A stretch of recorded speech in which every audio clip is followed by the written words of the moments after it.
To John, for convincing me that everyone who is interesting has a past.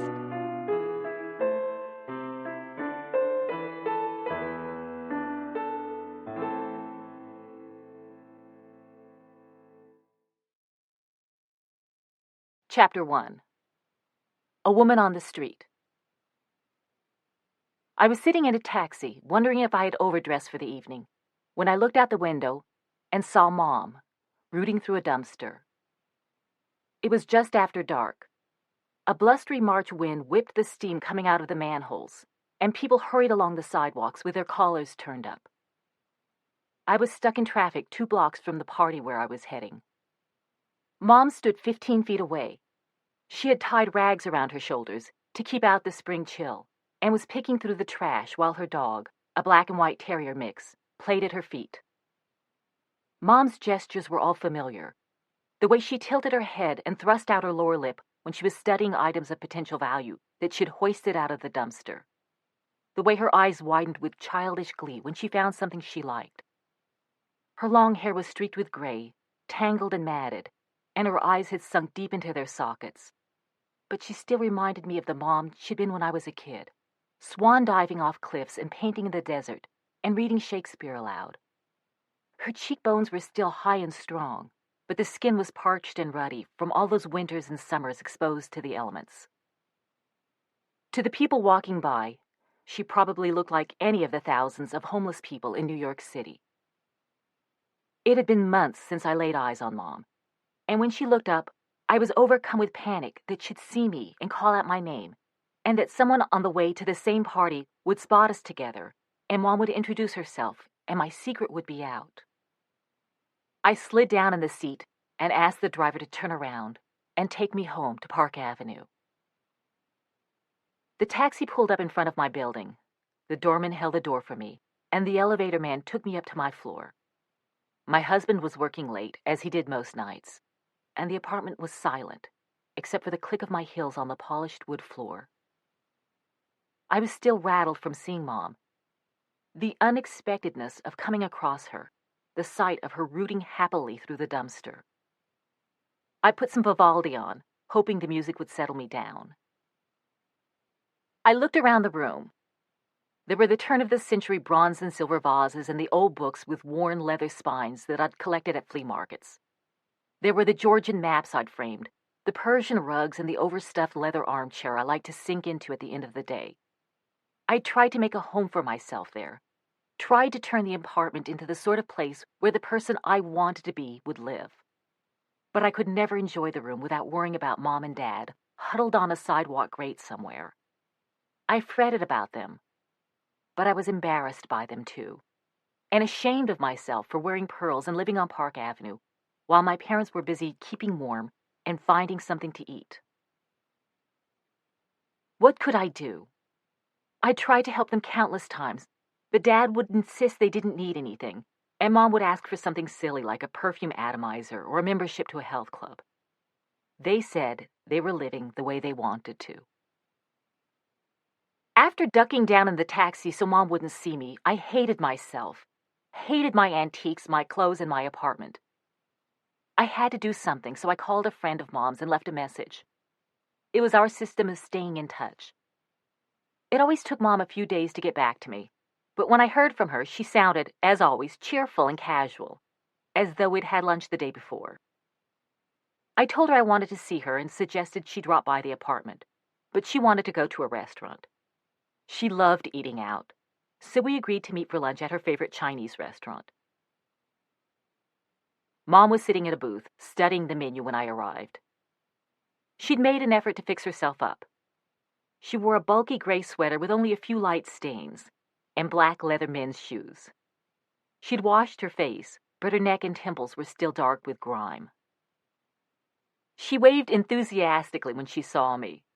"It's my baby girl," she called out. I kissed her cheek. Mom had dumped all the plastic packets of soy sauce and duck sauce and hot and spicy mustard from the table into her purse. Now she emptied a wooden bowl of dried noodles into it as well. "A little snack for later on," she explained. We ordered. Mom chose the seafood delight. You know how I love my seafood, she said. She started talking about Picasso. She'd seen a retrospective of his work and decided he was hugely overrated. All the Cubist stuff was gimmicky, as far as she was concerned. He hadn't really done anything worthwhile after his Rose period. I'm worried about you, I said. Tell me what I can do to help.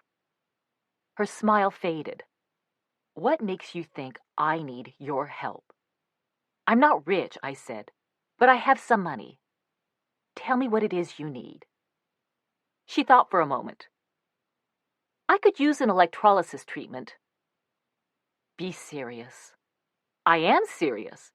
If a woman looks good, she feels good. Come on, Mom. I felt my shoulders tightening up, the way they invariably did during these conversations. I'm talking about something that could help you change your life, make it better. You want to help me change my life? Mom asked.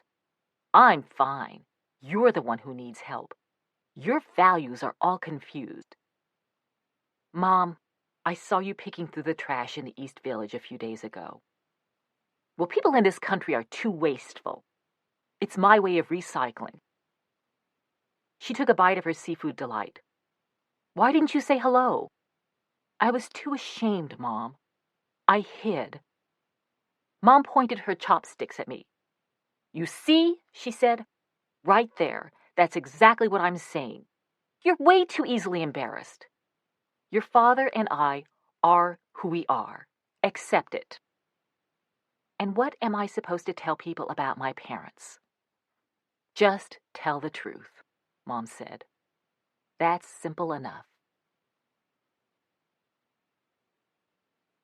Chapter 2. The Desert.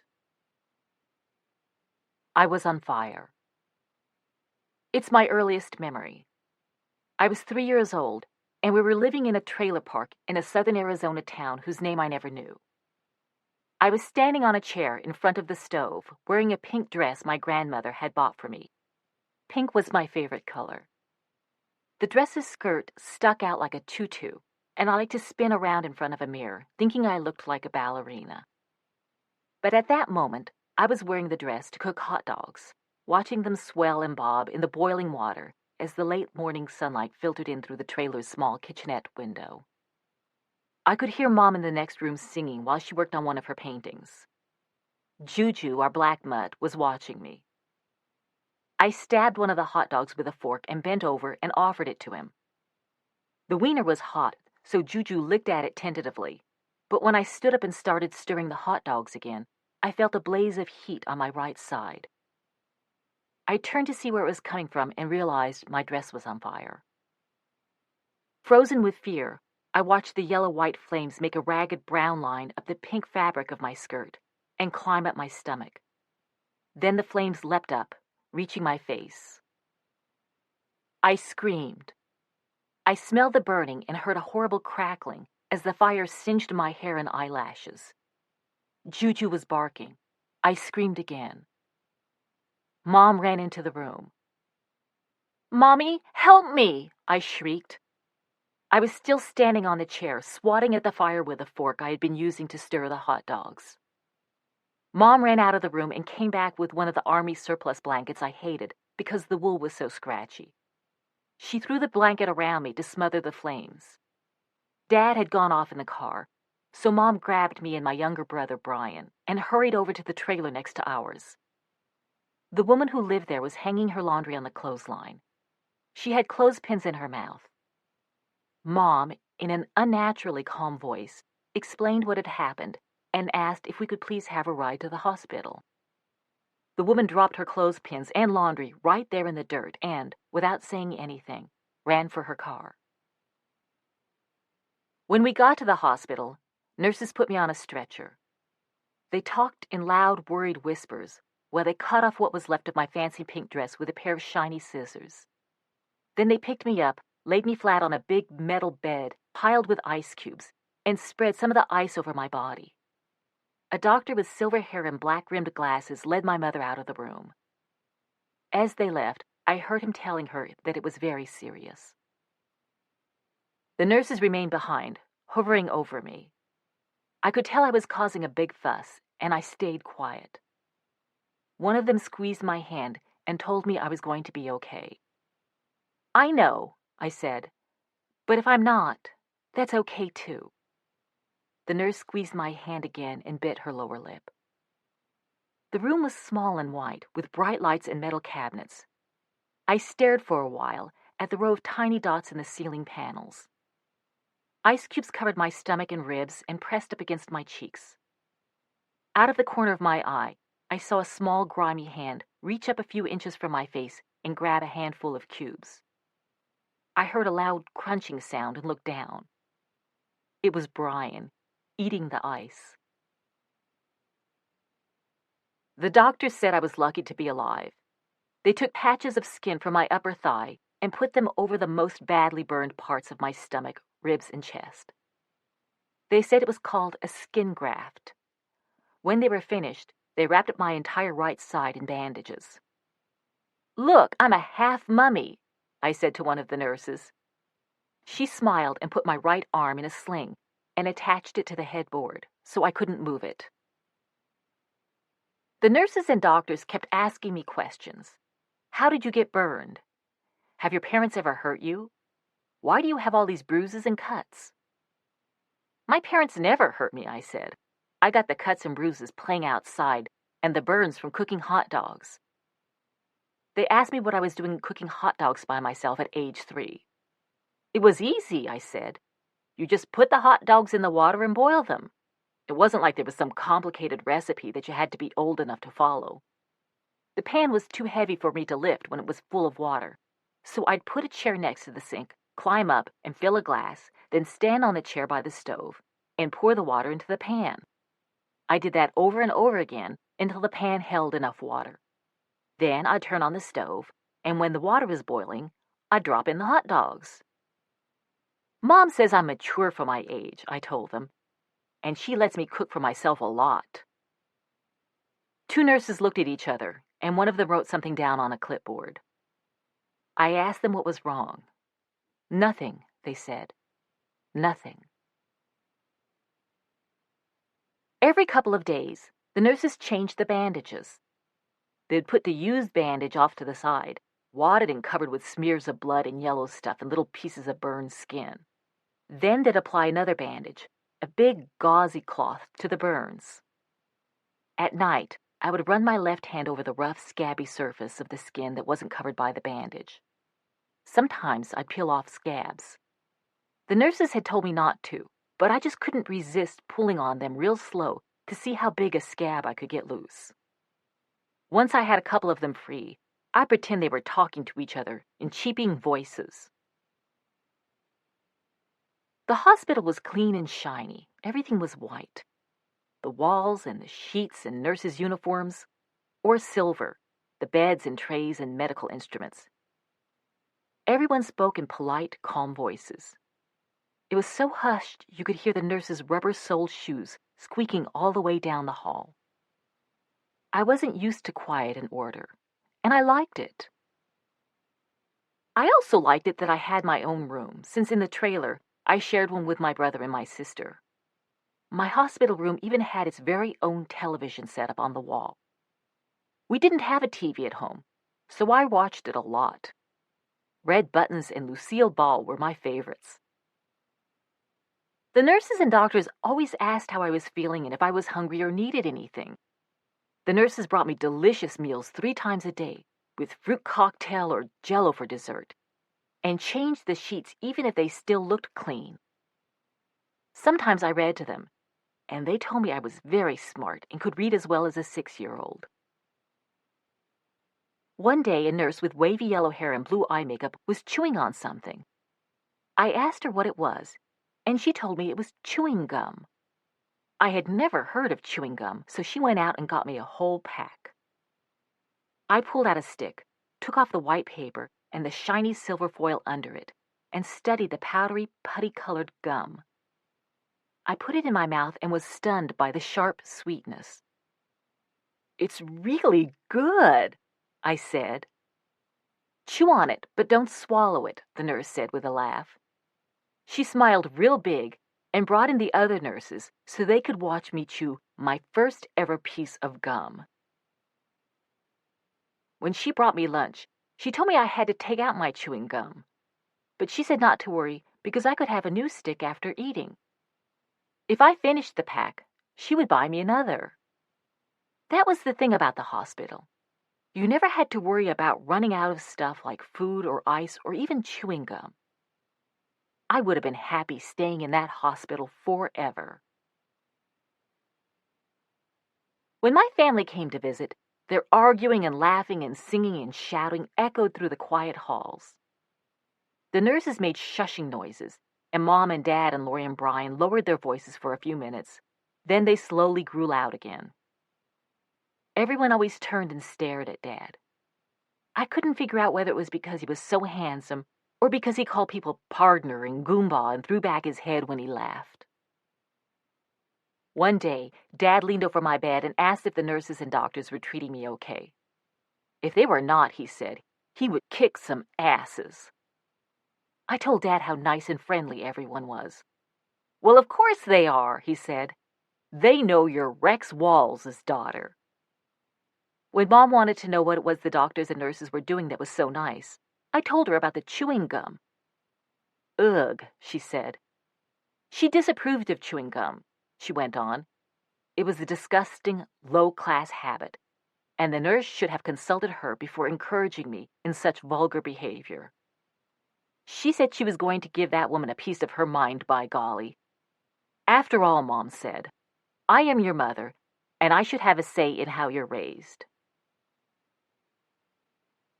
Do you guys miss me? I asked my older sister Lori during one visit. Not really, she said. Too much has been happening. Like what? Just the normal stuff. Lori may not miss you, honey bunch, but I sure do, Dad said. You shouldn't be in this antiseptic joint. He sat down on my bed and started telling me the story about the time Lori got stung by a poisonous scorpion. I'd heard it a dozen times, but I still like the way Dad told it. Mom and Dad were out exploring in the desert when Lori, who was 4, turned over a rock, and the scorpion hiding under it stung her leg. She had gone into convulsions, and her body had become stiff and wet with sweat. But Dad didn't trust hospitals, so he took her to a Navajo witch doctor who cut open the wound and put a dark brown paste over it and said some chants, and pretty soon Lori was as good as new. Your mother should have taken you to that witch doctor the day you got burned, Dad said, not to these heads-up-their-asses med school quacks. The next time they visited, Brian's head was wrapped in a dirty white bandage with dried blood stains. Mom said he had fallen off the back of the couch and cracked his head open on the floor. But she and Dad had decided not to take him to the hospital. There was blood everywhere, Mom said, but one kid in the hospital at a time is enough. Besides, Dad said, Brian's head is so hard, I think the floor took more damage than he did. Brian thought that was hilarious and just laughed and laughed. Mom told me she had entered my name in a raffle at a fair, and I'd won a helicopter ride. I was thrilled. I had never been in a helicopter or a plane. When do I get to go on the ride? I asked. Oh, we already did that, Mom said. It was fun. Then Dad got into an argument with the doctor. It started because Dad thought I shouldn't be wearing bandages. Burns need to breathe, he told the doctor. The doctor said bandages were necessary to prevent infection. Dad stared at the doctor. To hell with infection, he said. He told the doctor I was going to be scarred for life because of him. But by God, I wasn't the only one who was going to walk out of there scarred. Dad pulled back his fist as if to hit the doctor, who raised his hands and backed away. Before anything could happen, a guard in a uniform appeared and told Mom and Dad and Lori and Brian that they would have to leave. Afterward, a nurse asked me if I was okay. Of course, I said. I told her I didn't care if I had some silly old scar. That was good, she said, because from the look of it, I had other things to worry about. A few days later, when I'd been at the hospital for about 6 weeks, Dad appeared alone in the doorway of my room. He told me we were going to check out, Rex Walls style. "Are you sure this is okay?" I asked. "You just trust your old man," Dad said. He unhooked my right arm from the sling over my head. As he held me close, I breathed in his familiar smell of Vitalis, whiskey, and cigarette smoke. It reminded me of home. Dad hurried down the hall with me in his arms. A nurse yelled for us to stop, but Dad broke into a run. He pushed open an emergency exit door and sprinted down the stairs and out onto the street. Our car, a beat-up Plymouth we called the Blue Goose, was parked around the corner, the engine idling. Mom was up front, Lori and Brian in the back with Juju. Dad slid me across the seat next to Mom and took the wheel. "You don't have to worry any more, baby," Dad said to me. "You're safe now." A few days after Mom and Dad brought me home, I cooked myself some hot dogs. I was hungry, Mom was at work on a painting, and no one else was there to fix them for me. "Good for you," Mom said when she saw me cooking. "You've got to get right back in the saddle. You can't live in fear of something as basic as fire." I didn't. Instead, I became fascinated with it. Dad also thought I should face down my enemy, and he showed me how to pass my finger through a candle flame.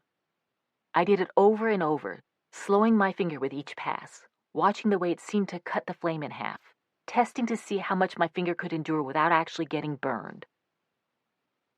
I was always on the lookout for bigger fires. Whenever neighbors burned trash, I ran over and watched the blaze, trying to escape the garbage can. I'd inch closer and closer, feeling the heat against my face, until I got so near that it became unbearable. And then I'd back away just enough to be able to stand it. The neighbor lady who had driven me to the hospital was surprised that I didn't run in the opposite direction from any fire I saw. "Why the hell would she?" Dad bellowed out with a proud grin. "She already fought the fire once and won." I started stealing matches from Dad. I'd go behind the trailer and light them. I loved the scratching sound of the match against the sandpapery brown strip when I struck it, and the way the flame leaped out of the red-coated tip with a pop and a hiss. I'd feel its heat near my fingertips, then wave it out triumphantly. I lit pieces of paper and little piles of brush and held my breath until the moment when they seemed about to blaze up out of control. Then I'd stomp on the flames and call out the curse words Dad used, like "dumbass son of a bitch" and "cocksucker." One time I went out back with my favorite toy, a plastic Tinkerbell figurine. She was 2 inches tall with yellow hair pulled up in a high ponytail and her hands on her hips in a confident, cocky way that I admired. I lit a match and held it close to Tinkerbell's face to show her how it felt. She looked even more beautiful in the flame's glow. When that match went out, I lit another one, and this time I held it really close to Tinkerbell's face. Suddenly, her eyes grew wide, as if with fear. I realized to my horror that her face was starting to melt. I put out the match, but it was too late. Tinkerbell's once perfect little nose had completely disappeared, and her saucy red lips had been replaced with an ugly, lopsided smear. I tried to smooth her features back to the way they had been, but I made them even worse. Almost immediately, her face cooled and hardened again. I put bandages on it. I wished I could perform a skin graft on Tinkerbell, but that would have meant cutting her into pieces. Even though her face was melted, she was still my favorite toy. Dad came home in the middle of the night a few months later and roused all of us from bed. "Time to pull up stakes and leave this shithole behind," he hollered. We had 15 minutes to gather whatever we needed and pile into the car. "Is everything okay, Dad?" I asked. "Is someone after us?" "Don't you worry," Dad said. "You leave that to me. Don't I always take care of you?" "Course you do," I said. "That's my girl," Dad said with a hug, and then barked orders at all of us to speed things up. He took the essentials, a big black cast iron skillet and the Dutch oven, some Army surplus tin plates, a few knives, his pistol, and Mom's archery set, and packed them in the trunk of the Blue Goose. He said we shouldn't take much else, just what we needed to survive. Mom hurried out to the yard and started digging holes by the light of the moon, looking for our jar of cash. She'd forgotten where she buried it. An hour passed before we finally tied Mom's paintings on the top of the car, shoved whatever would fit into the trunk, and piled the overflow on the back seat and the car floor. Dad steered the Blue Goose through the dark, driving slowly so as not to alert anyone in the trailer park that we were, as Dad liked to put it, doing the skedaddle. He was grumbling that he couldn't understand why the hell it took so long to grab what we needed and haul our asses into the car. "Dad," I said, "I forgot Tinker Bell." "Tinker Bell can make it on her own," Dad said. "She's like my brave little girl." "You are brave and ready for adventure, right?" "I guess," I said. I hoped whoever found Tinker Bell would love her despite her melted face. For comfort, I tried to cradle Quixote, our gray and white cat who was missing an ear, but he growled and scratched my face. "Quiet, Quixote," I said. "Cats don't like to travel," Mom explained. Anyone who didn't like to travel wasn't invited on our adventure, Dad said. He stopped the car, grabbed Quixote by the scruff of the neck, and tossed him out the window. Quixote landed with a screeching meow and a thud. Dad accelerated up the road, and I burst into tears. "Don't be so sentimental," Mom said. She told me we could always get another cat, and now Quixote was going to be a wild cat, which was much more fun than being a house cat. Brian, afraid that Dad might toss Juju out the window as well, held the dog tight. To distract us kids, Mom got us singing songs like "Don't Fence Me In" and "This Land Is Your Land," and Dad led us in a rousing rendition of "Old Man River" and his favorite, "Swing Low, Sweet Chariot." After a while, I forgot about Quixote and Tinker Bell and the friends I left behind in the trailer park. Dad started telling us about all the exciting things we were going to do and how we were going to get rich once we reached the new place where we were going to live. "Where are we going, Dad?" I asked. "Wherever we end up," he said. Later that night, Dad stopped the car out in the middle of the desert, and we slept under the stars. We had no pillows, but Dad said that was part of his plan. He was teaching us to have good posture. The Indians didn't use pillows either, he explained. And look how straight they stood. We did have our scratchy Army surplus blankets, so we spread them out and lay there, looking up at the field of stars. I told Lori how lucky we were to be sleeping out under the sky like Indians. "We could live like this forever," I said. "I think we're going to," she said. We were always doing the skedaddle, usually in the middle of the night. I sometimes heard Mom and Dad discussing the people who were after us. Dad called them henchmen, bloodsuckers, and the Gestapo. Sometimes he'd make mysterious reference to executives from Standard Oil who were trying to steal the Texas land that Mom's family owned, and FBI agents who were after Dad for some dark episode that he never told us about because he didn't want to put us in danger too. Dad was so sure a posse of federal investigators was on our trail that he smoked his unfiltered cigarettes from the wrong end. That way, he explained, he burned up the brand name. And if the people who were tracking us looked in his ashtray, they'd find unidentifiable butts instead of Pall Malls that could be traced to him.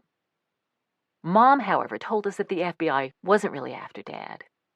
He just liked to say they were because it was more fun having the FBI on your tail than bill collectors. We moved around like nomads. We lived in dusty little mining towns in Nevada, Arizona, and California. They were usually nothing but a tiny cluster of sad, sunken shacks, a gas station, a dry goods store, and a bar or two. They had names like Needles and Boys, Pie, Goffs, and Y. And they were near places like the Superstition Mountains, the dried-up Soda Lake, and the Old Woman Mountain. The more desolate and isolated a place was, the better Mom and Dad liked it. Dad would get a job as an electrician or engineer in a gypsum or copper mine. Mom liked to say Dad could talk a blue streak, spinning tales of jobs he'd never had and college degrees he'd never earned. He could get about any job he wanted. He just didn't like keeping it for long. Sometimes he made money gambling or doing odd jobs. When he got bored or was fired, or the unpaid bills piled up too high, or the lineman from the electrical company found out he had hot-wired our trailer to the utility poles, or the FBI was closing in, we packed up in the middle of the night and took off, driving until Mom and Dad found another small town that caught their eye. Then would circle around, looking for houses with "For Rent" signs stuck in the front yard. Every now and then, we'd go stay with Grandma Smith, Mom's mom, who lived in a big white house in Phoenix. Grandma Smith was a West Texas flapper who loved dancing and cussing and horses. She was known for being able to break the wildest broncs and had helped Grandpa run the ranch up near Fish Creek Canyon, Arizona, which was west of Bullhead City, not too far from the Grand Canyon. I thought Grandma Smith was great, but after a few weeks, she and Dad would always get into some nasty hollering match. It might start with Mom mentioning how short we were on cash. Then Grandma would make a snide comment about Dad being shiftless. Dad would say something about selfish old crones with more money than they knew what to do with. And soon enough, they'd be face to face in what amounted to a full-fledged cussing contest. "You flea-bitten drunk," Grandma would scream. "You goddamn flint-faced hag," Dad would shout back. "You no-good two-bit pud-sucking bastard. You scaly, castrating banshee bitch." Dad had the more inventive vocabulary, but Grandma Smith could outshout him. Plus, she had the home court advantage. A time would come when Dad had had enough, and he'd tell us kids to get in the car. Grandma would yell at Mom not to let that worthless horse's ass take her grandchildren. Mom would shrug and say there was nothing she could do about it. He was her husband. Off we'd go, heading out into the desert in search of another house for rent in another little mining town. Some of the people who lived in those towns had been there for years. Others were rootless, like us, just passing through. They were gamblers or ex-cons or war veterans, or what Mom would call loose women. There were old prospectors, their faces wrinkled and brown from the sun, like dried-up apples. The kids were lean and hard, with calluses on their hands and feet. We'd make friends with them, but not close friends, because we knew we'd be moving on sooner or later. We might enroll in school, but not always. Mom and Dad did most of our teaching. Mom had us all reading books without pictures by the time we were 5, and Dad taught us math. He also taught us the things that were really important and useful, like how to tap out Morse code, and how we should never eat the liver of a polar bear because all the vitamin A in it could kill us. He showed us how to aim and fire his pistol, how to shoot Mom's bow and arrows, and how to throw a knife by the blade so it landed in the middle of a target with a satisfying thwack. By the time I was 4, I was pretty good with Dad's pistol, a big black 6-shot revolver, and could hit 5 out of 6 beer bottles at 30 paces. I'd hold the gun with both hands, sight down the barrel, and squeeze the trigger slowly and smoothly until, with a loud clap, the gun kicked and the bottle exploded. It was fun. Dad said my sharpshooting would come in handy if the feds ever surrounded us. Mom had grown up in the desert. She loved the dry, crackling heat, the way the sky at sunset looked like a sheet of fire, and the overwhelming emptiness and severity of all that open land that had once been a huge ocean bed. Most people had trouble surviving in the desert, but Mom thrived there. She knew how to get by on next to nothing. She showed us which plants were edible and which were toxic. She was able to find water when no one else could, and she knew how little of it you really needed. She taught us that you could wash yourself up pretty clean with just a cup of water. She said it was good for you to drink unpurified water, even ditch water, as long as animals were drinking from it. Chlorinated city water was for namby-pamby, she said. Water from the wild helped build up your antibodies. She also thought toothpaste was for namby-pambies. At bedtime, we'd shake a little baking soda into the palm of one hand, mix in a dash of hydrogen peroxide, then use our fingers to clean our teeth with the fizzing paste. I loved the desert too. When the sun was in the sky, the sand would be so hot that it would burn your feet if you were the kind of kid who wore shoes. But since we always went barefoot, our soles were as tough and thick as cowhide. We'd catch scorpions and snakes and horny toads. We'd search for gold, and when we couldn't find it, we'd collect other valuable rocks like turquoise and garnets. There'd be a cool spell come sundown, when the mosquitoes would fly in so thick that the air would grow dark with them. Then at nightfall, it turned so cold that we usually needed blankets. There were fierce sandstorms. Sometimes they hit without warning, and other times you knew one was coming when you saw batches of dust devils swirling and dancing their way across the desert. Once the wind started whipping up the sand, you could only see a foot in front of your face. If you couldn't find a house or a car or a shed to hide in when the sandstorm started, you had to squat down and close your eyes and mouth real tight and cover your ears and bury your face in your lap until it passed, or else your body cavities would fill with sand. A big tumbleweed might hit you, but they were light and bouncy and didn't hurt. If the sandstorm was really strong, it knocked you over and you rolled around like you were a tumbleweed. When the rains finally came, the skies darkened and the air became heavy. Raindrops the size of marbles came pelting out of the sky. Some parents worried that their kids might get hit by lightning, but Mom and Dad never did, and they let us go out and play in the warm, driving water. We splashed and sang and danced. Great bolts of lightning cracked from the low-hanging clouds, and thunder shook the ground. We gasped over the most spectacular bolts, as if we were watching a fireworks show. After the storm, Dad took us to the arroyos, and we watched the flash floods come roaring through. The next day, the saguaros and prickly pears were fat from drinking as much as they could, because they knew it might be a long, long time until the next rain. We were sort of like the cactus. We ate irregularly, and when we did, we'd gorge ourselves. Once when we were living in Nevada, a train full of cantaloupes heading east jumped the track. I had never eaten a cantaloupe before, but Dad brought home crates and crates of them. We had fresh cantaloupe, stewed cantaloupe, even fried cantaloupe. One time in California, the grape pickers went on strike. The vineyard owners let people come pick their own grapes for $0.05 a pound. We drove about 100 miles to the vineyards, where the grapes were so ripe they were about to burst on the vine in bunches bigger than my head.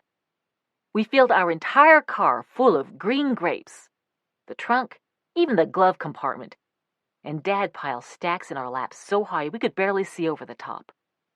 For weeks afterward, we ate green grapes for breakfast, lunch, and dinner. All this running around and moving was temporary, Dad explained. He had a plan. He was going to find gold. Everybody said Dad was a genius. He could build or fix anything. One time, when a neighbor's TV set broke, Dad opened the back and used a macaroni noodle to insulate some crossed wires. The neighbor couldn't get over it. He went around telling everybody in town that Dad sure knew how to use his noodle. Dad was an expert in math and physics and electricity. He read books on calculus and logarithmic algebra and loved what he called the poetry and symmetry of math. He told us about the magic qualities every number has and how numbers unlock the secrets of the universe. But Dad's main interest was energy. Thermal energy, nuclear energy, solar energy, electrical energy, and energy from the wind. He said there were so many untapped sources of energy in the world that it was ridiculous to be burning all that fossil fuel. Dad was always inventing things, too. One of his most important inventions was a complicated contraption he called the prospector. It was going to help us find gold.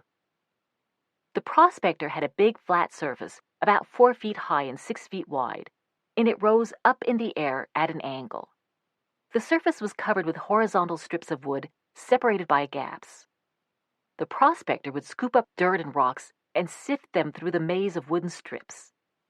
It could figure out whether a rock was gold by the weight.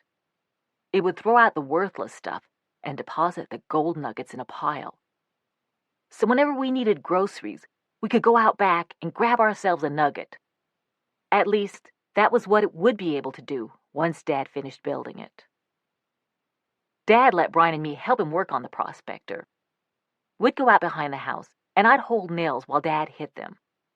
Sometimes he let me start the nails, and then he'd drive them in with one hard blow from the hammer. The air would be filled with sawdust and the smell of freshly cut wood, and the sound of hammering and whistling, because Dad always whistled while he worked. In my mind, Dad was perfect, although he did have what Mom called a little bit of a drinking situation. There was what Mom called Dad's beer phase. We could all handle that. Dad drove fast and sang really loud, and locks of his hair fell into his face, and life was a little bit scary, but still a lot of fun. But when Dad pulled out a bottle of what Mom called the hard stuff, she got kind of frantic, because after working on the bottle for a while, Dad turned into an angry-eyed stranger who threw around furniture and threatened to beat up Mom or anyone else who got in his way. When he'd had his fill of cussing and hollering and smashing things up, he'd collapse. But Dad drank hard liquor only when we had money, which wasn't often, so life was mostly good in those days. Every night when Brian, Lori, and I were about to go to sleep, Dad told us bedtime stories. They were always about him. We'd be tucked in our beds or lying under blankets in the desert, the world dark except for the orange glow from his cigarette. When he took a long draw, it lit up just enough for us to see his face. "Tell us a story about yourself, Dad," we'd beg him. "Aw, you don't want to hear another story about me," he'd say. "Yes, we do, we'd insist. "Well, okay," he'd say. He'd pause and chuckle at some memory. "There's many a damned foolhardy thing that your old man has done, but this one was harebrained, even for a crazy son of a bitch like Rex Walls." And then he'd tell us about how, when he was in the Air Force and his plane's engine conked out, he'd made an emergency landing in a cattle pasture and saved himself and his crew, or about the time he wrestled a pack of wild dogs that had surrounded a lame Mustang. Then there was the time he fixed a broken sluice gate on the Hoover Dam and saved the lives of thousands of people who would have drowned if the dam had burst. There was also the time he went AWOL in the Air Force to get some beer, and while he was at the bar, he caught a lunatic who was planning to blow up the airbase, which just went to show that occasionally it paid to break the rules. Dad was a dramatic storyteller. He always started out slow, with lots of pauses. "Go on, what happened next?" would ask, even if we'd already heard that story before. Mom giggled or rolled her eyes when Dad told his stories, and he glared at her. If someone interrupted his storytelling, he got mad, and we had to beg him to continue and promise him that no one would interrupt again. Dad always fought harder, flew faster, and gambled smarter than everyone else in his stories. Along the way, he rescued women and children and even men who weren't as strong and clever. Dad taught us the secrets of his heroics. He showed us how to straddle a wild dog and break his neck, and where to hit a man in the throat so you could kill him with one powerful jab. But he assured us that as long as he was around, we wouldn't have to defend ourselves because, by God, anyone who so much as laid a finger on any of Rex Walls' children was going to get their butts kicked so hard that you could read Dad's shoe size on their ass cheeks. When Dad wasn't telling us about all the amazing things he had already done, he was telling us about the wondrous things he was going to do, like build the glass castle. All of Dad's engineering skills and mathematical genius were coming together in one special project. A great big house he was going to build for us in the desert. It would have a glass ceiling and thick glass walls, and even a glass staircase. The glass castle would have solar cells on the top that would catch the sun's rays and convert them into electricity for heating and cooling and running all the appliances. It would even have its own water purification system. Dad had worked out the architecture and the floor plans and most of the mathematical calculations. He carried around the blueprints for the glass castle wherever we went, and sometimes he'd pull them out and let us work on the design for our rooms. All we had to do was find gold, Dad said, and we were on the verge of that. Once he finished the prospector, and we struck it rich, he'd start work on our glass castle. As much as Dad liked to tell stories about himself, it was almost impossible to get him to talk about his parents or where he was born. We knew he came from a town called Welch in West Virginia, where a lot of coal was mined, and that his father had worked as a clerk for the railroad, sitting every day in a little station house, writing messages on pieces of paper that he held up on a stick for the passing train engineers. Dad had no interest in a life like that, so he left Welch when he was 17 to join the Air Force and become a pilot. One of his favorite stories, which he must have told us 100 times, was about how he met and fell in love with Mom. Dad was in the Air Force, and Mom was in the USO. But when they met, she was on leave visiting her parents at their cattle ranch near Fish Creek Canyon. Dad and some of his Air Force buddies were on a cliff of the canyon, trying to work up the nerve to dive into the lake 40 feet below, when Mom and a friend drove up. Mom was wearing a white bathing suit that showed off her figure and her skin, which was dark from the Arizona sun. She had light brown hair that turned blonde in the summer, and she never wore any makeup except deep red lipstick. She looked just like a movie star, Dad always said. But hell, he'd met a lot of beautiful women before, and none of them had ever made him weak in the knees. Mom was different. He saw right away that she had true spirit. He fell in love with her the split second he laid eyes on her. Mom walked up to the Air Force men and told them that diving off the cliff was no big deal. She'd been doing it since she was little. The men didn't believe her, so Mom went right to the edge of the cliff and did a perfect swan dive into the water below. Dad jumped in after her. No way in hell, he'd say, was he going to let a fine broad like that get away from him. "What kind of dive did you do, Dad?" I asked whenever he told the story. "A parachute dive. Without the parachute," he always answered. Dad swam after Mom, and right there in the water, he told her he was going to marry her. 23 men had already proposed to her, Mom told Dad, and she had turned them all down. "What makes you think I'd accept your proposal?" she asked. "I didn't propose to you," Dad said. "I told you I was going to marry you." 6 months later, they got married.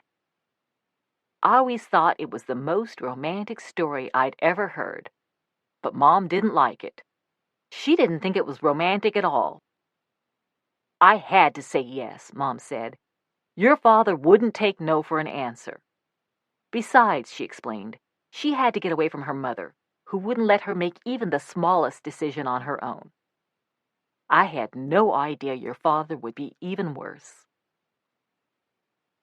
Dad left the Air Force after he got married because he wanted to make a fortune for his family, and you couldn't do that in the military. In a few months, Mom was pregnant. When Lori came out, she was mute and bald as an egg for the first 3 years of her life. Then suddenly she sprouted curly hair the color of a new penny and started speaking non-stop. But it sounded like gibberish, and everyone thought she was addled except for Mom, who understood her perfectly and said she had an excellent vocabulary. A year after Lori was born, Mom and Dad had a second daughter, Mary Charlene, who had coal-black hair and chocolate brown eyes, just like Dad. But Mary Charlene died one night when she was 9 months old. Crib death, Mom always said. 2 years later, I was born. "You were to replace Mary Charlene," Mom said. She told me that she had ordered up a second red-headed girl, so Lori wouldn't feel like she was weird. "You were such a skinny baby," Mom used to tell me. "The longest, boniest thing the nurses had ever seen." Brian arrived when I was 1. He was a blue baby, Mom said. When he was born, he couldn't breathe and came into this world having a seizure. Whenever Mom told the story, she would hold her arms rigid and clench her teeth and go bug-eyed to show how Brian looked. Mom said when she saw him like that, she thought, uh-oh, looks like this one's a goner too.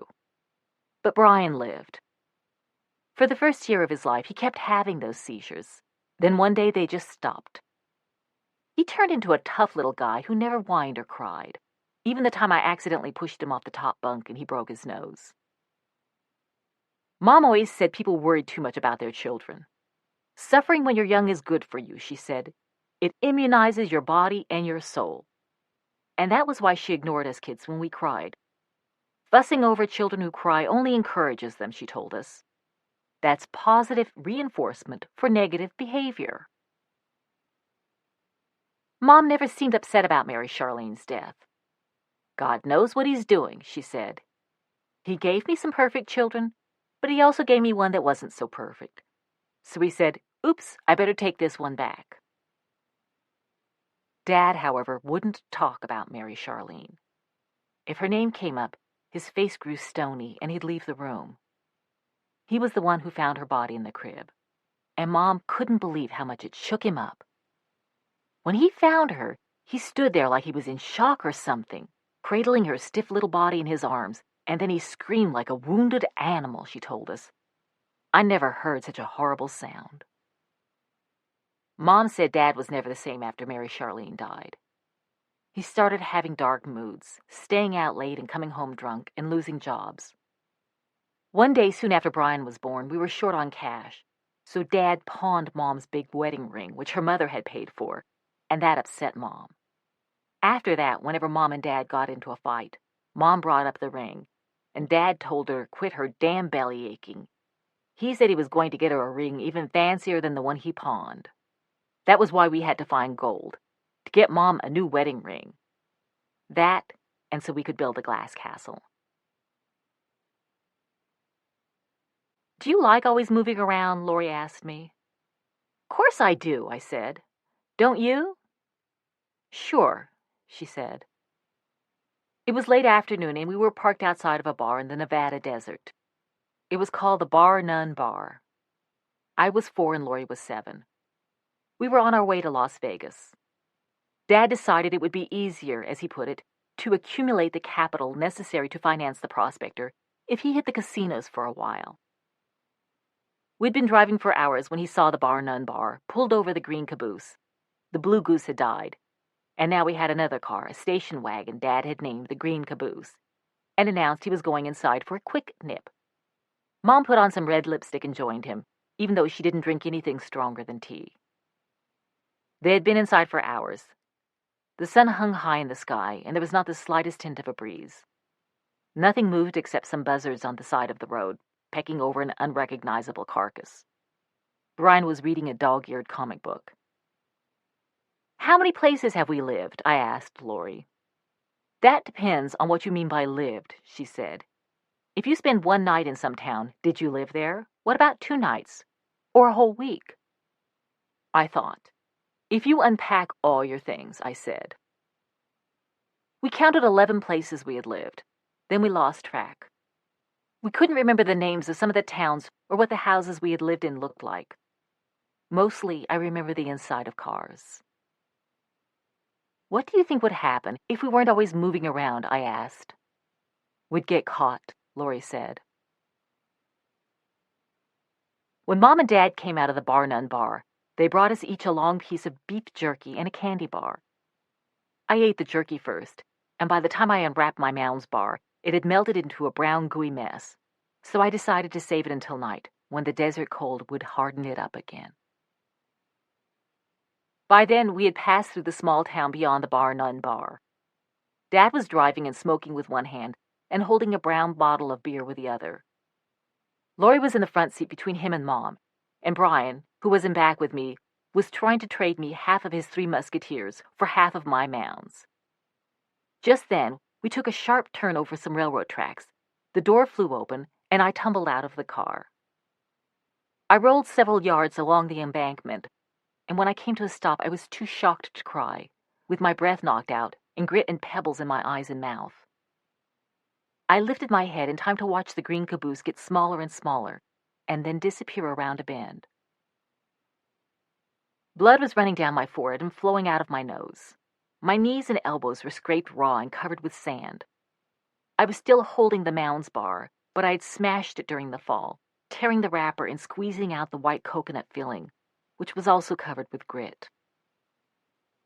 Once I got my breath back, I crawled along the railroad embankment to the road and sat down to wait for Mom and Dad to come back. My whole body felt sore. The sun was small and white and broiling hot. A wind had come up and was roiling the dust along the roadside. I waited for what seemed like a long time before I decided it was possible Mom and Dad might not come back for me. They might not notice I was missing. They might decide it wasn't worth the drive back to retrieve me. That, like Coyote the cat, I was a bother and a burden they could do without. The little town behind me was quiet, and there were no other cars on the road. I started crying, but that only made me feel more sore. I got up and began to walk back toward the houses, and then I decided that if Mom and Dad did come for me, they wouldn't be able to find me, so I returned to the railroad tracks and sat down again. I was scraping the dried blood off my legs when I looked up and saw the green caboose come back around the bend. It was hurtling up the road toward me, getting bigger and bigger, until it screeched to a halt right in front of me. Dad got out of the car, knelt down, and tried to give me a hug. I pulled away from him. "I thought you were going to leave me behind," I said. "Aw, I'd never do that," he said. "Your brother was trying to tell us that you'd fallen out, but he was blubbering so damned hard we couldn't understand a word he was saying." Dad started pulling the pebbles out of my face. Some were buried deep in my skin, so he reached into the glove compartment for a pair of needle-nose pliers. When he'd plucked all the pebbles from my cheeks and forehead, he took out his handkerchief and tried to stop my nose from bleeding. It was dripping like a broken faucet. "Damned, honey," he said. "You busted your snot locker pretty good." I started laughing really hard. Snot locker was the funniest name I'd ever heard for a nose. After Dad cleaned me up and I got back into the car, I told Brian and Lori and Mom about the word, and they all started laughing as hard as me. Snot locker. It was hilarious. We lived in Las Vegas for about a month, in a motel room with dark red walls and 2 narrow beds. We 3 kids slept in one, Mom and Dad in the other. During the day, we went to the casinos, where Dad said he had a surefire system for beating the house. Brian and I played hide-and-seek among the clicking slot machines, checking the trays for overlooked quarters, while Dad was winning money at the blackjack table. I'd stare at the long-legged showgirls when they sashayed across the casino floor, with huge feathers on their heads and behinds, sequins sparkling on their bodies, and glitter around their eyes. When I tried to imitate their walk, Brian said I looked like an ostrich. At the end of the day, Dad came to get us, his pockets full of money. He bought us cowboy hats and fringed vests, and we ate chicken-fried steaks in restaurants with ice-cold air conditioning and a miniature jukebox at each table. One night, when Dad had made an especially big score, he said it was time to start living like the high rollers we had become. He took us to a restaurant with swinging doors like a saloon. Inside, the walls were decorated with real prospecting tools. A man with garters on his arms played a piano, and a woman with gloves that came up past her elbows kept hurrying over to light Dad's cigarettes. Dad told us we were having something special for dessert, a flaming ice cream cake. The waiter wheeled out a tray with a cake on it, and the woman with the gloves lit it with a taper. Everyone stopped eating to watch. The flames had a slow, watery movement, rolling up into the air like ribbons. Everyone started clapping, and Dad jumped up and raised the waiter's hand above his head as if he had won first prize. A few days later, Mom and Dad went off to the blackjack table, and then almost immediately came looking for us. Dad said one of the dealers had figured out that he had a system and had put the word out on him. He told us it was time to do the skedaddle. We had to get away from Las Vegas, Dad said, because the mafia, which owned the casinos, was after him. We headed west, through desert and then mountains. Mom said we should all live near the Pacific Ocean at least once in our lives, so we kept going all the way to San Francisco. Mom didn't want us staying in one of those tourist trap hotels near Fisherman's Wharf, which she said were inauthentic and cut off from the real life of the city. So we found one that had a lot more character, in a place called the Tenderloin District. Sailors and women with lots of makeup stay there too. Dad called it a flop house, but Mom said it was an SRO. And when I asked what that stood for, she told me the hotel was for special residents only. While Mom and Dad went looking out for investment money for the prospector, we kids stayed in the hotel. One day, I found a half-full box of matches. I was thrilled, because I much preferred the wooden matches that came in boxes over the flimsy ones in the cardboard books. I took them upstairs and locked myself in the bathroom. I pulled off some toilet paper, lit it, and when it started burning, I threw it down the toilet. I was torturing the fire, giving it life and snuffing it out. Then I got a better idea. I made a pile of toilet paper in the toilet, lit it, and when it started burning, the flame shooting silently up out of the bowl, I flushed it down the toilet. One night, a few days later, I suddenly woke up. The air was hot and stifling. I smelled smoke and then saw flames leaping at the window. At first, I couldn't tell if the fire was inside or outside, but then I saw that one of the curtains, only a few feet from the bed, was ablaze. Mom and Dad were not in the room, and Lori and Brian were still asleep. I tried to scream to warn them, but nothing came out of my throat. I wanted to reach over and shake them awake, but I couldn't move. The fire was growing bigger, stronger, and angrier. Just then, the door burst open. Someone was calling our names. It was Dad. Lori and Brian woke up and ran to him, coughing from the smoke.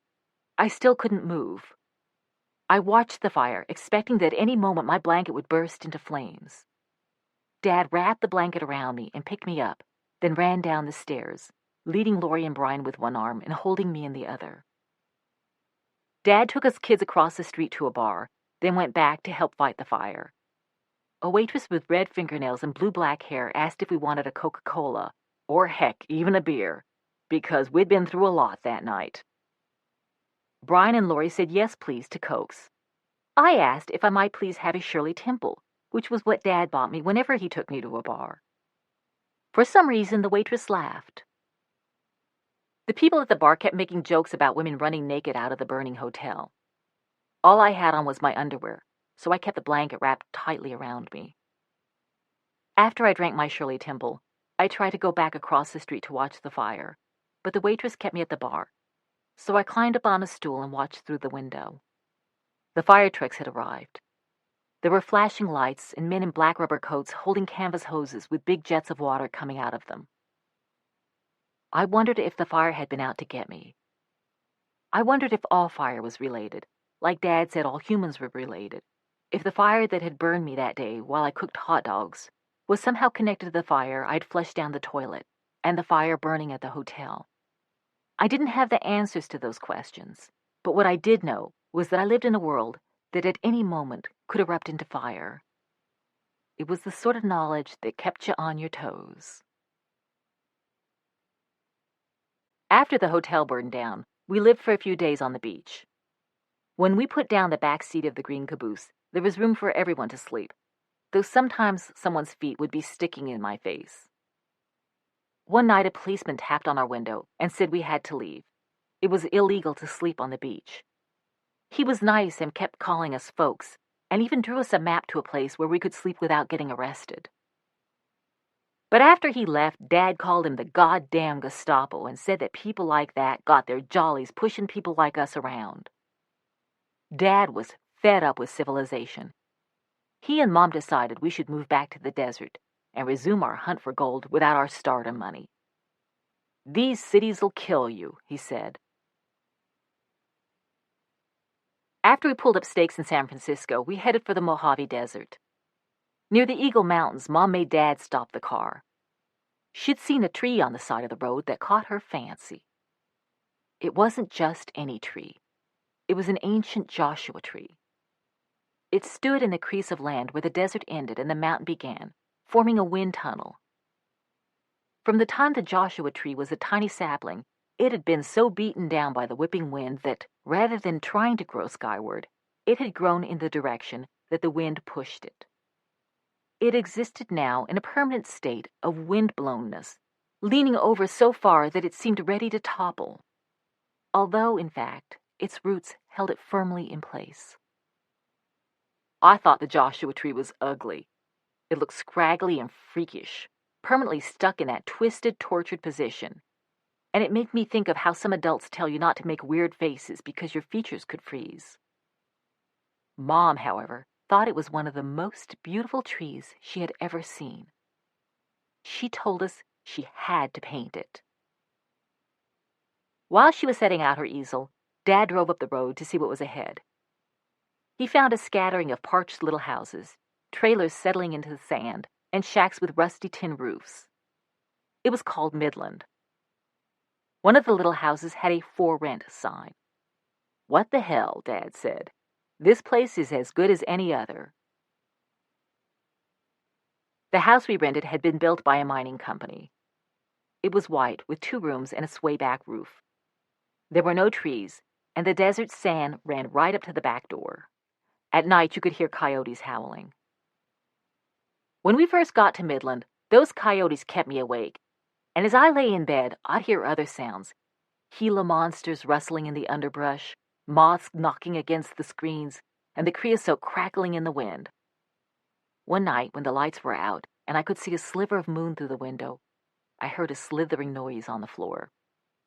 "I think there's something under our bed," I said to Lori. "It's merely a figment of your overly active imagination," Lori said. She talked like a grown-up when she was annoyed. I tried to be brave, but I had heard something. In the moonlight, I thought I saw it move. "Something's there," I whispered. "Go to sleep," Lori said. Holding my pillow over my head for protection, I ran into the living room where Dad was reading. "What's up, mountain goat?" he asked. He called me that because I never fell down while we were climbing mountains. "Sure-footed as a mountain goat," he'd always say. "Nothing, probably," I said. "I just think maybe I saw something in the bedroom." Dad raised his eyebrows. But it was probably just a figment of my overly active imagination. "Did you get a good look at it?" he asked. "Not really." "You must have seen it. Was it a big old hairy son of a bitch with the damnedest-looking teeth and claws?" "That's it. And did it have pointed ears and evil eyes with fire in 'em? And did it stare at you all wicked-like?" he asked. Yes, you've seen it too." "Better believe I have. It's that old ornery bastard, Demon." Dad said he'd been chasing Demon for years. By now, Dad said, that old Demon had figured out that it had better not mess with Rex Walls. But if that sneaky son of a gun thought it was going to terrorize Rex Walls' little girl, it had, by God, got another think coming. "Go fetch my hunting knife," Dad said.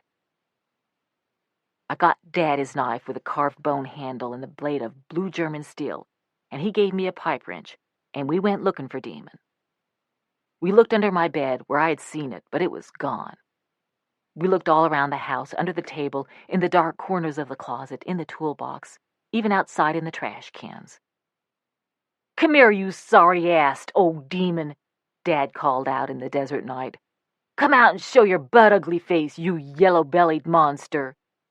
"Yeah, come on, you mean old Demon," I said, waving the pipe wrench in the air. "We're not scared of you." There was only the sound of the coyotes in the distance. "This is just like that chicken shit Demon," Dad said. He set me down on the front step and lit up a cigarette. Then he told me a story about the time Demon was terrorizing an entire town, and Dad fought it off in hand-to-hand combat, biting its ears and sticking his fingers in its eyes.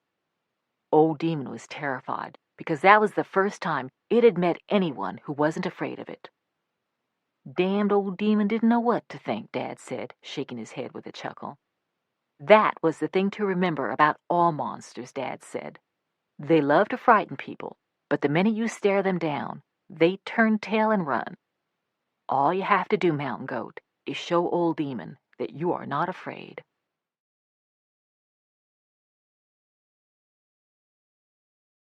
Not much grew around Midland other than the Joshua tree, cacti, and the scrubby little creosote bushes that Dad said were some of the oldest plants on the planet. The great-granddaddy creosote bushes were thousands of years old. When it rained, they let off a disgusting, musty smell so animals wouldn't eat them. Only 4 inches of rain fell a year around Midland, about the same as in the northern Sahara, and water for humans came in on a train once a day in special containers. The only animals that could survive around Midland were lipless, scaly creatures such as Gila monsters and scorpions, and people like us. A month after we moved to Midland, Juju got bit by a rattlesnake and died. We buried him near the Joshua tree. It was practically the only time I ever saw Brian cry. But we had plenty of cats to keep us company. Too many, in fact. We had rescued lots of cats since we tossed Quixote out the window, and most of them had gone and had kittens, and it got to the point where we had to get rid of some of them. We didn't have many neighbors to give them to, so Dad put them in a burlap sack and drove to a pond made by a mining company to cool equipment. I watched him load the back of the car with bobbing, mewing bags. "It doesn't seem right," I told Mom. "We rescued them, now we're going to kill them." "We gave them a little extra time on the planet," Mom said. "They should be grateful for that." Dad finally got a job in the gypsum mine, digging out the white rocks that were ground into the powder used in drywall and plaster of Paris. When he came home, he'd be covered with white gypsum powder, and sometimes would play ghost and he'd chase us. He also brought back sacks of gypsum, and Mom mixed it with water to make Venus de Milo sculptures from a rubber cast she ordered through the mail. It grieved Mom that the mine was destroying so much white rock. She said it was real marble and deserved a better fate, and that, by making her sculptures, she was at least immortalizing some of it. Mom was pregnant. Everyone hoped it would be a boy so Brian would have someone to play with other than me. When it got time for Mom to give birth, Dad's plan was for us to move to Blythe, 20 miles south, which was such a big town it had 2 movie theaters and 2 state prisons. In the meantime, Mom devoted herself to her art. She spent all day working on oil paintings, watercolors, charcoal drawings, pen and ink sketches, clay and wire sculptures, silk screens, and wood blocks. She didn't have any particular style. Some of her paintings were what she called primitive. Some were impressionistic and abstract. Some were realistic. "I don't want to be pigeonholed," she liked to say. Mom was also a writer and was always typing away on novels, short stories, plays, poetry, fables, and children's books, which she illustrated herself. Mom's writing was very creative. So was her spelling. She needed a proofreader, and when Lori was just 7 years old, she would go over Mom's manuscripts, checking for errors.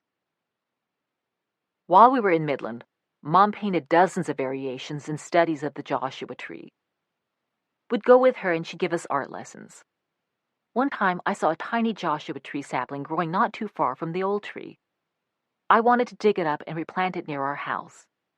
I told Mom that I would protect it from the wind and water it every day so it could grow nice and tall and straight.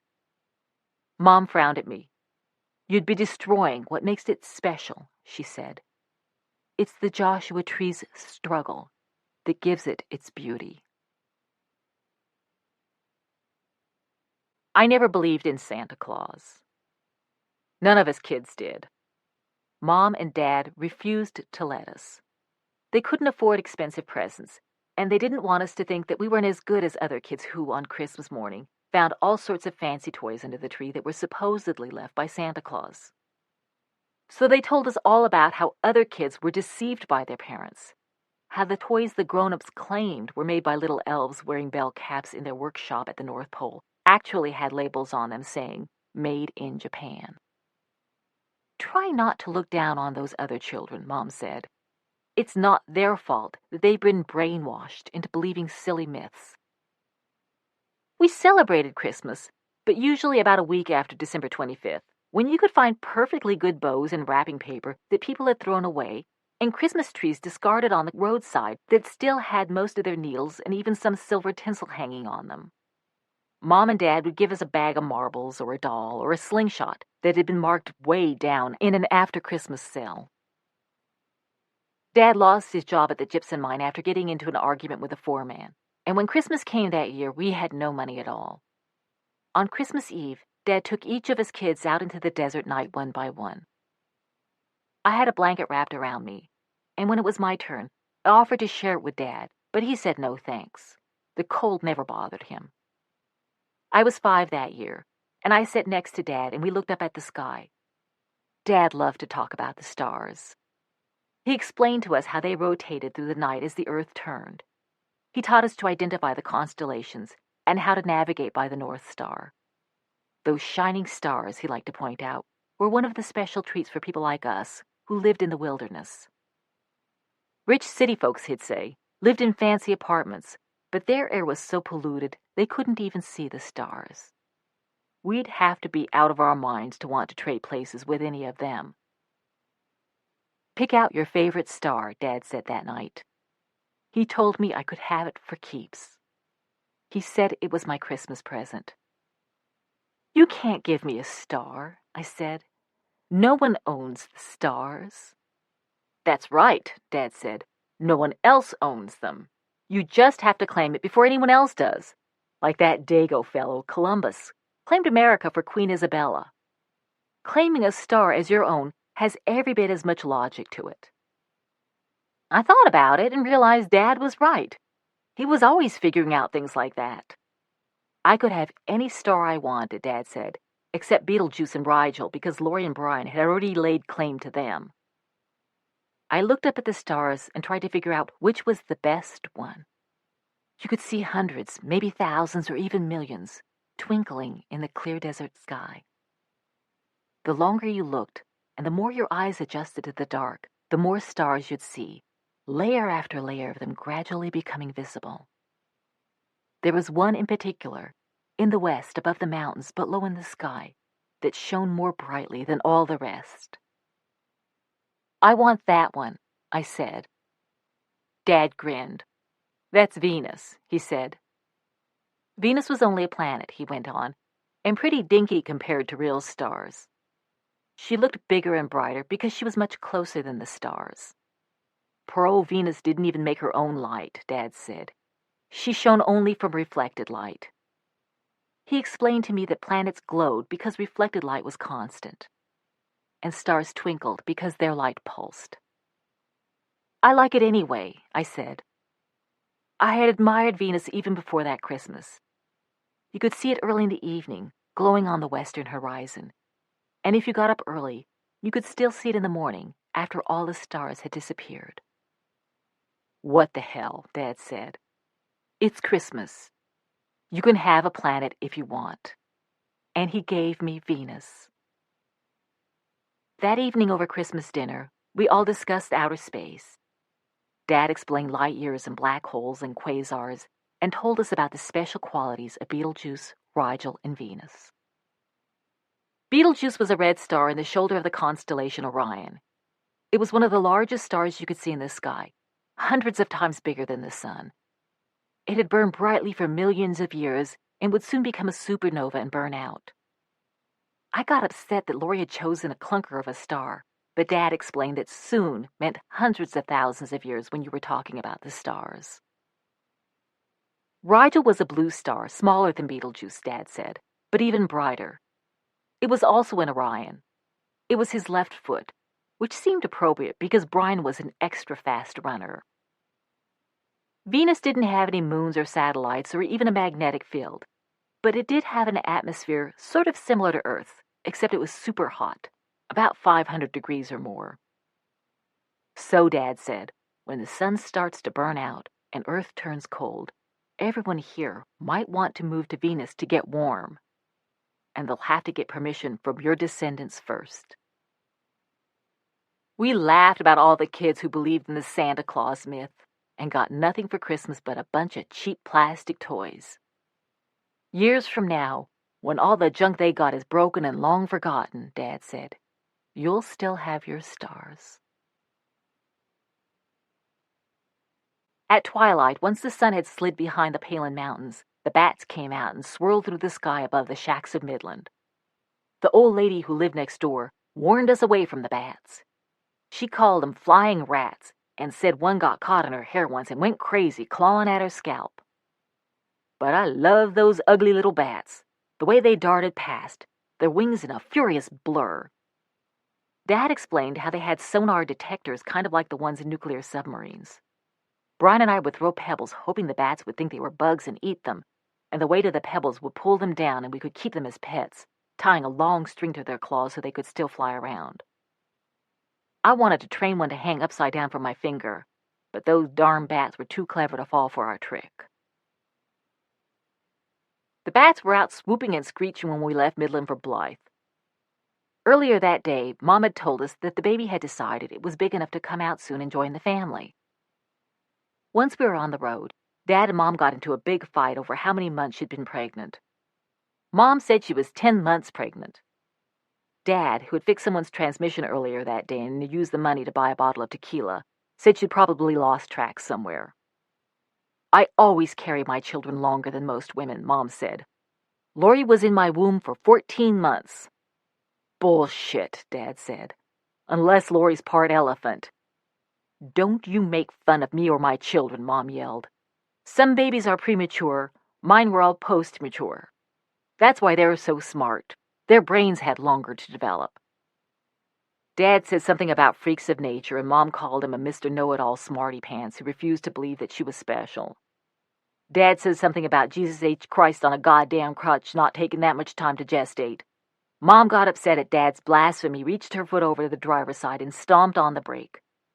It was the middle of the night, and Mom bolted out of the car and ran into the darkness. You crazy bitch, Dad hollered. Get your goddamn ass back in this car. You make me, Mr. Tough Guy, she screamed as she ran away. Dad jerked the steering wheel to one side and drove off the road into the desert after her. Lori, Brian, and I braced one another with our arms, like we always did when Dad went on some wild chase that we knew would get bumpy. Dad stuck his head out the window as he drove, hollering at Mom, calling her a stupid whore and a stinking cunt, and ordering her to get back into the car. Mom refused. She was ahead of us, bobbing in and out of the desert brush. Since she never used curse words, she was calling Dad names like blankety-blank and worthless drunk so-and-so. Dad stopped the car, then jammed down the accelerator and popped the clutch. We shot forward toward Mom, who screamed and jumped out of the way. Dad turned around and went for her again. It was a moonless night, so we couldn't see Mom except when she ran into the beam of the headlights. She kept looking over her shoulder, her eyes wide like a hunted animal's. We kids cried and begged Dad to stop, but he ignored us. I was even more worried about the baby inside Mom's swollen belly than I was about her. The car bounced on holes and rocks, brush scratching against its side and dust coming through the open windows. Finally, Dad cornered Mom against some rocks. I was afraid he might smush her with the car, but instead he got out and dragged her back, legs flailing, and threw her into the car. We banged through the desert and onto the road. Everyone was quiet except Mom, who was sobbing that she really did carry Lori for 14 months. Mom and Dad made up the next day, and by late afternoon, Mom was cutting Dad's hair in the living room of the apartment we'd rented in Blythe. He'd taken off his shirt and was sitting backward on a chair with his head bowed and his hair combed forward. Mom was snipping away while Dad pointed to the parts that were still too long. When they were finished, Dad combed back his hair and announced that Mom had done a hell of a fine shearing job. Our apartment was in a one-story cinder block building on the outskirts of town. It had a big blue and white plastic sign in the shape of an oval and a boomerang that said, "The LBJ Apartments." I thought it stood for Lori, Brian, and Jeannette, but Mom said LBJ were the initials of the president, who, she added, was a crook and a warmonger. A few truck drivers and cowboys had rooms at the LBJ Apartments, but most of the other people who lived there were migrant workers and their families, and we heard them talking through the thin sheetrock walls. Mom said it was one of the bonuses of living at the LBJ Apartments, because we'd be able to pick up a little Spanish without even studying. Blythe was in California, but the Arizona border was within spitting distance. People who lived there liked to say the town was 150 miles west of Phoenix, 250 miles east of Los Angeles, and smack dab in the middle of nowhere. But they always said it like they were bragging. Mom and Dad weren't exactly crazy about Blythe. Too civilized, they said, and downright unnatural, too, since no town the size of Blythe had any business existing out in the Mojave Desert. It was near the Colorado River, founded back in the 19th century by some guy who figured he could get rich turning the desert into farmland. He dug a bunch of irrigation ditches that drained water out of the Colorado River to grow lettuce and grapes and broccoli right there in the middle of all that cactus and sagebrush. Dad got disgusted every time we drove past one of those farm fields with their irrigation ditches wide as moats. "It's a goddamn perversion of nature," he'd say. "If you want to live in the farmland, haul your sorry hide off to Pennsylvania. If you want to live in the desert, eat prickly pears, not iceberg pansy-ass lettuce." "That's right," Mom would say. "Prickly pears have more vitamins anyway." Living in a big city like Blythe meant I had to wear shoes. It also meant I had to go to school. School wasn't so bad. I was in the first grade and my teacher, Miss Cook, always chose me to read aloud when the principal came into the classroom. The other students didn't like me very much because I was so tall and pale and skinny, and always raised my hand too fast and waved it frantically in the air whenever Miss Cook asked a question. A few days after I started school, 4 Mexican girls followed me home and jumped me in the alleyway near the LBJ apartments. They beat me up pretty bad, pulling my hair and tearing my clothes and calling me a teacher's pet and a matchstick. I came home that night with scraped knees and elbows and a busted lip. "Looks to me like you got in a fight," Dad said. He was sitting at the table, taking apart an old alarm clock with Brian. "Just a little dust-up," I said. That was the word Dad always used after he'd been in a fight. "How many were there?" "6, I lied. "Is that split lip okay?" he asked. "This little old scratch?" I asked. "You should have seen what I did to them." "That's my girl," Dad said, and went back to the clock. But Brian kept looking over at me. The next day when I got to the alley, the Mexican girls were waiting for me. Before they could attack, Brian jumped out from behind a clump of sagebrush, waving a yucca branch. Brian was shorter than me and just as skinny, with freckles across his nose and sandy red hair that fell into his eyes. He wore my hand-me-down pants, which I had inherited from Lori and then passed on to him, and they were always sliding off his bony behind. "Just back off now, and everyone can walk away with their limbs still intact," Brian said. It was another one of Dad's lines. The Mexican girls stared at him before bursting into laughter. Then they surrounded him. Brian did fairly well fending them off until the yucca branch broke. Then he disappeared beneath a flurry of swinging fists and kicking feet. I grabbed the biggest rock I could find and hit one of the girls on the head with it. From the jolt in my arm, I thought I cracked her skull. She sank to her knees. One of her friends pushed me to the ground and kicked me in the face. Then they all ran off, the girl I hit holding her head as she staggered along. Brian and I sat up. His face was covered with sand.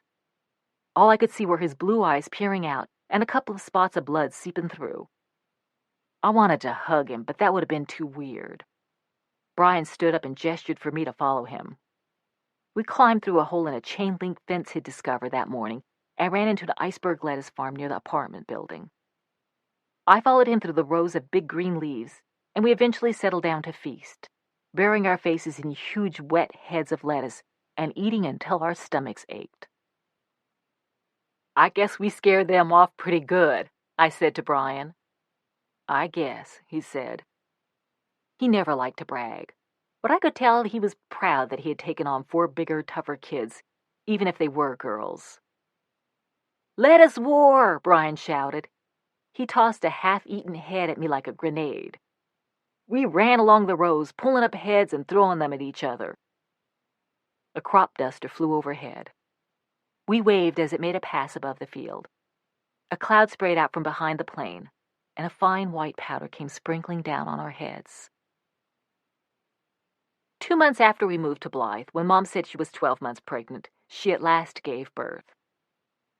After she'd been in the hospital for 2 days, we all drove out to pick her up.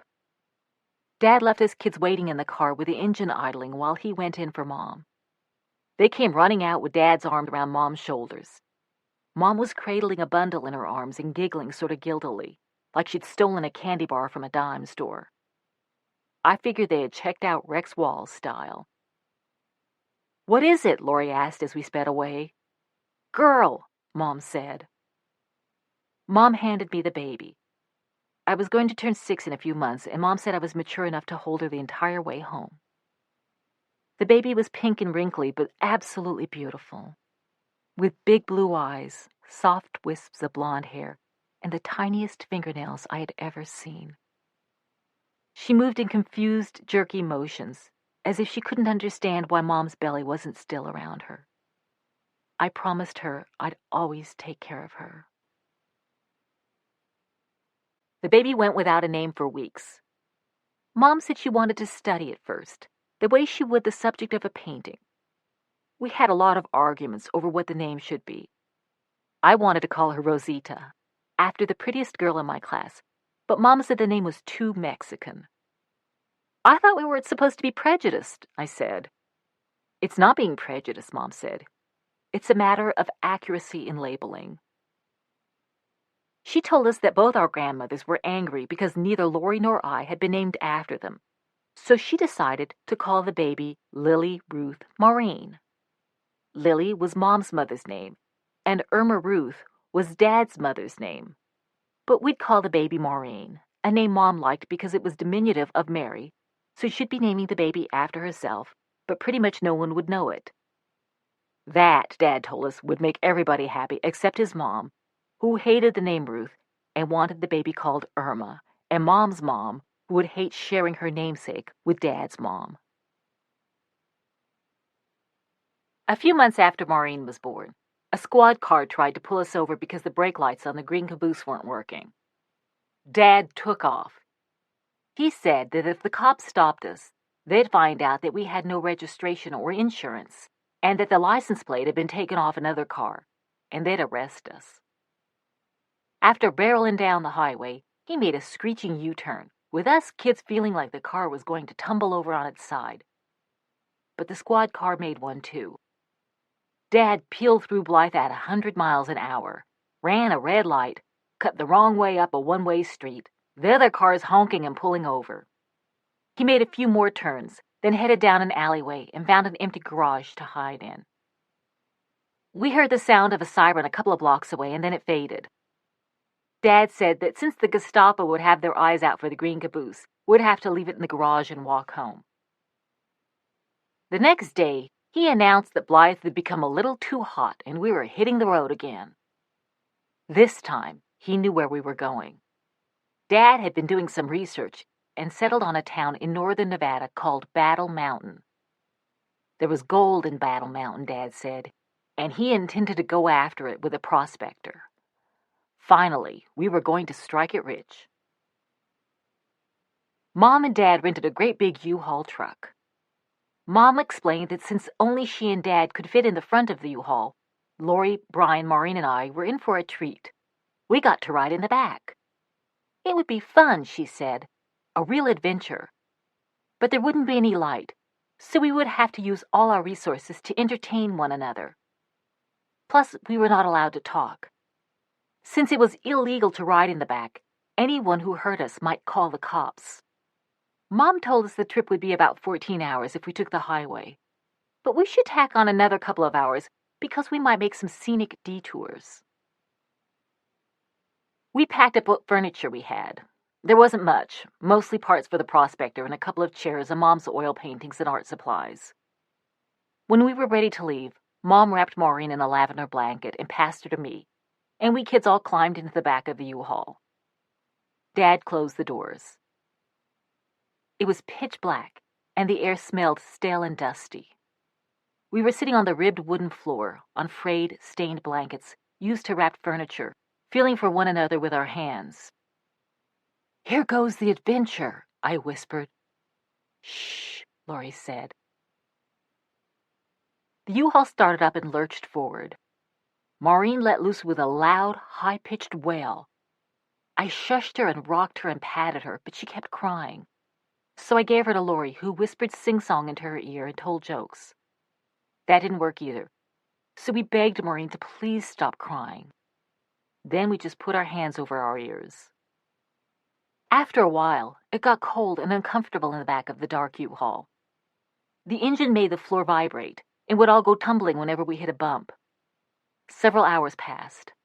By then, we were all dying to pee and wondering if Dad was going to pull over for a rest stop. Suddenly, with a bang, we hit a huge pothole, and the back doors on the U-Haul flew open. The wind shrieked through the compartment. We were afraid we were going to get sucked out, and we all shrank back against the prospector. The moon was out. We could see the glow from the U-Haul's taillights, and the road would come down, stretching back through the silvery desert. The unlocked doors swung back and forth with loud clangs. Since the furniture was stored between us and the cabin, we couldn't knock on the wall to get Mom and Dad's attention. We banged on the sides of the U-Haul and hollered as loud as we could, but the engine was too noisy and they didn't hear us. Brian crawled to the back of the van. When one of the doors swung in, he grabbed at it, but it flew open again, jerking him forward. I thought the door was going to drag Brian out, but he jumped back just in time and scrambled along the wooden floor toward Lori and me. Brian and Lori held tight to the prospector, which Dad had tied securely with ropes. I was holding Maureen, who for some strange reason had stopped crying. I wedged myself into a corner. It seemed like we'd have to ride it out. Then a pair of headlights appeared way in the distance behind us. We watched as the car slowly caught up with the U-Haul. After a few minutes, it pulled up right behind us, and its headlights caught us there in the back of the cab. The car started honking and flashing its brights. Then it pulled up and passed us. The driver must have signaled Mom and Dad, because the U-Haul slowed to a stop, and Dad came running back with a flashlight. "What the hell is going on?" he asked. He was furious. We tried to explain that it wasn't our fault the doors blew open, but he was still angry. I knew that he was scared too, maybe even more scared than angry. "Was that a cop?" Brian asked. "No," Dad said, "and you're sure as hell lucky it wasn't, or he'd be hauling your asses off to jail." After we peed, we climbed back into the truck and watched as Dad closed the doors. The darkness enveloped us again. We could hear Dad locking the doors and double-checking them. The engine restarted, and we continued on our way. Battle Mountain had started out as a mining post, settled 100 years earlier by people hoping to strike it rich. But if anybody had ever struck it rich in Battle Mountain, they must have moved somewhere else to spend their fortune. Nothing about the town was grand except the big empty sky and, off in the distance, the stony purple Tuscarora Mountains running down to the Table Flat Desert.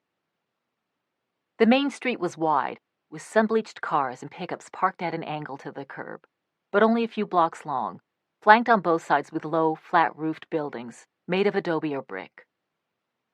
A single streetlight flashed red day and night. Along Main Street was a grocery store, a drugstore, a Ford dealership, a Greyhound bus station, and two big casinos, the Owl Club and the Nevada Hotel. The buildings, which seemed puny under the huge sky, had neon signs that didn't look like they were on during the day because the sun was so bright.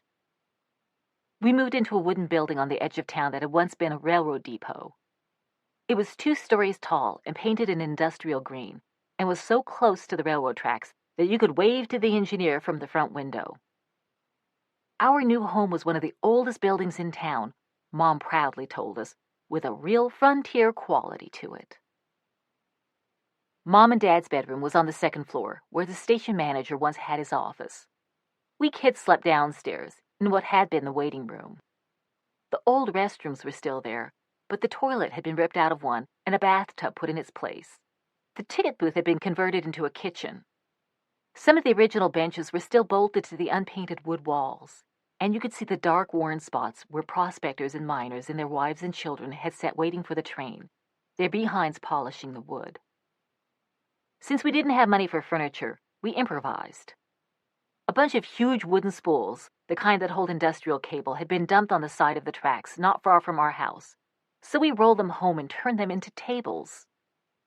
"What kind of fools would go waste money on store-bought tables when they can have these for free?" Dad said as he pounded the tops of the spools to show how sturdy they were. For chairs, we used some smaller spools and a few crates. Instead of beds, we kids each slept in a big cardboard box, like the ones refrigerators get delivered in. A little while after we'd moved into the depot, we heard Mom and Dad talking about buying us kids real beds, and we said they shouldn't do it. We liked our boxes. They made going to bed seem like a real adventure. Shortly after we moved into the depot, Mom decided that what we really needed was a piano. Dad found a cheap upright when a saloon in the next town over went out of business, and he borrowed a neighbor's pickup to bring it home. We slid it off the pickup down a ramp, but it was too heavy to carry. To get it into the depot, Dad devised a system of ropes and pulleys that he attached to the piano in the front yard and ran through the house and out the back door, where they were tied to the pickup. The plan was for Mom to ease the truck forward, pulling the piano into the house while Dad and we kids guided it up a ramp of planks and through the front door. "Ready?" Dad hollered when we were all in our positions. "Okey doke," Mom shouted. But instead of easing forward, Mom, who had never quite gotten the hang of driving, hit the gas pedal hard, and the truck shot ahead. The piano jerked out of our hands, sending us lurching forward and bounced into the house, splintering the door frame. Dad screamed at Mom to slow down, but she kept going and dragged the screeching, chord-banging piano across the depot floor and right through the rear door, splintering its frame, too, then out into the backyard where it came to rest next to a thorny bush. Dad came running through the house. "What the Sam Hill were you doing?" he yelled at Mom. "I told you to go slow." "I was only doing 25, Mom said. You get mad at me when I go that slow on the highway." She looked behind her and saw the piano sitting in the backyard. "Oopsie daisy," she said. Mom wanted to turn around and drag it back into the house from the other direction, but Dad said that was impossible because the railroad tracks were too close to the front door to get the pickup in position. So the piano stayed where it was. On the days Mom felt inspired, she took her sheet music and one of our spool chairs outside and pounded away at her music back there. "Most pianists never get the chance to play in the great out of doors," she said. "And now the whole neighborhood can enjoy the music too." Dad got a job as an electrician in a barite mine. He left early and came home early, and in the afternoons we all played games. Dad taught us cards. He tried to show us how to be steely-eyed poker players, but I wasn't very good. Dad said you could read my face like a traffic light. Even though I wasn't much of a bluffer, I'd sometimes win a hand because I was always getting excited by even mediocre cards, like a pair of fives, which made Brian and Lori think I'd been dealt aces. Dad also invented games for us to play, like the Ergo game, in which he made two statements of fact, and we had to answer a question based on those statements, or else say, insufficient information to draw a conclusion, and explain why. When Dad wasn't there, we invented our own games. We didn't have many toys, but you didn't need toys in a place like Battle Mountain. We'd get a piece of cardboard and go tobogganing down the depot's narrow staircase. We'd jump off the roof of the depot, using an army surplus blanket as our parachute and letting our legs buckle under us when we hit the ground, like Dad had taught us real parachutists do. We'd put a piece of scrap metal, or a penny if we're feeling extravagant, on the railroad tracks right before the train came. After the train had roared by, the massive wheels churning, we'd run to get our newly flattened, hot and shiny piece of metal. The thing we liked to do most was go exploring in the desert. We'd get up at dawn, my favorite time when the shadows were long and purple, and you still had the whole day ahead of you. Sometimes Dad went with us, and would march through the sagebrush military style, with Dad calling out orders in a sing-song chant, "Hup, 2, 3, 4. And then we'd stop and do push-ups, or Dad would hold out his arm so we could do pull-ups on it. Mostly Brian and I went exploring by ourselves. That desert was filled with all sorts of amazing treasures. We'd moved to Battle Mountain because of the gold in the area, but the desert also had tons of other mineral deposits. There was silver and copper and uranium and barite, which Dad said oil drilling rigs used. Mom and Dad could tell what kind of minerals and ore were in the ground from the color of the rocks and soil, and they taught us what to look for. Iron was in the red rocks, copper in the green. There was so much turquoise, nuggets and even big chunks of it lying on the desert floor, that Brian and I could fill our pockets with it until the weight practically pulled our pants down. You could also find arrowheads and fossils, and old bottles that had turned deep purple from lying under the broiling sun for years. You could find the sun-parched skulls of coyotes and empty tortoise shells and the rattles and shed skins of rattlesnakes. And you could find great big bullfrogs that had stayed in the sun too long and were completely dried up and light as a piece of paper. On Sunday night, if Dad had money, we'd all go to the Owl Club for dinner. The Owl Club was world famous, according to the sign, where a hoot owl wearing a chef's hat pointed the way to the entrance. Off to one side was a room with rows of slot machines that were constantly clinking and ticking and flashing lights. Mom said the slot players were hypnotized. Dad said they were damn fools. Never play the slots, Dad told us. They're for suckers who rely on luck. Dad knew all about statistics, and he explained how the casinos stacked the odds against the slot players. When Dad gambled, he preferred poker and pool, games of skill, not chance. Whoever coined the phrase, "a man's got to play the hand that was dealt him," was most certainly one piss-poor bluffer, Dad said. The Owl Club had a bar where groups of men with sunburned necks huddled together over beers and cigarettes. They all knew Dad, and whenever he walked in, they insulted him in a loud, funny way that was meant to be friendly. "This joint must be going to hell in a handbasket if they're letting in sorry-ass characters like you," they'd shout. "Hell, my presence here has a positively elevating effect compared to you mangy coyotes," Dad would yell back. They'd all throw their heads back and laugh and slap one another between the shoulder blades. We always sat down at one of the red booths. "Such good manners," the waitress would exclaim, because Mom and Dad made us say sir and ma'am and yes please and thank you. "They're damned smart, too," Dad would declare. "Finest damn kids ever walked the planet." And we'd smile and order hamburgers or chili dogs and milkshakes and big plates of onion rings that glistened with hot grease. The waitress brought the food to the table and poured the milkshakes from a sweating metal container into our glasses. There was always some left over, so she kept the container on the table for us to finish. "Looks like you hit the jackpot and got something extra," she'd say with a wink. We always left the Owl Club so stuffed we could hardly walk. "Let's waddle home, kids," Dad would say. The barite mine where Dad worked had a commissary, and the mine owner deducted our bill and the rent for the depot out of Dad's paycheck every month. At the beginning of each week, we went to the commissary and brought home bags and bags of food. Mom said only people brainwashed by advertising bought prepared food such as SpaghettiOs and TV dinners. She bought the basics: sacks of flour or cornmeal, powdered milk, onions, potatoes, 20-pound bags of rice or pinto beans, salt, sugar, yeast for making bread, cans of jack mackerel, a canned ham or a fat slab of bologna, and for dessert, cans of sliced peaches. Mom didn't like cooking much. "Why spend the afternoon making a meal that will be gone in an hour," she'd ask us, "when in the same amount of time I can do a painting that will last forever?" So once a week or so, she'd fix a big cast iron vat of something like fish and rice, or usually beans. We'd all sort through the beans together, picking out the rocks. Then Mom would soak them overnight, boil them the next day with an old ham bone to give them flavor, and for that entire week would have beans for breakfast, lunch, and dinner. If the beans started going bad, we'd just put a little extra spice in them, like the Mexicans at the LBJ apartments always did. We bought so much food that we never had much money come payday. One payday, Dad owed the mine company 11 cents. He thought it was funny and told them to put it on his tab. Dad almost never went out drinking at night like he used to. He stayed home with us.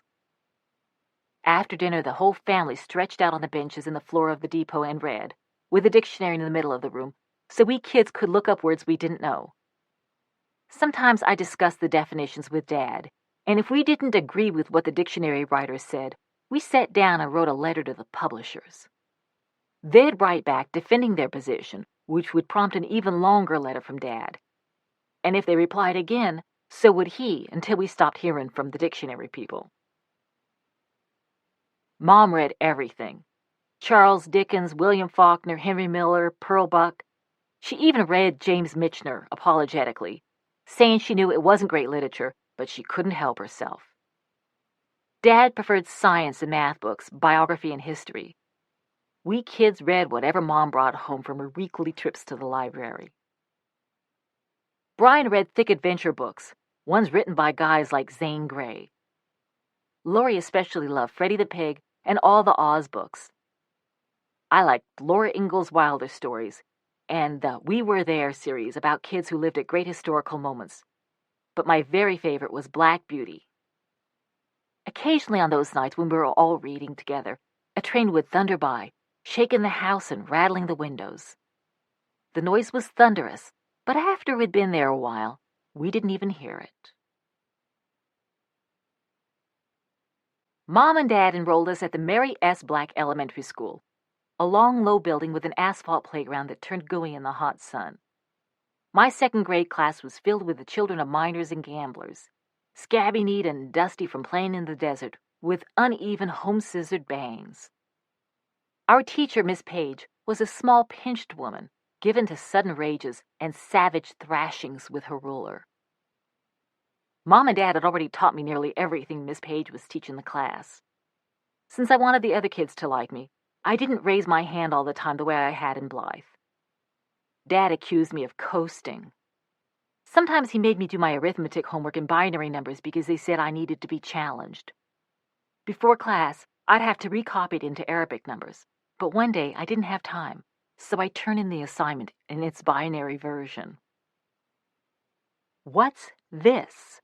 Miss Page asked. She pressed her lips together as she studied the circles and lines that covered my paper, then looked up at me suspiciously. "Is this a joke?" I tried to explain to her about binary numbers and how they were the system that computers used, and how Dad said they were far superior to other numeric systems. Miss Page stared at me. "It wasn't the assignment," she said impatiently. She made me stay late and redo the homework. I didn't tell Dad, because I knew he'd come to school to debate Miss Page about the virtues of various numeric systems.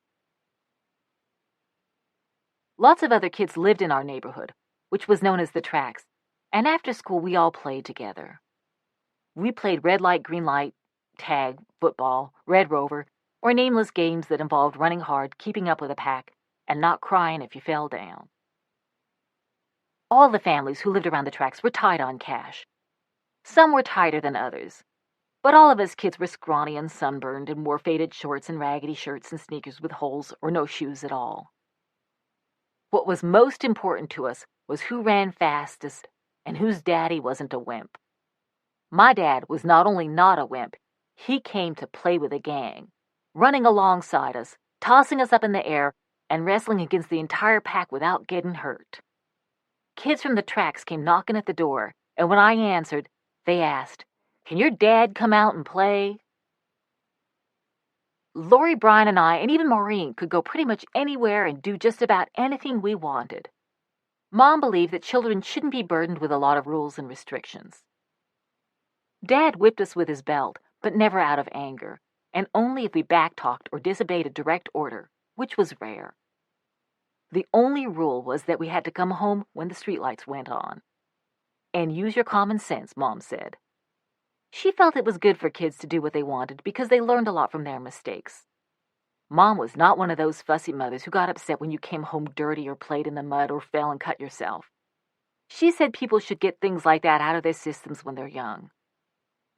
Once an old nail ripped my thigh while I was climbing over a fence at my friend Carla's house. Carla's mother thought I should go to the hospital for stitches and a tetanus shot. "Nothing but a minor flesh wound," Mom declared after studying the deep gash. "People these days run to the hospital every time they skin their knees," she added. "We're becoming a nation of sissies." With that, she sent me back out to play. Some of the rocks I found while I was exploring out in the desert were so beautiful that I could not bear the idea of leaving them there. So I started a collection. Brian helped me with it, and together we found garnets and granite and obsidian and Mexican crazy lace and more turquoise. Dad made necklaces for Mom out of all that turquoise. We discovered large sheets of mica that you could pound into powder and then rub all over your body so you'd shimmer under the Nevada sun, as if you were coated with diamonds. Lots of times Brian and I thought we'd found gold, and would stagger home with an entire bucket full of sparkling nuggets. But it was always iron pyrite, fool's gold. Some of it Dad said we should keep because it was especially good quality for fool's gold. My favorite rocks to find were geodes, which Mom said came from the volcanoes that had erupted to form the Tuscarora Mountains millions of years ago during the Miocene period. From the outside, geodes looked like boring round rocks, but when you broke them open with a chisel and hammer, the insides were hollow like a cave, and the walls were covered with glittering white quartz crystals or sparkling purple amethysts. I kept my rock collection behind the house, next to Mom's piano, which was getting a little weathered. Lori and Brian and I would use the rocks to decorate the graves of our pets that died, or of the dead animals we found and decided should get a proper burial.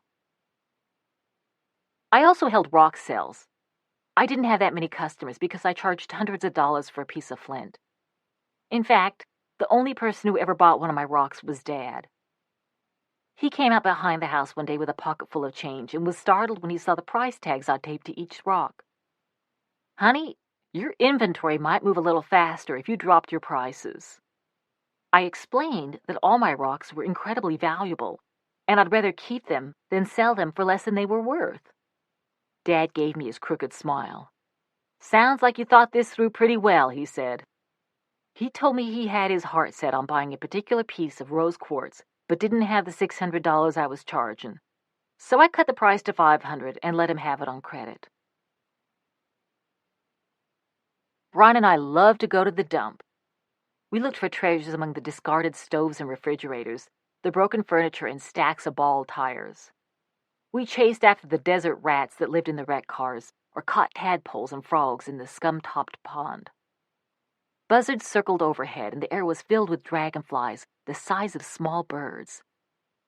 There were no trees to speak of in Battle Mountain, but one corner of the dump had huge piles of railroad ties and rotting lumber that were great for climbing and carving your initials on.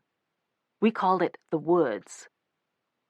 Toxic and hazardous wastes were stored in another corner of the dump, where you could find old batteries, oil drums, paint cans, and bottles with skulls and crossbones.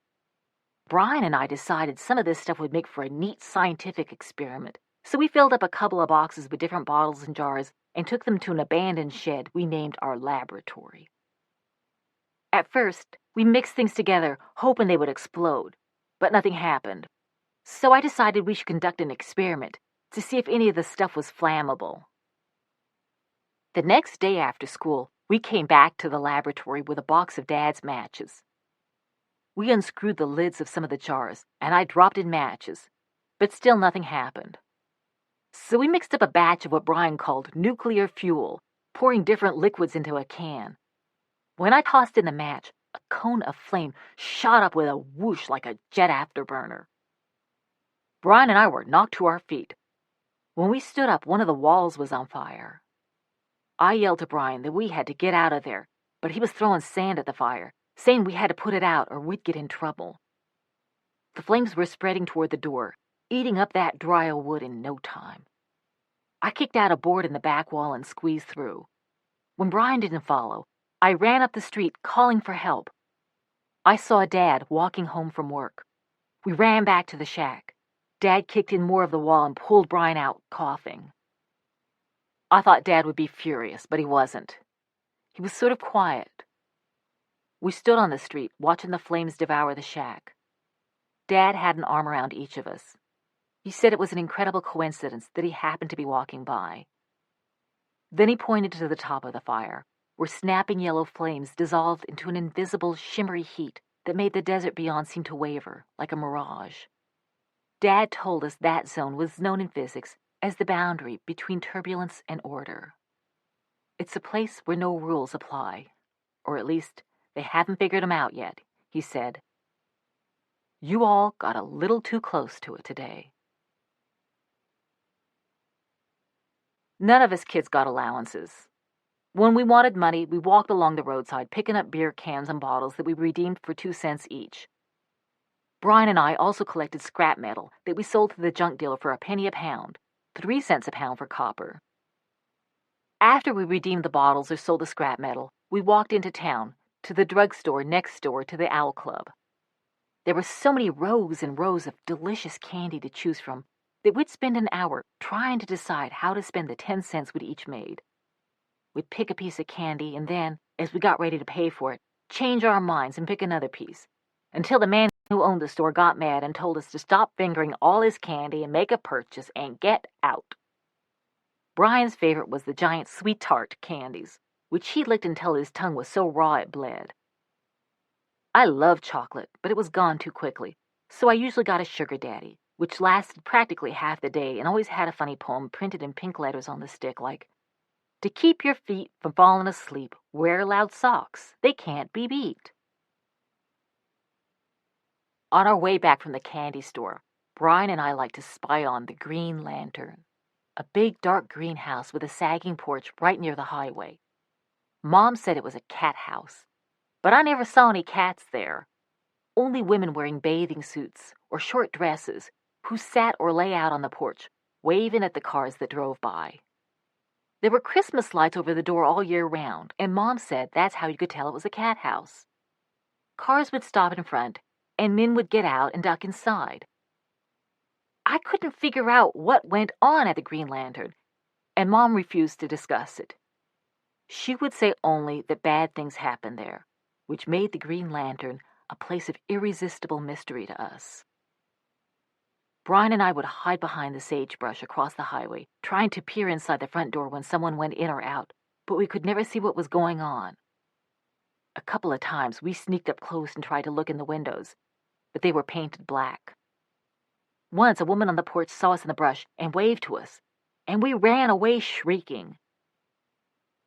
One day when Brian and I were hiding in the sagebrush spying, I double dared him to talk to the woman lying out on the porch. Brian was almost 6 by then, a year younger than me, and he wasn't afraid of anything.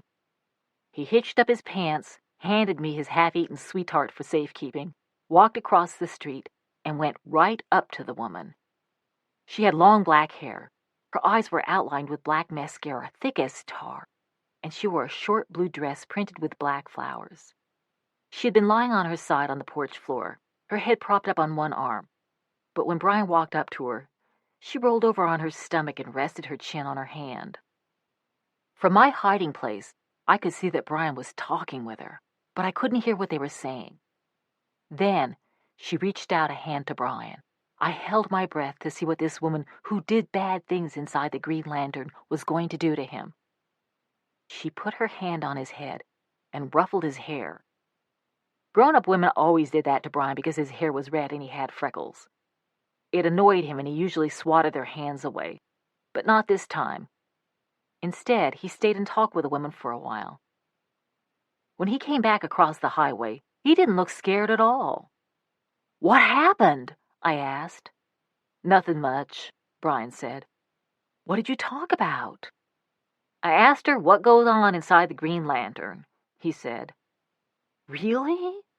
I was impressed. "What did she say?" "Nothing much," he said. "She told me that men came in and the women there were nice to them." "Oh," I said. "Anything else?" "Nah," Brian said. He started kicking at the dirt like he didn't want to talk about it anymore.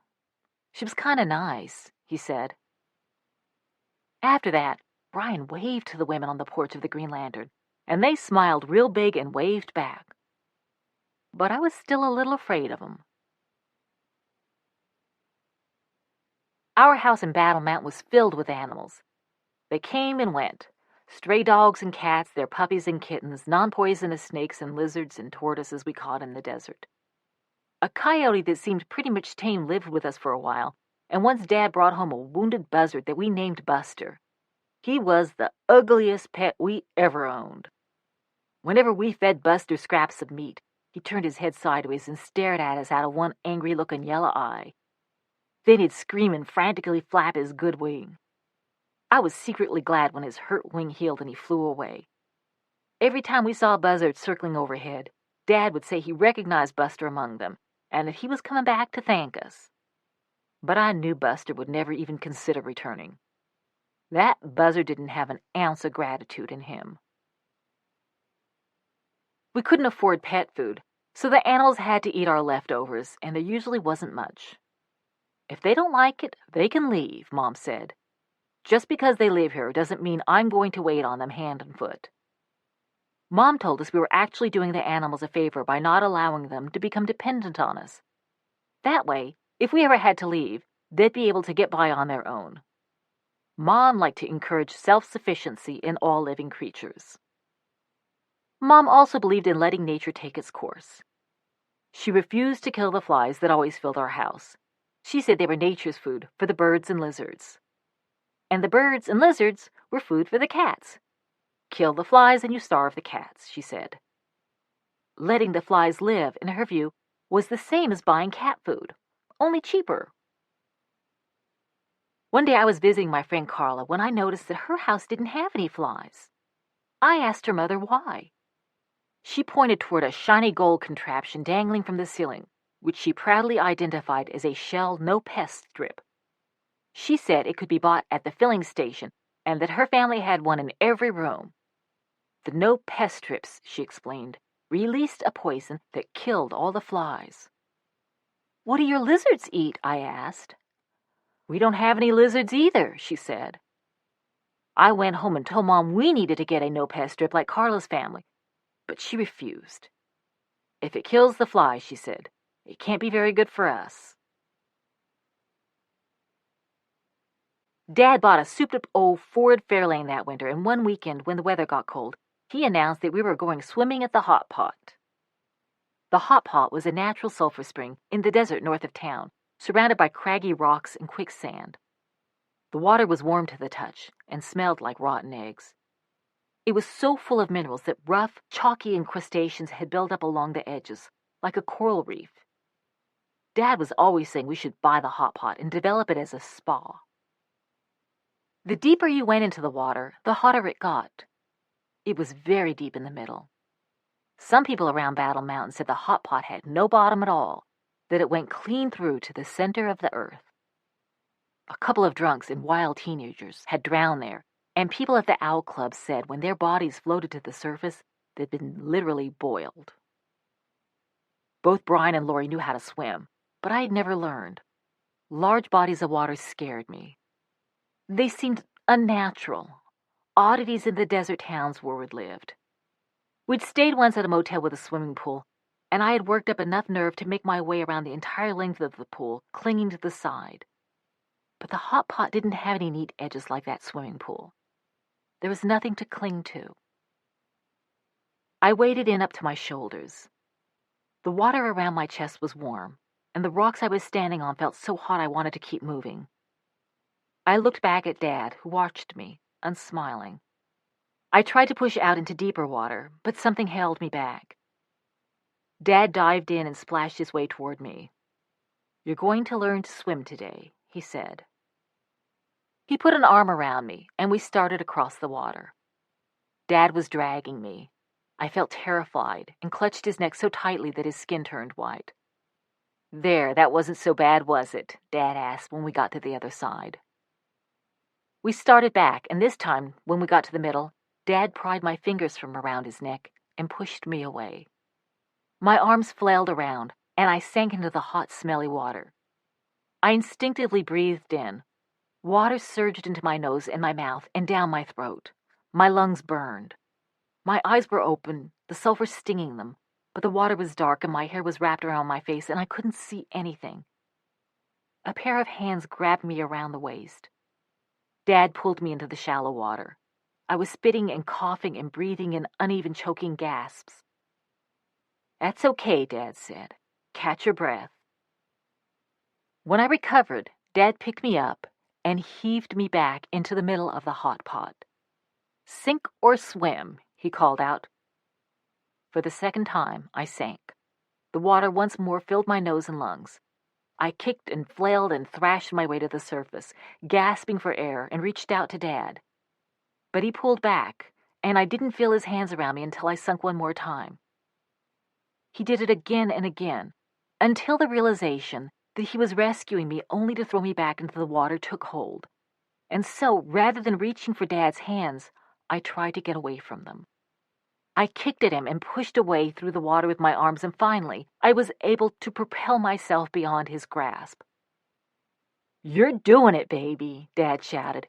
"You're swimming." I staggered out of the water and sat on the calcified rocks, my chest heaving. Dad came out of the water too and tried to hug me, but I wouldn't have anything to do with him or with Mom, who'd been floating on her back as if nothing were happening, or with Brian and Lori, who gathered around and were congratulating me. Dad kept telling me that he loved me, that he would never let me drown, but you can't cling to the side your whole life. That one lesson every parent needs to teach his child is, if you don't want to sink, you better figure out how to swim. What other reason, he asked, would possibly make him do this? Once I got my breath back, I figured he must be right. There was no other way to explain it. "Bad news," Lori said one day when I got home from exploring. Dad lost his job. Dad had kept this job for nearly 6 months, longer than any other. I figured we were through with Battle Mountain and that within a few days would be on the move again. "I wonder where we'll live next," I said. Lori shook her head. "We're staying here," she said. Dad insisted he hadn't exactly lost his job. He had arranged to have himself fired because he wanted to spend more time looking for gold. He had all sorts of plans to make money, she added. Inventions he was working on, odd jobs he had lined up. But for the time being, things might get a little tight around the house. "We all have to help out," Lori said. I thought of what I could do to contribute besides collecting bottles and scrap metal. "I'll cut the prices on my rocks," I said. Lori paused and looked down. "I don't think that will be enough," she said. "I guess we can eat less," I said. "We have before," Lori said. We did eat less. Once we lost our credit at the commissary, we quickly ran out of food. Sometimes one of Dad's odd jobs would come through, or he'd win some money gambling, and we'd eat for a few days. Then the money would be gone, and the refrigerator would be empty again. Before, whenever we were out of food, Dad was always there, full of ideas and ingenuity. He'd find a can of tomatoes on the back of a shelf that everyone else had missed, or he'd go off for an hour and come back with an armful of vegetables, never telling us where he got them, and whip up a stew. But now he began disappearing a lot. "Where'd Dad?" Maureen asked all the time. She was a year and a half old, and those were almost her first words. "He's out finding us food and looking for work," I'd say. But I wondered if he didn't really want to be around us unless he could provide for us. I tried to never complain. If we asked Mom about food, in a casual way because we didn't want to cause any trouble, she'd simply shrug and say she couldn't make something out of nothing. We kids usually kept our hunger to ourselves, but we were always thinking of food and how to get our hands on it. During recess at school, I'd slip back into the classroom and find something in the other kids' lunch bags that wouldn't be missed. A package of crackers, an apple, and I'd gulp it down so quickly I would barely be able to taste it. If I was playing in a friend's yard, I'd ask if I could use the bathroom, and if no one was in the kitchen, I'd grab something out of the refrigerator or cupboard and take it into the bathroom and eat it there, always making a point of flushing the toilet before leaving. Brian was scavenging too. One day I discovered him upchucking behind our house. I wanted to know how he could be spewing like that when we hadn't eaten in days. He told me he had broken into a neighbor's house and stolen a gallon jar of pickles. The neighbor had caught him, but instead of reporting him to the cops, he made Brian eat the entire jarful as a punishment.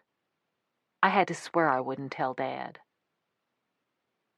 A couple of months after Dad lost his job, he came home with a bag of groceries, a can of corn, a half-gallon of milk, a loaf of bread, 2 tins of deviled ham, a sack of sugar, and a stick of margarine.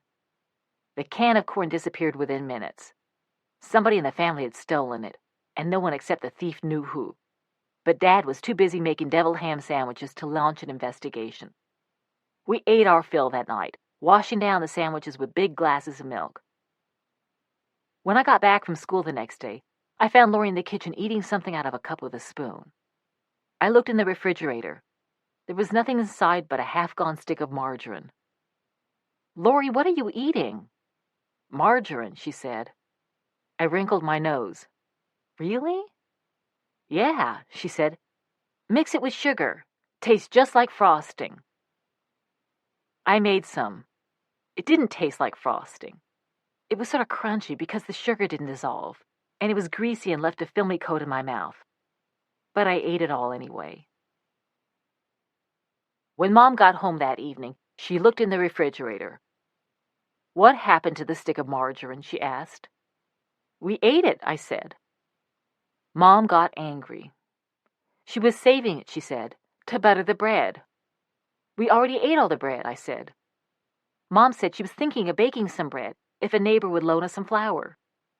I pointed out that the gas company had turned off our gas. "Well," Mom said, "we should have saved the margarine just in case the gas gets turned back on. Miracles happen, you know." "It was because of my and Lori's selfishness," she said, "that if we had any bread, we'd have to eat it without butter." Mom wasn't making any sense to me. I wondered if she had been looking forward to eating the margarine herself, and that made me wonder if she was the one who'd stolen the can of corn the night before, which got me a little mad. "It was the only thing to eat in the whole house," I said. Raising my voice, I added, "I was hungry." Mom gave me a startled look. I'd broken one of our unspoken rules. We were always supposed to pretend our life was one long and incredibly fun adventure.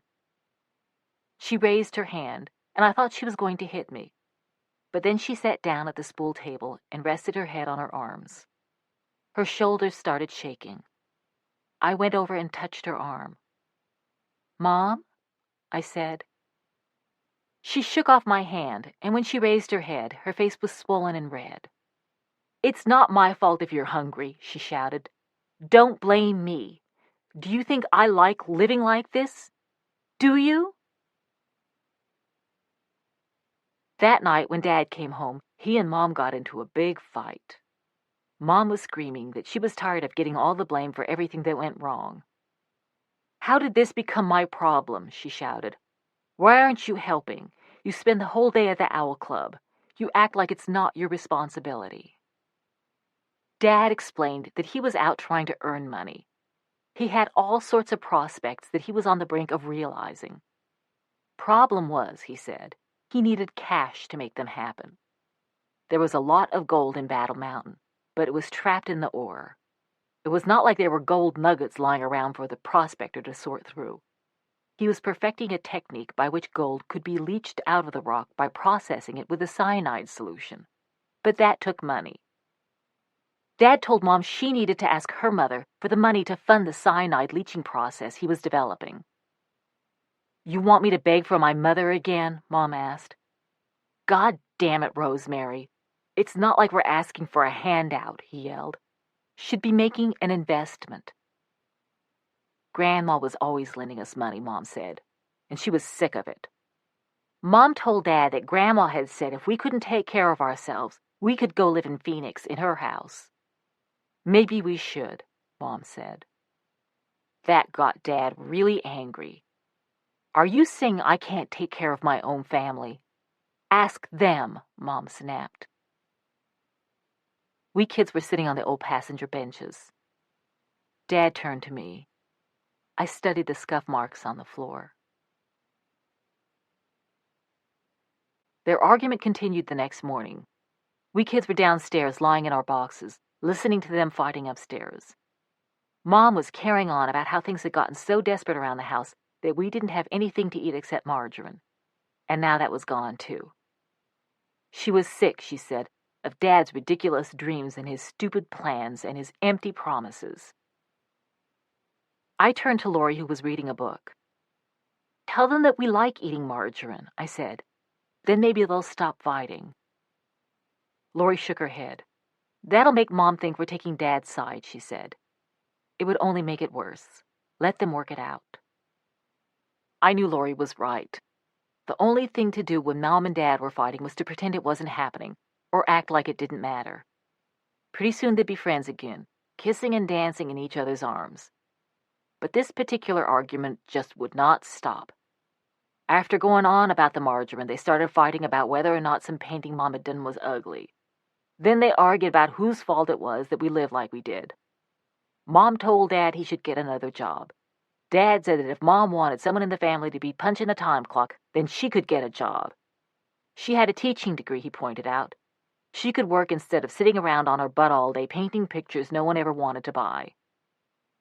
Van Gogh didn't sell any paintings either, Mom said. I'm an artist. Fine, Dad said. Then quit your damn belly aching, or go peddle your ass at the Green Lantern. Mom and Dad's shouting was getting so loud that you could hear it throughout the neighborhood. Lori, Brian, and I looked at one another. Brian nodded at the front door, and we all went outside and started making sandcastles for scorpions. We figured that if we were in the yard acting like the fighting was no big deal, maybe the neighbors would feel the same way. But as the screaming continued, neighbors started gathering on the street. Some were simply curious.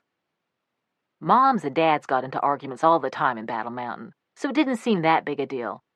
But this fight was raucous even by local standards, and some people thought they should step in and break it up. "I'll let 'em work out their differences," one of the men said. "No one's got a right to interfere." So they leaned back against car fenders and fence posts or sat on pickup tailgates as if they were at a rodeo. Suddenly, one of Mom's oil paintings came flying through an upstairs window. Next came her easel. The crowd below scurried back to avoid getting hit. Then Mom's feet appeared in the window, followed by the rest of her body. She was dangling from the second floor, her legs swinging wildly. Dad was holding her by the arms while she tried to hit him in the face. "Help!" Mom screamed. "He's trying to kill me." "God damn it, Rosemary, get back in here," Dad said. "Don't hurt her," Lori yelled. Mom was swinging back and forth. Her yellow cotton dress had gotten bunched up around her waist, and the crowd could see her white underwear. They were sort of old and baggy, and I was afraid they might fall off altogether. Some of the grown-ups called out, worried that Mom might fall, but one group of kids thought Mom looked like a chimpanzee swinging from a tree, and they began making monkey noises and scratching their armpits and laughing. Brian's face turned dark, and his fists clenched up. I felt like punching them too, but I pulled Brian back. Mom was thrashing around so hard that her shoes fell off. It looked like she might slip from Dad's grasp or pull him out of the window. Lori turned to Brian and me. "Come on." We ran inside and up the stairs and held on to Dad's legs so Mom's weight wouldn't drag him through the window as well. Finally, he pulled Mom back inside. She collapsed onto the floor. "He tried to kill me," Mom sobbed. "Your father wants to watch me die." "I didn't push her," Dad protested. "I swear to God I didn't. She jumped." He was standing over Mom, holding out his hands, palms up, pleading his innocence. Lori stroked Mom's hair and dried her tears. Brian leaned against the wall and shook his head. "Everything's okay now," I said over and over again. The next morning, instead of sleeping late the way she usually did, Mom got up with us kids and walked over to the Battle Mountain Intermediate School, which was across the street from the Mary S. Black Elementary School. She applied for a job and was hired right away, since she had a degree, and there were never enough teachers in Battle Mountain. The few teachers the town did have were not exactly the pick of the litter, as Dad liked to say, and despite the shortage, one would get fired from time to time. A couple of weeks earlier, Miss Page had gotten the axe when the principal caught her toting a loaded rifle down the school hall. Miss Page said all she wanted to do was motivate her students to do their homework. Lori's teacher had stopped showing up around the same time Miss Page was fired, so Mom was assigned to teach Lori's class. Her students really liked her. She had the same philosophy about educating children that she had about rearing them. She thought rules and discipline held people back, and felt the best way to let children fulfill their potential was by providing freedom. She didn't care if her students were late or didn't do their homework. If they wanted to act out, that was fine with her, as long as they didn't hurt anyone else. Mom was all the time hugging her students and letting them know how wonderful and special she thought they were. She'd tell the Mexican kids never to let anyone say they weren't as good as white kids. She'd tell the Navajo and Apache kids they should be proud of their noble Indian heritage. Students who were considered problem kids or mentally slow started doing well. Some followed Mom around like stray dogs. Even though her students liked her, Mom hated teaching. She had to leave Maureen, who was not yet 2, with a woman whose drug dealer husband was serving time in the state prison.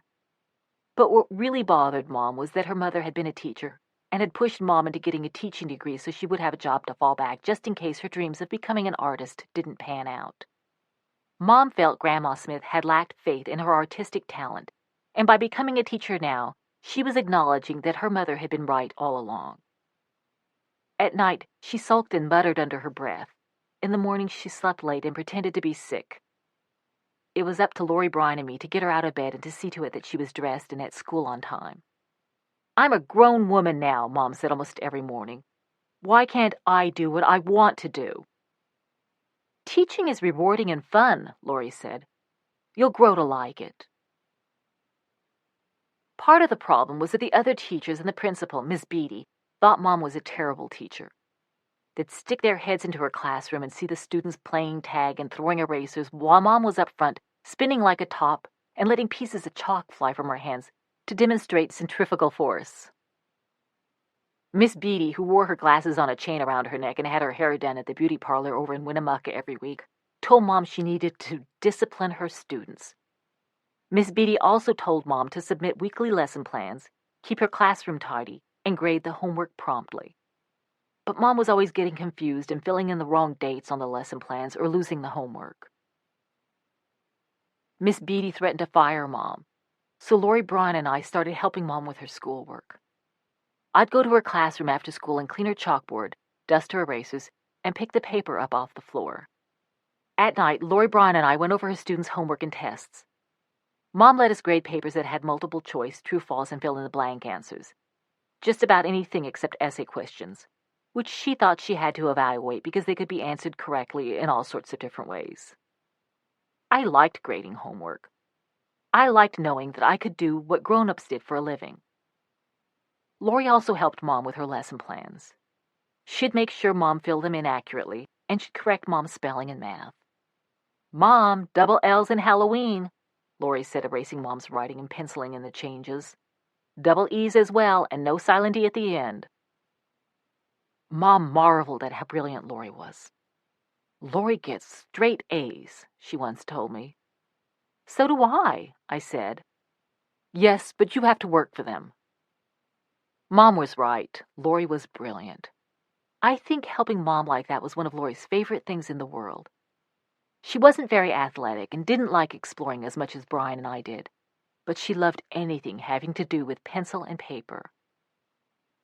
After Mom and Lori finished the lesson plans, they'd sit around the spool table, sketching each other and cutting out magazine photos of animals and landscapes and people with wrinkled faces and putting them in Mom's folder of potential painting subjects. Lori understood Mom better than anyone.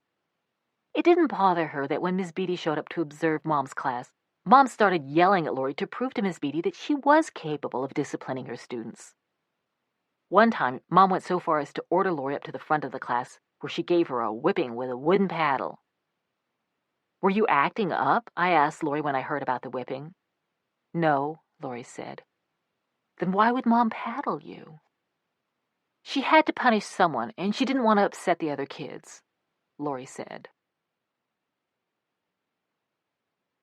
Once Mom started teaching, I thought maybe you would be able to buy new clothes, eat cafeteria lunches, and even spring for nifty extras like the class pictures the school took every year. Mom and Dad had never been able to buy the class pictures for us, though a couple of times, Mom secretly snipped a snapshot out of the packet before returning it. Despite Mom's salary, we didn't buy the class pictures that year, or even still them, but that was probably just as well. Mom had read somewhere that mayonnaise was good for your hair, and the morning the photographer was coming to the school, she slathered a few spoonfuls on mine. She didn't realize that you were supposed to wash out the mayonnaise, and in the picture that year, I was peering out from under one stiff shingle of hair. Still, things did improve. Even though Dad had been fired from the barite mine, we were able to continue living in the depot by paying rent to the mining company, since not a lot of other families were vying for the place. We now had food in the fridge, at least until it got toward the end of the month, when we usually ran out of money because neither Mom nor Dad ever mastered the art of budgeting. But Mom's salary created a whole new set of problems. While Dad liked it that Mom was bringing home a paycheck, he saw himself as the head of the household, and he maintained that money should be turned over to him. It was his responsibility, he'd say, to handle the family finances. And he needed money to fund his gold-leaching research. The only research you're doing is on the liver's capacity to absorb alcohol, Mom said. Still, she found it hard to straight out defy Dad.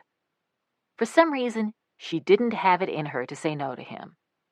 If she tried, he'd argue and wheedle and sulk and bully and plain wear her down.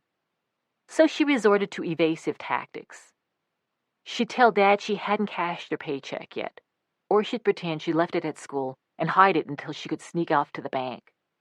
Then she'd pretend she lost all the money. Pretty soon, Dad took to showing up at school on payday, waiting outside in the car, and taking us all straight to Winnemucca, where the bank was located, so Mom could cash her paycheck immediately. Dad insisted on escorting Mom into the bank. Mom had us kids come along so she could try to slip some of the cash to us first. Back in the car, Dad would go through Mom's purse and take the money out. On one trip, Mom went into the bank alone because Dad couldn't find a place to park. When she came out, she was missing a sock.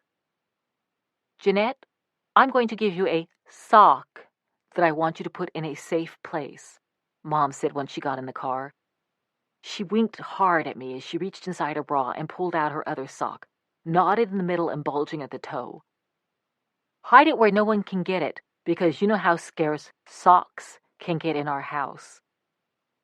"God damn it, Rosemary," Dad snapped. "Do you think I'm a fucking idiot?" "What?" Mom asked, throwing up her arms in the air. "Am I not allowed to give my daughter a sock?" She winked at me again, just in case I didn't get it. Back in Battle Mountain, Dad insisted we go to the Owl Club to celebrate payday and ordered steaks for all of us. They tasted so good we forgot we were eating a week's worth of groceries. "Hey, Mountain Goat," Dad said at the end of dinner while Mom was putting our table scraps in her purse, "why don't you let me borrow that sock for a second?" I looked around the table. No one met my eye except Dad, who was grinning like an alligator. I handed over the sock. Mom gave a dramatic sigh of defeat and let her head drop down on the table. To show who was in charge, Dad left the waitress a $10 tip. But on the way out, Mom slipped it into her purse. Soon we were out of money again. When Dad dropped Brian and me off at school, he noticed we weren't carrying any lunch bags. "Where are your lunches?" Dad asked us. We looked at each other and shrugged. "There's no food in the house," Brian said. When he heard that, he acted outraged, as though he'd learned for the first time that his children were going hungry. "Damn it, that Rosemary keeps spending money on art supplies," he muttered, pretending to be talking to himself. Then he declared more loudly, "No child of mine has to go hungry." After he dropped us off, he called after us, "Don't you kids worry about a thing." At lunch, Brian and I sat together in the cafeteria. I was pretending to help him with his homework so that no one would ask us why we weren't eating when Dad appeared in the doorway, carrying a big grocery bag. I saw him scanning the room looking for us. "My young'uns forgot to take their lunch to school today," he announced to the teacher on cafeteria duty as he walked towards us. He set the bag on the table in front of Brian and me and took out a loaf of bread, a whole package of bologna, a jar of mayonnaise, a half-gallon jug of orange juice, 2 apples, a jar of pickles, and 2 candy bars. "Have I ever let you down?" he asked Brian and me, and then he turned and walked away. In a voice so low that Dad didn't hear him, Brian said, "Yes." "Dad has to start carrying his weight," Lori said as she stared at the empty refrigerator. "He does," I said. "He brings in money from odd jobs." "He spends more than he earns on booze," Brian said. He was whittling, the shavings falling to the floor right outside the kitchen where we were standing. Brian had taken to carrying a pocket knife with him at all times, and he often whittled pieces of scrap wood when he was working something out in his head. "It's not all for booze," I said. "Most of it's for research on cyanide leaching." "Dad doesn't need to do research on leaching," Brian said. "He's an expert." He and Lori cracked up. I glared at them. I knew more about Dad's situation than they did because he talked to me more than anyone else in the family. We'd still go demon hunting in the desert together, for old time's sake, since by then I was 7 and too grown up to believe in demons. Dad told me all about his plans and showed me his pages of graphs and calculations and geological charts depicting the layers of sediment where the gold was buried. He told me I was his favorite child, but he made me promise not to tell Lori or Brian or Maureen. It was our secret. I swear, honey, there are times when I think you're the only one around who still has faith in me, he said. I don't know what I would do if you ever lost it. I told him I would never lose faith in him. And I promised myself I never would. A few months after Mom had started working as a teacher, Brian and I passed by the Green Lantern. The clouds above the setting sky were streaked scarlet and purple. The temperature was dropping quickly, from searing hot to chilly within a matter of minutes, like it always did in the desert at dusk. A woman with a fringed shawl draped over her shoulders was smoking a cigarette on the Green Lantern's front porch. She waved at Brian, but he didn't wave back. "Yoo-hoo, Brian, it's me, Sugar. Ginger," she called. Brian ignored her. "Who's that?" I asked. "Some friend of Dad's," he said. "She's dumb." "Why is she dumb?" "She doesn't even know all the words in a sad sack comic book," Brian said. He told me that Dad had taken him out for his birthday a while back. In the drugstore, Dad had let Brian pick out whatever present he wanted, so Brian chose a sad sack comic book. Then they went to the Nevada Hotel, which was near the Owl Club, and had a sign outside saying, "Bar, Grill, Clean, Modern." They had dinner with Ginger, who kept laughing and talking real loud and touching both Dad and Brian. Then all three climbed the stairs to one of the hotel rooms. It was a suite with a small front room and a bedroom. Dad and Ginger went into the bedroom while Brian stayed in the front room and read his new comic book. Later, when Dad and Ginger came out, she sat down next to Brian. He didn't look up. He kept staring at the comic book, even though he'd already read it all the way through twice. Ginger declared that she loved sad sack. So Dad made Brian give Ginger the comic book, telling him it was the gentlemanly thing to do. "It was mine," Brian said, "and she kept asking me to read the bigger words. She's a grown-up and she can't even read a comic book."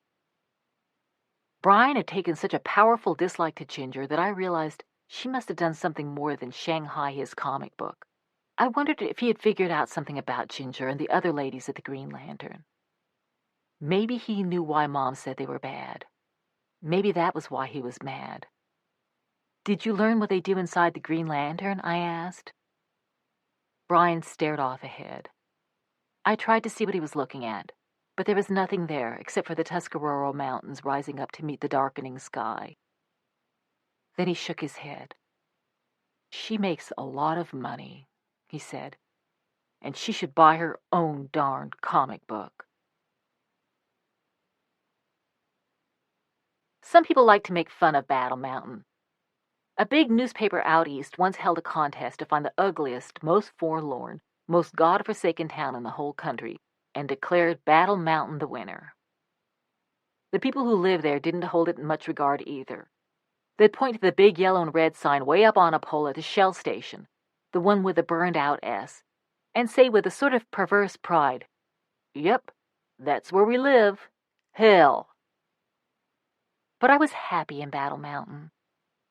We'd been there for nearly a year, and I considered it home, the first real home I could remember. Dad was on the verge of perfecting his cyanide gold leaching process. Brian and I had the desert.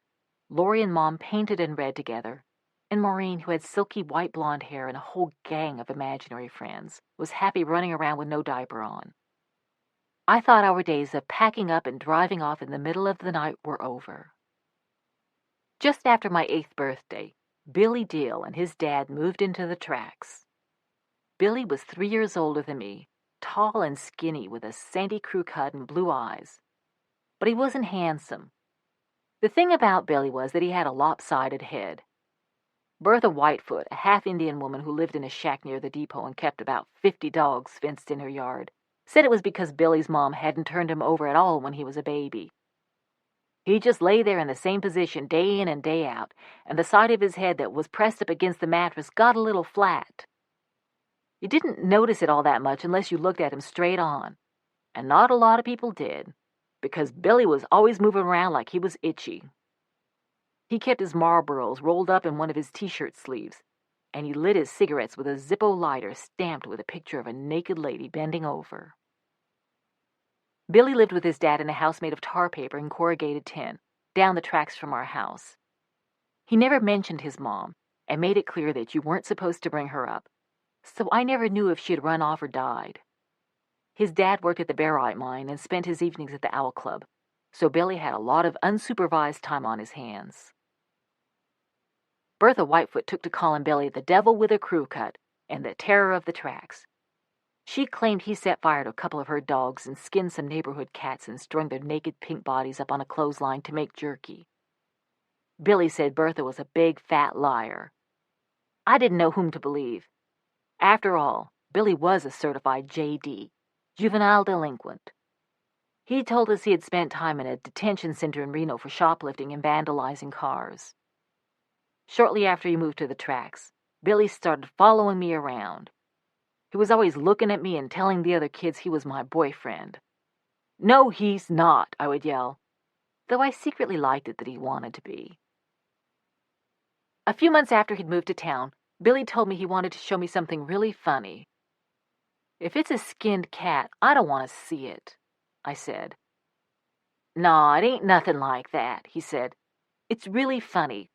You'll laugh and laugh. I promise. Unless you're scared." "Of course I'm not scared," I said. The funny thing Billy wanted to show me was in his house, which was dark inside and smelled like pee, and was even messier than our house, although in a different way. Our house was filled with stuff: papers, books, tools, lumber, paintings, art supplies, and statues of Venus de Milo painted all different colors. There was hardly anything in Billy's house. No furniture, not even wooden spool tables. It had only one room with 2 mattresses on the floor next to a TV. There was nothing on the walls, not a single painting or drawing. A naked light bulb hung from the ceiling right next to 3 or 4 dangling spiral strips of flypaper so thick with flies you couldn't see the sticky yellow surface underneath. Empty beer cans and whiskey bottles and a few half-eaten tins of Vienna sausages littered the floor. On one of the mattresses, Billy's father was snoring unevenly. His mouth hung open, and flies were gathered in the stubble of his beard. A wet stain had darkened his pants nearly to his knees. His zipper was undone, and his gross penis dangled to one side.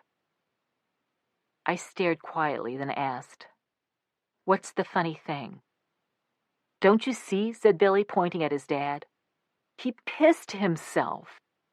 Billy started laughing. I felt my face turning hot.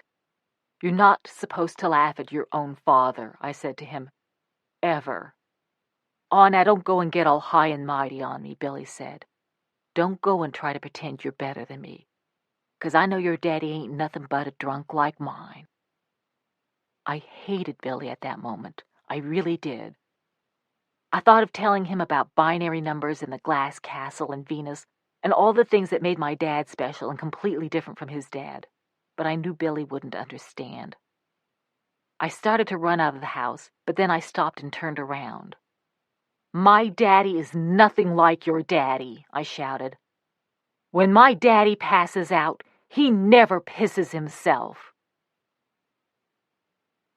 At dinner that night, I started telling everyone about Billy Dill's disgusting daddy and the ugly dump they lived in.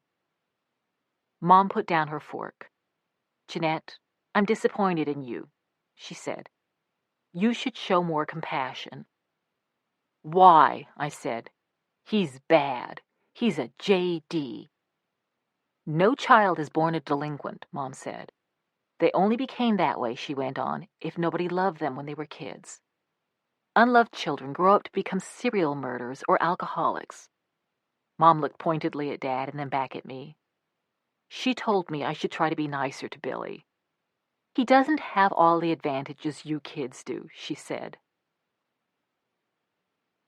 The next time I saw Billy, I told him I'd be his friend, but not his girlfriend, if he promised not to make fun of anyone's dad. Billy promised, but he kept trying to be my boyfriend.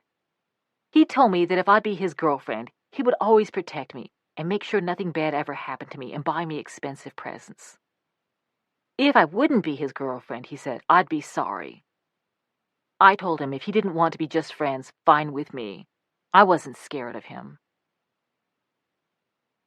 After about a week, I was hanging out with some other kids from the tracks, watching garbage burn in a big rusty trash can. They were all throwing in pieces of brush to keep the fire going, plus chunks of tire treads, and we cheered at the thick black rubber smoke that made our noses sting as it rolled past us into the air. Billy came up to me and pulled my arm, motioning me away from the other kids.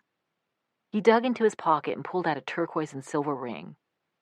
"It's for you," he said. I took it and turned it over in my hand. Mom had a collection of turquoise and silver Indian jewelry that she kept at Grandma's house so Dad wouldn't pawn it. Most of it was antique and very valuable. Some man from a museum in Phoenix kept trying to buy pieces from her, and when we visited Grandma, Mom would let me and Lori put on the heavy necklaces and bracelets and concha belts. Billy's ring looked like one of Mom's.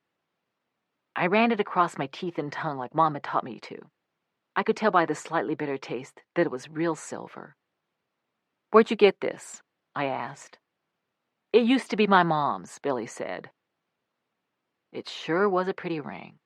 It had a simple thin band and an oval-shaped piece of dark turquoise held in place by snaking silver strands. I didn't have any jewelry, and it had been a long time since anyone had given me a present, except for the planet Venus. I tried on the ring. It was way too big for my finger, but I could wrap yarn around the band the way high school girls did when they wore their boyfriends' rings. I was afraid, however, that if I took the ring, Billy might start thinking that I had agreed to be his girlfriend. He'd tell the other kids, and if I said it wasn't true, he'd point to the ring. On the other hand, I figured, Mom would approve, since accepting it would make Billy feel good about himself. I decided to compromise. "I'll keep it," I said, "but I'm not going to wear it." Billy's smile spread across his face. "But don't think this means we're boyfriend and girlfriend," I said. "And don't think this means you can kiss me." I didn't tell anyone about the ring, not even Brian. I kept it in my pants pocket during the day, and at night I hid it in the bottom of the cardboard box where I kept my clothes. But Billy Dill had to go shoot his mouth off about giving me the ring. He started telling the other kids things like how, as soon as I was old enough, me and him were going to get married. When I found out what he was saying, I knew accepting the ring had been a big mistake. I also knew I should return it, but I didn't. I meant to, and every morning I'd put it in my pocket with the intention of giving it back, but I couldn't bring myself to do it. That ring was too darned pretty. A few weeks later, I was playing hide-and-seek along the tracks with some of the neighborhood kids. I found the perfect hiding place, a small tool shed behind a clump of sagebrush that no one had hidden before. But just as the kid who was finishing counting, the door opened and someone else tried to get in. It was Billy Dill. He hadn't even been playing with us. "You can't hide with me," I hissed at him. "You're supposed to find your own place." "It's too late," he said. "He's almost done counting." Billy crawled inside. The shed was tiny, with barely enough room for one person to fit in crouched over. I wasn't about to say so, but being that close to Billy scared me. "It's too crowded," I whispered. "You gotta leave." "No," Billy said. "We can fit." He rearranged his legs so they were pressed up against mine. We were so close I could feel his breath on my face. "It's too crowded," I said again, "and you're breathing on me." He pretended not to hear me. "You know what they do in the Green Lantern, don't you?" he asked. I could hear the muffled shouts of the other kids being chased by the boy who was it. I wished I hadn't chosen such a good hiding place. "Sure," I said. "What?" "The women are nice to the men." But what do they do? He paused. See, you don't know. I do, I said. Want me to tell you? I want you to find your own hiding place. They start by kissing, he said. Ever kissed anyone? In the narrow rays of light that shot through the gaps in the sides of the shed, I could see the rings of dirt around his skinny neck. Of course I have. Lots of times. Who? My dad. Your dad doesn't count. Someone not in your family. And with your eyes closed. It doesn't count unless your eyes are closed. I told Billy that was about the dumbest thing I'd ever heard. If your eyes were closed, you couldn't see who you were kissing. Billy said there was an awful lot about men and women I didn't know. He said some men stuck knives into women while they were kissing them, especially if the women were being mean and didn't want to be kissed. But he told me he'd never do that to me. He put his face up next to mine. Close your eyes, he said. No way, I said. Billy smushed his face up against mine, then grabbed my hair and made my head bend sideways and stuck his tongue in my mouth. It was slimy and disgusting, but when I tried to pull away, he pushed in toward me. The more I pulled, the more he pushed, until he was on top of me, and I felt his fingers tugging at my shorts. His other hand was unbuttoning his own pants. To stop him, I put my hand down there, and when I touched it, I knew what it was, even though I'd never touched one before. I couldn't knee him in the groin like Dad had told me to if a guy jumped me, because my knees were outside his legs, so I bit him hard on the ear. It must have hurt because he yelled and hit me in the face. Blood started gushing out of my nose. The other kids heard the ruckus and came running. One of them opened the shed door and Billy and I scrambled out, pulling on our clothes. I kissed Jeannette, Billy yelled. Did not, I said. He's a liar. We just got into a fight, that's all. He was a liar, I told myself all the rest of the day. I hadn't really kissed him, or at least it didn't count. My eyes had been open the entire time. The next day I took the ring to Billy Deal's house. I found him out back, sitting in an abandoned car. Its red paint had been bleached by the desert sun and had turned orange along the rusting trim. The tires had collapsed a long time ago, and the black rag roof was peeling. Billy was sitting in the driver's seat, making engine noises in his throat and pretending to work a phantom stick shift. I stood nearby, waiting for him to acknowledge me. He didn't, so I spoke first. I don't want to be your friend, I said, and I don't want your ring anymore. I don't care, he said. I don't want it either. He kept looking straight ahead through the cracked windshield. I reached through the open window, dropped the ring in his lap, and turned and walked away. I heard the clink and clunk of the car door opening and closing behind me. I kept walking. Then I felt a sharp sting on the back of my head as if a little rock had hit me. Billy had thrown the ring at me. I kept walking. Guess what? Billy shouted. I raped you. I turned around and saw him standing there by the car, looking hurt and angry, but not as tall as usual. I searched my mind for a cutting comeback, but since I didn't know what rape meant, all I could think to say was, big deal. At home, I looked up the word in the dictionary. Then I looked up the words that explained it. And though I couldn't figure it out completely, I knew it wasn't good. Usually, when I didn't understand a word, I'd ask Dad about it, and we'd read over the definition together and discuss it. I didn't want to do that now. I had a hunch it would cause problems. The next day, Lori, Brian, and I were sitting at one of the spool tables in the depot, playing 5-card draw and keeping an eye on Maureen, while Mom and Dad spent some time downtown at the Owl Club. We heard Billy Deal outside, calling my name. Lori looked at me, and I shook my head. We went back to our card game, but Billy kept on, so Lori went out on the porch, which was the old platform where people used to board the train, and told Billy to go away. She came back in and said, He's got a gun. Lori picked up Maureen. One of the windows shattered, and then Billy appeared framed in it. He used the butt of his rifle to knock out the remaining pieces of glass, then pointed the barrel inside. "It's just a BB gun," Brian said.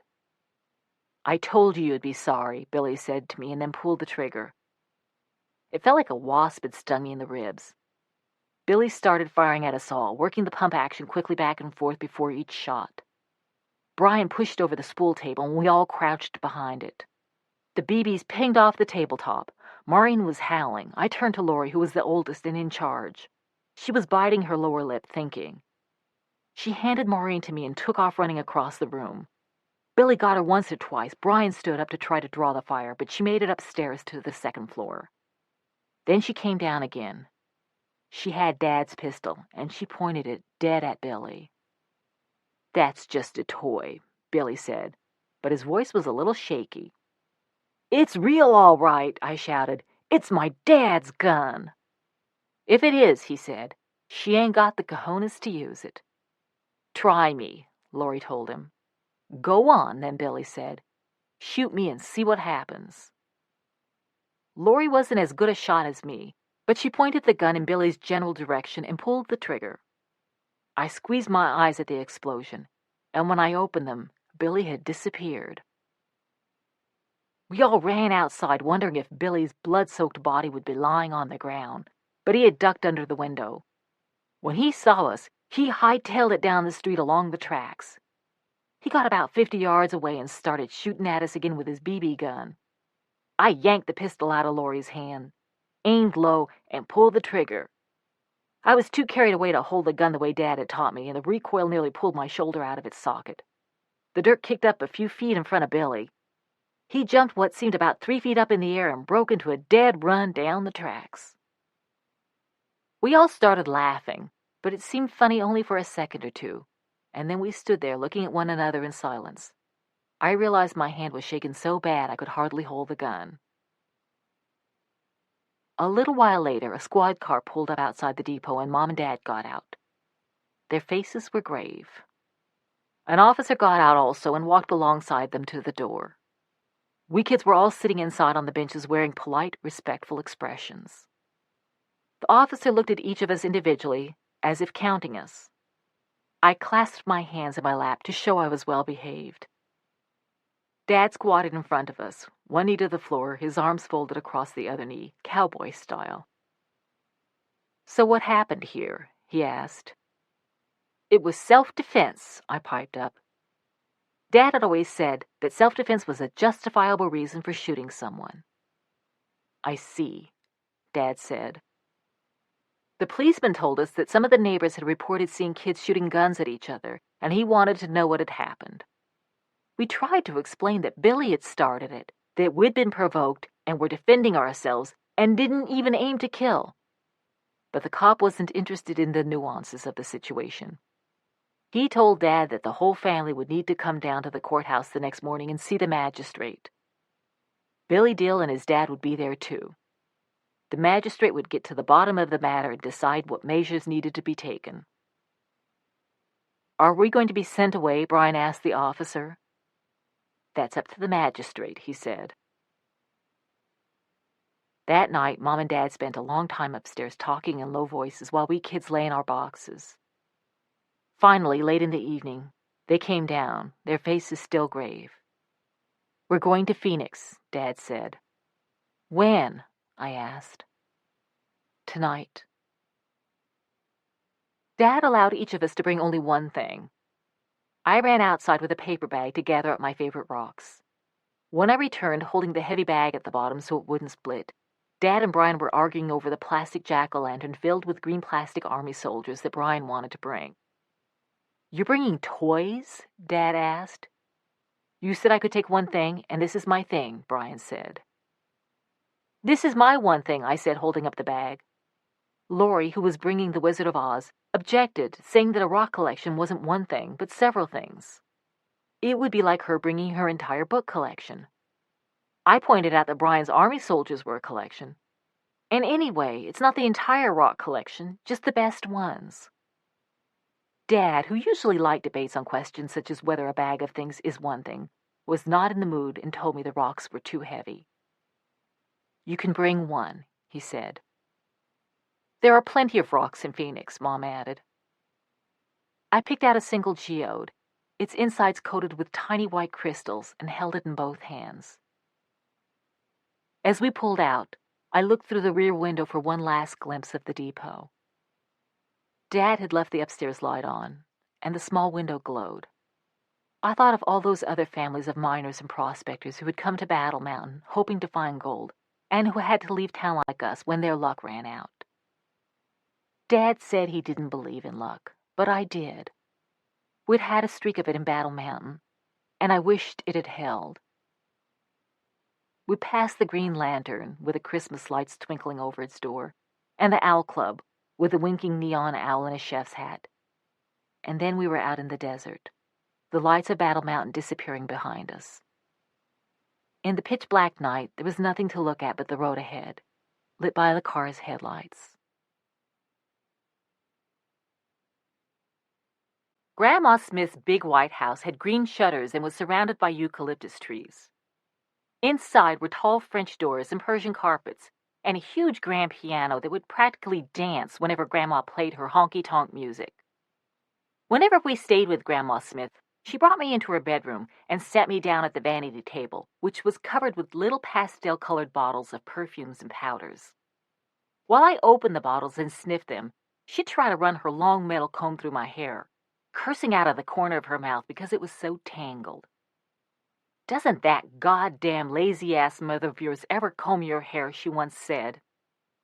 I explained that Mom believed children should be responsible for their own grooming. Grandma told me my hair was too long anyway. She put a bowl on my head, cut off all the hair beneath it, and told me I looked like a flapper. That was what Grandma used to be, but after she had her 2 children, Mom and our Uncle Jim, she became a teacher because she didn't trust anyone else to educate them. She taught in a one-room schoolhouse in a town called Yampai. Mom hated being the teacher's daughter. She also hated the way her mother constantly corrected her both at home and at school. Grandma Smith had strong opinions about the way things ought to be done: how to dress, how to talk, how to organize your time, how to cook and keep house, how to manage your finances.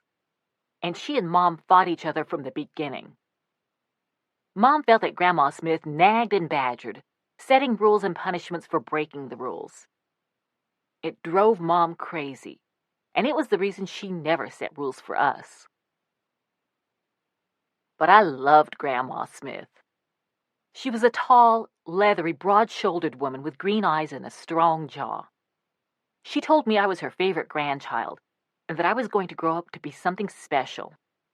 I even liked all of her rules. I liked how she woke us up every morning at dawn, shouting, "Rise and shine, everybody," and insisted we wash our hands and comb our hair before eating breakfast. She made us hot cream of wheat with real butter. Then she oversaw us while we cleared the table and washed the dishes. Afterward, she took us all to buy new clothes and would go to a movie like Mary Poppins. Now, on the way to Phoenix, I stood up in the back of the car and leaned over the front seat between Mom and Dad. "Are we going to stay with Grandma?" I asked. "No," Mom said. She looked out the window, but not at anything in particular. Then she said, "Grandma's dead." "What?" I asked. I'd heard her, but I was so thrown I felt like I hadn't. Mom repeated herself, still looking out the window. I glanced back at Lori and Brian, but they were sleeping. Dad was smoking, his eyes on the road. I couldn't believe I'd been sitting there thinking of Grandma Smith, looking forward to eating cream of wheat and having her comb my hair and cuss. And all along, she'd been dead. I started hitting Mom on the shoulder hard and asking why she hadn't told us. Finally, Dad held down my fist with his free hand, the other holding both his cigarette and the steering wheel, and said, "That's enough, mountain goat." Mom seemed surprised that I was so upset. "Why didn't you tell us?" I asked. "There didn't seem any point," she said. "What happened?" Grandma had been only in her 60s, and most people in her family lived until they were about 100. The doctors said she died from leukemia, but Mom thought it was radioactive poisoning. The government was always testing nuclear bombs in the desert near the ranch, Mom said. She and Jim used to go out with a Geiger counter and find rocks that ticked. They stored them in the basement and used some to make jewelry for Grandma. There's no reason to grieve, Mom said. We've all got to go someday, and Grandma had a life that was longer and fuller than most. She paused. And now we have a place to live. Mom explained that Grandma Smith had owned 2 houses, the one she lived in with the green shutters and French doors, and an older house made of adobe in downtown Phoenix. Since Mom was the older of the 2 children, Grandma Smith had asked her which house she wanted to inherit. The house with the green shutters was more valuable, but Mom had chosen the adobe house. It was near Phoenix's business district, which made it a perfect place for Mom to start an art studio. She'd also inherited some money, so she could give up teaching and buy all the art supplies she wanted. She'd been thinking we should move to Phoenix ever since Grandma died a few months back, but Dad had refused to leave Battle Mountain because he was so close to a breakthrough in his cyanide leaching process. And I was, Dad said. Mom gave a snort of a laugh. So the trouble you kids got into with Billy Dill was actually a blessing in disguise, she said. My art career is going to flourish in Phoenix. I can just feel it. She turned around to look at me. We're off to another adventure, Jeanettikins. Isn't this wonderful? Mom's eyes were bright. I'm such an excitement addict. When we pulled in front of the house on North 3rd Street, I could not believe we were actually going to live there. It was a mansion practically, so big that Grandma Smith had had 2 families living in it, both paying her rent. We had the entire place to ourselves. Mom said it had been built almost 100 years ago as a fort. The outside walls, covered with white stucco, were 3 feet thick. These sure would stop any Indians' arrows, I said to Brian. We kids ran through the house and counted 14 rooms, including the kitchens and bathrooms. They were filled with the things Mom had inherited from Grandma Smith. A dark Spanish dining table with 8 matching chairs, a hand-carved upright piano, sideboards with antique silver serving sets, and glass-fronted cabinets filled with Grandma's bone china, which Mom demonstrated was the finest quality by holding a plate up to the light and showing us the clear silhouette of her hand through it. The front yard had a palm tree, and the backyard had orange trees that grew real oranges. We'd never lived in a house with trees. I particularly loved the palm tree, which made me think I had arrived at some kind of oasis. There were also hollyhocks and oleander bushes with pink and white flowers. Behind the yard was a shed as big as some of the houses we lived in, and next to the shed was a parking space big enough for 2 cars. We were definitely moving up in the world. The people living on North 3rd Street were mostly Mexican and Indians who had moved into the neighborhood after the whites left for the suburbs and subdivided the big old houses into apartments. There seemed to be a couple of dozen people in each house. Men drinking beers from paper bags, young mothers nursing babies, old ladies sunning themselves on the sagging, weathered porches, and hordes of kids. All the kids around North 3rd Street went to the Catholic school at St. Mary's Church, about 5 blocks away. Mom, however, said nuns were killjoys who took the fun out of religion. She wanted us to go to a public school called Emerson. Although we lived outside the district, Mom begged and cajoled the principal until he allowed us to enroll. We were not on the bus route, and it was a bit of a hike to the school, but none of us minded the walk. Emerson was in a fancy neighborhood with streets canopied by eucalyptus trees, and the school building looked like a Spanish hacienda with a red terracotta roof. It was surrounded by palm trees and banana trees, and when the bananas ripened, the students all got free bananas at lunch. The playground at Emerson was covered with lush green grass watered by a sprinkler system, and it had more equipment than I'd ever seen. Seesaws, swings, a merry-go-round, a jungle gym, tetherballs, and a running track. Miss Shaw, the teacher in the 3rd grade class I was assigned to, had steely gray hair and pointy-rimmed glasses and a stern mouth. When I told her I read all the Laura Ingalls Wilder books, she raised her eyebrows skeptically. But after I read aloud from one of them, she moved me into a reading group for gifted children. Lori's and Brian's teacher also put them in gifted reading groups. Brian hated it because the other kids were older and he was the littlest guy in the class. But Lori and I were secretly thrilled to be called special. Instead of letting on that we felt that way, however, we made light of it. When we told Mom and Dad about our reading groups, we paused before the word gifted, clasping our hands beneath our chins, fluttering our eyelids, and pretending to look angelic. "Don't make a mockery of it," Dad said. "Course you're special. Haven't I always told you that?" Brian gave Dad a sideways look.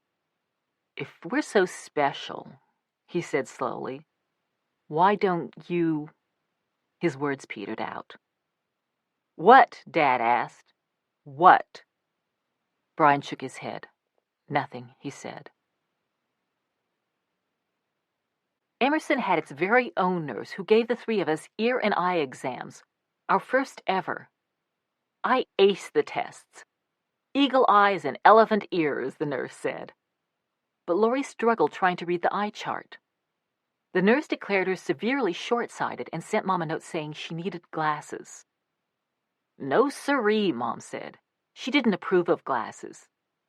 If you had weak eyes, Mom believed, they needed to be exercised to get strong. The way she saw it, glasses were like crutches. They prevented people with feeble eyes from learning to see the world on their own. She said people had been trying to get her to wear glasses for years, and she'd refused. But the nurse sent another note saying Lori couldn't attend to Emerson unless she wore glasses, and the school would pay for them, so Mom gave in. When the glasses were ready, we all went down to the optometrist. The lenses were so thick they made Lori's eyes look big and bugged out, like fish eyes. She kept swiveling her head around and up and down. "What's the matter?" I asked. Instead of answering, Lori ran outside. I followed her. She was standing in the parking lot, gazing in awe at the trees, the houses, and the office buildings behind them. "You see that tree over there?" she said, pointing at a sycamore about 100 feet away. I nodded. "I can not only see that tree, I can see the individual leaves on it." She looked at me triumphantly. "Can you see them?" I nodded. She didn't seem to believe me. "The individual leaves? I mean, not just the branches, but each little leaf?" I nodded. Lori looked at me and then burst into tears. On the way home, she kept seeing for the first time all these things that most everyone else had stopped noticing because they'd seen them every day.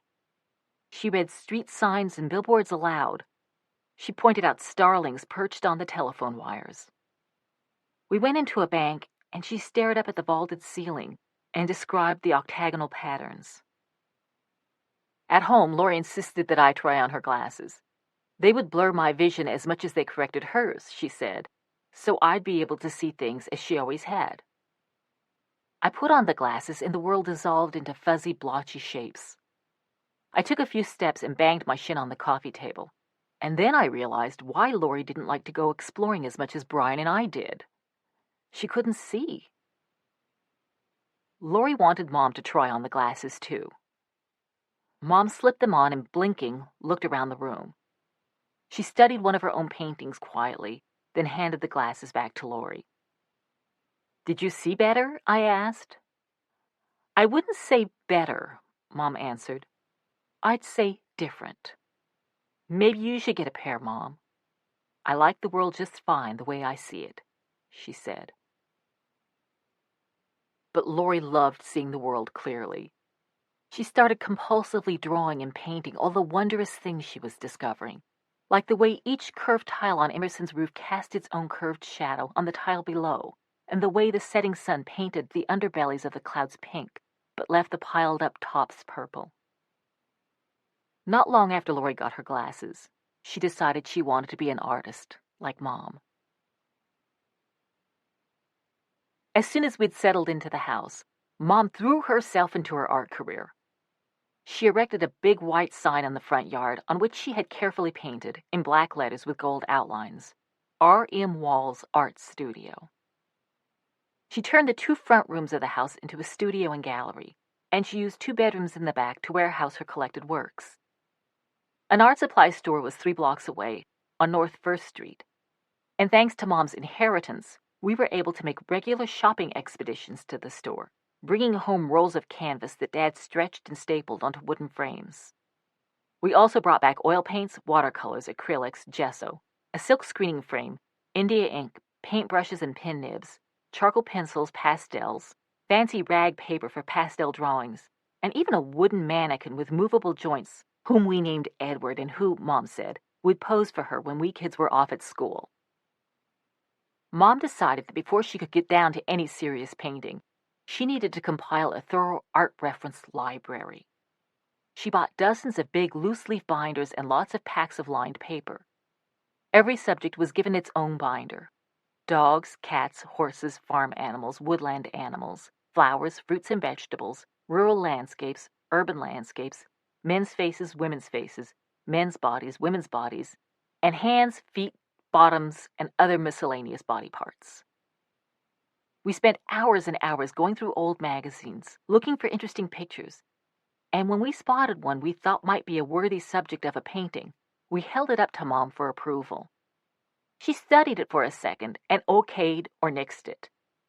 If the photo made the grade, we cut it out, glued it on a piece of lined paper, and reinforced the holes in the paper with adhesive O's so the page wouldn't tear out. Then we got the appropriate 3-ring binder, added the new photograph, and snapped the rings shut. In exchange for our help on her reference library, Mom gave us all art lessons. Mom was also hard at work on her writing. She bought several typewriters, manuals and electrics, so she'd have backups should her favorite break down. She kept them in her studio. She never sold anything she wrote, but from time to time she received an encouraging rejection letter, and she thumbtacked those to the wall. When we kids came home from school, she'd usually be in her studio working. If it was quiet, she was painting or contemplating potential subjects. If the typewriter keys were clattering away, she was at work on one of her novels, poems, plays, short stories, or her illustrated collection of pithy sayings.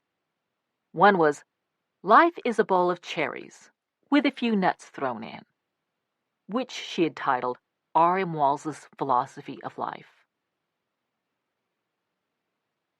Dad joined the local electricians' union. Phoenix was booming, and he landed a job pretty quickly. He left the house in the morning wearing a yellow hard hat and big steel-toed boots, which I thought made him look extra handsome. Because of the union, he was making steadier money than we'd ever seen. On his first payday, he came home and called us all into the living room. We kids had left our toys out in the yard, he declared. "No, sir, we didn't," I said. "I think you did," he said. "Go out and take a look." We ran to the front door. Outside in the yard, parked in a row, were 3 brand new bicycles, a big red one and 2 smaller ones, a blue boy's bike and a purple girl's bike. I thought at first that some other kids must have left them there. When Lori pointed out that Dad had obviously bought them for us, I didn't believe her. We had never had bicycles. We'd learned to ride on other kids' bikes, and it never occurred to me that one day I might actually own one myself, especially a new one. I turned around. Dad was standing in the doorway with his arms crossed and a sly grin on his face. "Those bikes aren't for us, are they?" I asked. "Well, they're too damn small for your mother and me," he said. Lori and Brian had climbed on their bikes and were riding up and down the sidewalk. I stared at mine. It was shiny and purple and had a white banana seat, wire baskets on the side, chrome handlebars that swept out like steer horns, and white plastic handles with purple and silver tassels. Dad knelt beside me. "Like it?" he asked. I nodded.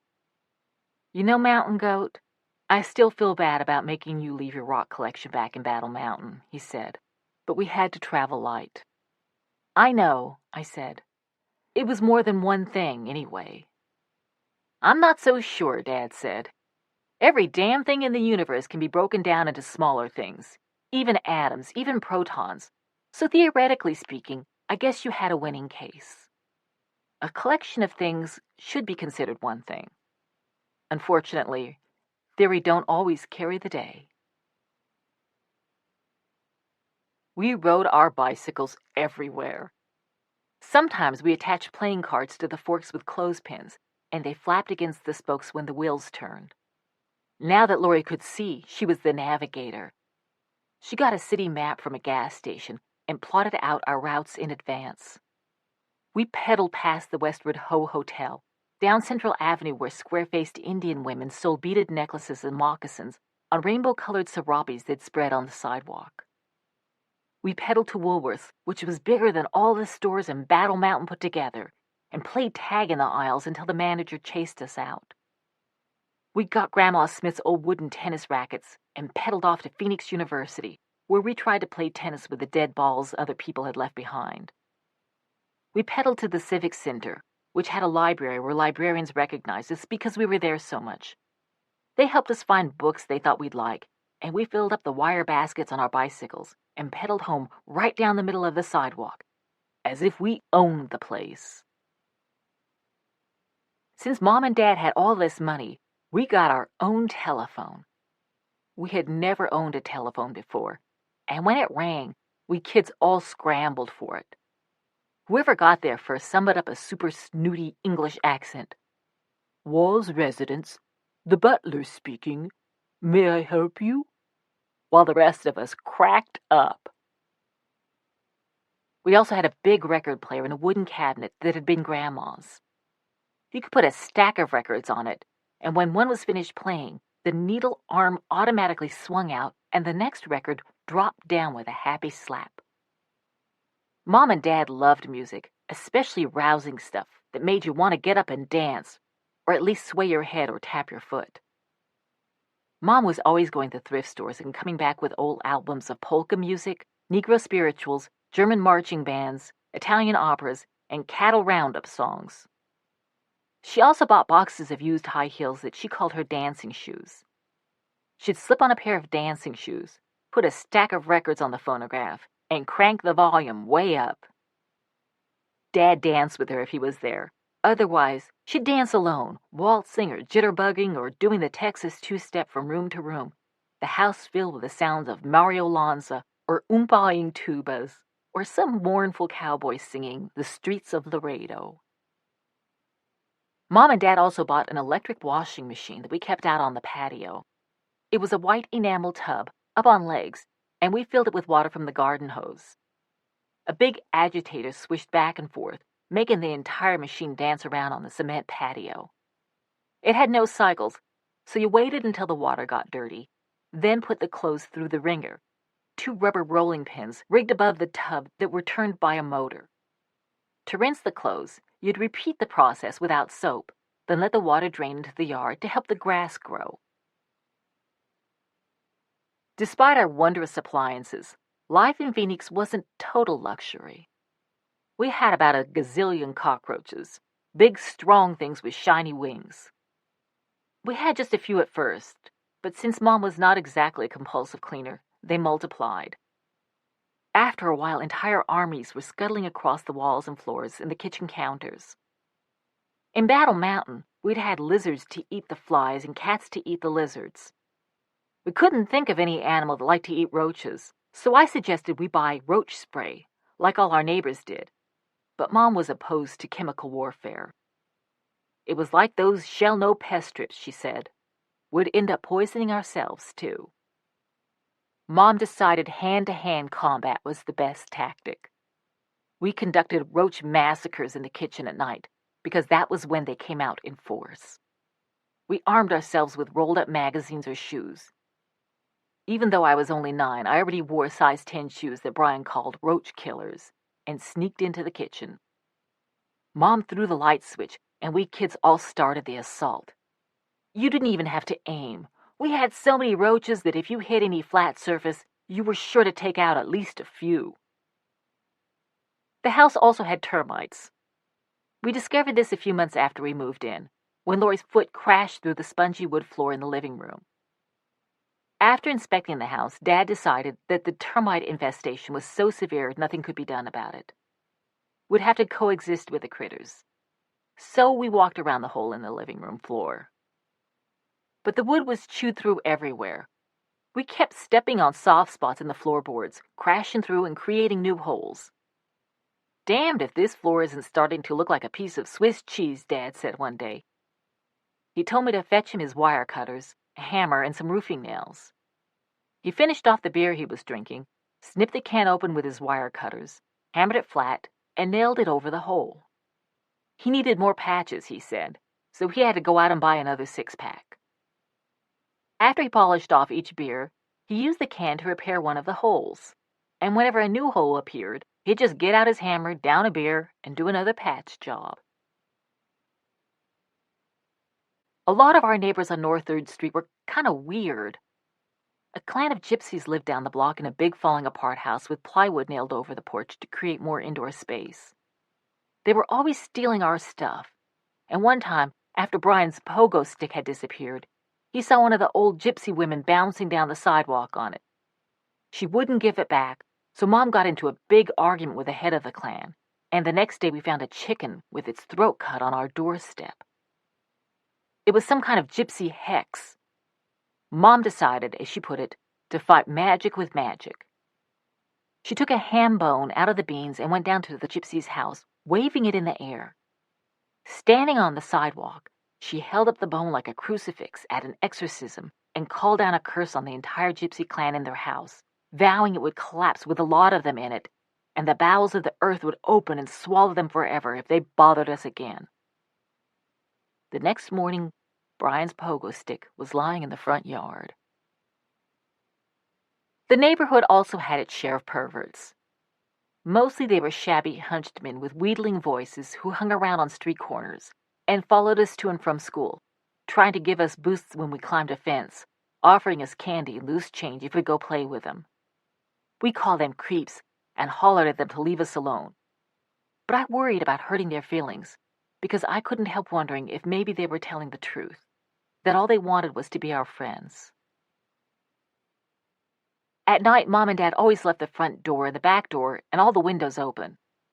Since we had no air conditioning, they explained, we needed to let the air circulate. From time to time, a vagrant or wino would wander through the front door, assuming the house was deserted. When we woke up in the morning, we'd find one asleep in a front room. As soon as we roused them, they shambled off apologetically. Mom always assured us they were just harmless drunks.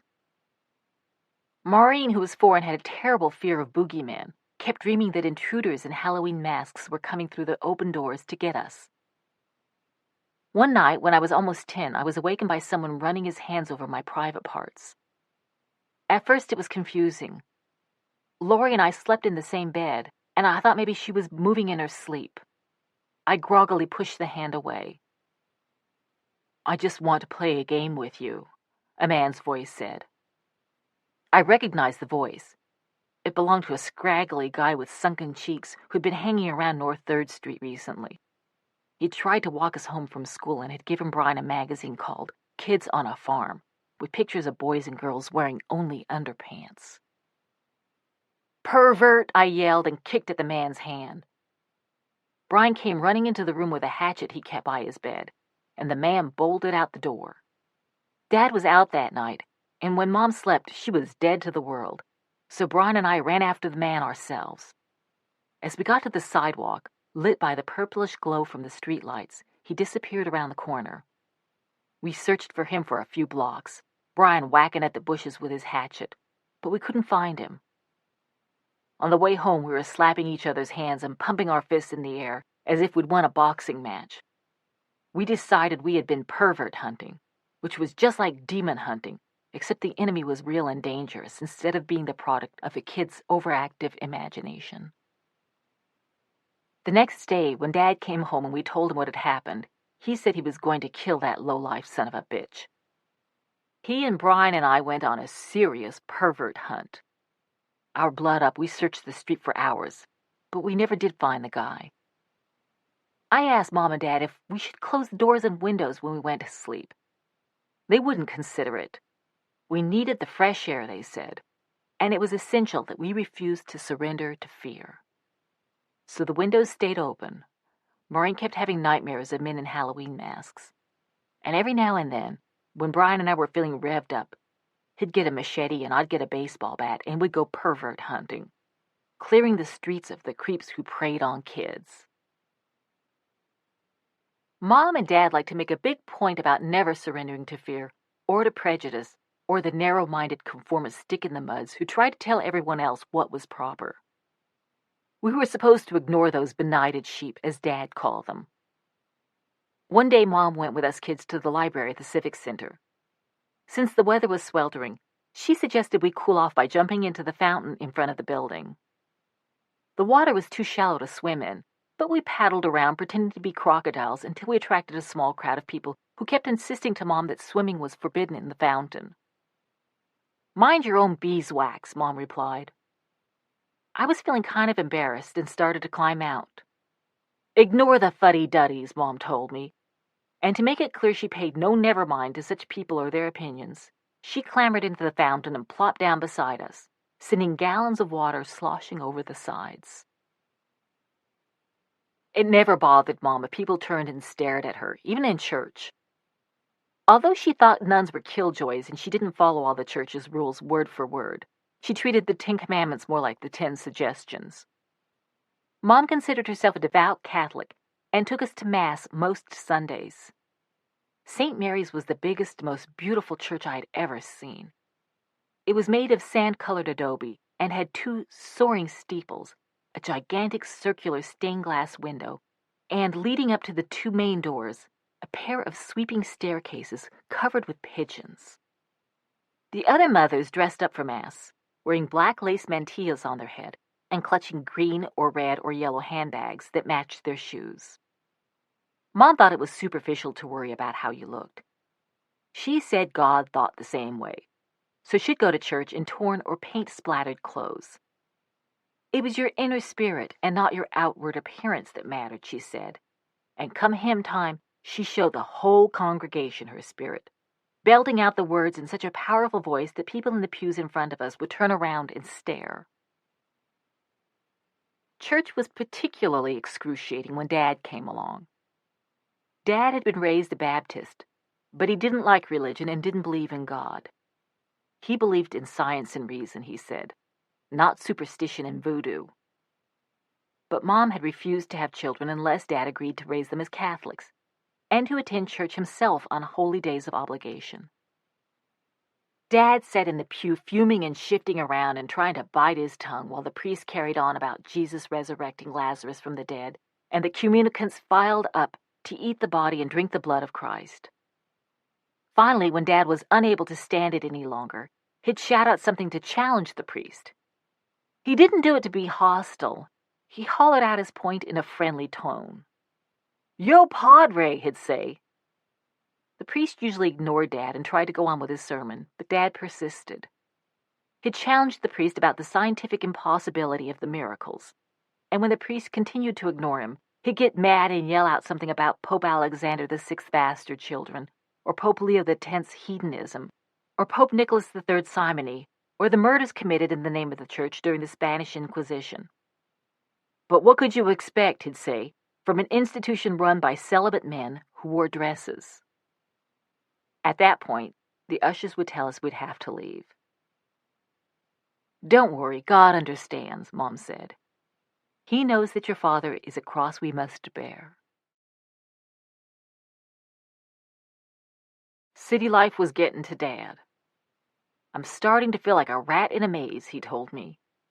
He hated the way everything in Phoenix was so organized, with time cards, bank accounts, telephone bills, parking meters, tax forms, alarm clocks, PTA meetings, and pollsters knocking on the door and prying into your affairs. He hated all the people who lived in air-conditioned houses with windows permanently sealed and drove air-conditioned cars to 9-to-5 jobs in air-conditioned office buildings that he said were little more than gussied-up prisons. Just the sight of those people on their way to work made him feel hemmed in and itchy. He began complaining that we were all getting too soft, too dependent on creature comforts, and that we were losing touch with the natural order of the world. Dad missed the wilderness. He needed to be roaming free in open country and living among untamed animals. He felt it was good for your soul to have buzzards and coyotes and snakes around. That was the way man was meant to live, he'd say, in harmony with the wild, like the Indians, not this lords of the earth crap, trying to rule the entire goddamn planet, cutting down all the forests and killing every creature you couldn't bring to heel. One day we heard on the radio the woman in the suburbs had seen a mountain lion behind her house and called the police, who shot the animal. Dad got so angry he put his fist through a wall. That mountain lion had as much right to his life as that sour old biddy does to hers, he said. You can't kill something just because it's wild. Dad stewed for a while, sucking on a beer, and then he told us all to get in the car. Where are we going? I asked. We hadn't been on a single expedition since we moved to Phoenix. I missed them. I'm going to show you, he said, that no animal, no matter how big or wild, is dangerous as long as you know what you're doing. We all piled into the car. Dad drove, nursing another beer and cussing under his breath about that innocent mountain lion and that chicken shit suburbanite. We turned in at the city zoo. None of his kids had ever been to a zoo before, and I didn't really know what to expect. Lori said she thought zoos should be outlawed. Mom, who had Maureen in one arm and a sketch pad in the other, pointed out that the animals had traded freedom for security. She said that when she looked at them, she would pretend not to see the bars. At the entrance gate, Dad bought our tickets, muttering about the idiocy of paying money to look at animals, and led us down the walk. Most of the cages were patches of dirt surrounded by iron bars, with forlorn gorillas or restless bears or irritable monkeys or anxious gazelles huddled in the corners.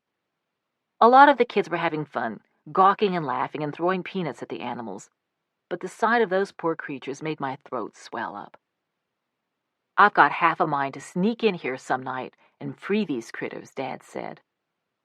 Can I help? I asked. He mussed my hair. Me and you, Mountain Goat, he said. We'll carry out our own animal prison break. We stopped at a bridge. Below it, in a deep pit, alligators sunned themselves on rocks surrounding a pond. The biddy who got that mountain lion shot didn't understand animal psychology, Dad said. If you let them know you're not afraid, they'll leave you alone. Dad pointed to the biggest, scaliest alligator. Me and that nasty-looking bastard's going to have us a staring contest. Dad stood on the bridge, glowering at the alligator. At first it seemed to be asleep, but then it blinked and looked up at Dad. Dad continued staring, his eyes in a fierce squint. After a minute, the alligator thrashed its tail, looked away, and slid into the water. See? You just have to communicate your position, Dad said. Maybe he would have gone for a swim anyway, Brian whispered.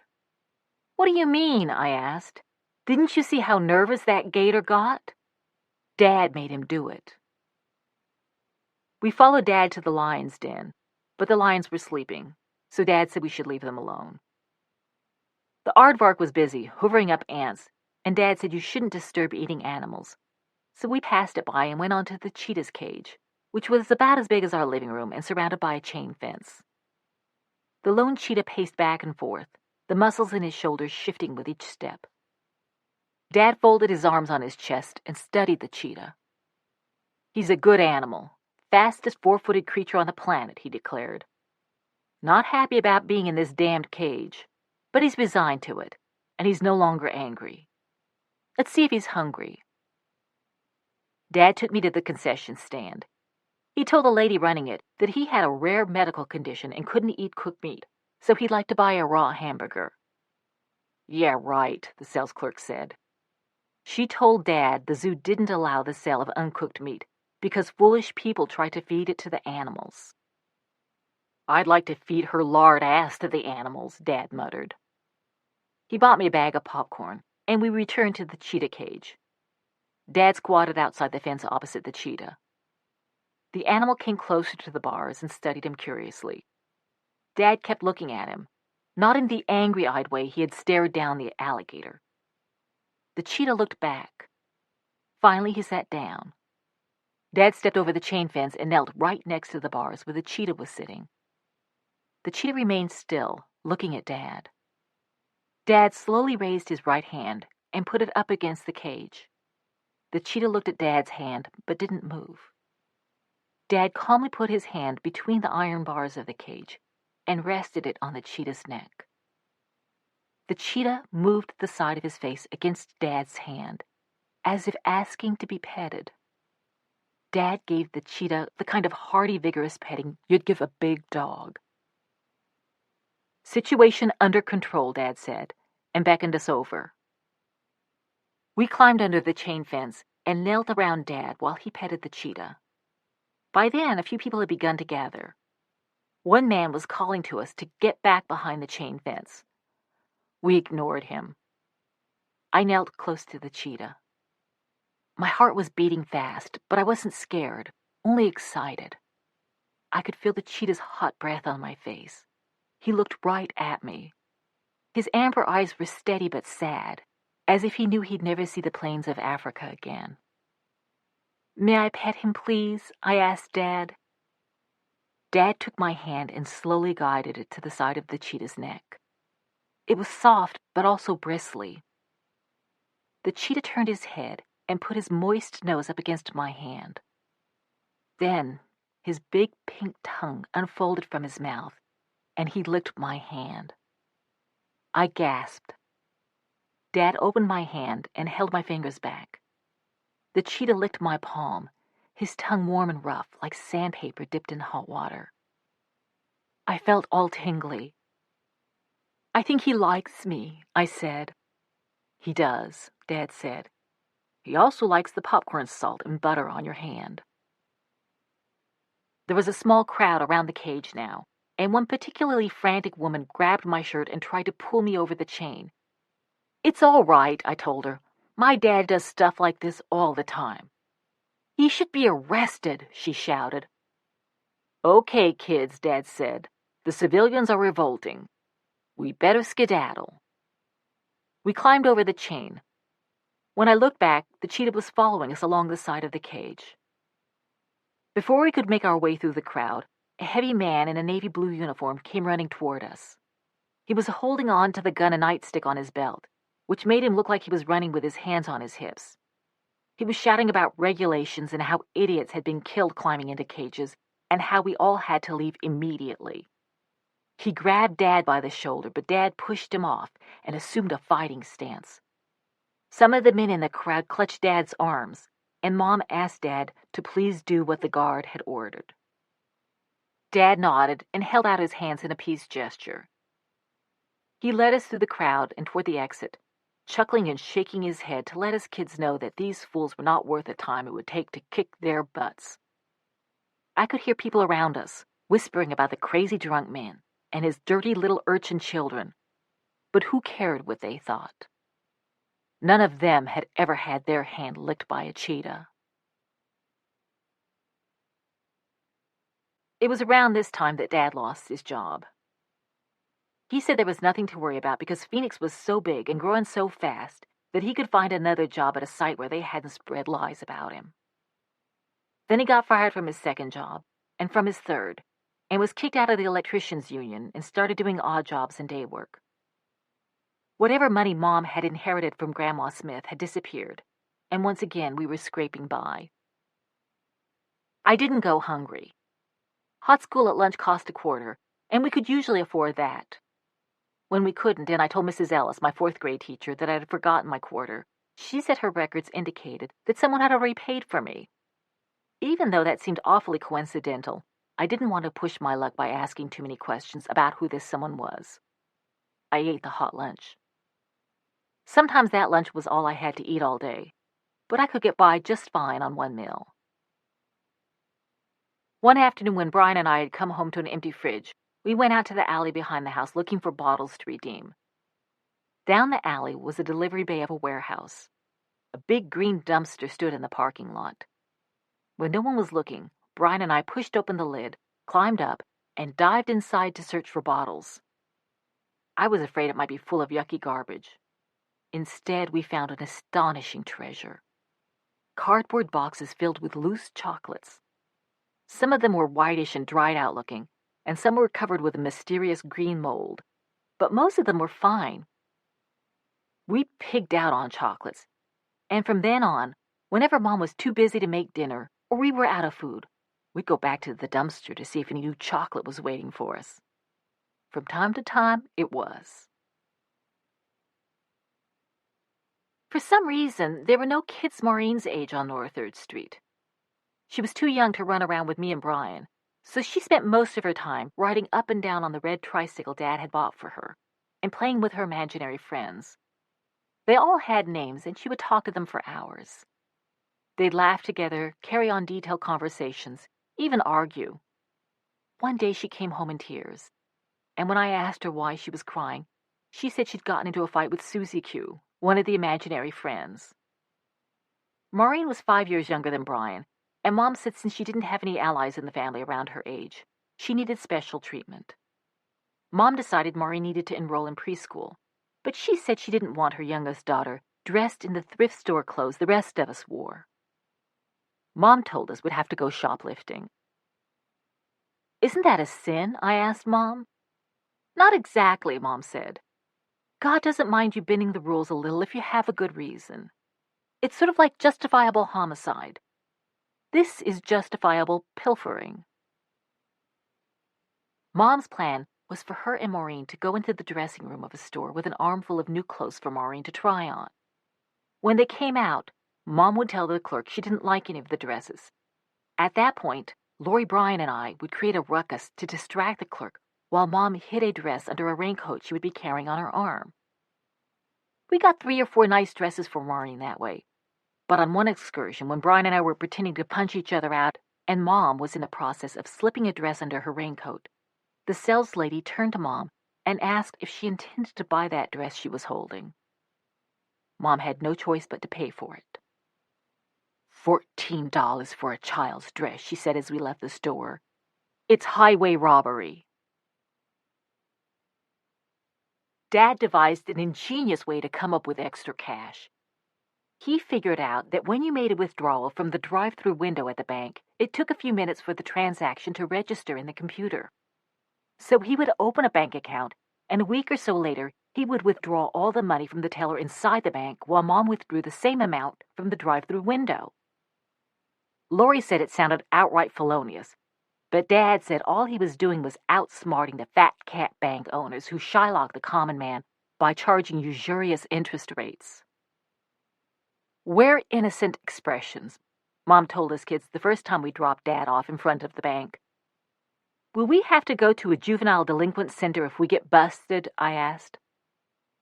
Mom assured me it was all perfectly legal. People overdraw their accounts all the time, she said. If we get caught, we'll just pay a little overdraft fee. She explained that it was sort of like taking out a loan without all the messy paperwork.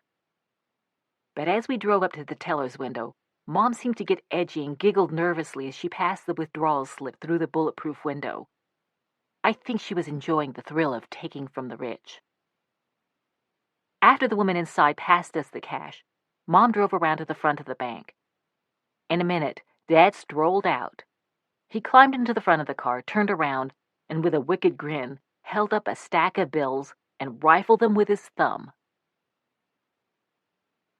The reason Dad was having a tough time getting steady work, as he kept trying to tell us, was that the electricians' union in Phoenix was corrupt. It was run by the mob, he said, which controlled all the construction projects in the city. So before he could get a decent job, he had to run organized crime out of town. That required a lot of undercover research, and the best place to gather information was at the bars the mobsters owned. So Dad started spending most of his time in those joints. Mom rolled her eyes whenever Dad mentioned his research. I began to have my own doubts about what he was up to. He came home in such a drunken fury that Mom usually hid while we kids tried to calm him down. He broke windows and smashed dishes and furniture until he'd spent all his anger.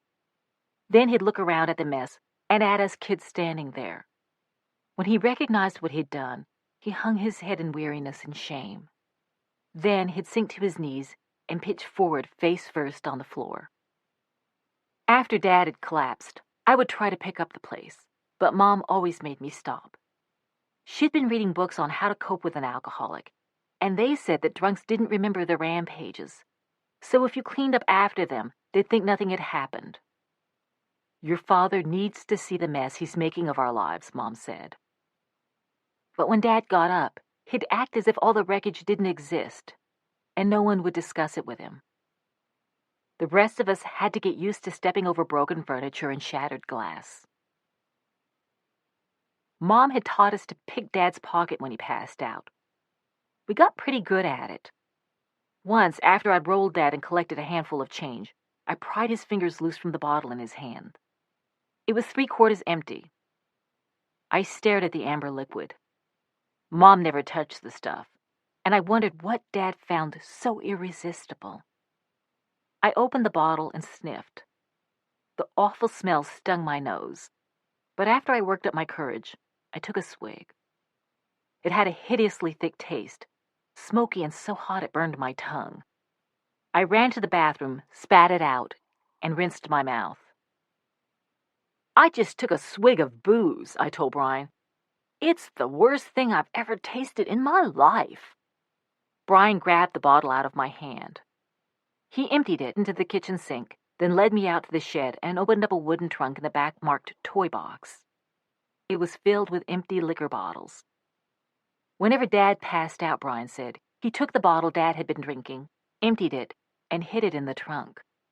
He'd wait until he had 10 or 12, then tote them to a garbage can a few blocks away, because if Dad saw the empty bottles, he would get furious. I have a really good feeling about this Christmas, Mom announced in early December. Lori pointed out that the last few months hadn't gone so well. Exactly, Mom said. This is God's way of telling us to take charge of our own fates. God helps those who help themselves.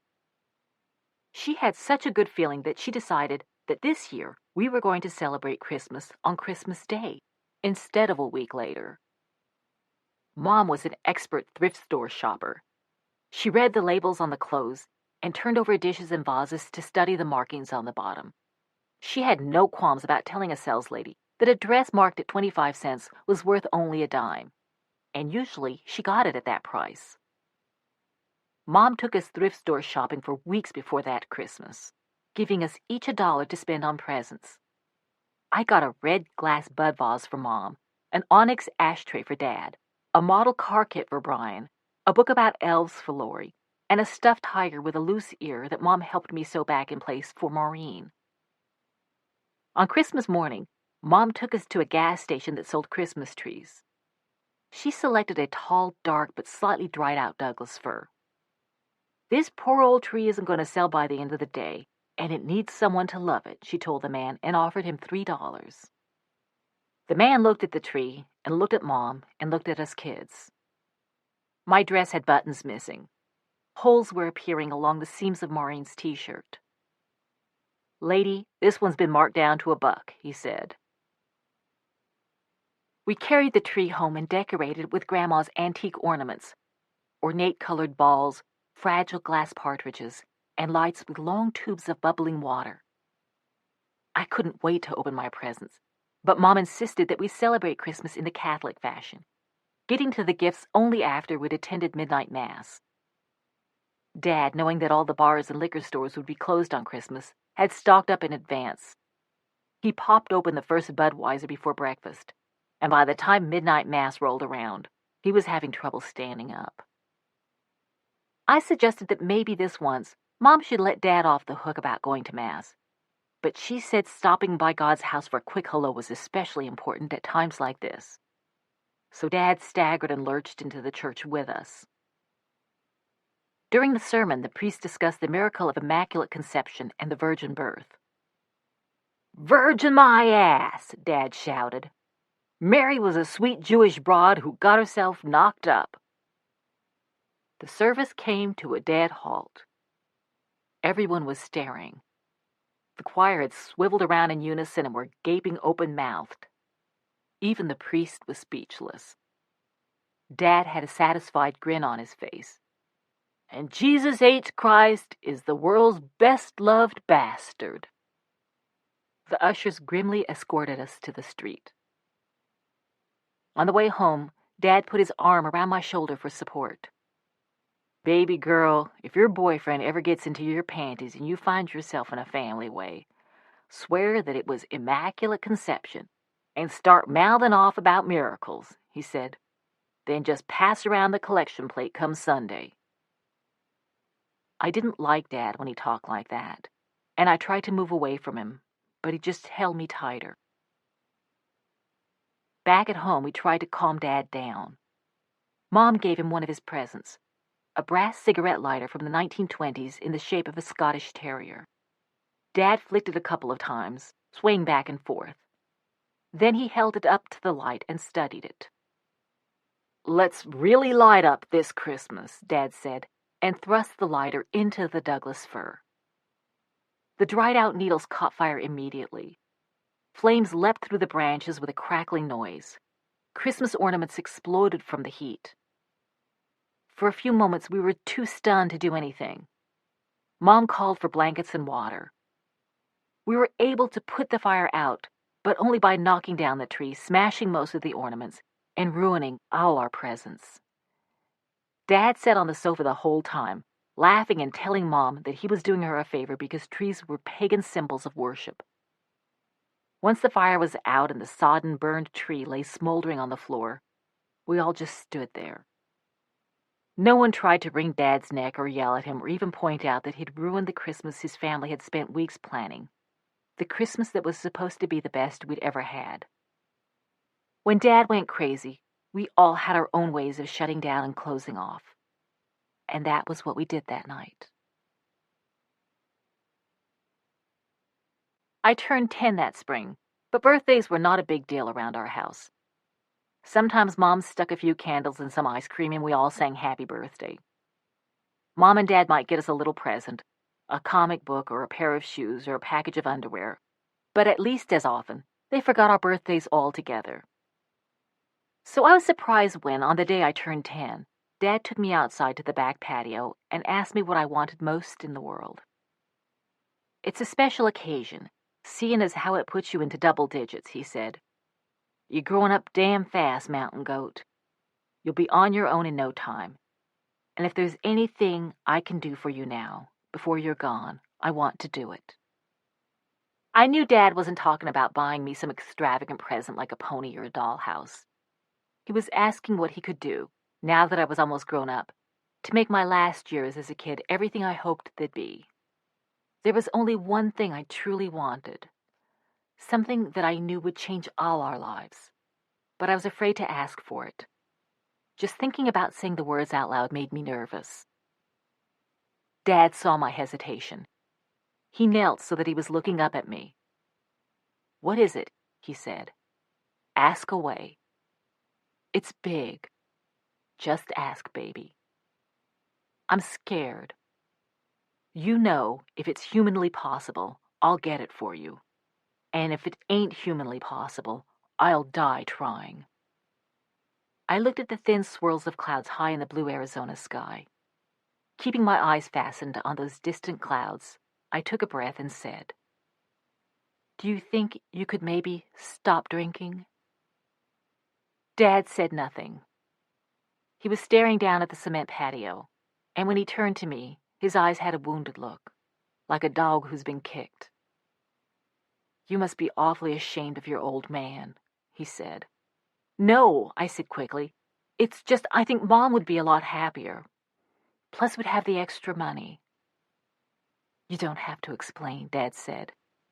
His voice was barely a whisper. He stood up and walked into the yard and sat down under the orange trees. I followed and sat down next to him. I was going to take his hand, but before I could reach for it, he said, "If you don't mind, honey, I think I'd like to sit here by myself for a while." In the morning, Dad told me that for the next few days, he was going to keep to himself in his bedroom. He wanted us kids to steer clear of him, to stay outside and play. Everything went fine for the first day.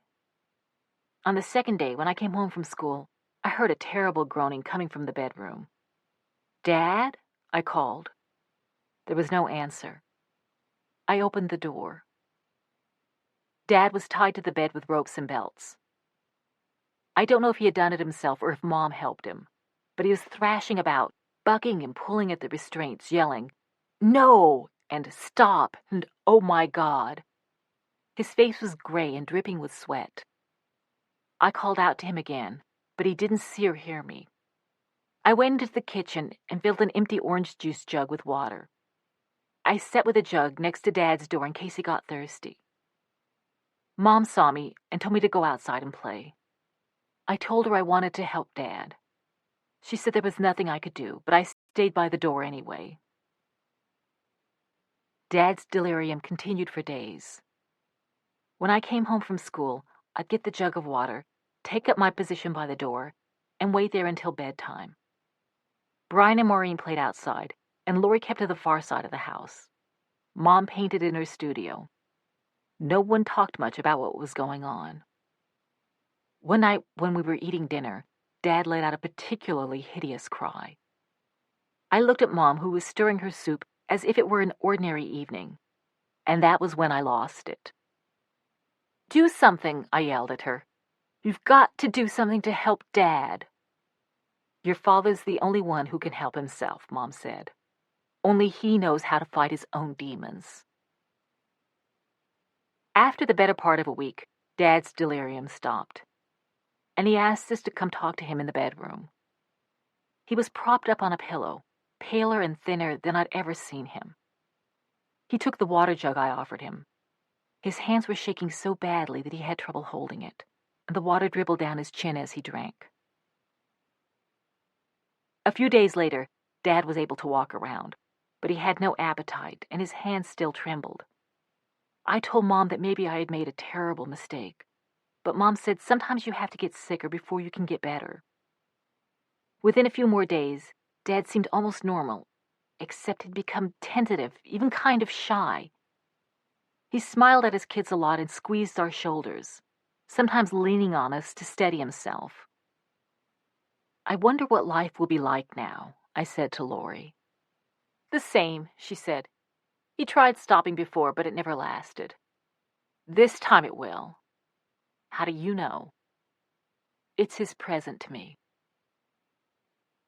Dad spent the summer recuperating. For days on end, he'd sit under the orange trees reading. By early fall, he had recovered most of his strength.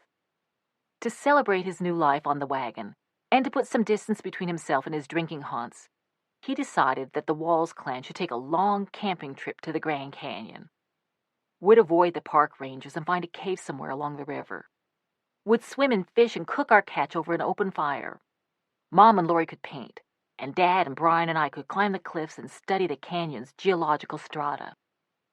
It would be like old times. We kids didn't need to be going to school, he said. He and Mom could instruct us better than any of those shit-for-brains teachers. "You, Mountain Goat, can put together a rock collection, the likes of which has never been seen," Dad told me.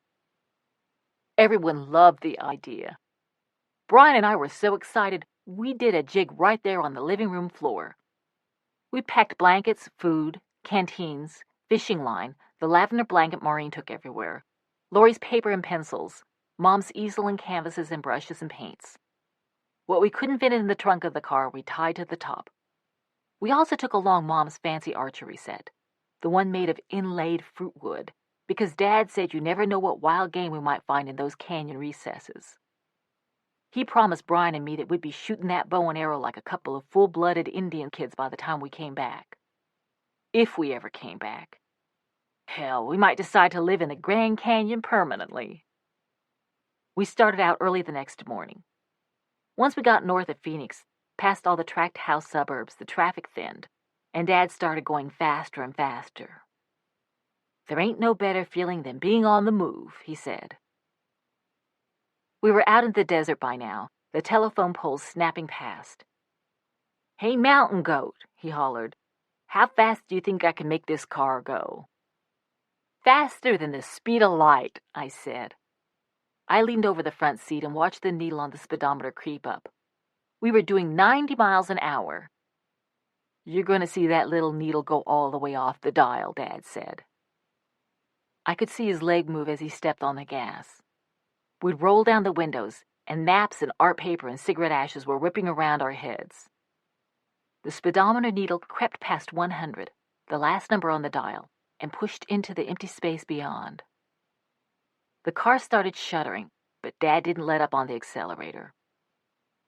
Mom covered her head with her arms and told Dad to slow down, but that only made him press on the gas even harder. Suddenly there was a clattering noise under the car. I looked back to make sure no important part had fallen off, and saw a cone of gray smoke billowing behind us. Just then, white steam that smelled like iron started pouring out from the sides of the hood and blowing past the windows. The shuddering increased, and with a terrible coughing, clunking noise, the car began to slow. Soon it was going at no more than a crawl. Then the engine died altogether. We coasted for a few yards in silence before the car stopped. "Now you've done it," Mom said. We kids and Dad got out and pushed the car to the side of the road while Mom steered. Dad lifted the hood. I watched while he and Brian studied the smoking, grease-encrusted engine and discussed the parts by name. Then I went to sit in the car with Mom, Lori, and Maureen. Lori gave me a disgusted look, as if she thought it was my fault that the car had broken down. "Why do you always encourage him?" she asked. "Don't worry," I said. "Dad will fix it." We sat there for a long time. I could see buzzards circling high in the distance, which reminded me of that ingrate Buster. Maybe I should have cut him some slack. With his broken wing and a lifetime of eating roadkill, he probably had a lot to be ungrateful about. Too much hard luck can create a permanent meanness of spirit in any creature. Finally, Dad shut the hood. "You can fix it, can't you?" I asked. "Of course," he said, "if I had the proper tools." We'd have to temporarily postpone our expedition to the Grand Canyon, he told us. Our first priority now was to head back to Phoenix so he could get his hands on the right tools. "How?" Lori asked. "Hitchhiking was one option," Dad said, "but it might be hard finding a car with enough room to accommodate 4 kids and 2 adults. Since we were all so athletic, and since none of us were whiners, walking home would be no problem." "It's almost 80 miles, Lori said. "That's right," Dad said. "If we covered 3 miles an hour for 8 hours a day, we could make it in 3 days." We had to leave everything behind except Maureen's lavender blanket and the canteens. That included Mom's fruitwood archery set. Since Mom was attached to that archery set, which her father had given her, Dad had Brian and me hide it in an irrigation ditch. We could come back to retrieve it later. Dad carried Maureen. To keep our spirits up, he called out, "Hup, 2, 3, 4," but Mom and Lori refused to march along in step. Eventually, Dad gave up, and it was quiet except for the sound of our feet crunching on the sand and the rocks and wind whipping off the desert. After walking for what seemed like a couple of hours, we reached a motel billboard that we had passed only a minute or so before the car broke down. The occasional car whizzed by, and Dad stuck out his thumb, but none of them stopped. Around midday, a big blue Buick with gleaming chrome bumpers slowed down and pulled onto the shoulder in front of us. A lady with a beauty parlor hairdo rolled down the window. "You poor people," she exclaimed. "Are you okay?" She asked us where we were going, and when we told her Phoenix, she offered us a ride. The air conditioning in that Buick was so cold that goosebumps popped up on my arms and legs. The lady had Lori and me pass around Coca-Colas and sandwiches from a cooler in the footwell. Dad said he wasn't hungry. The lady kept talking about how her daughter had been driving down the highway and had seen us, and when she got to the lady's house, had told her about this poor family walking alongside the road. And I said to my daughter, "Why, I can't leave those poor people out there." I told my daughter, "Those poor kids must be dying of thirst." Poor things. "We're not poor," I said. She had used that word one too many times. "Of course you're not," the lady quickly replied. "I didn't mean it that way." but I could tell that she had. The lady grew quiet, and for the rest of the trip, no one said much. As soon as she dropped us off, Dad disappeared. I waited on the front steps until bedtime, but he didn't come home. 3 days later, while Laurie and I were sitting at Grandma's old upright piano trying to teach each other to play, we heard heavy, uneven footsteps at the front door. We turned and saw Dad. He tripped on the coffee table. When we tried to help him, he cursed and lurched at us, swinging his fist. He wanted to know where that goddamn sorry-ass mother of ours was, and he got so mad when we didn't tell him that he pulled over Grandma's china closet, sending her fine bone china crashing to the floor. Brian came running in. He tried to grab Dad's leg, but Dad kicked him off. Dad yanked out the silverware drawer and hurled the forks and spoons and knives across the room, then picked up one of the chairs and smashed it on Grandma's table. "Rosemary, where the goddamn hell are you, you stinking bitch?" he yelled. "Where is that whore hiding?" He found Mom in the bathroom, crouched in the tub. As she darted past him, he grabbed her dress, and she started flailing. They fought their way into the dining room, and he knocked her to the floor. She reached into the pile of kitchen utensils that Dad had thrown there, grabbed a butcher knife, and slashed it through the air in front of him. Dad leaned back. "A knife fight, eh?" he grinned.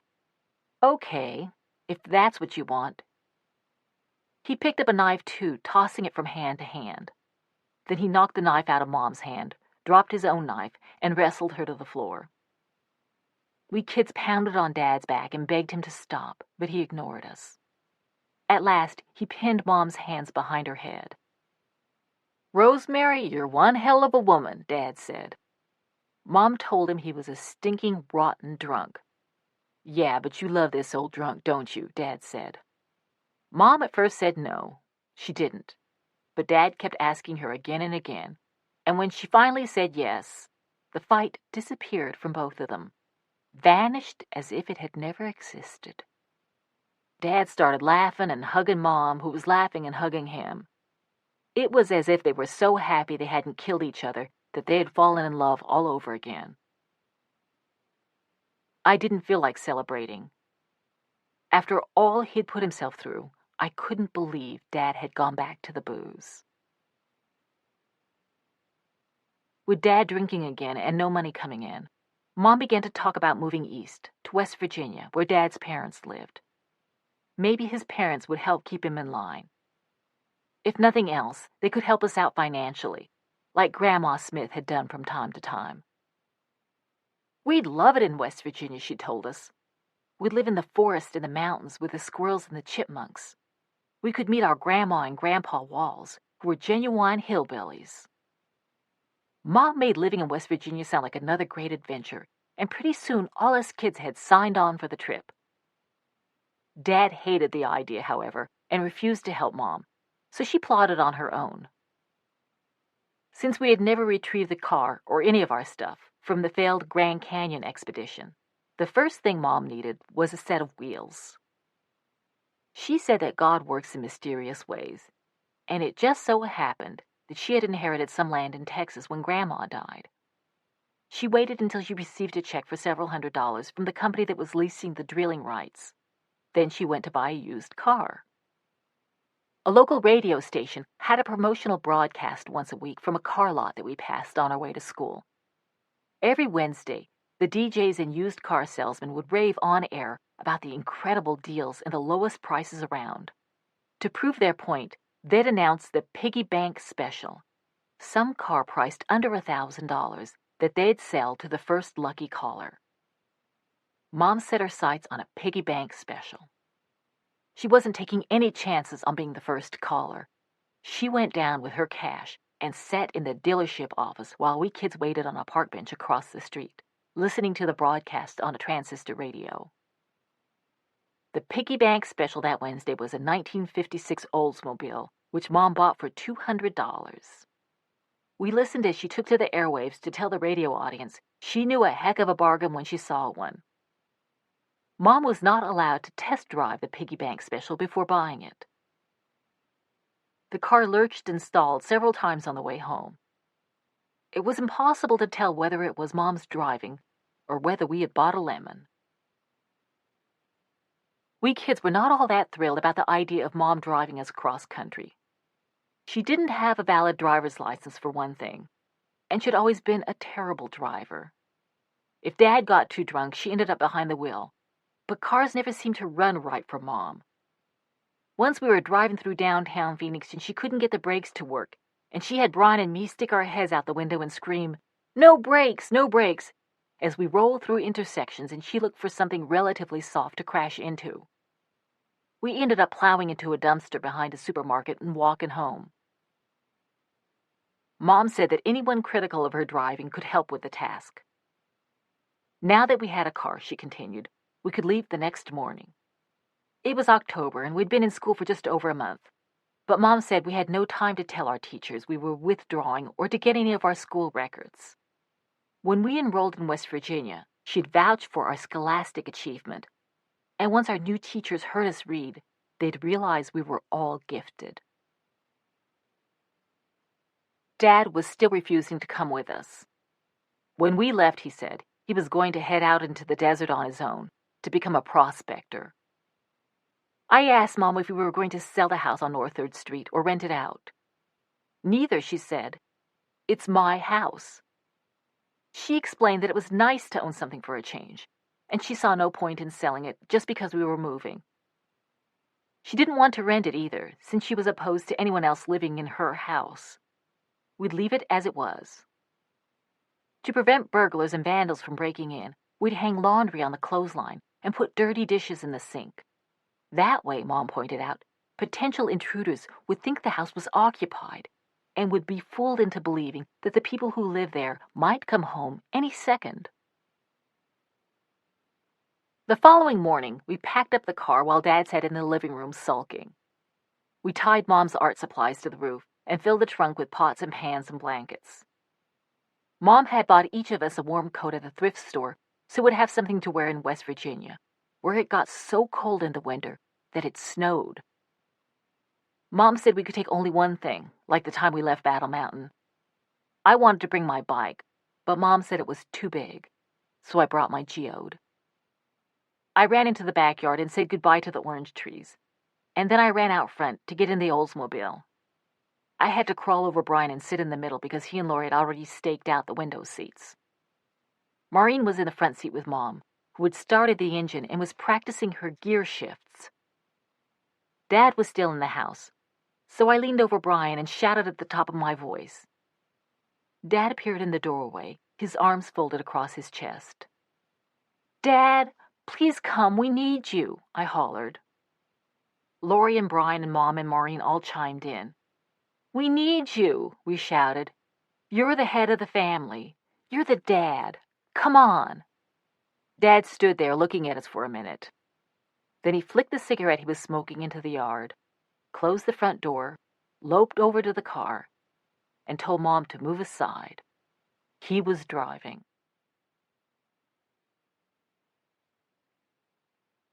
Chapter 3. Welch. Back in Battle Mountain, we had stopped naming the Walls family cars because they were all such heaps that Dad said they didn't deserve names. Mom said when she was growing up on the ranch, they never named the cattle because they knew they would have to kill them. If we didn't name the car, we wouldn't feel as sad when we had to abandon it. So the piggy bank special was just the Oldsmobile, and we never said the name with any fondness or even pity. That Oldsmobile was a clunker from the moment we bought it. The first time it conked out, we were still an hour shy of the New Mexico border. Dad stuck his head under the hood, tinkered with the engine, and got it going. But it broke down a couple of hours later. Dad got it running, more like limping, he said. But it never went any faster than 15 or 20 miles an hour. And the hood kept popping up, so we had to tie it down with a rope. We steered clear of toll booths by taking 2-lane back roads, where we usually had a long line of drivers behind us, honking in exasperation. When one of the Oldsmobile's windows stopped rolling up in Oklahoma, we taped garbage bags over it. We slept in the car every night, and after arriving late in Muskogee and parking on an empty downtown street, We woke up to find a bunch of people surrounding the car, little kids pressing their noses against the windows, and grown-ups shaking their heads and grinning. Mom waved at the crowd. "You know you're down and out when Okies laugh at you," she said. With our garbage bag-taped windows, our roped-down hood, and the art supplies tied to the roof, we'd out-Okied the Okies. The thought gave her a fit of the giggles. I pulled a blanket over my head and refused to come out until we were beyond the Muskogee city limits. Life is a drama, full of tragedy and comedy, Mom told me. You should learn to enjoy the comic episodes a little more. It took us a month to cross the country. We might as well have been traveling in a Conestoga wagon. Mom also kept insisting that we make scenic detours to broaden our horizons. We drove down to see the Alamo. Davy Crockett and James Bowie got what was coming to 'em, Mom said, for stealing this land from the Mexicans, and over to Beaumont, where the oil rigs bobbed like giant birds.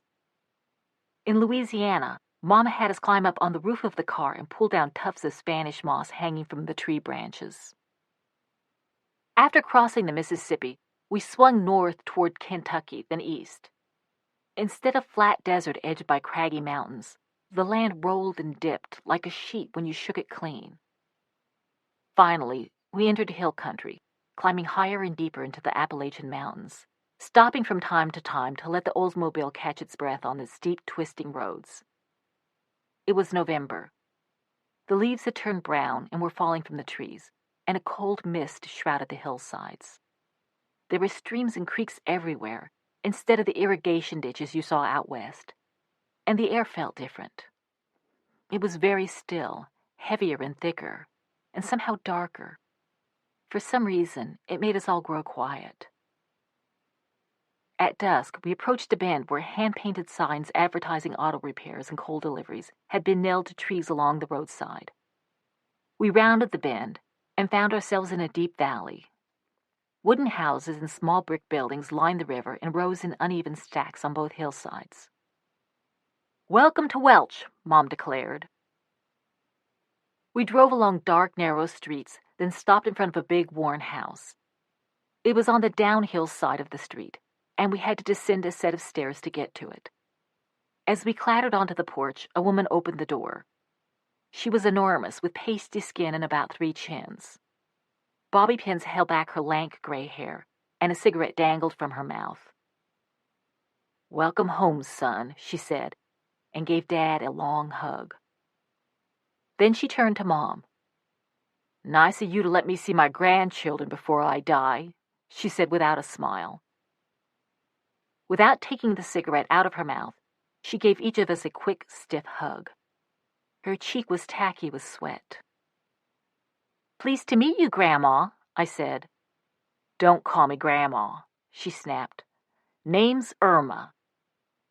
"She don't like it none, 'cause it makes her sound old," said a man who appeared beside her. He looked fragile, with short white hair that stood straight up. His voice was so mumbly I could hardly understand him. I didn't know if it was his accent or if maybe he wasn't wearing his dentures. "Name's Ted, but you can call me Grandpa," he went on. "Don't bother me none being a grandpa." Behind Grandpa was a ruddy-faced man with a wild swirl of red hair pushing out from under his baseball cap, which had a Maytag logo. He wore a red and black plaid coat, but had no shirt on underneath it. He kept announcing over and over again that he was our Uncle Stanley, and he wouldn't stop hugging and kissing me, as though I was someone he truly loved and hadn't seen in ages. You could smell the whiskey on his breath, and when he talked, you could see the pink ridges of his toothless gums. I stared at Irma and Stanley and Grandpa, searching for some feature that reminded me of Dad, but I saw none. Maybe this was one of Dad's pranks, I thought. Dad must have arranged for the weirdest people in town to pretend they were his family. In a few minutes, he'd start laughing and tell us where his real parents live, and we'd go there, and a smiling woman with perfumed hair would welcome us and feed us steaming bowls of cream of wheat. I looked at Dad. He wasn't smiling, and he kept pulling at the skin of his neck as if he were itchy. We followed Irma and Stanley and Grandpa inside. It was cold in the house, and the air smelled of mold and cigarettes and unwashed laundry. We huddled around a pot-bellied cast-iron coal stove in the middle of the living room and held out our hands to warm them. Irma pulled a bottle of whiskey from the pocket of her house dress, and Dad looked happy for the first time since we left Phoenix. Irma ushered us into the kitchen, where she was fixing dinner. A bulb dangled from the ceiling, casting harsh light on the yellowed walls, which were coated with a thin film of grease. Irma stuck a curved steel handle into an iron disc on top of an old coal cooking stove, lifted it, and with her other hand, grabbed a poker from the wall and jabbed at the hot orange coals inside. She stirred a pot full of green beans stewing in fatback and poured in a big handful of salt. Then she set a tray of Pillsbury biscuits on the kitchen table and ladled out a plate of beans for each of us kids. The beans were so overcooked that they fell apart when I stuck my fork in them, and so salty I could barely force myself to swallow. I pinched my nose closed, which was the way Mom had taught us to get things down that had gone a little bit rotten. Irma saw me and slapped my hand away. "Beggars can't be choosers," she said. There were 3 bedrooms upstairs, Irma said, but no one had been to the second floor in nigh on 10 years because the floorboards were rotted through. Uncle Stanley volunteered to give us his room in the basement and sleep in a cot in the foyer while we were there. "We'll only be staying a few days," Dad said, "until we find a place of our own." After dinner, Mom and us kids went down into the basement. It was a big, dank room with cinder block walls and a green linoleum floor. There was another coal stove, a bed, a pull-out couch where Mom and Dad could sleep, and a chest of drawers painted fire engine red. It held hundreds of dog-eared comic books, Little Lulu, Richie Rich, Beetle Bailey, Archie and Jughead, that Uncle Stanley had collected over the years. Under the chest of drawers were jugs of genuine moonshine. We kids climbed into Stanley's bed. To make it less crowded, Lori and I lay with our heads on one end, and Brian and Maureen lay down with their heads at the other. Brian's feet were in my face, so I grabbed him by the ankles and started chewing on his toes. He laughed and kicked and started chewing on my toes in retaliation, and that made me laugh. We heard a loud thunk, thunk, thunk from above. "What's that?" Lori asked. "Maybe the roaches here are bigger than in Phoenix," Brian said. We all laughed and heard the thunk, thunk, thunk again. Mom went upstairs to investigate, then came down and explained that Irma was hitting the floor with a broom handle to signal that we were making too much noise. "She asked that you kids don't laugh while you're in her house," Mom said. "It gets on her nerves." "I don't think Irma likes us very much," I said. "She's just an old woman who's had a tough life," Mom said. "They're all sort of weird," Lori said. "We'll adapt," Mom said. Or move on, I thought. The next day was Sunday. When we got up, Uncle Stanley was leaning against the refrigerator and staring intently at the radio. It made strange noises, not static, but a combination of shrieking and wailing. "That there's tongues," he said. "Only the Lord can understand it." The preacher started talking in actual English, more or less. He spoke with a hillbilly accent so thick it was almost as hard to understand as the tongues. He asked all them good folk out there who'd been helped by this here channeling of the Lord's spirits to send contributions. Dad came into the kitchen and listened. "It's that sort of soul-curdling voodoo," he said, "that turned me into an atheist." Later that day, we got into the Oldsmobile, and Mom and Dad took us for a tour of the town. Welch was surrounded on all sides by such steep mountains that you felt like you were looking up from the bottom of a bowl. Dad said the hills around Welch were too steep for cultivating much of anything. Couldn't raise a decent head of sheep or cattle, couldn't even till crops except maybe to feed your family. So this part of the world was left pretty much alone until around the turn of the century, when robber barons from the north laid a track into the area and brought in cheap labor to dig out the huge fields of coal. We stopped under a railroad bridge and got out of the car to admire the river that ran through the town. It moved sluggishly, with barely a ripple. The river's name, Dad said, was the Tug. Maybe in the summer we can go fishing and swimming, I said. Dad shook his head. The county had no sewer system, he explained. So when people flushed their johns, the discharge went straight into the Tug. Sometimes the river flooded and the water rose as high as the treetops. Dad pointed to the toilet paper up in the branches along the river's banks. The Tug, Dad said, had the highest level of fecal bacteria in any river in North America. What's fecal? I asked. Dad watched the river. Shit, he said. Dad led us along the main road through town. It was narrow, with old brick buildings crowding in close on both sides. The stores, the signs, the sidewalks, the cars were all covered with a film of black coal dust, giving the town an almost monochromatic look, like an old hand-tinted photograph. Welch was shabby and worn out, but you could tell it had once been a place on its way up. On a hill stood a grand limestone courthouse with a big clock tower. Across from it was a handsome bank with arched windows and a wrought iron door. You could also tell that the people of Welch were still trying to maintain some pride of place.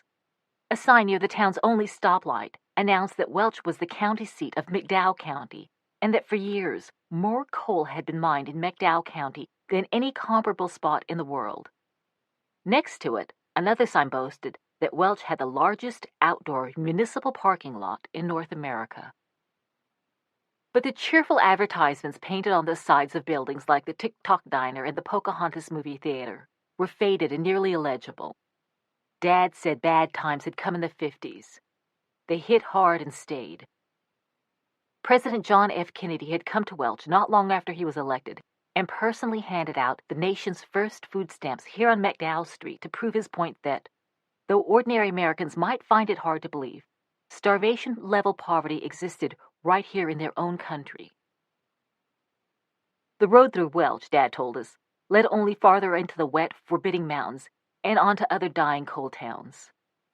Few strangers passed through Welch these days, and almost all who did came to inflict one form of misery or another, to lay off workers, to shut down a mine, to foreclose on someone's house, to compete for the rare job opening.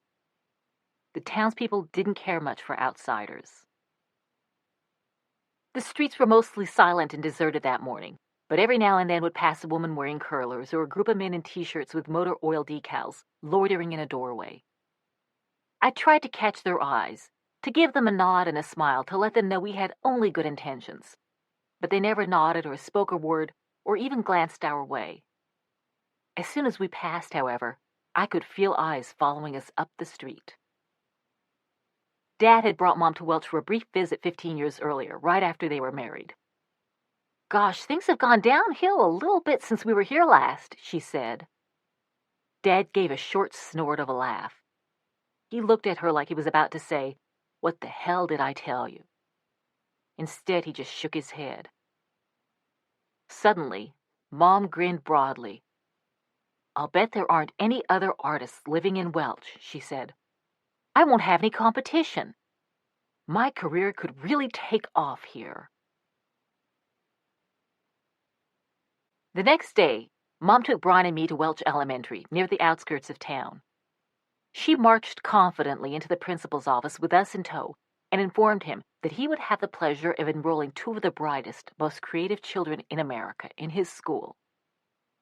The principal looked at Mom over his black-rimmed glasses but remained seated behind his desk. Mom explained that we'd left Phoenix in a teensy bit of a hurry, you know how that goes, and unfortunately, in all the commotion, she forgot to pack stuff like school records and birth certificates. But you can take my word for it that Jeannette and Brian are exceptionally bright, even gifted. She smiled at him. The principal looked at Brian and me, with our unwashed hair and our thin desert clothes. His face took on a sour, skeptical expression. He focused on me, pushed his glasses up his nose, and said something that sounded like, "What's it times them?" "Excuse me?" I said. "It times them," he said louder. I was completely bewildered. I looked at Mom. "She doesn't understand your accent," Mom told the principal. He frowned. Mom turned to me. "He's asking you what's 8 times 7. "Oh," I shouted. 56. 8 times 7 is 56. I started spouting out all sorts of mathematical equations. The principal looked at me blankly. "He can't make out what you're saying," Mom told me. "Try to talk slowly." The principal asked me a few more questions I couldn't understand. With Mom translating, I gave answers that he couldn't understand. Then he asked Brian some questions, and they couldn't understand each other either. The principal decided that Brian and I were both a bit slow and had speech impediments that made it difficult for others to understand us. He placed us both in special classes for students with learning disabilities.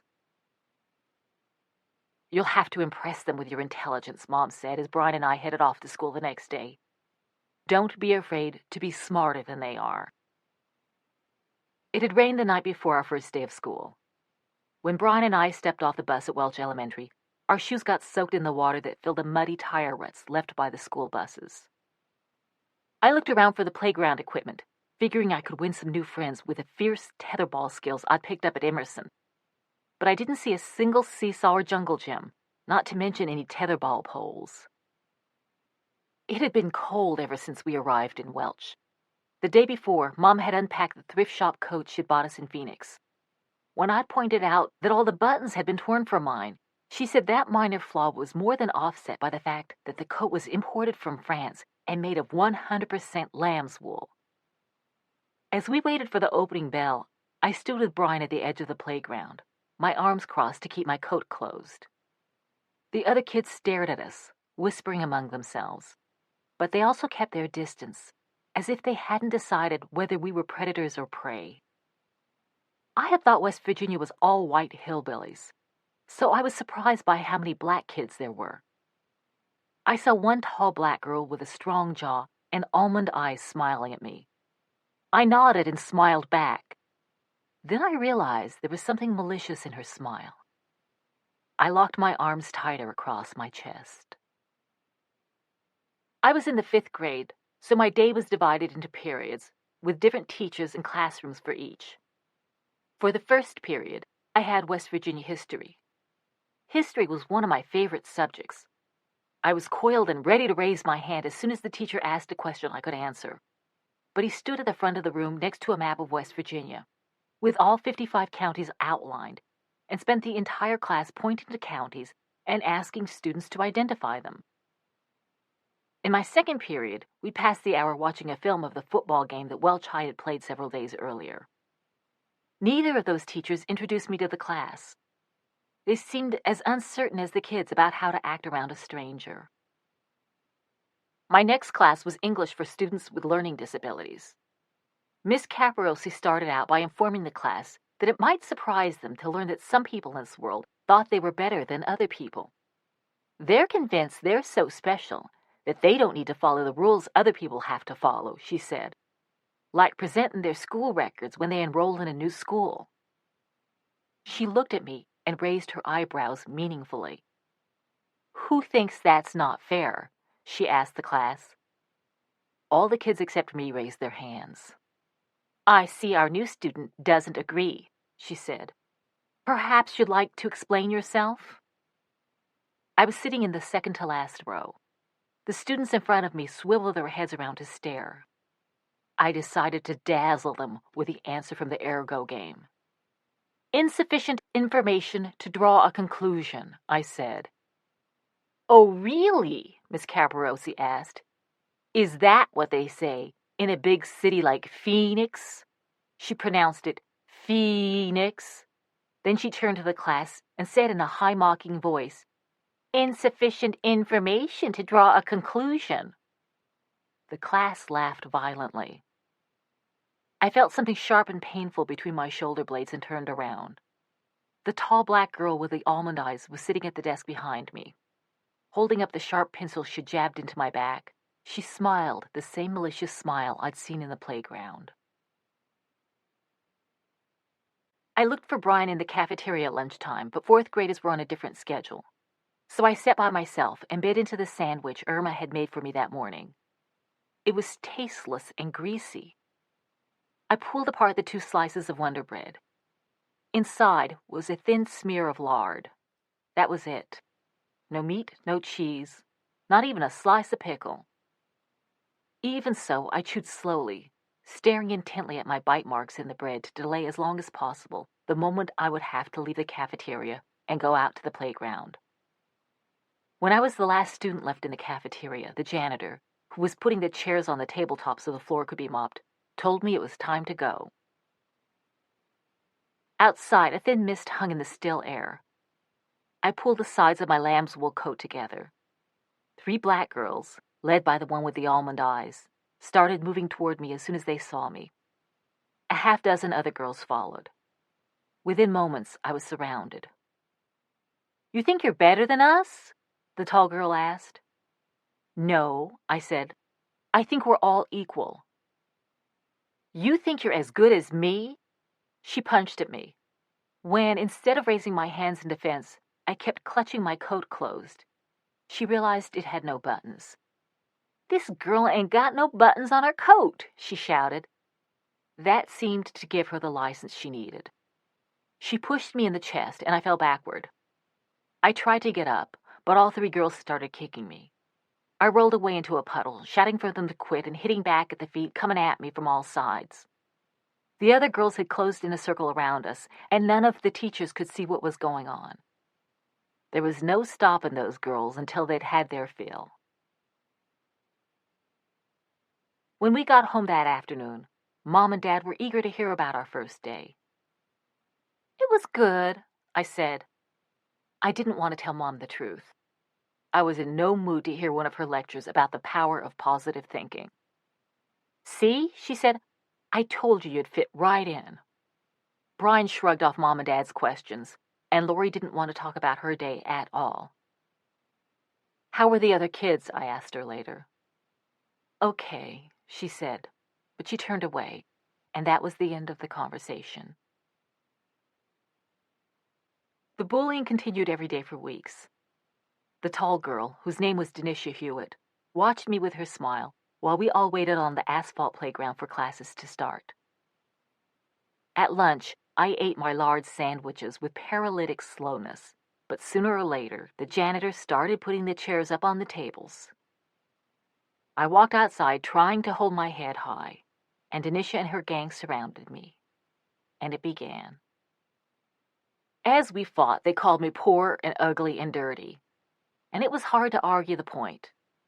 I had 3 dresses to my name, all hand-me-downs or from a thrift store, which meant each week I had to wear 2 of them twice. They were so worn from countless washings that the threads were beginning to separate. We were also always dirty. Not dry dirty like we'd been in the desert, but grimy dirty and smudged with oily dust from the coal-burning stove. Irma allowed us only 1 bath a week in 4 inches of water that had been heated on the kitchen stove, and that all of us kids had to share. I thought of discussing the fighting with Dad, but I didn't want to sound like a whiner. Also, he'd rarely been sober since we had arrived at Welch, and I was afraid that if I told him, he'd show up at school snockered and make things even worse. I did try to talk to Mom. I couldn't bring myself to tell her about the beatings, fearing that if I did, she'd try to butt in, and she'd also only make things worse. I did say that these 3 black girls were giving me a hard time because we were so poor. Mom told me I should tell them there was nothing wrong with being poor, that Abraham Lincoln, the greatest president this country had ever seen, came from a dirt-poor family. She also said I should tell them that Martin Luther King Jr. would be ashamed of their behavior. Even though I knew these high-minded arguments would get me nowhere, I tried them anyway. Martin Luther King would be ashamed. And they made the 3 girls shriek with laughter as they pushed me to the ground. Lying in Stanley's bed at night with Lori, Brian, and Maureen, I concocted revenge scenarios. I imagined myself like Dad in his Air Force days, whooping the entire lot of them. After school, I'd go to the woodpile next to the basement and practice karate chops and drop kicks on the kindling while laying down some pretty wicked cuss words. But I also kept thinking about Denisha, trying to make sense of her. I hoped for a while to befriend her. I'd seen Denisha smile a few times with genuine warmth, and it transformed her face. With a smile like that, she had to have some good in her. But I couldn't figure out how to get her to shine it my way. About a month after I'd started school, I was walking up some steps to a park at the top of a hill when I heard a low, furious barking coming from the other side of the World War I memorial. I ran up the stairs and saw a big, lathered-up mongrel cornering a little black kid of about 5 or 6 against the monument. The kid kept giving kicks at the dog as it barked and lunged at him. The kid was looking over the tree line on the far side of the park, and I could tell he was calculating the chances of making it over there. "Don't run," I shouted. The boy looked up at me. So did the dog, and in that instant, the kid took off in a hopeless dash for the trees. The dog bounded after him, barking, then caught up with him and snapped at his legs. Now, there are mad dogs and wild dogs and killer dogs, and any one of them would go for your throat and hold on until you or it was dead. But I could tell this dog was not truly bad. Instead of tearing into the kid, it was just having fun terrifying him, growling and pulling on his pant leg, but doing no real damage. It was just a mutt who'd been kicked around too much and was happy to find a creature who was afraid of it. I picked up a stick and raced toward them. "Go on now," I shouted at the dog. When I raised the stick, it whimpered and slunk off. The dog's teeth had not broken the boy's skin, but his pant leg was torn, and he was trembling as if he had palsy. I offered to take him home, and I ended up carrying him piggyback. He was feather light. I couldn't get a word out of him except the most minimal directions. Up there, that way, in a voice I could barely hear. The houses in the neighborhood were old but freshly painted, some in bright colors like lavender or Kelly green. "This here," the boy whispered when we came to a house with blue shutters. It had a neat yard, but was so small that dwarves could have lived there. When I put the kid down, he dashed up the steps and through the door. I turned to go. Denisha Hewitt was standing on the porch across the street, looking at me curiously. The next day, when I went out onto the playground after lunch, the gang of girls started toward me. But Denisha hung back. Without their leader, the others lost their sense of purpose and stopped short of me. The following week, Denisha asked me for help in an English assignment. She never said she was sorry for the bullying, or even mentioned it, but she thanked me for bringing her neighbor home that night, and I figured that her request for help was as close to an apology as I would ever get. Irma had made it clear how she felt about black people, so instead of inviting Denisha to our house to work on her assignment, I suggested on the upcoming Saturday I'd go to hers. That day I was leaving the house at the same time as Uncle Stanley. He never had the wherewithal to learn to drive, but someone from the appliance store where he worked was picking him up. He asked me if I wanted a ride too. When I told him where I was headed, he frowned. "That's Niggerville," he said. "What you going there for?" Stanley didn't want his friend to drive me there, so I walked. When I got back home later in the afternoon, the house was empty except for Irma, who never set foot outside. She stood in the kitchen, stirring a pot of green beans and taking swigs from the bottle of hooch in her pocket. "So how was Niggerville?" she asked. Irma was always going on about the niggers.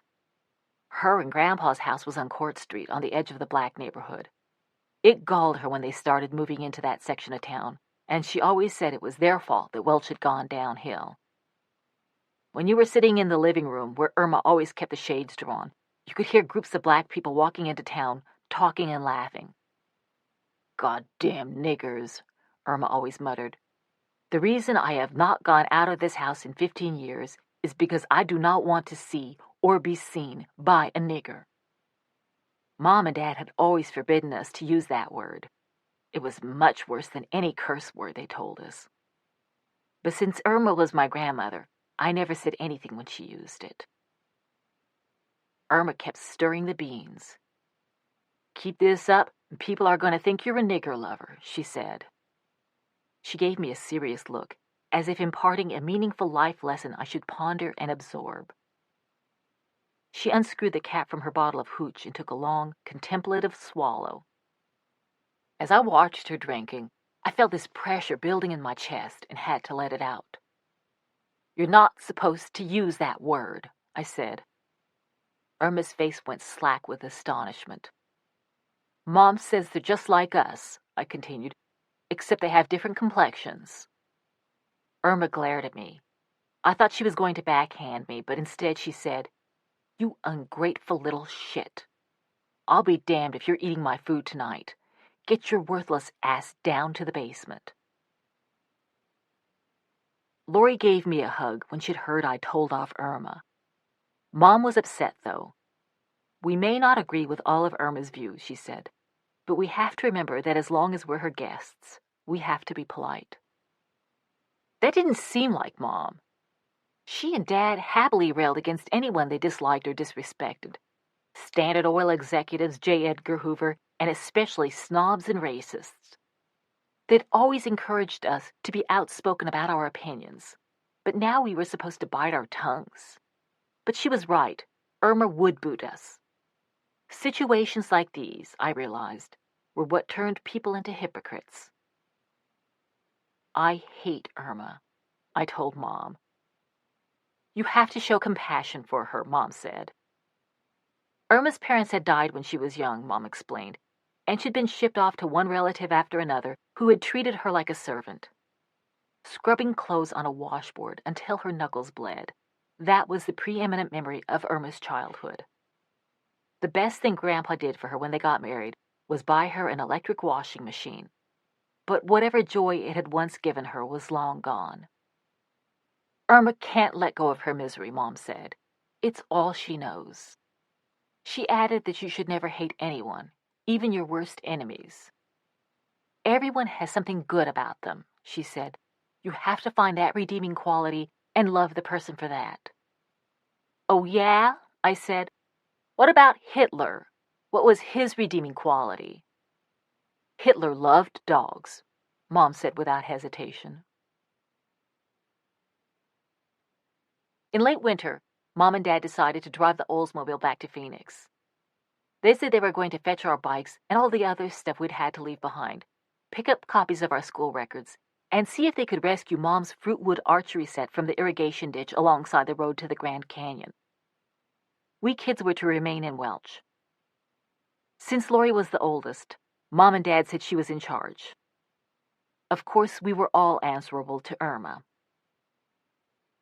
They left one morning during a thaw. I could tell by the high color in Mom's cheeks that she was excited about the prospect of an adventure.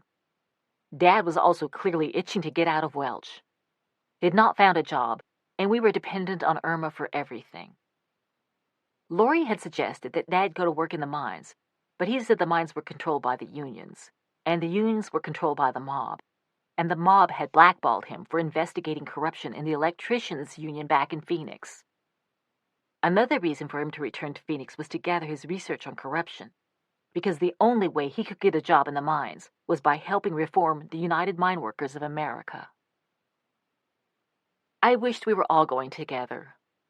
I wanted to be back in Phoenix, sitting under the orange trees behind our adobe house, riding my bike to the library, eating free bananas in a school where the teachers thought I was smart. I wanted to feel the desert sun on my face and breathe in the dry desert air, and climbed the steep rock mountains where Dad led us on one of the long hikes that he called geological survey expeditions. I asked if we could all go, but Dad said he and Mom were making a quick trip, strictly business, and we kids would only get in the way. Besides, he couldn't go taking us out of school in the middle of the year. I pointed out that it had never bothered him before. Welch wasn't like those other places we had lived, he said. There were rules that had to be followed, and people didn't take it kindly when you flouted them. "Do you think they'll come back?" Brian asked as Mom and Dad drove off. "Of course," I said, though I had been wondering the same thing. These days, we seemed more of an inconvenience than we used to be. Lori was already a teenager, and in a couple of years, Brian and I would be too. They couldn't toss us into the back of a U-Haul or put us in cardboard boxes at night. Brian and I started running after the Oldsmobile. Mom turned once and waved, and Dad stuck his hand out the window. We followed them all the way down Court Street, where they picked up speed and then turned the corner. I had to believe they'd come back, I told myself.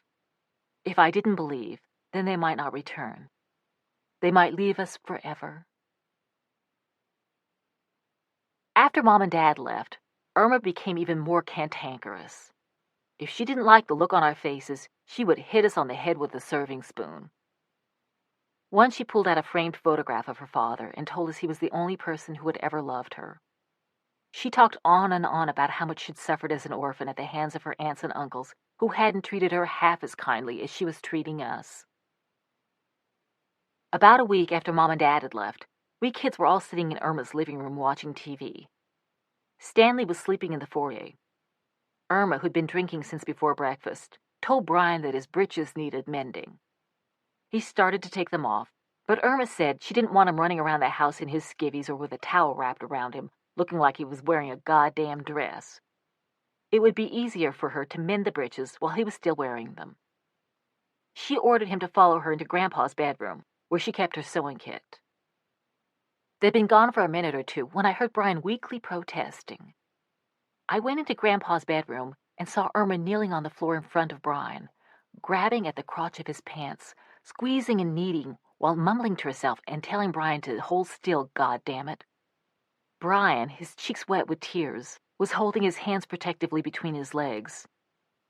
"Irma, you leave him alone," I shouted. Irma, still on her knees, twisted around and glared at me. "Why, you little bitch," she said. Lori heard the commotion and came running. I told Lori that Irma was touching Brian in a way that she ought not to be. Irma said she was merely mending Brian's inseam and that she shouldn't have to defend herself against some lying little whore's accusations. "I know what I saw," I said. "She's a pervert." Irma reached over to slap me, but Lori caught her hand. "Let's all calm down," Lori said in the same voice she used when Mom and Dad got carried away arguing. "Everybody, calm down." Irma jerked her hand out of Lori's grasp and slapped her so hard that Lori's glasses went flying across the room. Lori, who had turned 13, slapped her back. Irma hit Lori again, and this time Lori struck Irma a blow in the jaw. Then they flew at each other, tussling and flailing and pulling hair, locked together, with Brian and me cheering on Lori until we woke up Uncle Stanley, who staggered into the room and pushed them apart. Irma relegated us to the basement after that. A door in the basement led directly outside, so we never went upstairs. We weren't even allowed to use Irma's bathroom, which meant we either had to wait for school or go outside after dark. Uncle Stanley sometimes sneaked down beans he'd boiled for us, but he was afraid if he stayed talking, Irma would think he'd taken our side and get mad at him too. The following week, a storm hit. The temperature dropped and a foot of snow fell on Welch. Irma wouldn't let us use any coal. She said we didn't know how to operate the stove and would burn the house down. And it was so cold in the basement that Lori, Brian, Maureen, and I were glad we all shared one bed. As soon as we got home from school, we'd climb under the covers with our clothes on and do our homework there. We were in bed the night Mom and Dad came back. We didn't hear the sound of the car pulling up. All we heard was the front door opening upstairs, then Mom and Dad's voices, and Irma beginning the long narrative of her grievances against us. That was followed by the sound of Dad stomping down the stairs into the basement, furious at all of us, me for back-talking Irma and making wild accusations, and Lori even more for daring to strike her own grandmother, and Brian for being such a pussy and starting the whole thing. I thought Dad would come around to our side once he'd heard what happened, and I tried to explain. "I don't care what happened," he yelled. "But we were just protecting ourselves," I said. "Brian's a man. He can take it," he said. "I don't want to hear another word of this. Do you hear me?" He was shaking his head, but wildly, almost as if he thought he could keep out the sound of my voice. He wouldn't even look at me. After Dad had gone back upstairs to tie into Irma's hooch and we kids were all in bed, Brian bit my toe to try to make me laugh, but I kicked him away. We all lay there in the silent darkness.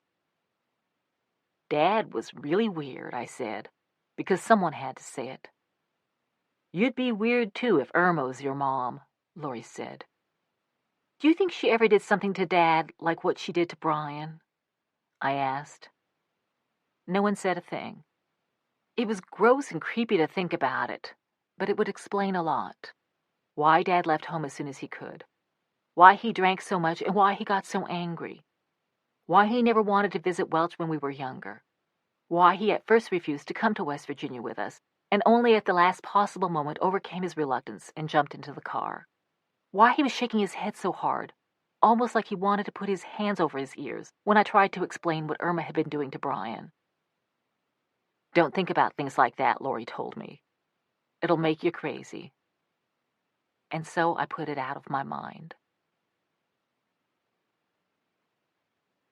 Mom and Dad told us how they'd made it to Phoenix only to find that Mom's laundry on the clothesline ploy hadn't kept out intruders. Our house on North 3rd Street had been looted. Pretty much everything was gone, including, of course, our bikes. Mom and Dad had rented a trailer to carry back what little was left. Mom said those foolish thieves had overlooked some good stuff, such as a pair of Grandma Smith's riding breeches from the 30s that were of the highest quality. But the Oldsmobile's engine had seized up in Nashville, and they had to abandon it along with the trailer and Grandma Smith's riding breeches and take the bus the rest of the way to Welch. I thought that once Mom and Dad returned, they'd be able to make peace with Irma. But she said she could never forgive us kids and didn't want us in her house any longer, even if we stayed in the basement and kept quiet as church mice.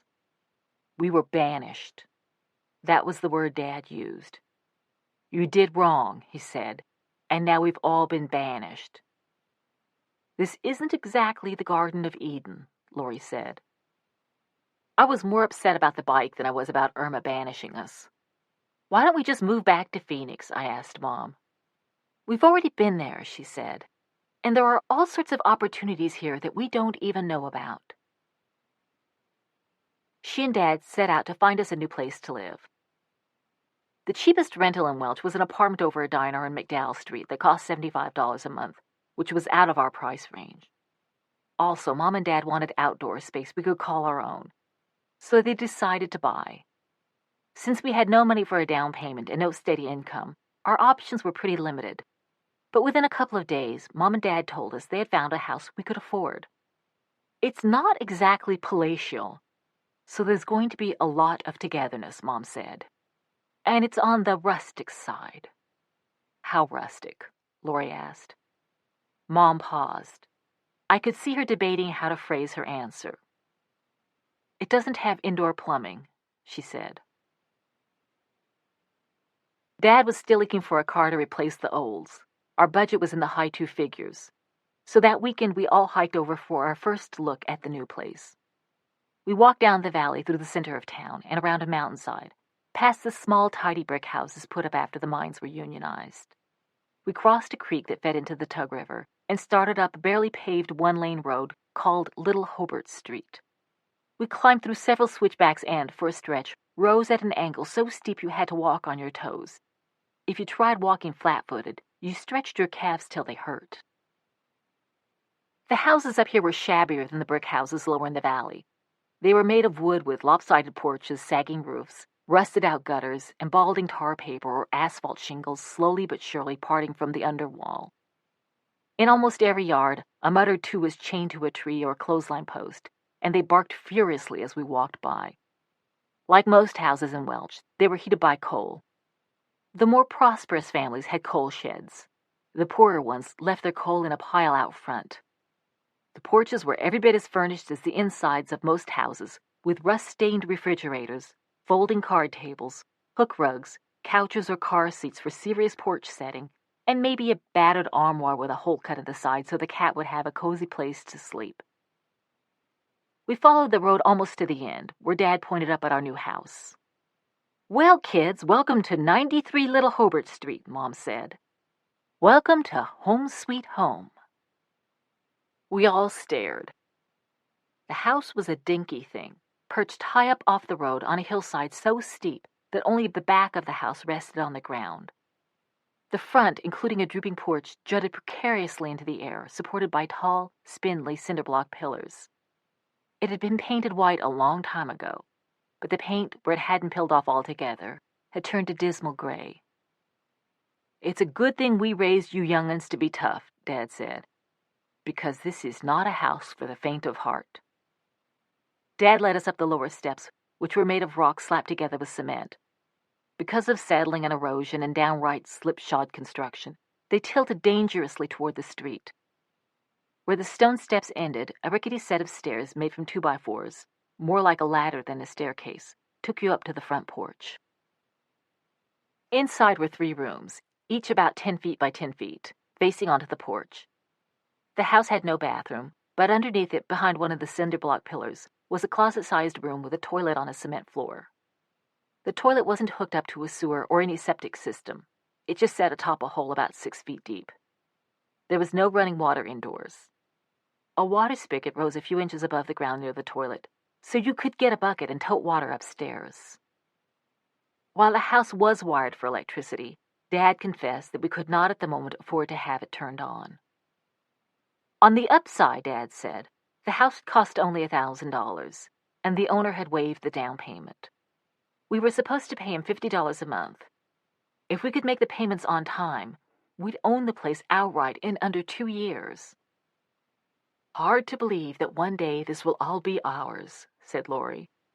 She was developing what Mom called a bit of a sarcastic streak. "Count your blessings," Mom said. "There are people in Ethiopia who would kill for a place like this." She pointed out that the house did have some attractive features. For example, in the living room was a cast-iron pot-bellied coal stove for heating and cooking. It was big and handsome, with heavy bear claw feet, and she was certain it was valuable if you took it to a place where people appreciated antiques. But since the house had no chimney, the stovepipe vented out a back window. Someone had replaced the glass in the upper part of the window with plywood and wrapped tinfoil around the opening to keep the coal smoke from leaking into the room. The tinfoil had not done its job too well, and the ceiling was black with soot. Someone, probably the same someone, had also made the mistake of trying to clean the ceiling in a few spots, but it ended up only smudging and smearing the soot, creating whitish patches that made you realize how black the rest of the ceiling was. "The house itself isn't much," Dad apologized, "but we won't be living in it long. The important thing, the reason he and Mom had decided to acquire this particular piece of property, was that it came with plenty of land to build our new house. He planned to get to work on it right away. He intended to follow the blueprints for the glass castle, but he had to do some serious reconfiguring and increase the size of the solar cells to take into account that since we were on the north face of the mountain and enclosed by hills on both sides, we'd hardly ever get any sun. We moved in that afternoon. Not that there was much to move. Dad borrowed a pickup from the appliance store where Uncle Stanley worked and brought back a sofa bed that a friend of Grandpa's was throwing out. Dad also scavenged a couple of tables and chairs, and he built some makeshift closets, which were actually kind of nifty, by hanging lengths of pipe from the ceiling with wires. Mom and Dad took over the room with the stove, and it became a combined living room, master bedroom, art studio, and writer's study. We put the sofa bed there, though once we opened it, it never went back to being a sofa. Dad built shelves all along the upper walls to store Mom's art supplies. She set up her easel under the stovepipe, right next to the back window, because she said it got natural sunlight, which it did, relatively speaking. She put her typewriters under another window, with shelves for her manuscripts and works in progress, and she immediately started thumbtacking index cards with story ideas to the walls. We kids all slept in the middle room. At first, we shared one big bed that had been left by the previous owner, but Dad decided we were getting a tad old for that. We were also too big to sleep in cardboard boxes, and there wasn't enough room on the floor for them anyway, so we helped Dad build 2 sets of bunk beds. We made the frames with 2x4s, then we drilled holes in the sides and threaded ropes through. For mattresses, we laid cardboard over the ropes. When we finished, our bunk beds looked sort of plain, so we spray painted the sides with ornate red and black curlicues. Dad came home with a discarded 4-drawer dresser, 1 drawer for each of us. He also built each of us a wooden box with sliding doors for personal stuff. We nailed them on the wall above our beds, and that was where I kept my geode. The third room at 93 Little Hobart Street, the kitchen, was in a category all its own.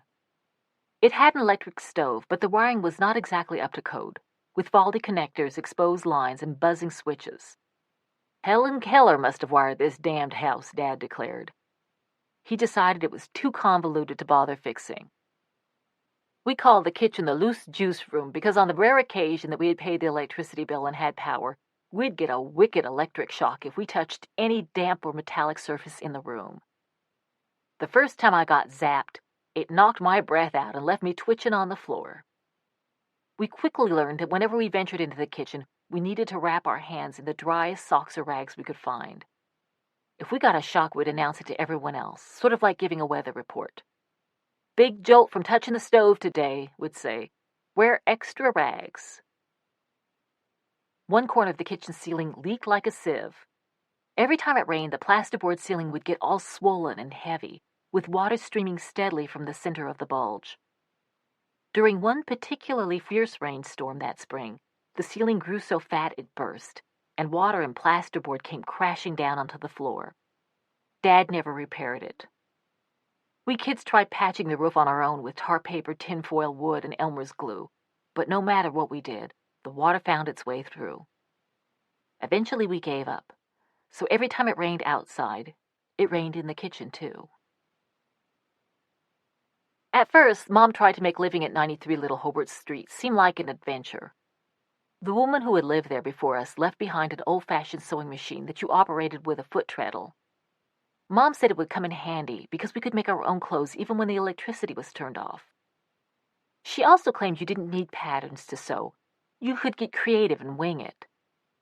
Shortly after we moved in, Mom, Lori, and I measured one another and tried to make our own dresses. It took forever, and they came out baggy and lopsided, with sleeves that were different lengths and armholes in the middle of our backs. I couldn't get mine over my head until Mom snipped out a few stitches. "It's stunning," she said. But I told her I looked like I was wearing a big pillowcase with elephant trunks sticking out of the sides. Lori refused to wear hers outdoors or even indoors, and Mom had to agree that sewing wasn't the best use of our creative energy or our money. The cheapest cloth we could find cost 79 cents a yard, and you needed more than 2 yards for a dress. It made more sense to buy thrift store clothes, and they had the armholes in the right places. Mom also tried to make the house cheerful. She decorated the living room walls with her oil paintings, and soon every square inch was covered, except for the space above her typewriter reserved for index cards. We had vivid desert sunsets, stampeding horses, sleeping cats, snow-covered mountains, bowls of fruits, blooming flowers, and portraits of us kids. Since Mom had more paintings than we had wall space, Dad nailed long shelf brackets to the wall, and she hung one picture in front of another until they were 3 or 4 deep. Then she'd rotate the paintings. "Just a little redecorating to perk the place up," she'd say. But I believe she thought of her paintings as children and wanted them to feel that they were all being treated equally. Mom also built rows of shelves in the windows and arranged brightly colored bottles to catch the light. "Now it looks like we have stained glass," she announced. It did, sort of, but the house was still cold and dank. Every night for the first few weeks, lying on my cardboard mattress and listening to the sound of rainwater dripping in the kitchen, I dreamed of the desert and the sun and the big house in Phoenix with the palm tree in the front and the orange trees and oleanders in the back. We had owned that house outright. Still owned it, I kept thinking. It was ours, the one true home we'd ever had. "Are we ever going home?" I asked Dad one day. "Home?" "Phoenix. This is home now." Seeing as how Welch was our new home, Brian and I figured we'd make the best of it. Dad had shown us the spot near the house where he was going to put the foundation and basement for the glass castle. He measured it off and marked it with stakes and string. Since Dad was hardly ever home, he was out making contacts and investigating the UMW, he told us, and he never got around to breaking ground. Brian and I decided to help. We found a shovel and pickaxe at an abandoned farm and spent just about every free minute digging a hole. We knew we had to dig it big and deep. No point in building a good house unless you put down the right foundation, Dad always said. It was hard work, but after a month we'd dug a hole deep enough for us to disappear in. Even though we hadn't squared the edges or smoothed the floor, we were still pretty darn proud of ourselves. Once Dad had poured the foundation, we could help him on the frame. But since we couldn't afford to pay the town's trash collection fee, our garbage was really piling up. One day, Dad told us to dump it in the hole. "But that's for the glass castle," I said. "It's a temporary measure," Dad told me. He explained that he was going to hire a truck to cart the garbage to the dump all at once. But he never got around to that either. And as Brian and I watched, the hole for the glass castle's foundation slowly filled with garbage. Around that time, probably because of all the garbage, a big, nasty-looking river rat took up residence at 93 Little Hobart Street. At first, I saw him in the sugar bowl. This rat was too big to fit into an ordinary sugar bowl, but since Mom had a powerful sweet tooth, putting at least 8 teaspoons in a cup of tea, we kept our sugar in a punch bowl on the kitchen table. This rat was not just eating the sugar, he was bathing in it, wallowing in it, positively luxuriating in it, his flickering tail hanging over the side of the bowl, flinging sugar across the table. When I saw him, I froze, then backed out of the kitchen. I told Brian, and we opened the kitchen door cautiously. The rat had climbed out of the sugar bowl and leapt onto the stove. We could see his teeth marks on the pile of potatoes, our dinner, on a plate on the stove. Brian threw the cast iron skillet at the rat. It hit him and clanged on the floor, but instead of fleeing, the rat hissed at us as if we were the intruders. We ran out of the kitchen, slammed the door, and stuffed rags in the gap beneath it. That night, Maureen, who was 5, was too terrified to sleep. She kept on saying that the rat was coming to get her. She could hear it creeping nearer and nearer. I told her to stop being such a wuss.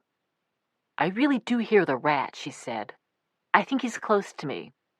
I told her she was letting fear get the best of her, and since this was one of those times that we had electricity, I turned on the light to prove it. There, crouching on Maureen's lavender blanket, a few inches away from her face, was the rat.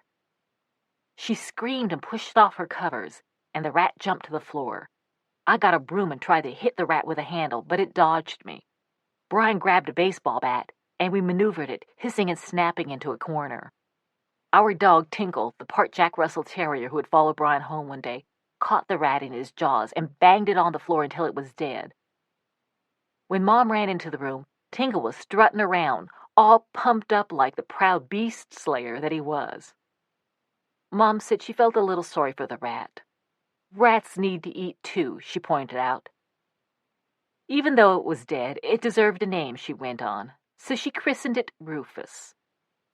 Brian, who had read that primitive warriors placed the body parts of their victims on stakes to scare off their enemies, hung Rufus by the tail from a poplar tree in front of our house the next morning. That afternoon, we heard the sound of gunshots. Mr. Freeman, who lived next door, had seen the rat hanging upside down. Rufus was so big Mr. Freeman thought he was a possum, went and got his hunting rifle, and blew him clean away. There was nothing left of Rufus but a mangled piece of tail. After the Rufus incident, I slept with a baseball bat in my bed. Brian slept with a machete in his. Maureen could barely sleep at all. She kept dreaming she was being eaten by rats, and she used every excuse she could to spend the night at friends' houses. Mom and Dad shrugged off the Rufus incident. They told us we had done battle with fiercer adversaries in the past, and that we would again someday. "What are we going to do about the garbage pit?" I asked. "It's almost filled up." "Enlarge it," Mom said. "We can't keep dumping garbage out there," I said. "What are people going to think?" "Life's too short to worry about what other people think," Mom said. "Anyway, they should accept us for who we are." I was convinced that people might be more accepting of us if we made an effort to improve the way 93 Little Hobart Street looked. There were plenty of things we could do, I felt, that would cost almost nothing. Some people around Welch cut tires into 2 semicircles, painted them white, and used them as edging for their gardens. Maybe we couldn't afford to build a glass castle quite yet, but certainly we could put painted tires around our front yard to spruce it up. It would make us fit in a little bit, I pleaded with Mom. It sure would, Mom said. But when it came to Welch, she had no interest in fitting in. I'd rather have a yard filled with genuine garbage than with trashy lawn ornaments. I kept looking for other ways to make improvements. One day, Dad brought home a 5-gallon can of house paint left over from some job he'd worked on. The next morning, I pried the can open. It was nearly full of bright yellow paint. Dad had brought home some paintbrushes, too. A layer of yellow paint, I realized, would completely transform our dingy gray house. It would look, at least from the outside, almost like the houses other people lived in. I was so excited by the prospect of living in a perky yellow home that I could barely sleep that night. I got up early the next day and tied my hair back, ready to begin the house painting. If we all work together, we can get it done in a day or two, I told everyone. But Dad said 93 Little Hobart Street was such a dump that we shouldn't waste time or energy on it that we could be devoting to the glass castle. Mom said she thought bright yellow houses were tacky. Brian and Lori said we didn't have the ladders and scaffolding we needed. Dad was making no visible progress on the glass castle, and I knew that the can of yellow paint would sit on the porch unless I undertook the job myself. I'd borrow a ladder, or make one, I decided. I was certain that once everyone saw the amazing transformation of the house begin, they'd all join in. Out on the porch, I opened the can and stirred the paint with a stick, blending in the oil that had risen to the surface until the paint, which was the color of buttercups, had turned creamy. I dipped in a fat brush and spread the paint along the old clapboard siding in long, smooth strokes. It went on bright and glossy and looked even better than I'd hoped. I started on the far side of the porch, around the door that went into the kitchen. In a few hours, I had covered everything that could be reached from the porch.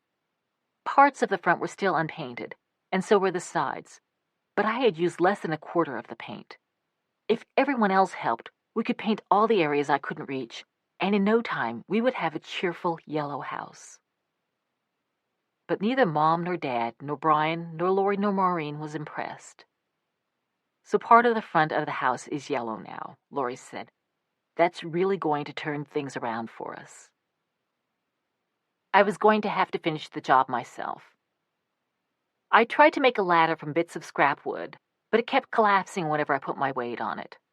I was still trying to build a sturdy ladder when, during a cold snap a few days later, my can of paint froze solid. When it got warm enough for the paint to thaw, I opened the can. During the freeze, the chemicals had separated, and the once smooth liquid was as lumpy and runny as curdled milk. I stirred it as hard as I could and kept stirring even after I knew the paint was ruined, because I knew that we'd never get more. And instead of a freshly painted yellow house, or even a dingy gray one, we now had a weird-looking half-finished patch job, one that announced to the world that the people inside the house wanted to fix it up but lacked the gumption to get the work done. Little Hobart Street led up into one of those hollows so deep and narrow that people joked you had to pipe in the sunlight. The neighborhood did have a lot of kids. Maureen had real friends for the first time, and we all tended to hang out at the National Guard Armory at the foot of the hill. The boys played tackle football on the training field. Most of the girls my age spent their afternoons sitting on the brick wall surrounding the armory, combing their hair and touching up their lip gloss, and pretending to get all indignant, but secretly loving it if a crew-cut reservist wolf whistled at them. One of the girls, Cindy Thompson, made a special effort to befriend me. But it turned out that what she really wanted was to recruit me for the Junior Ku Klux Klan. Neither putting on makeup nor wearing a sheet had much appeal for me, so I played football with the boys, who would waive their guys-only rule and let me join a team if they were short a player. The better-off folk of Welch had not exactly flocked to our part of town. A few miners lived along the street, but most of the grown-ups didn't work at all. Some of the moms had no husbands, and some of the dads had black lung. The rest were either too distracted by their troubles or just plain unmotivated, so pretty much everyone grudgingly accepted some form of public aid. Although we were the poorest family on Little Hobart Street, Mom and Dad never applied for welfare or food stamps, and they always refused charity. When teachers gave us bags of clothes from church drives, Mom made us take them back. "We can take care of our own," Mom and Dad liked to say. "We don't accept handouts from anyone." If things got tight, Mom kept reminding us that some of the other kids on Little Hobart Street had it tougher than we did. The 12 Grady kids had no dad. He'd either died in a mine cave-in or run off with a whore, depending on whom you listened to, and their mom spent her days in bed suffering from migraines. As a result, the Grady boys ran completely wild. It was hard to tell them apart because they all wore blue jeans and torn t-shirts and had their heads shaved bald to keep away lice. When the oldest boy found their dad's pump-action shotgun under their mom's bed, he decided to get in some target practice on Brian and me, firing buckshot as we ran for our lives through the woods. And then there were the Halls. All 6 of the Hall children had been born mentally retarded, and although they were now middle-aged, they all still lived at home with their mom and dad. When I was friendly to the oldest, Kenny Hall, who was 42, he developed a powerful crush on me. The other kids in the neighborhood teased Kenny by telling him that if he gave them $1 or stripped down to his skivvies and showed them his wanker, they'd arrange for me to go on a date with him. On a Saturday night, if he'd been set up like that, he'd come stand on the street in front of our house, sobbing and hollering about me not keeping our date, and I'd have to go down and explain to him that the other kids had played a trick on him and that, although he did have many admirable qualities, I had a policy against dating older men. The family who had it the toughest on Little Hobart Street, I would have to say, was the Pastors. Their mother, Jenny Sue Pastor, was the town whore. Jenny Sue was 33 years old and had 8 daughters and 1 son. Their names all ended with Y. Her husband, Clarence Pastor, had black lung and sat on the front porch of their huge sagging house all day long, but he never smiled or waved at passers-by. Just sat there like he was frozen. Everyone in town said he'd been impotent for years and none of the Pastor kids was his. Jenny Sue Pastor pretty much kept to herself. At first, I wondered if she lay around in a lacy negligee all day, smoking cigarettes and waiting for gentlemen callers. Back in Battle Mountain, the women lounging on the front porch of the Green Lantern, I'd long since figured out what they really did, wore white lipstick and black mascara and partially unbuttoned blouses that showed off the tops of their brassieres. But Jenny Sue Pastor didn't look like a whore. She was a blousy woman with dyed yellow hair, and from time to time we saw her out in the front yard, chopping wood or filling a scuttle from the coal pile. She usually wore the same kinds of aprons and canvas farm coats worn by the rest of the women on Little Hobart Street. She looked like any other mom. I also wondered how she did all that whoring with all those kids to look after. One night, I saw a car pull up in front of the Pastor house and blink its headlights twice. After a minute, Jenny Sue came running out the door and climbed into the front seat. Then the car drove off. Kathy was Jenny Sue Pastor's oldest daughter. The other kids treated her like a total pariah, crowing that her mother was a whore and calling her lice girl. Truth was, she did have a pretty advanced case of head lice. She kept trying to befriend me.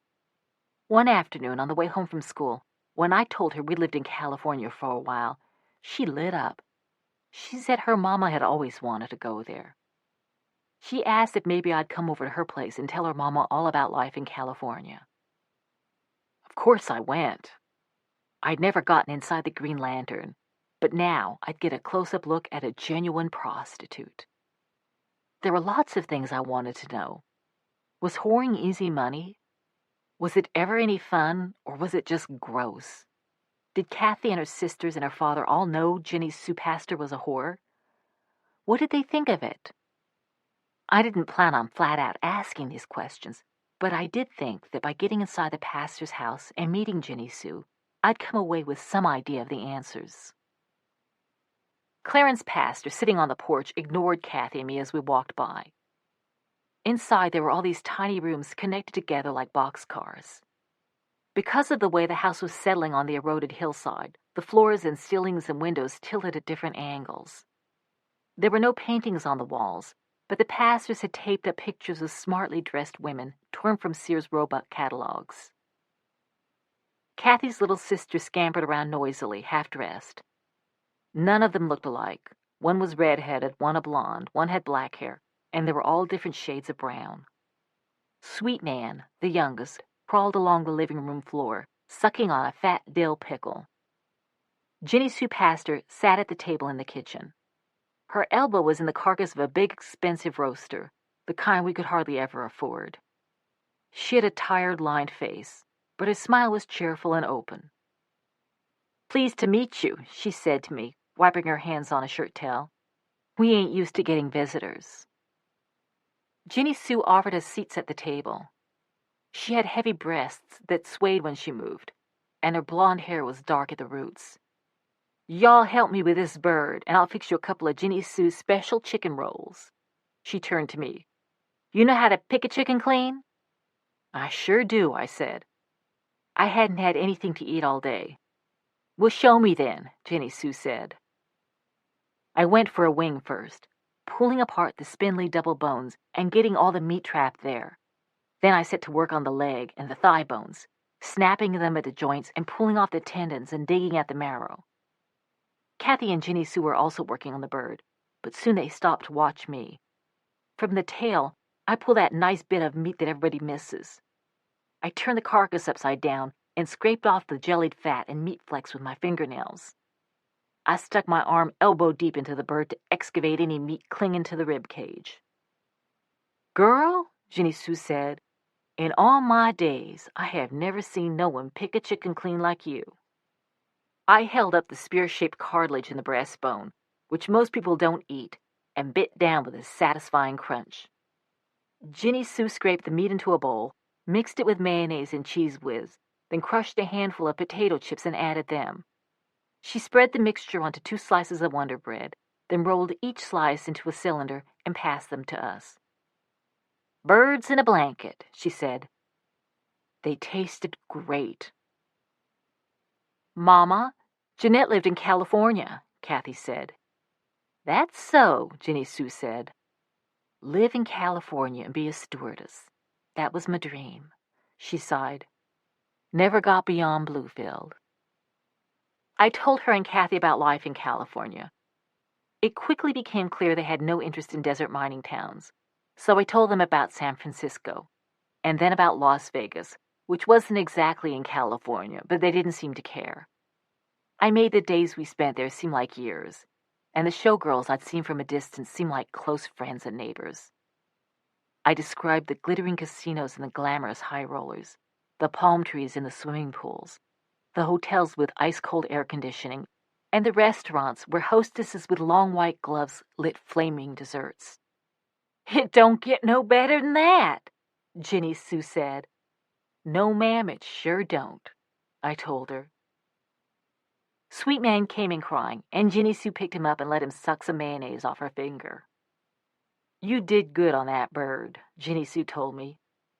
"You strike me as the kind of girl who's one day going to be eating roast chicken and those on-fire desserts just as much as you want." She winked.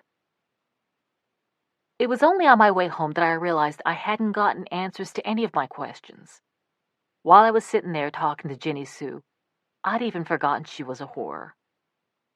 One thing about whoring, it put a chicken on the table. We fought a lot in Welch. Not just to fend off our enemies, but to fit in. Maybe it was because there was so little to do in Welch. Maybe it was because life there was hard, and it made people hard. Maybe it was because of all the bloody battles over unionizing the mines. Maybe it was because mining was dangerous and cramped and dirty work, and it put all the miners in bad moods, and they came home and took it out on their wives, who took it out on their kids, who took it out on other kids. Whatever the reason, it seemed that just about everyone in Welch, men, women, boys, girls, liked to fight. There were street brawls, bar stabbings, parking lot beatings, wife slappings, and toddler wailings. Sometimes it was simply a matter of someone throwing a stray punch, and it would all be over before you knew it started. Other times, it would be more like a 12-round prize fight, with spectators cheering on the bloody, sweating opponents. Then there were the grudges and feuds that went on for years. A couple of brothers beating up some guy because back in the 50s, his father had beaten up their father.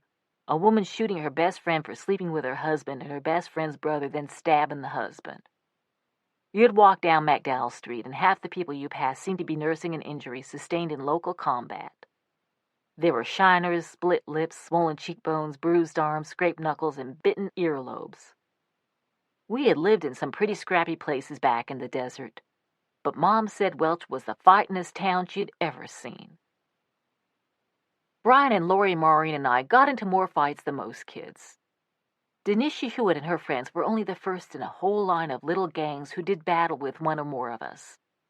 Other kids wanted to fight us because we had red hair, because Dad was a drunk, because we wore rags and didn't take as many baths as we should have, because we lived in a falling-down house that was painted partly yellow and had a pit filled with garbage, because they'd go by our dark house at night and see we couldn't even afford electricity. But we always fought back, usually as a team. Our most spectacular fight, and our most audacious tactical victory, the Battle of Little Hobart Street, took place against Ernie Goad and his friends when I was 10 and Brian was 9. Ernie Goad was a pug-nosed, thick-necked kid who had little eyes practically on the side of his head, like a whale. He acted as if it was his sworn mission to drive the Walls family out of town. It started one day when I was playing with some other kids on the tank parked next to the armory. Ernie Goad appeared and began throwing rocks at me and yelling that the Wallses should all leave Welch because we were stinking it up so bad. I threw a couple of rocks back and told him to leave me alone. "Make me," Ernie said. "I don't make garbage," I shouted. "I burn it." This was usually a foolproof comeback, making up in scorn what it lacked in originality. But on this occasion, it backfired. "Y'all Wallses don't burn garbage," Ernie yelled back. "Y'all throw it in a hole next your house. You live in it." I tried to think of a comeback to his comeback, but my mind seized up because what Ernie had said was true. We did live in garbage. Ernie stuck his face in mine. "Garbage. You live in garbage because you are garbage." I shoved him good and hard, then turned to the other kids, hoping for backup. But they were easing away and looking down, as if they were ashamed to have been caught playing with a girl who had a garbage pit next to her house. That Saturday, Brian and I were reading on the sofa bed when one of the window panes shattered and a rock landed on the floor. We ran to the door. Ernie and 3 of his friends were pedaling their bikes up and down Little Hobart Street, whooping madly. "Garbage, garbage, y'all are a bunch of garbage." Brian went out on the porch. One of the kids hurled another rock that hit Brian in the head. He staggered back and ran down the steps, but Ernie and his friends pedaled away shrieking. Brian came back up the stairs, blood trickling down his cheek and onto his t-shirt, and a pump knot already swelling up above his eyebrow. Ernie's gang returned a few minutes later, throwing stones and shouting that they'd actually seen the pigsty where the Walls kids lived, and they were going to tell the whole school it was even worse than everyone said. This time, both Brian and I chased after them. Even though they outnumbered us, they were enjoying the game of taunting us too much to make a stand. They rode down the first switchback and got away. "They'll be back," Brian said. "What are we going to do?" I asked. Brian sat thinking.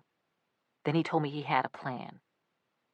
He found some rope under the house and led me to a clearing in the hillside above Little Hobart Street. A few weeks earlier, Brian and I had dragged an old mattress up there because we were thinking of camping out. Brian explained how we could make a catapult, like the medieval ones we'd read about, by piling rocks on the mattress and rigging it with ropes looped over tree branches. We quickly assembled the contraption and tested it once, jerking back on the ropes at the count of 3. It worked. A minor avalanche of rocks rained onto the street below. It was, we were convinced, enough to kill Ernie Goad and his gang, which was what we fully intended to do: kill them and commandeer their bikes, leaving their bodies in the street as a warning to others. We piled the rocks back on the mattress, re-rigged the catapult, and waited. After a couple of minutes, Ernie and his gang reappeared at the switchback.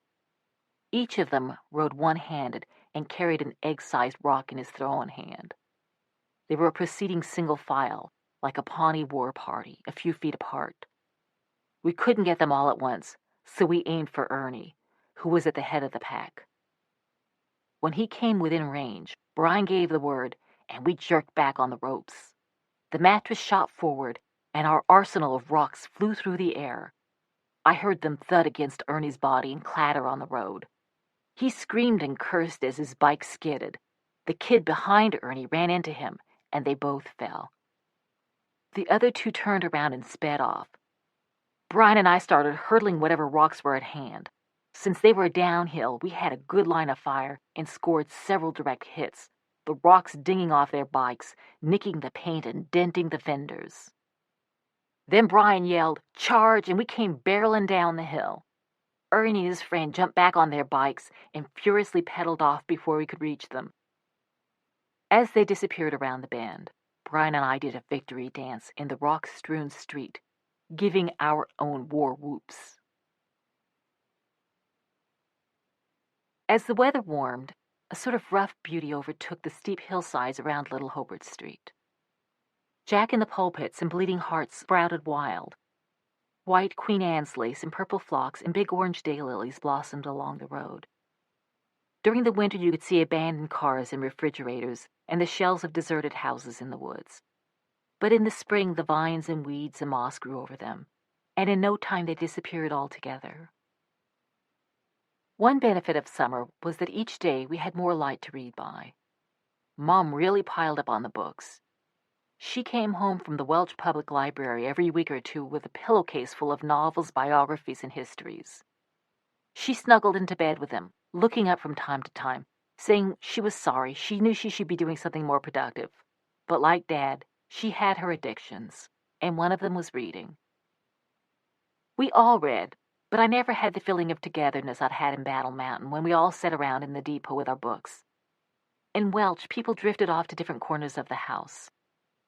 Once night came, we kids all lay in our rope and cardboard beds, reading by flashlight or a candle would set on our wooden boxes, each of us creating our own little pool of dim light. Lori was the most obsessive reader. Fantasy and science fiction dazzled her, especially The Lord of the Rings. When she wasn't reading, she was drawing orcs or hobbits. She tried to get everyone in the family to read the books. They transport you to a different world, she'd say. I didn't want to be transported to another world. My favorite books all involved people dealing with hardships. I loved The Grapes of Wrath, Lord of the Flies, and especially A Tree Grows in Brooklyn. I thought Francie Nolan and I were practically identical, except that she had lived 50 years earlier in Brooklyn, and her mother always kept the house clean. Francie Nolan's father sure reminded me of Dad.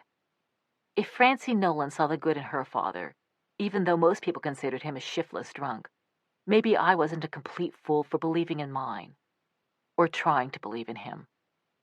It was getting harder. One night that summer, when I was lying in bed and everyone else was asleep, I heard the front door open and the sound of someone muttering and stumbling around in the darkness. Dad had come home. I went into the living room, where he was sitting at the drafting table. I could see by the moonlight coming through the window that his face and hair were matted with blood. I asked him what had happened. "I got into a fight with a mountain," he said, "and the mountain won." I looked at Mom asleep on the sofa bed, her head buried under a pillow. She was a deep sleeper and hadn't stirred.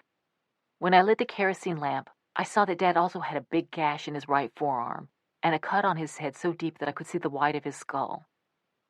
I got a toothpick and tweezers and picked the rocky grit out of the gash. Dad didn't wince when I poured rubbing alcohol on the wound. Because of all of his hair, I had no way to put on a bandage, and I told Dad I should shave the area around the cut. "Hell, honey, that would ruin my image," he said. "A fella in my position's got to look presentable." Dad studied the gash on his forearm. He tightened a tourniquet around his upper arm and told me to fetch Mom's sewing box. He fumbled around it for silk thread, but unable to find any, decided that cotton would be fine. He threaded a needle with black thread, handed it to me, and pointed at the gash. "Sew it up," he said. "Dad, I can't do that." "Go ahead, honey," he said. "I do it myself, except I can't do diddly with my left hand." He smiled. "Don't worry about me. I'm so thoroughly pickled, I won't feel a thing." Dad lit a cigarette and placed his arm on the table. "Go ahead," he said. I pressed the needle up against Dad's skin and shuddered. "Go ahead," he said again. I pushed the needle and felt a slight tug when it pierced the skin. I wanted to close my eyes, but I needed to see. I pushed a little harder and felt the resistance of Dad's flesh. It was like sewing meat. It was sewing meat. "I can't, Dad. I'm sorry. I just can't do it," I said. "We'll do it together," Dad said. Using his left hand, he guided my fingers as they pushed the needle all the way in through his skin and out the other side. A few droplets of blood appeared. I pulled the needle out and then gave the thread a gentle jerk to tighten it. I tied the two ends of the thread together, like Dad told me to, and then, to put in a second stitch, did it again. The gash was pretty big and could have used a few more stitches, but I couldn't bring myself to stick that needle in Dad's arm one more time. We both looked at the two dark, slightly sloppy stitches. "That's some fine handiwork," Dad said. "I'm mighty proud of you, Mountain Goat." When I left the house the next morning, Dad was still asleep. When I came home in the evening, he was gone.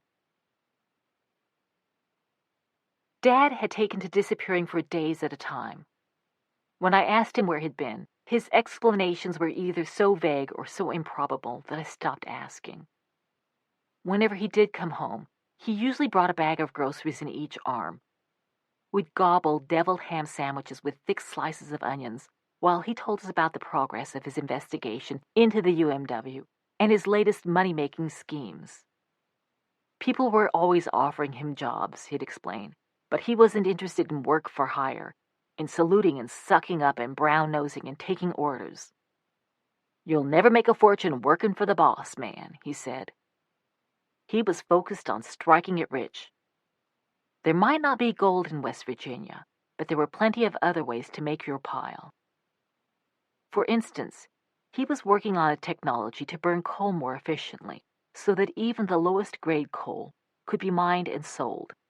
There was a big market for that, he said, and it was going to make us rich beyond our dreams. I listened to Dad's plans and tried to encourage him, hoping that what he was saying was true, but also pretty certain it wasn't. Money would come in, and with it food, on the rare occasion that Dad landed an odd job, or Mom received a check from the oil company leasing the drilling rights on her land in Texas. Mom was always vague about how big the land was and where exactly it was, and she refused to consider selling it. All we knew was that every couple of months, this check would show up, and we'd have plenty of food for days at a time. When the electricity was on, we ate a lot of beans. A big bag of pinto beans cost under $1 and would feed us for days. They tasted especially good if you added a spoonful of mayonnaise. We also ate a lot of rice mixed with jack mackerel, which Mom said was excellent brain food. Jack mackerel was not as good as tuna, but was better than cat food, which we ate from time to time when things got really tight. Sometimes Mom popped up a big batch of popcorn for dinner. It had lots of fiber, she pointed out, and she had us salt it heavily because the iodine would keep us from getting goiters. "I don't want my kids looking like pelicans," she said. Once, when an extra big royalty check came in, Mom bought us a whole canned ham. We ate off it for days, cutting thick slices for sandwiches. Since we had no refrigerator, we left the ham on a kitchen shelf. After it had been there for about a week, I went to saw myself a slab at dinner time and found it crawling with little white worms. Mom was sitting on the sofa bed, eating the piece she'd cut. "Mom, that ham's full of maggots," I said. "Don't be so picky," she told me. "Just slice off the maggoty parts. The inside's fine." Brian and I became expert foragers. We picked crab apples and wild blackberries and pawpaws during the summer and fall, and we swiped ears of corn from Old Man Wilson's farm. The corn was tough. Old Man Wilson grew it as feed for his cattle. But if you chewed it enough, you could get it down. We once caught a wounded blackbird by throwing a blanket over it and figured we could make a blackbird pie, like the nursery rhyme. But we couldn't bring ourselves to kill the bird, and anyway, it looked too scrawny to eat. We'd heard of a dish called poke salad, and since a big patch of pokeweed grew behind our house, Brian and I thought we'd give it a try. If it was any good, we'd have a whole new supply of food. We first tried eating the pokeweed raw, but it was awfully bitter, so we boiled it, singing Poke Salad Annie in anticipation. But it tasted sour and stringy, and our tongues itched for days afterward. One day, hunting for food, we climbed through the window of an abandoned house. The rooms were tiny, and it had dirt floors, but in the kitchen we found shelves lined with rows of canned food. "Bonanza!" Brian cried out. "Feast time," I said. The cans were coated with dust and starting to rust, but we figured the food was still safe to eat, since the whole point of canning was to preserve. I passed a can of tomatoes to Brian, who took out his pocket knife. When he punctured the tin, the contents exploded in his face, covering us with a fizzy brown juice. We tried a few more, but they exploded too, and we walked home without having eaten anything, our shirts and faces stained with rotten tomatoes. When I started 6th grade, the other kids made fun of Brian and me because we were so skinny. They called me spider legs, skeleton girl, pipe cleaner, 2x4, bony butt, stick woman, beanpole, and giraffe. And they said I could stay dry in the rain by standing under a telephone wire. At lunchtime, when other kids unwrapped their sandwiches or bought their hot meals, Brian and I would get out our books and read. Brian told everyone he had to keep his weight down because he wanted to join the wrestling team when he got to high school. I told people that I had forgotten to bring my lunch.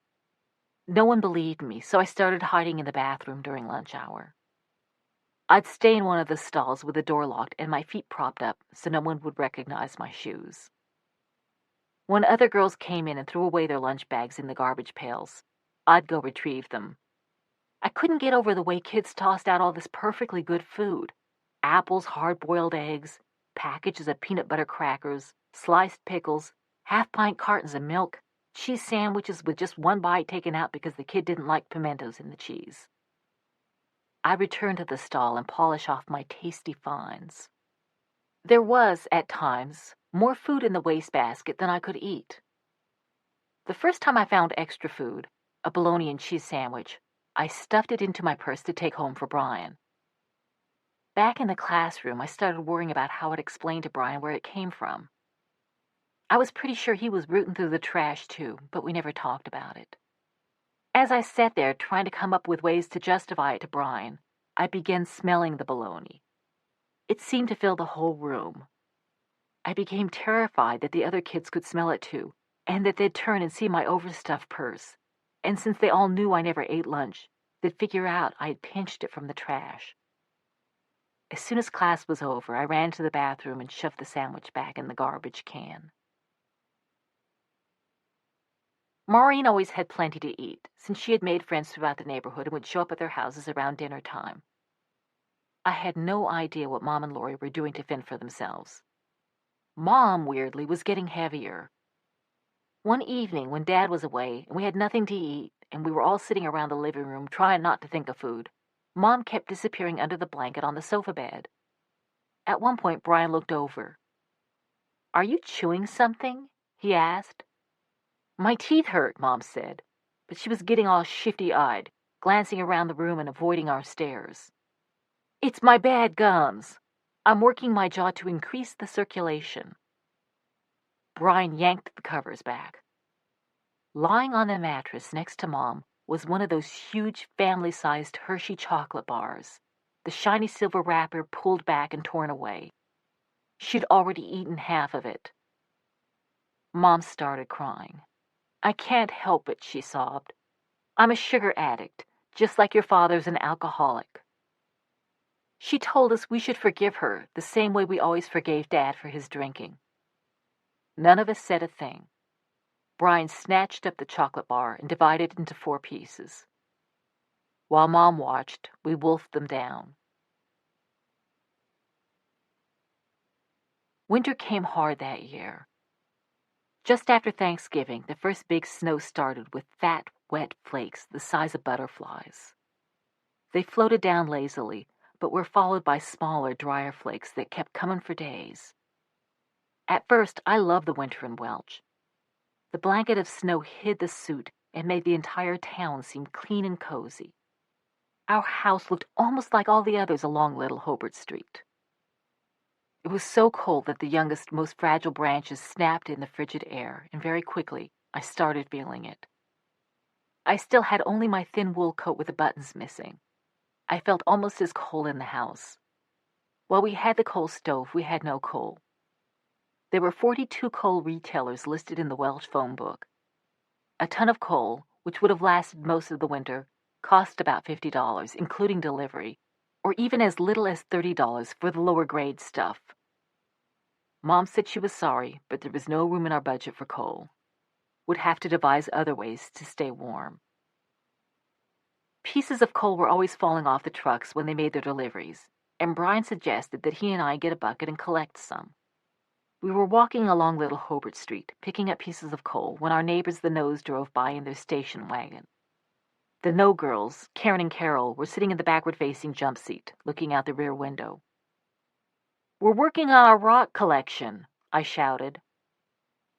The pieces we found were so small that after an hour we'd filled only half the bucket. We needed at least a bucket to keep a fire going for one evening. So while we made occasional coal-collecting expeditions, we used mostly wood.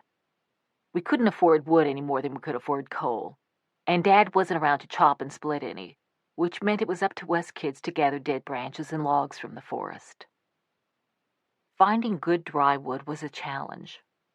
We trekked along the mountainside looking for pieces that weren't waterlogged or rotten, shaking the snow off branches. But we went through the wood awfully quickly, and while a coal fire burns hot, a wood fire doesn't throw off much heat. We all huddled around the pot-bellied stove, wrapped in blankets, holding out our hands toward the weak, smoky heat. Mom said we should be thankful because we had it better than the pioneers, who didn't have modern conveniences like window glass and cast-iron stoves. One day we got a roaring fire going, but even then we could still see our breath, and there was ice on both sides of the windows. Brian and I decided we needed to make the fire even bigger and went out to collect more wood. On the way back, Brian stopped and looked at our house. "There's no snow on our roof," he said. He was right. It had completely melted. "Every other house has snow on its roof," he said. He was right about that, too. "This house doesn't have a lick of insulation," Brian told Mom when we got back inside. "All the heat's going right through the roof." "We may not have insulation," Mom said as we gathered around the stove, "but we have each other." It got so cold in the house that icicles hung from the kitchen ceiling. The water in the sink turned into a solid block of ice, and the dirty dishes were stuck there as if they'd been cemented in place. Even the pan of water that we kept in the living room to wash up usually had a layer of ice on it. We walked around the house wearing our coats and wrapped in blankets. We wore our coats to bed, too. There was no stove in the bedroom, and no matter how many blankets I piled on top of myself, I still felt cold. I lay awake at night, rubbing my feet with my hands, trying to warm them. We fought over who got to sleep with the dogs, Tinkle the Jack Russell Terrier and Pippin, a curly-haired mutt who'd wandered down through the woods one day, because they kept us warm. They usually ended up in a heap with Mom, because she had the bigger body, and they were cold too. Brian had bought an iguana at G.C. Murphy, the 5 and Dime on McDowell Street, because it reminded him of the desert. He named the lizard Iggy, and slept with it against his chest to keep it warm, but it froze to death one night. We had to leave the faucet under the house dripping, or the water froze in the pipe. When it got really cold, the water froze anyway, and would wake up to find a big icicle hanging from the faucet. We tried to thaw the pipe by running a burning piece of wood along it, but it would be frozen so solid there was nothing to do but wait for the next warm spell. When the pipe froze like that, we got our water by melting snow or icicles in the tin pan on the pot-bellied stove. A couple of times when there wasn't enough snow on the ground, Mom sent me next door to borrow a pail of water from Mr. Freeman, a retired miner who lived in the house with his grown son and daughter, Peanut and Prissy. He never turned me down outright, but he would look at me for a moment in silence, then shake his head and disappear into the house. When he passed out the bucket, he would give me another disgusted headshake, even after I assured him that he could have as much water from us as he wanted come spring. I hate winter, I told Mom. All seasons have something to offer, she said. Cold weather is good for you. It kills the germs. That seemed to be true, because none of us kids ever got sick. But even if I'd woken up one morning with a raging fever, I never would have admitted it to Mom. Being sick might have meant staying home in our freezing house instead of spending the day in a toasty classroom. Another good thing about the cold weather was that it kept odors to a minimum. By New Year's, we had washed our clothes only once since that first November snowfall. In the summer, Mom had bought a wringer washing machine like the one we'd had in Phoenix, and we kept it in the kitchen. When we had electricity, we washed the clothes and hung them on the front porch to dry. Even when the weather was warm, they'd have to stay there for days because it was always so damp in that hollow on the north side of the mountain. But then it got cold, and the one time we did our laundry, it froze on the porch. We brought the clothes inside. The socks had hardened into the shape of question marks, and the pants were so stiff you could lean them against the wall. And we banged them against the stove, trying to soften them up. At least we don't need to buy starch, Lori said. Even with the cold, by January, we were all so rank that Mom decided it was time to splurge. We would go to the laundromat. We loaded our dirty clothes into pillowcases and lugged them down the hill and up Stewart Street. Mom put the loaded bag on her head, the way women in Africa do, and tried to get us to do the same. She said it was better for our posture and easier on our spines. But there was no way we kids were going to be caught dead walking through Welch with laundry bags on our heads. We followed Mom with our bags over our shoulders, rolling eyes when we passed people to show we agreed with them. The lady with a bag on her head looked pretty peculiar. The laundromat, with its windows completely steamed up, was as warm and damp as a Turkish bath. Mom let us put the coins in the washers. Then we climbed up and sat on them. The heat from the rumbling machines warmed our behinds and spread through our bodies. When the wash was done, we heaved the armfuls of wet clothes into the dryers and watched them tumbling around as if they were on some fun carnival ride. Once the cycle was over, we pulled out the scorching hot clothes and buried our faces in them. We spread them on the table and folded them carefully, lining up the sleeves of the shirts and the seams on the pants and balling the paired-up socks. We never folded our clothes at home, but that laundromat was so warm and cozy, we were looking for any excuse to extend our stay. A warm spell in January seemed like good news, but then the snow started melting and the wood in the forest became totally soaked. We couldn't get a fire to do anything but sputter smoke. If the wood was wet, we'd douse it with kerosene that we used in the lamps. Dad was disdainful of a fire starter like kerosene. No true frontiersman would ever stoop to use it. It wasn't cheap, and since it didn't burn hot, it took a lot to make the wood catch fire. Also, it was dangerous. Dad said if you got sloppy with kerosene, it could explode. But still, if the wood was wet and didn't want to catch and we were freezing, we'd pour a little kerosene on it. One day, Brian and I climbed the hillside to try to find some dry wood while Lori stayed in the house, stoking the fire. As Brian and I were shaking the snow off some promising branches, we heard a loud boom from the house. I turned and saw flames leap up inside the windows. We dropped our wood and ran back down the hill. Lori was lurching around the living room, her eyebrows and bangs all singed off, and the smell of burned hair in the air. She had used kerosene to try to get the fire going better, and it had exploded, just like Dad said it would. Nothing in the house except Lori's hair had caught fire, but the explosion had blown back her coat and skirt, and the flames had scorched her thighs. Brian went out and got some snow, and we packed it on Lori's legs, which were dark pink. The next day, she had blisters the length of her thighs. "Just remember," Mom said after examining the blisters, What doesn't kill you will make you stronger. If that was true, I'd be Hercules by now, Lori said. Days later, when the blisters burst, the clear liquid inside ran down to her feet. For weeks, the fronts of her legs were open sores, so sensitive that she had trouble sleeping under blankets. But by then the temperature had fallen again, and if she kicked off the blankets, she froze. One day that winter, I went to a classmate's house to work on a school project. Carrie Mae Blankenship's father was an administrator at the McDowell County Hospital, and her family lived in a solid brick house on McDowell Street.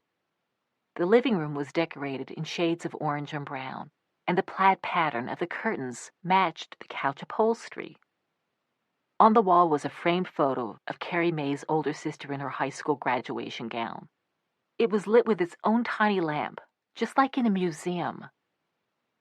There was also a small plastic box on the wall near the living room door. A row of tiny numbers ran along the top under a lever. Carrie Mae's father saw me studying the box while she was out of the room. "It's a thermostat," he told me. "You move the lever to make the house warmer or cooler." I thought he was pulling my leg, but he moved the lever, and I heard a muffled roar kick on in the basement. "That's the furnace," he said. He led me over to a vent in the floor and had me hold my hand above it and feel the warm air wafting upward. I didn't want to say anything to show how impressed I was, but for many nights afterward, I dreamed that we had a thermostat at 93 Little Hobart Street. I dreamed that all we had to do to fill our house with that warm, clean furnace heat was to move a lever. Irma died during the last hard snowfall at the end of our second winter in Welch. Dad said her liver simply gave out. Mom took the position that Irma drank herself to death. It was suicide, every bit as much as if she had stuck her head in the oven, Mom said, only slower. Whatever the cause, Irma had made detailed preparations for the occasion of her death. For years, she had read the Welch Daily News only for the obituaries and black-bordered memorial notices, clipping and saving her favorites. They provided inspiration for her own death announcement, which she'd worked and reworked. She'd also written pages of instructions on how she wanted her funeral conducted. She had picked out all the hymns and prayers, chosen her favorite funeral home, ordered a lavender lace nightgown from JCPenney that she wanted to be buried in, and selected a two-toned lavender casket with shiny chrome handles from the mortician's catalog. Irma's death brought out Mom's pious side. While we were waiting for the preacher, she took out a rosary and prayed for Irma's soul, which she feared was in jeopardy since, as she saw it, Irma had committed suicide. She also tried to make us kiss Irma's corpse. We flat out refused, but Mom went up in front of the mourners, genuflected with a grand sweep, and then kissed Irma's cheek so vigorously that you could hear the puckering sound throughout the chapel. I was sitting next to Dad. It was the first time in my life I'd ever seen him wearing a necktie, which he always called a noose. His face was tight and closed, but I could tell he was distraught. More distraught than I'd ever seen him, which surprised me because Irma had seemed to have some sort of an evil hold over Dad, and I thought he'd be relieved to be free of it.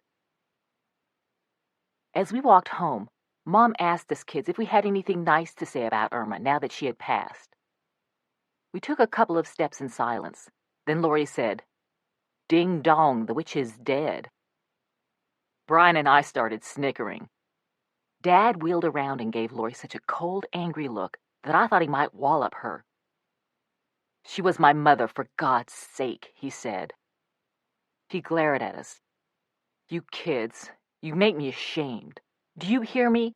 Ashamed." He turned down the street to Junior's bar.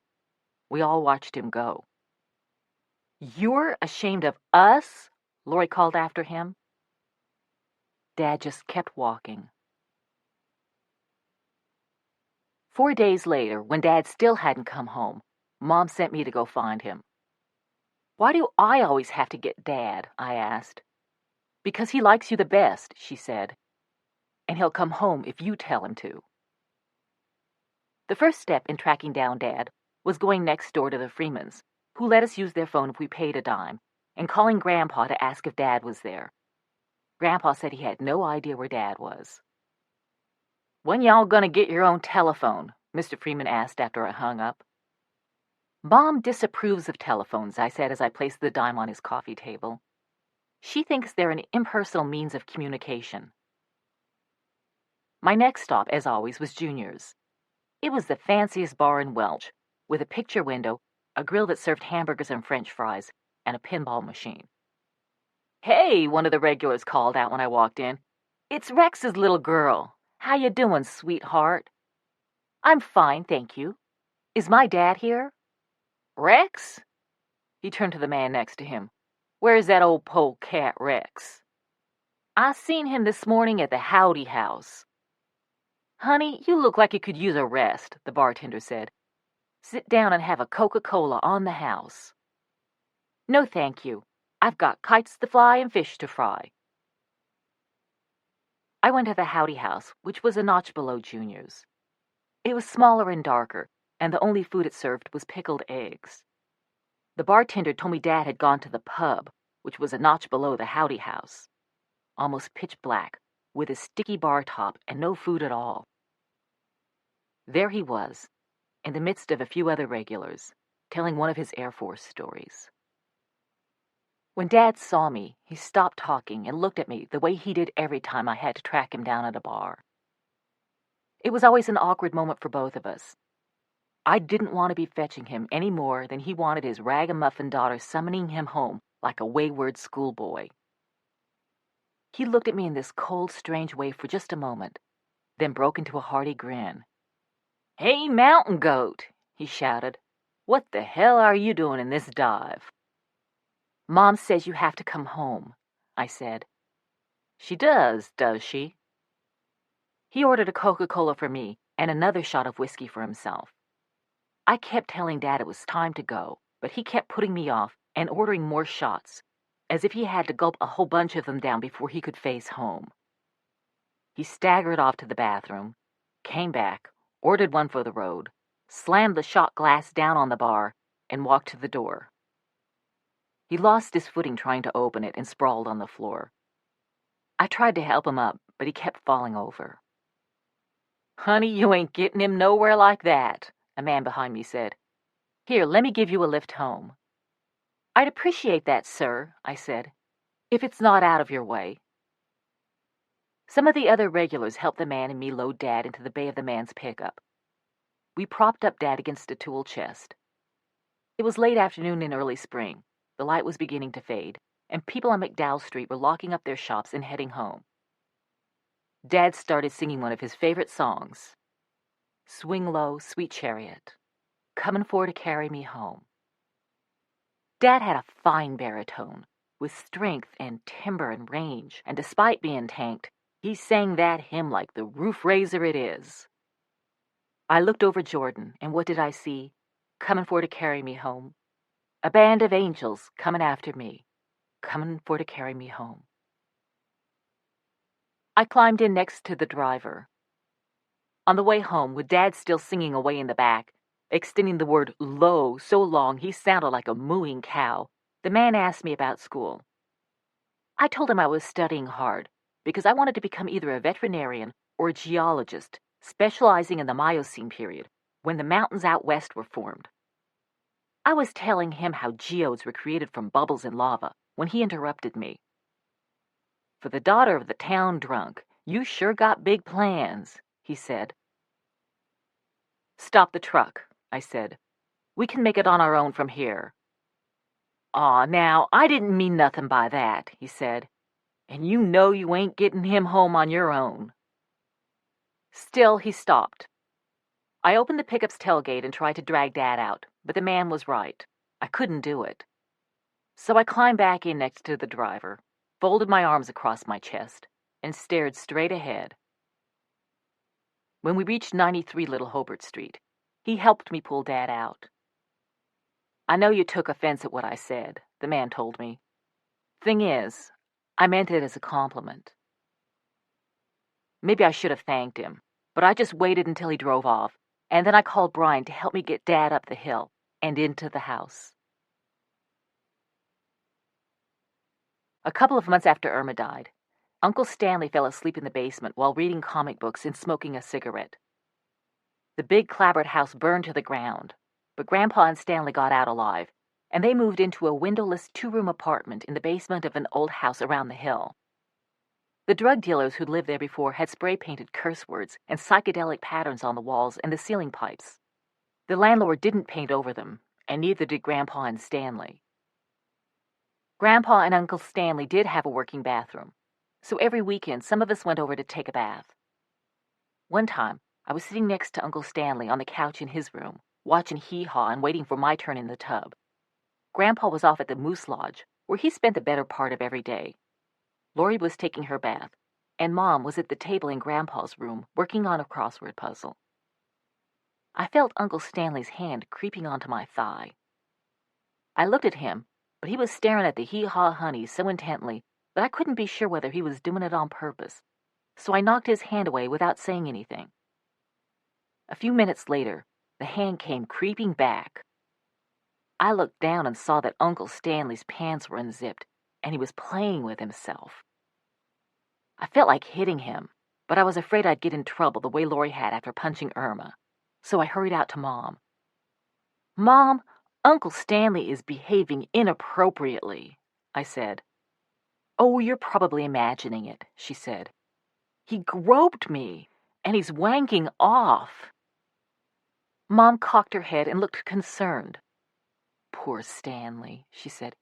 "He's so lonely." "But it was gross." Mom asked me if I was okay. I shrugged and nodded. "Well, there you go," she said. She said that sexual assault was a crime of perception. "If you don't think you're hurt, then you aren't," she said.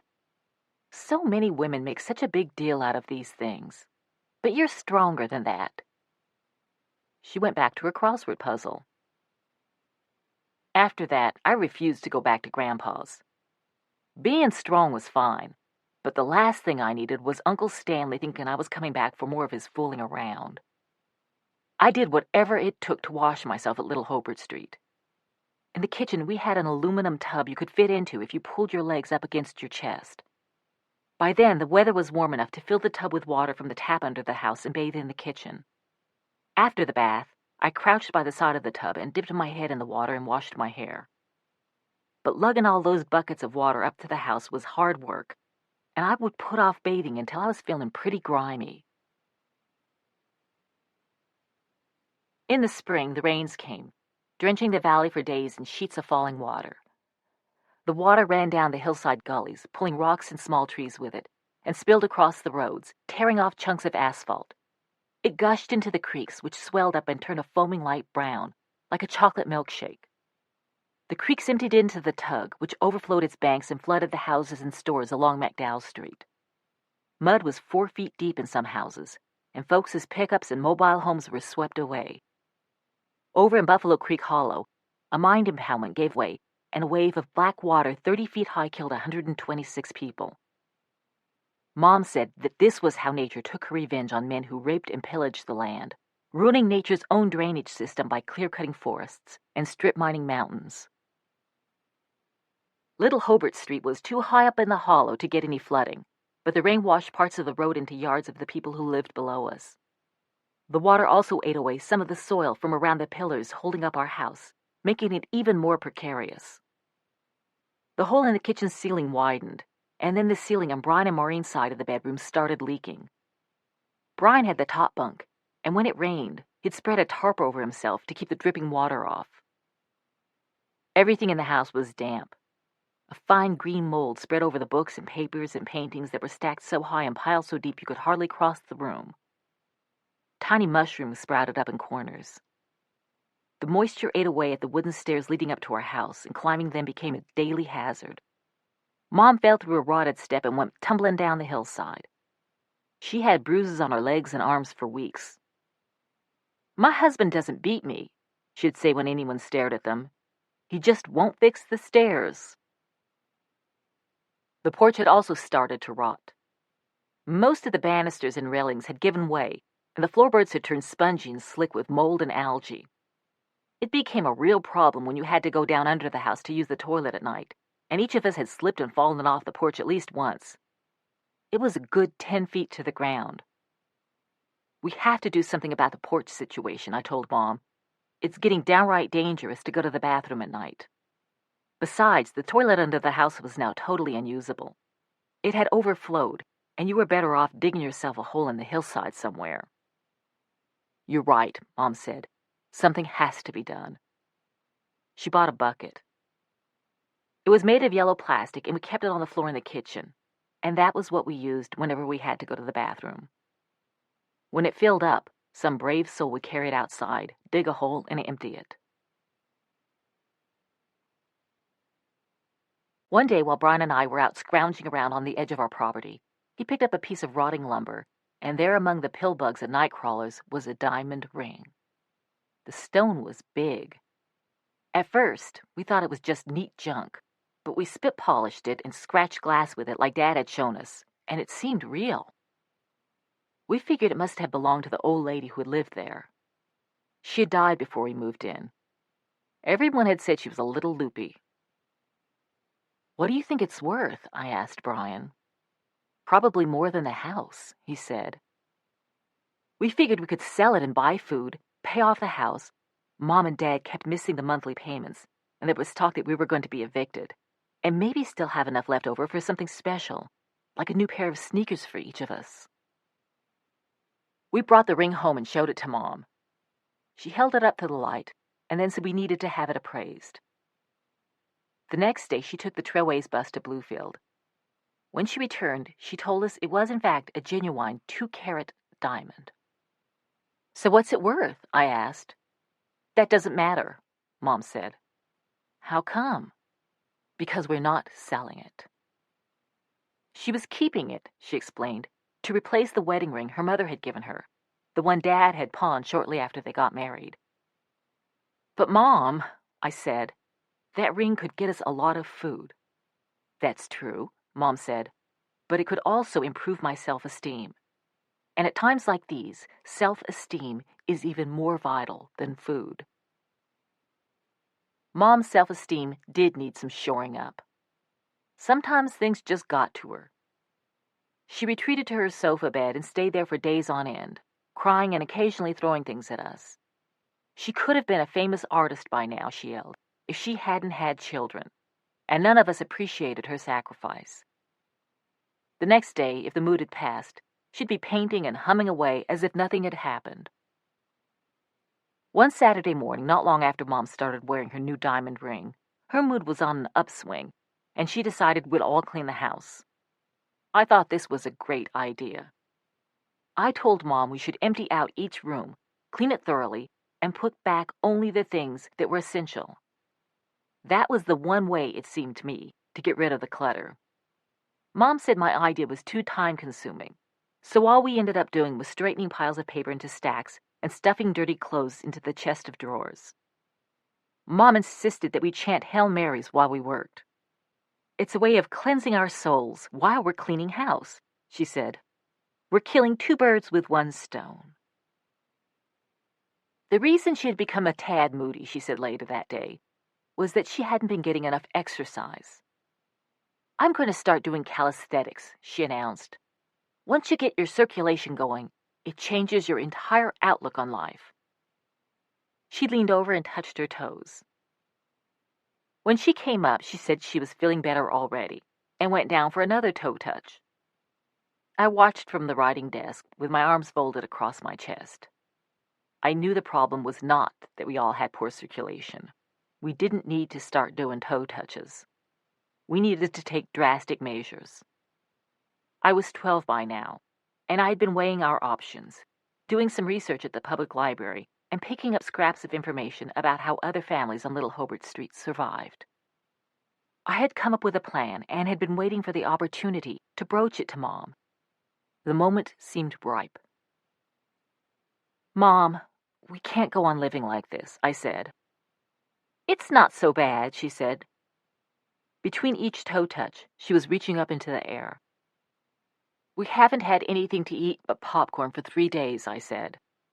You're always so negative, she said. You remind me of my mother. Criticize, criticize, criticize. I'm not being negative, I said. I'm trying to be realistic. I'm doing the best I can under the circumstances, she said. How come you never blame your father for anything? He's no saint, you know. I know, I said. I ran a finger along the edge of the desk. Dad was always parking his cigarettes there, and it was ribbed with a row of black cigarette burns, like a decorative border. Mom, you have to leave Dad, I said. She stopped doing her toe touches. I can't believe you would say that, she said. I can't believe that you, of all people, would turn on your father. I was Dad's last defender, she continued, the only one who pretended to believe all his excuses and tales, and to have faith in his plans for the future. He loves you so much, Mom said. How can you do this to him? I don't blame Dad, I said. And I didn't. But Dad seemed hell-bent on destroying himself, and I was afraid he was going to pull us all down with him. We've got to get away. But I can't leave your father, she said. I told Mom that if she left Dad, she'd be eligible for government aid, which she couldn't get now because she had an able-bodied husband. Some people at school, not to mention half the people on Little Hobart Street, were on welfare, and it wasn't so bad. I knew Mom was opposed to welfare, but those kids got food stamps and clothing allowances. The state bought them coal and paid for their school lunches. Mom wouldn't hear of it. Welfare, she said, would cause irreparable psychological damage to us kids. You can be hungry every now and then, but once you eat, you're okay, she said. And you can get cold for a while, but you always warm up. Once you go on welfare, it changes you. Even if you get off welfare, you never escape the stigma that you were a charity case. You're scarred for life. Fine, I said. If we're not charity cases, then get a job. There was a teacher shortage in McDowell County, just like there had been in Battle Mountain. She could get work in a heartbeat, and when she had a salary, we could move into a little apartment in town. That sounds like an awful life, Mom said. Worse than this? I asked. Mom turned quiet. She seemed to be thinking. Then she looked up. She was smiling serenely. I can't leave your father, she said. It's against the Catholic faith. Then she sighed. And anyway, you know your mom. I'm an excitement addict. Mom never told Dad that I'd urged her to leave him. That summer, he still thought of me as his biggest supporter. And given that there was so little competition for the job, I probably was. One afternoon in June, Dad and I were sitting out on the porch, our legs dangling over the side, looking down at the houses below. That summer it was so hot I could barely breathe. It seemed hotter than Phoenix or Battle Mountain, where it regularly climbed above 100 degrees. So when Dad told me it was only 90 degrees, I said the thermometer must be broken. He said no, we were used to dry desert heat, and this was humid heat. It was a lot hotter, Dad pointed out, down in the valley along Stewart Street, which was lined with those cute brick houses that had their neat square lawns and corrugated aluminum breezeways.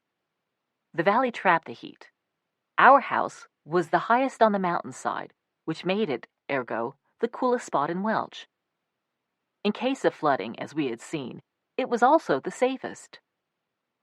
You didn't know I put a lot of thought into where we should live, did you? He asked me. Real estate's about 3 things, Mountain Goat. Location, location, location. Dad started laughing. It was a silent laugh that made his shoulders shake, and the more he laughed, the funnier it seemed to him, which made him laugh even harder. I had to start laughing too, and soon we were both hysterical, lying on our backs, tears running down our cheeks, slapping our feet on the porch floor. We were too winded to laugh any further, our sides cramping with stitches, and we'd think our fit was over, but then one of us would start chuckling, and that would get the other going, and again, we'd both end up shrieking like hyenas. The main source of relief from the heat for the kids in Welch was the public swimming pool, down by the railroad tracks near the Esso station. Brian and I had gone swimming once, but Ernie Goad and his friends were there, and they started telling everybody that we Wallses lived in garbage and would stink up the pool water something awful. This was Ernie Goad's opportunity to take revenge for the Battle of Little Hobart Street. One of his friends came up with the phrase health epidemic, and they were going on to the parents and lifeguards that we needed to be ejected to prevent an outbreak at the pool. Brian and I decided to leave. As we were walking away, Ernie Goad came up to the chain-link fence. "Go on home to the garbage dump," he shouted. His voice was shrill with triumph. "Go on now, and don't come back."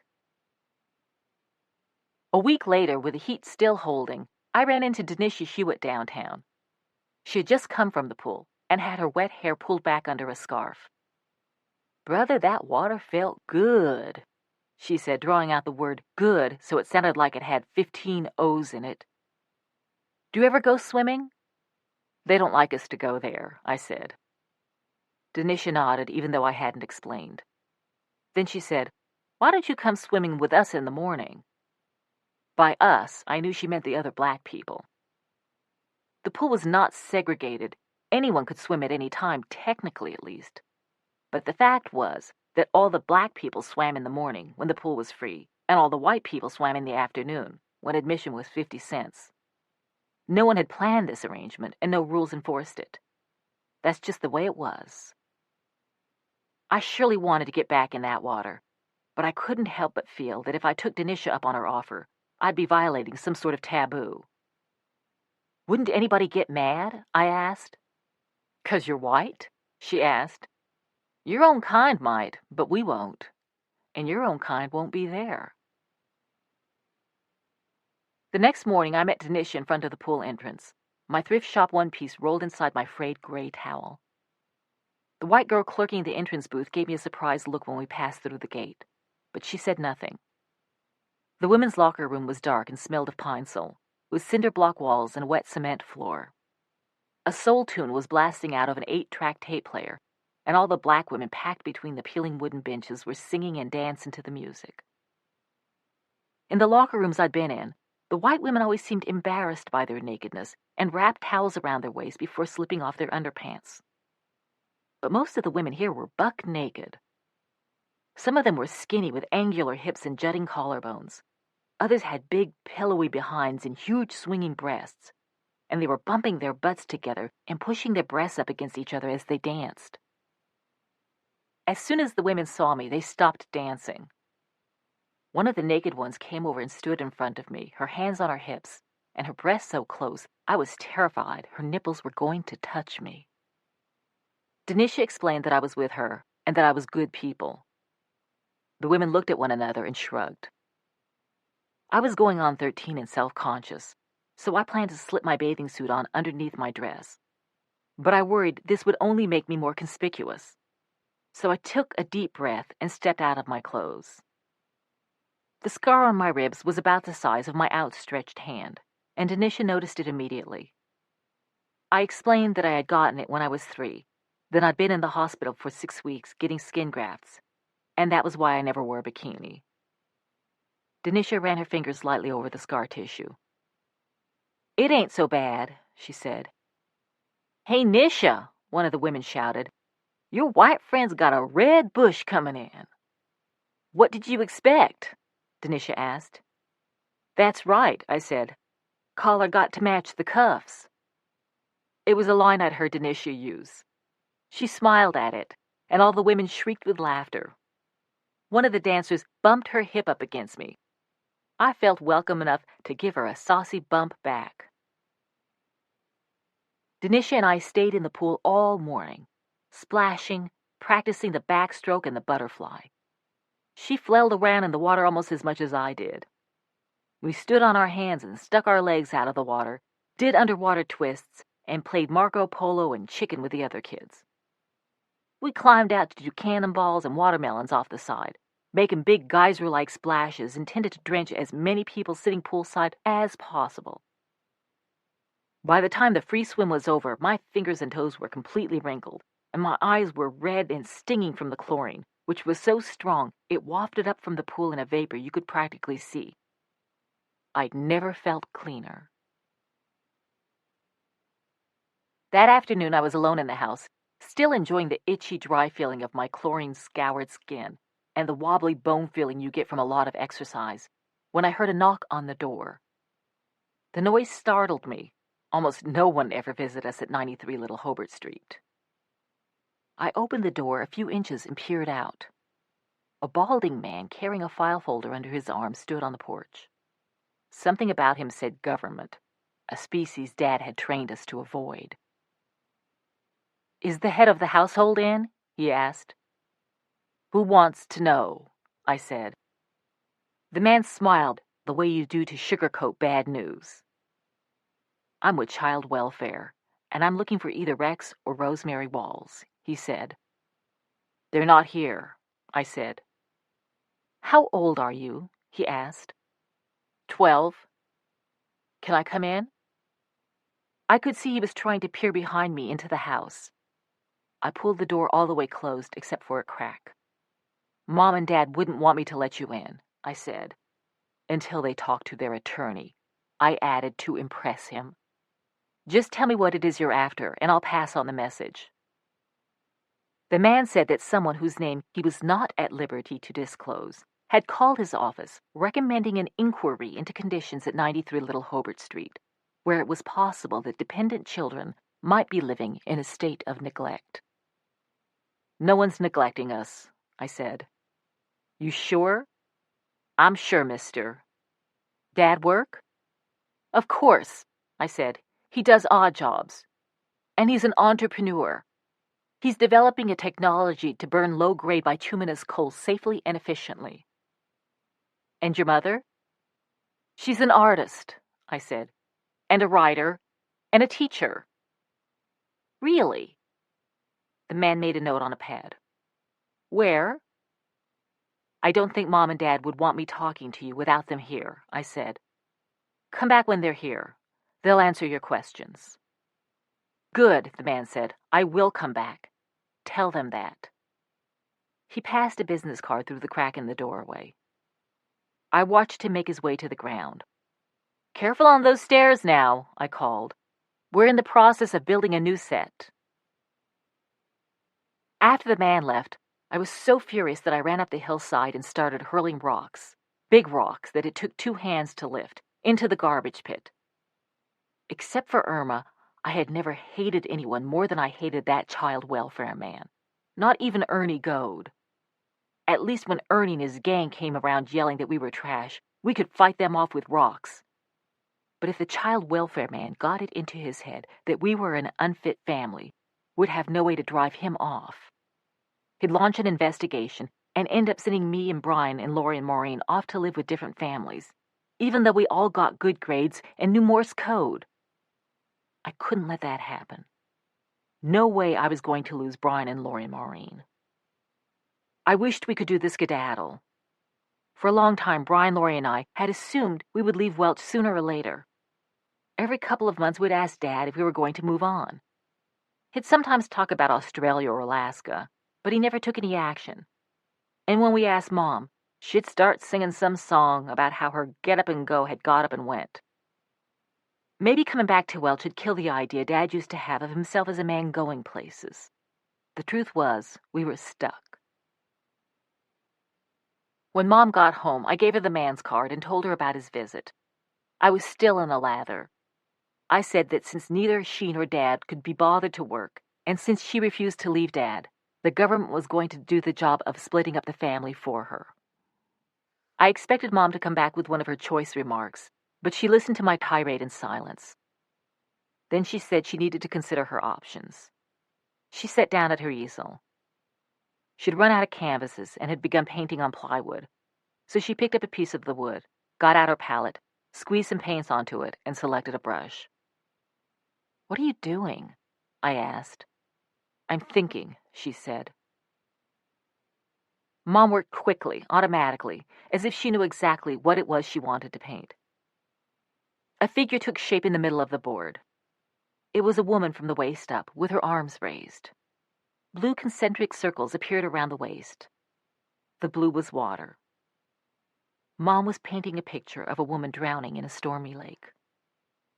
When she was finished, she sat for a long time in silence, staring at the picture. "So what are we going to do?" I finally asked. Jeannette, you're so focused, it's scary. You didn't answer my question, I said. I'll get a job, Jeannette, she snapped. She threw her paintbrush into the jar that held her turpentine and sat there, looking at the drowning woman. Qualified teachers were so scarce in McDowell County that 2 of the teachers I'd have at Welch High School had never been to college. Mom was able to land a job by the end of the week. We spent those days frantically trying to clean the house in anticipation of the return of the child welfare man. It was a hopeless task, given all the stacks of Mom's junk and the hole in the ceiling and the disgusting yellow bucket in the kitchen. However, for some reason, he never came back. Mom's job was teaching remedial reading in an elementary school in Davie, a coal mining camp 12 miles north of Welch. Since we still had no car, the school's principal arranged for Mom to get a ride with another teacher, Lucy Jo Rose, who had just graduated from Bluefield State College and who was so fat she could barely squeeze behind the steering wheel of her brown Dodge Dart.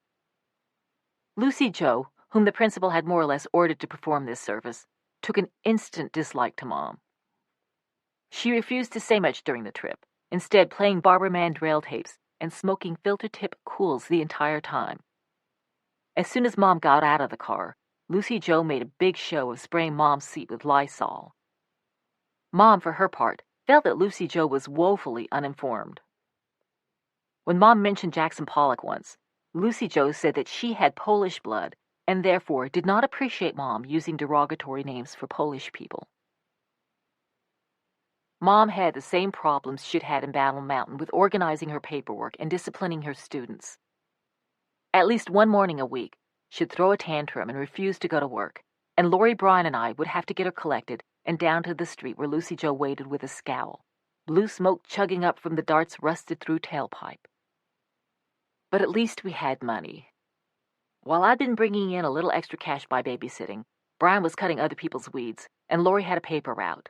It didn't add up to much. Now Mom got paid about $700 a month, and the first time I saw her gray-green paycheck with its detachable stub and automated signatures, I thought our troubles were over. On paydays, Mom took us kids down to the big bank across from the courthouse to cash the check. After the cashier gave her the money, Mom went into a corner of the bank and stuffed it into a sock she'd safety pinned to her bra. Then we all scurried around to the power company and to the water authority and the landlord, paying off our bills with 10s and 20s. The clerks averted their eyes as Mom fished the sock out of her bra, explaining to everyone within earshot that this was her way of making sure she was never pickpocketed. Mom also bought some electric heaters and a refrigerator on layaway, and we'd go to the appliance store and put down a few dollars every month, figuring they'd be ours by wintertime. Mom always had at least one extravagance on layaway, something we really didn't need, a tasseled silk throw or a cut crystal vase, because she said the surest way to feel rich was to invest in quality non-essentials. After that, we'd go to the grocery store at the bottom of the hill and stock up on staples such as beans and rice, powdered milk, and canned goods.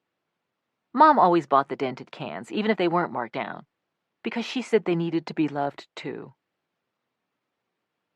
At home, we'd empty Mom's purse onto the sofa bed and count the remaining money. There'd be hundreds of dollars, more than enough to cover our expenses until the end of the month, I thought. But month after month, the money would disappear before the next paycheck arrived. And once more, I'd find myself rooting in the garbage at school for food.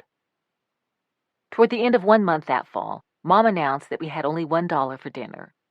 That was enough to buy 1 gallon of Neapolitan ice cream, which she said was not only delicious, but had lots of calcium and would be good for our bones. We brought the ice cream home, and Brian pulled apart the carton and cut the block into 5 even slices. I called dibs on first choice. Mom told us to savor it because we had no money for dinner the next night. Mom, what happened to it all? I asked as we ate our ice cream slices. Gone, gone, gone, she said. It's all gone. But where? Lori asked. I've got a house full of kids and a husband who soaks up booze like a sponge, Mom said. Making ends meet is harder than you think. It couldn't be that hard, I thought. Other moms did it. I tried quizzing her. Was she spending the money on herself? Was she giving it to Dad? Was Dad stealing it? Or did we go through it quickly? I couldn't get an answer. Give us the money, I said. We'll work out a budget and stick to it. Easy for you to say, Mom replied. Lori and I did work out a budget, and we included a generous allowance for Mom to cover luxuries such as extra-large Hershey bars and cut crystal vases. If we kept to our budget, we believed, we could afford new clothes and shoes and coats and buy a ton of coal at the cheaper off-season price. Eventually, we could install insulation, run a water pipe into the house, and maybe even add a water heater. But Mom never turned the money over to us. So even though she had a steady job, we were living pretty much like we had before. I'd started 7th grade that fall, which meant attending Welch High School. It was a big school near the top of a hill looking down on the town, with a steep road leading up. Kids were bussed in from way up in the hollows and from coal camps such as Davie and Hemp Hill that were too small to have their own high school. Some of the kids looked as poor as me, with their home-cut hair and holes in the toes of their shoes. I found it a lot easier to fit in than at Welch Elementary. Denisha Hewitt was there, too. That summer morning I'd spent swimming with Denisha at the public pool was the happiest time I'd had in Welch. But she never invited me back. And even though it was a public pool, I didn't feel I could go to the free swim unless I had an invitation from her. I saw her again only when school started, and neither of us ever mentioned that day at the pool. I guess we both knew that, given the way people in Welch thought about mixing, it would be too weird for us to try to be close friends. During lunch, Denisha hung out with the other black kids, but we had a study hall together and passed notes to each other there. By the time she got to Welch High, Denisha had changed. The spark had gone out of her. She started drinking malt ale during school. She'd fill a soda can with Mad Dog 2020 and carry it right into class. I tried to find out what was wrong, but all I could pry from her was that her mother's new boyfriend had moved in with him, and the fit was a little tight. One day, just before Christmas, Denisha passed me a note in study hall, asking for girls' names that began with D. I wrote down as many as I could think of. Diane, Donna, Dora, Dreama, Deandra, and then wrote, "Why?" She passed a note back saying, "I think I'm pregnant." After Christmas, Denisha did not return to school. When a month had gone by, I walked around the mountain to her house and knocked on the door. A man opened it and stared at me. He had skin like an iron skillet and nicotine-yellow eyes. He left the storm door shut, so I had to speak through the screen. "Is Denisha home?" I asked. "Why do you want to know?" "I want to see her." "She don't want to see you," he said and shut the door. I saw Denisha around town once or twice after that, and we waved but never spoke again. Later, we all learned she'd been arrested for stabbing her mother's boyfriend to death. The other girls talked endlessly among themselves about who still had their cherry and how far they would let their boyfriends go. The world seemed divided into girls with boyfriends and girls without them. It was the distinction that mattered the most, practically the only one that did matter. I knew that boys were dangerous. They'd say they loved you, but they were always after something. Even though I didn't trust boys, I sure did wish one would show some interest in me. Kenny Hall, the old guy down the street, was still pining away from me, didn't count. If any boy was interested in me, I wondered if I'd have the wherewithal to tell him, when he tried to go too far, that I was not that kind of girl. But the truth was, I didn't need to worry much about fending off advances, seeing how, as Ernie Goad told me on every available occasion, I was pork chop ugly. And by that, he meant so ugly that if I wanted a dog to play with me, I'd have to tie a pork chop around my neck. I had what Mom called distinctive looks. That was one way of putting it. I was nearly 6 feet tall, pale as a frog's underbelly, and had bright red hair. My elbows were like flying wedges and my knees like tea saucers. But my most prominent feature, my worst, was my teeth. They weren't rotten or crooked. In fact, they were big, healthy things. But they stuck straight out. The top row thrust forward so enthusiastically that I had trouble closing my mouth completely, and I was always stretching my upper lip to try to cover them. When I laughed, I put my hand over my mouth. Lori told me I had an exaggerated view of how bad my teeth looked. They're just a little bucked, she'd say. They have a certain Pippi Longstocking-ish charm. Mom told me my overbite gave my face character. Brian said they'd come in handy if I ever needed to eat an apple through the knothole in a fence. What I needed, I knew, was braces. Every time I looked in the mirror, I longed for what the other kids called a barbed wire mouth.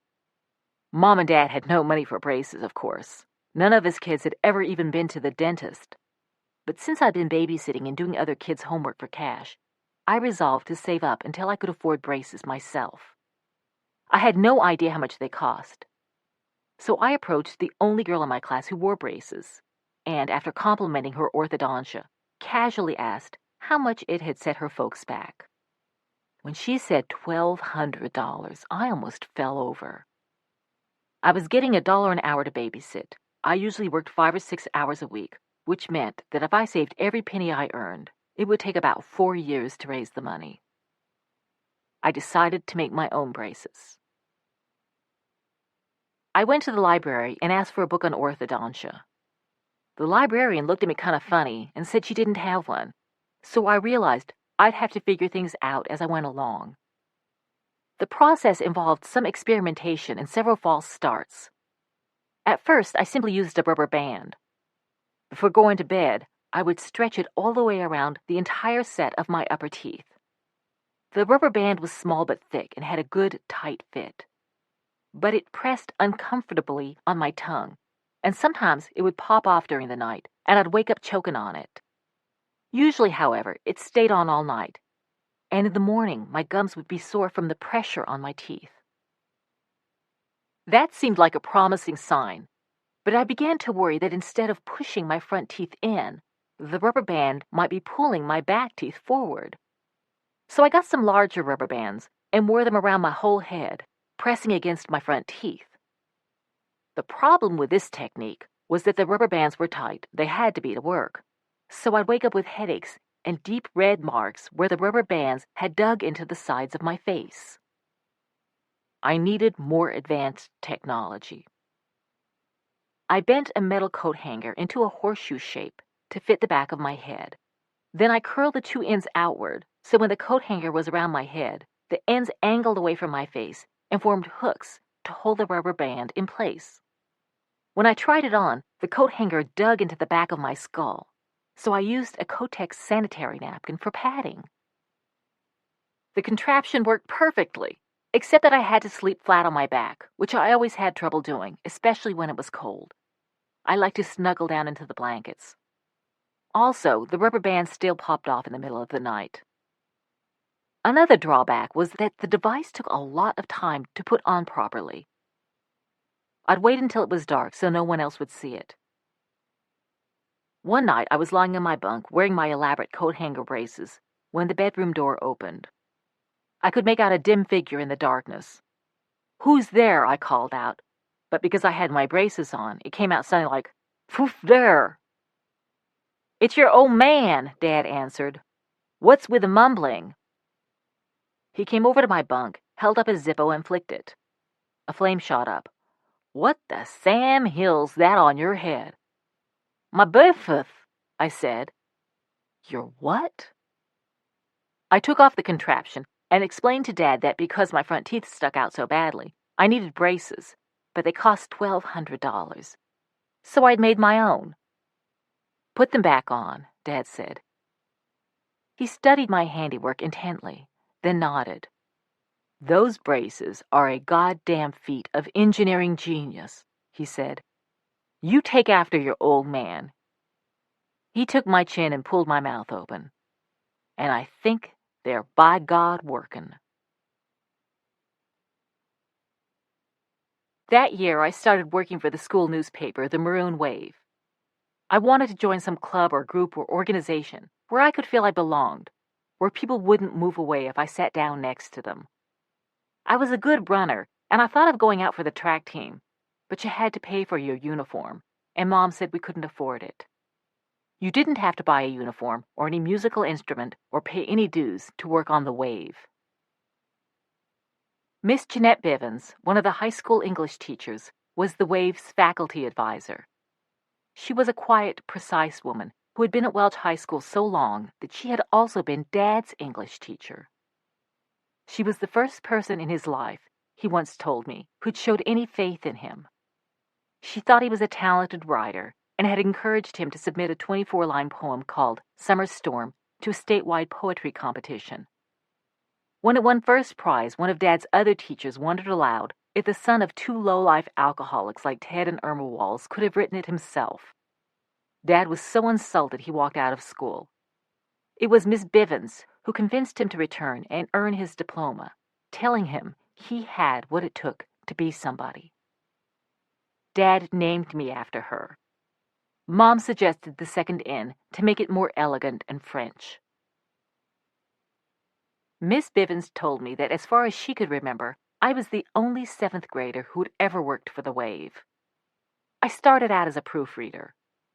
On winter evenings, instead of huddling around the stove at 93 Little Hobart Street, I'd go down to the warm, dry offices of the Welch Daily News, where the maroon Wave was typeset, laid out, and printed.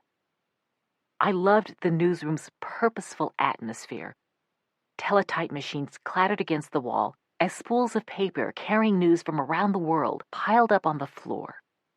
Banks of fluorescent lights hung down 18 inches above the slanted, glass-topped desks, where men wearing green eye shades conferred over stacks of copy and photographs.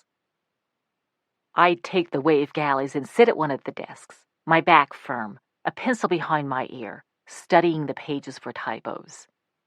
The years I'd spent helping Mom check spelling on her students' homework had given me a lot of practice for this line of work. I'd make corrections with a light blue felt marker that couldn't be picked up by the camera that photographed the pages for printing. The typesetters would retype the lines I'd corrected and print them out. I'd run the corrected lines through the hot wax machine that made the backside sticky, then cut out the lines with an X-Acto knife and fit them over the original lines.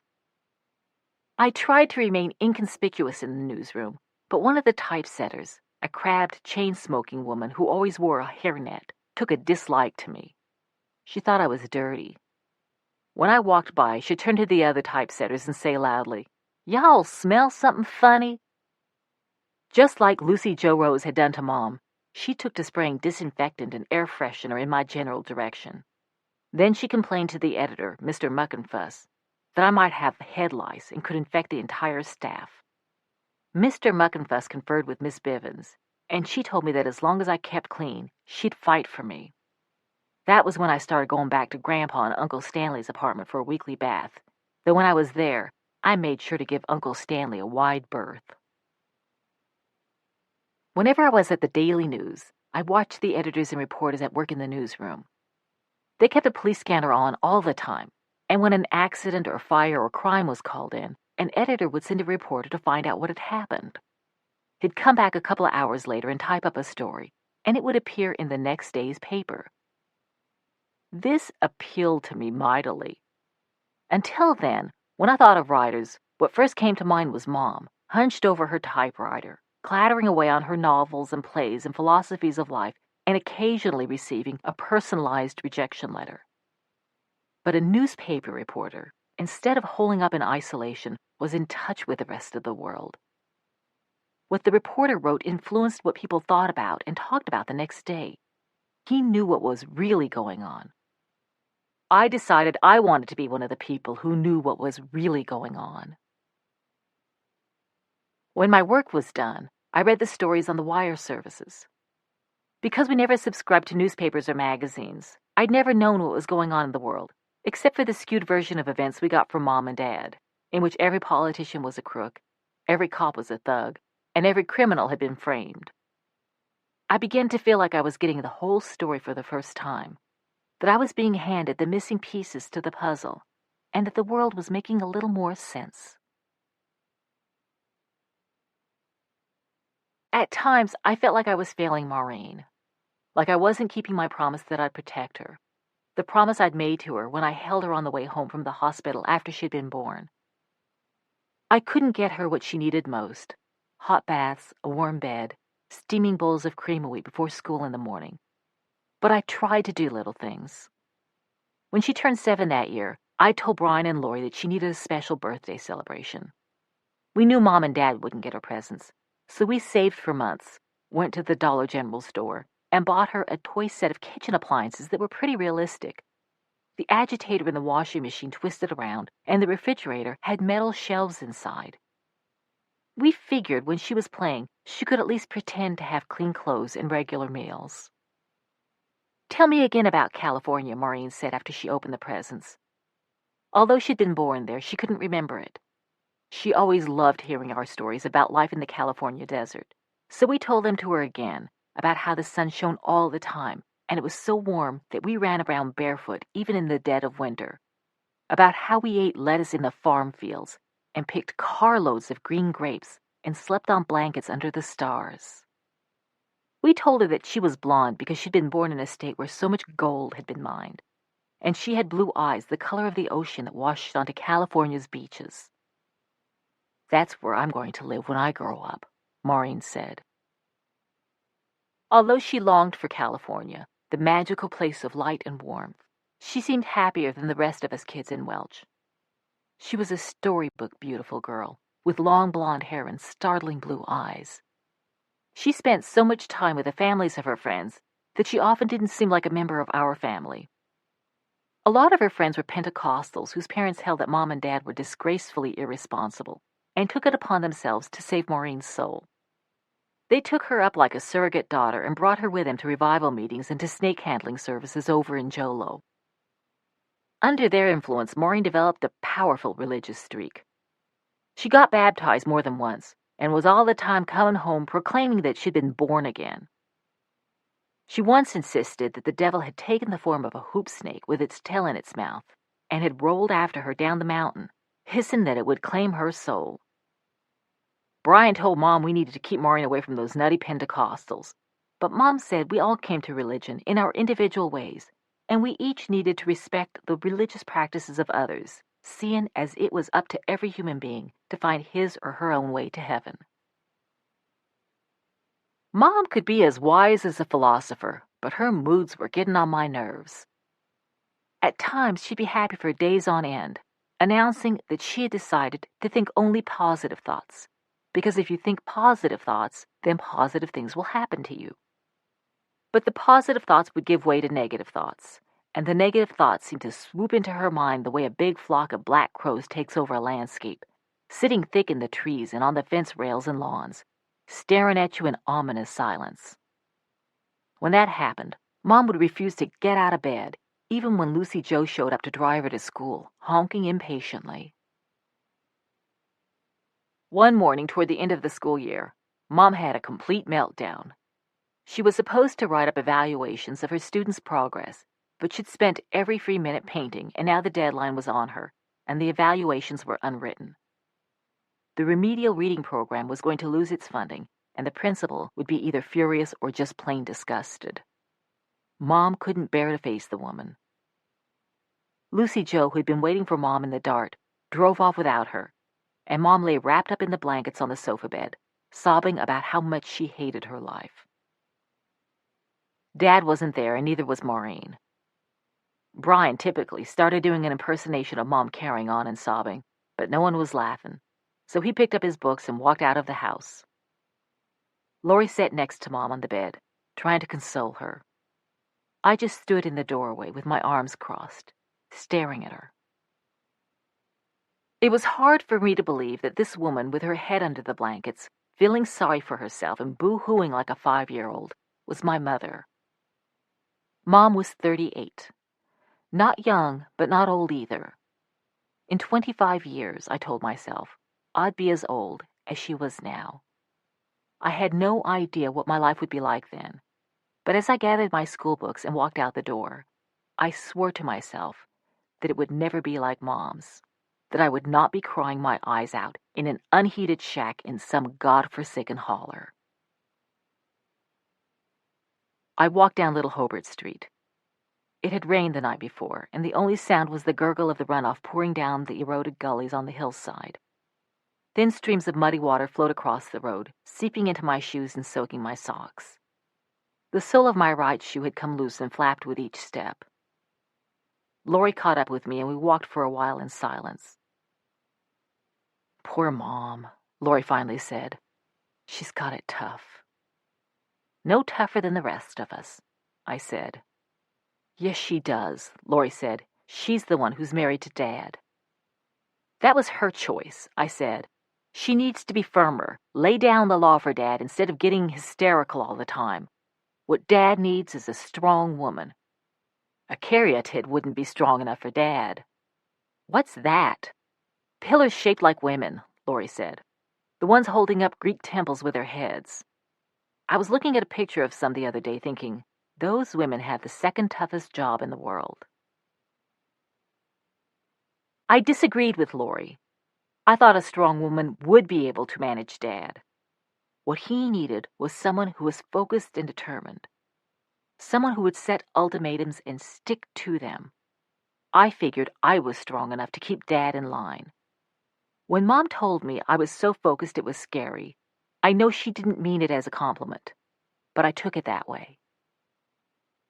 My chance to prove that Dad could be managed came that summer once school was out. Mom had to spend 8 weeks up in Charleston, taking college courses to renew her teaching certificate. Or so she said. I wondered if she was looking for a way to get away from us all for a while. Lori, because of her good grades and art portfolio, had been accepted into a government-sponsored summer camp for students with special aptitudes. That left me, at 13, the head of the household.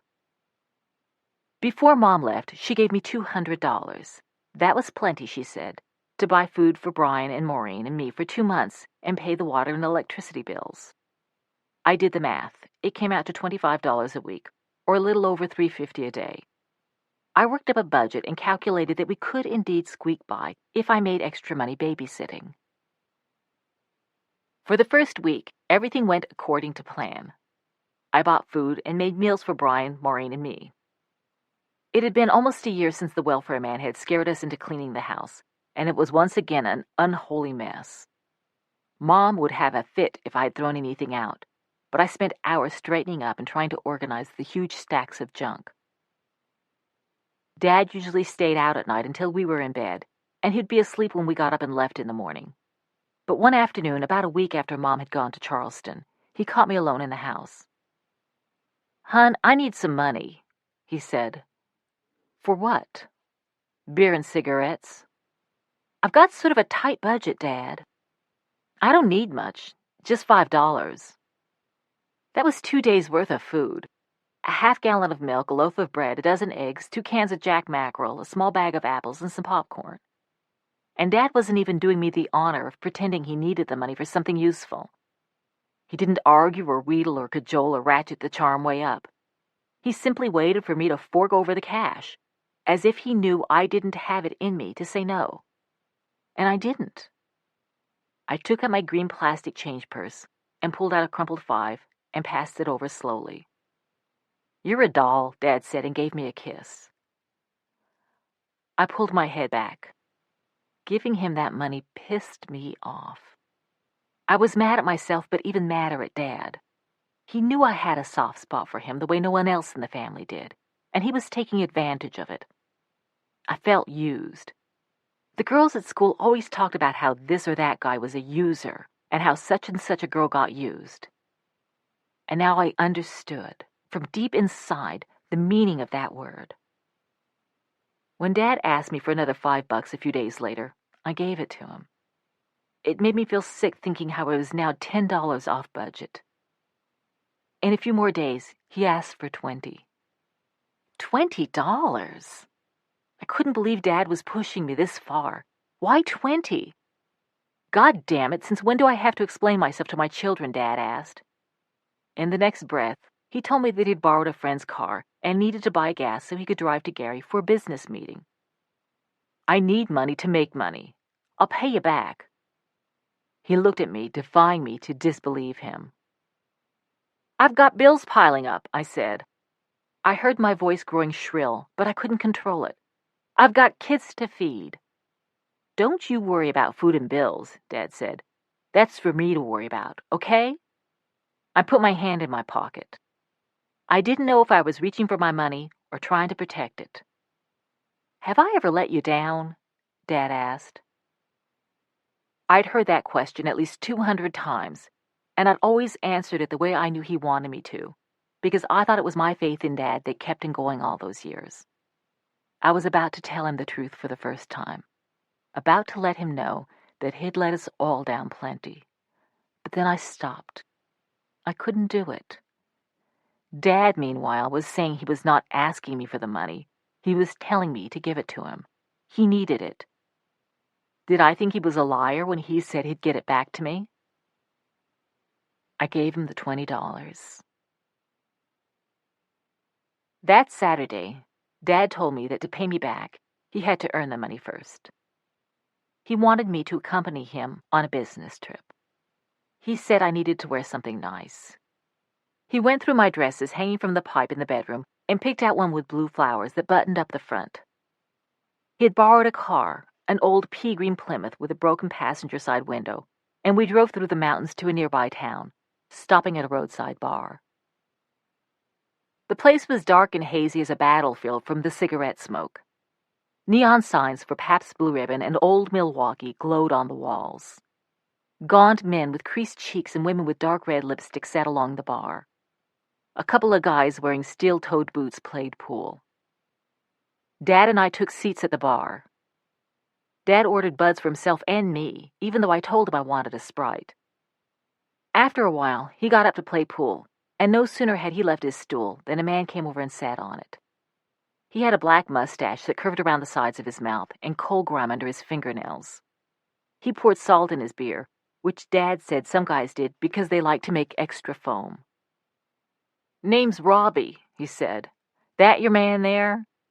He gestured toward Dad. "I'm his daughter," I said.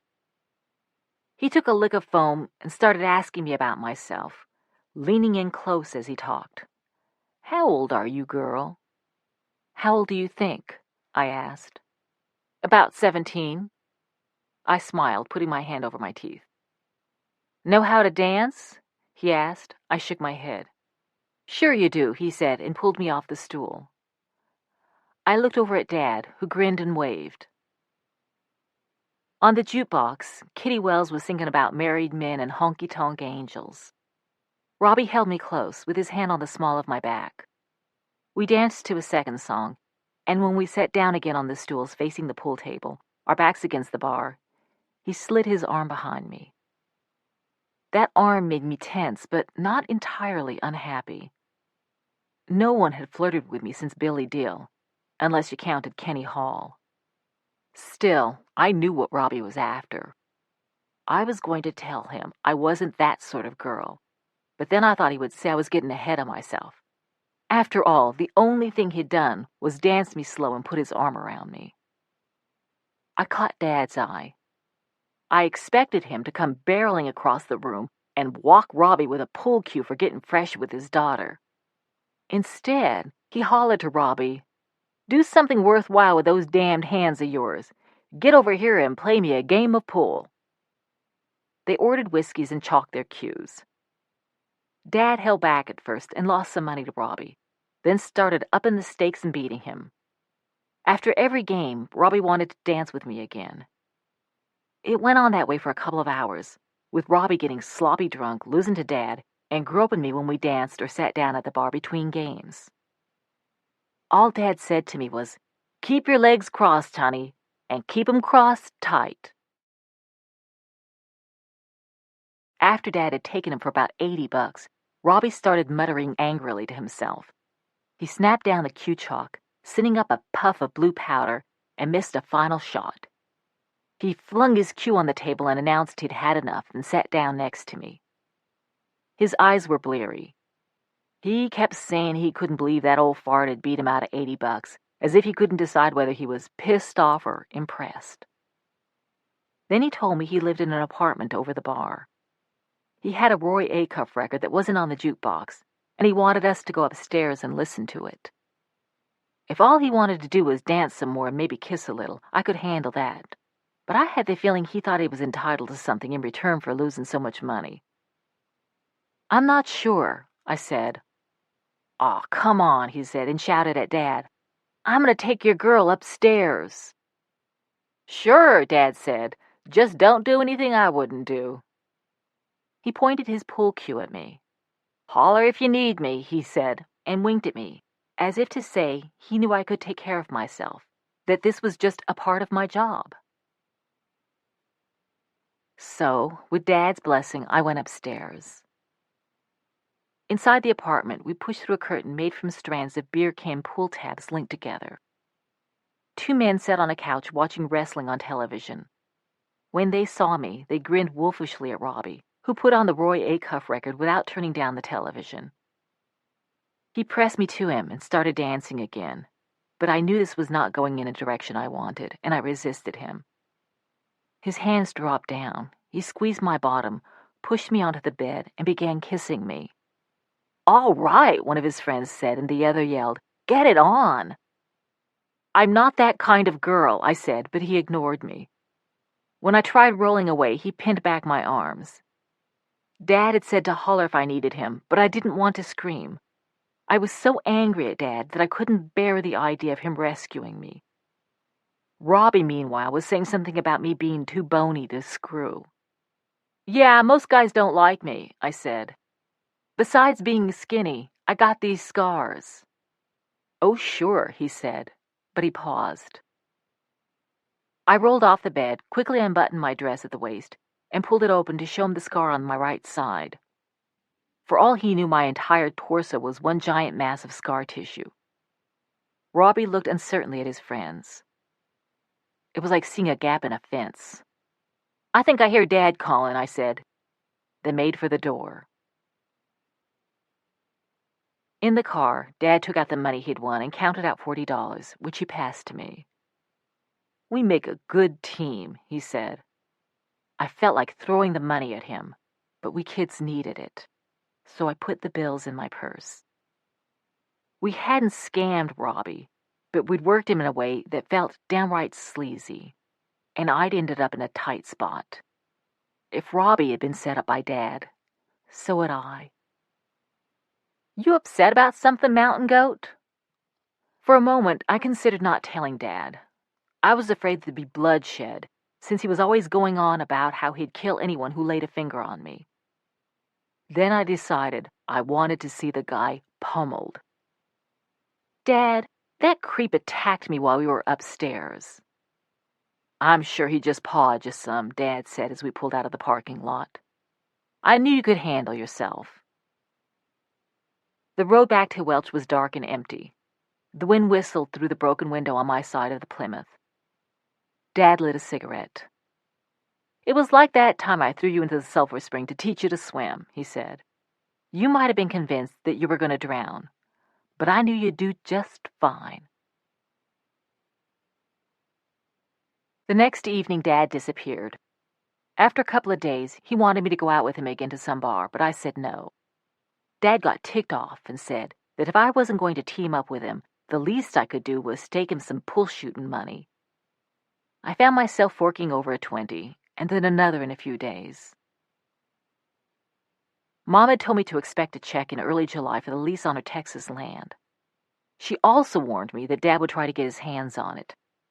Dad actually waited at the foot of the hill for the mailman and took it from him on the day it arrived. But when the mailman told me what had happened, I ran down Little Hobart Street and caught Dad before he got into town. I told him Mom had wanted me to hide the check until she returned. Let's hide it together, Dad said, and suggested we stash it in the 1933 World Book Encyclopedia Mom got free from the library, under currency. The next day, when I went to re-hide the check, it was gone. Dad swore he had no idea what happened to it. I knew he was lying, but I also knew if I accused him, he'd deny it, and there'd be a loud yelling match that wouldn't do me any good.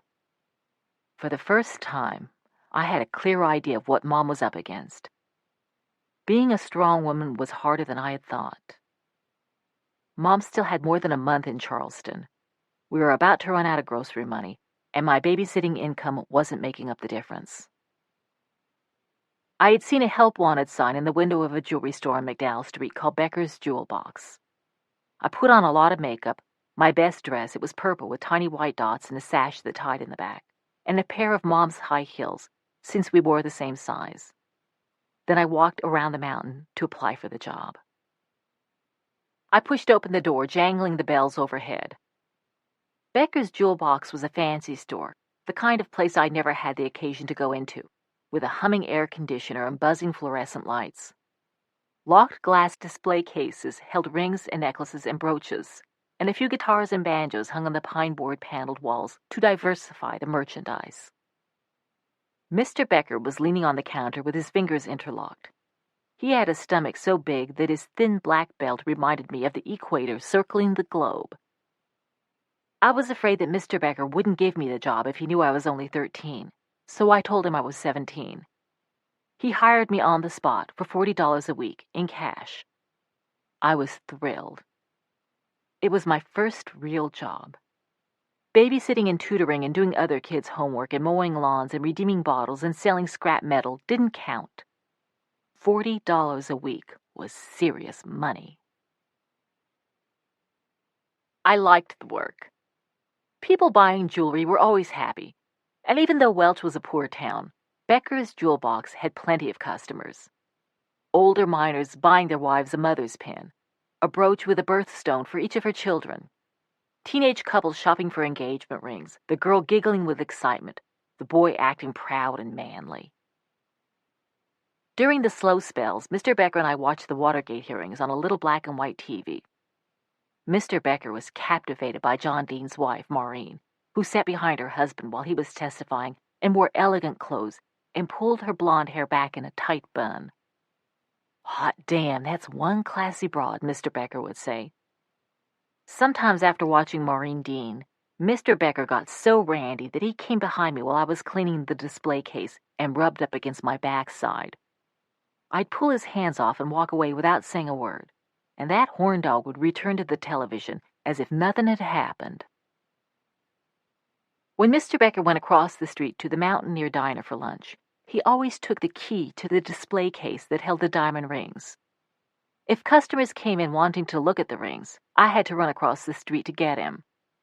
Once he forgot to take the key, and when he returned, he made a big point of counting the rings in front of me. It was his way of letting me know he didn't trust me in the slightest. One day, after Mr. Becker had come back from lunch and ostentatiously checked the display cases, I was so furious that I looked around to see if there was anything in the entire darn store worth stealing. Necklaces, brooches, banjos, none of them did anything for me. And then the watch display caught my eye. I had always wanted a watch. Unlike diamonds, watches were practical. They were for people on the run, people with appointments to keep and schedules to meet. That was the kind of person I wanted to be. Dozens of watches ticked away in the counter behind the cash register. There was one in particular that made me ache. It had 4 different colored bands, black, brown, blue, and white, so you could change your watch band to match your outfit.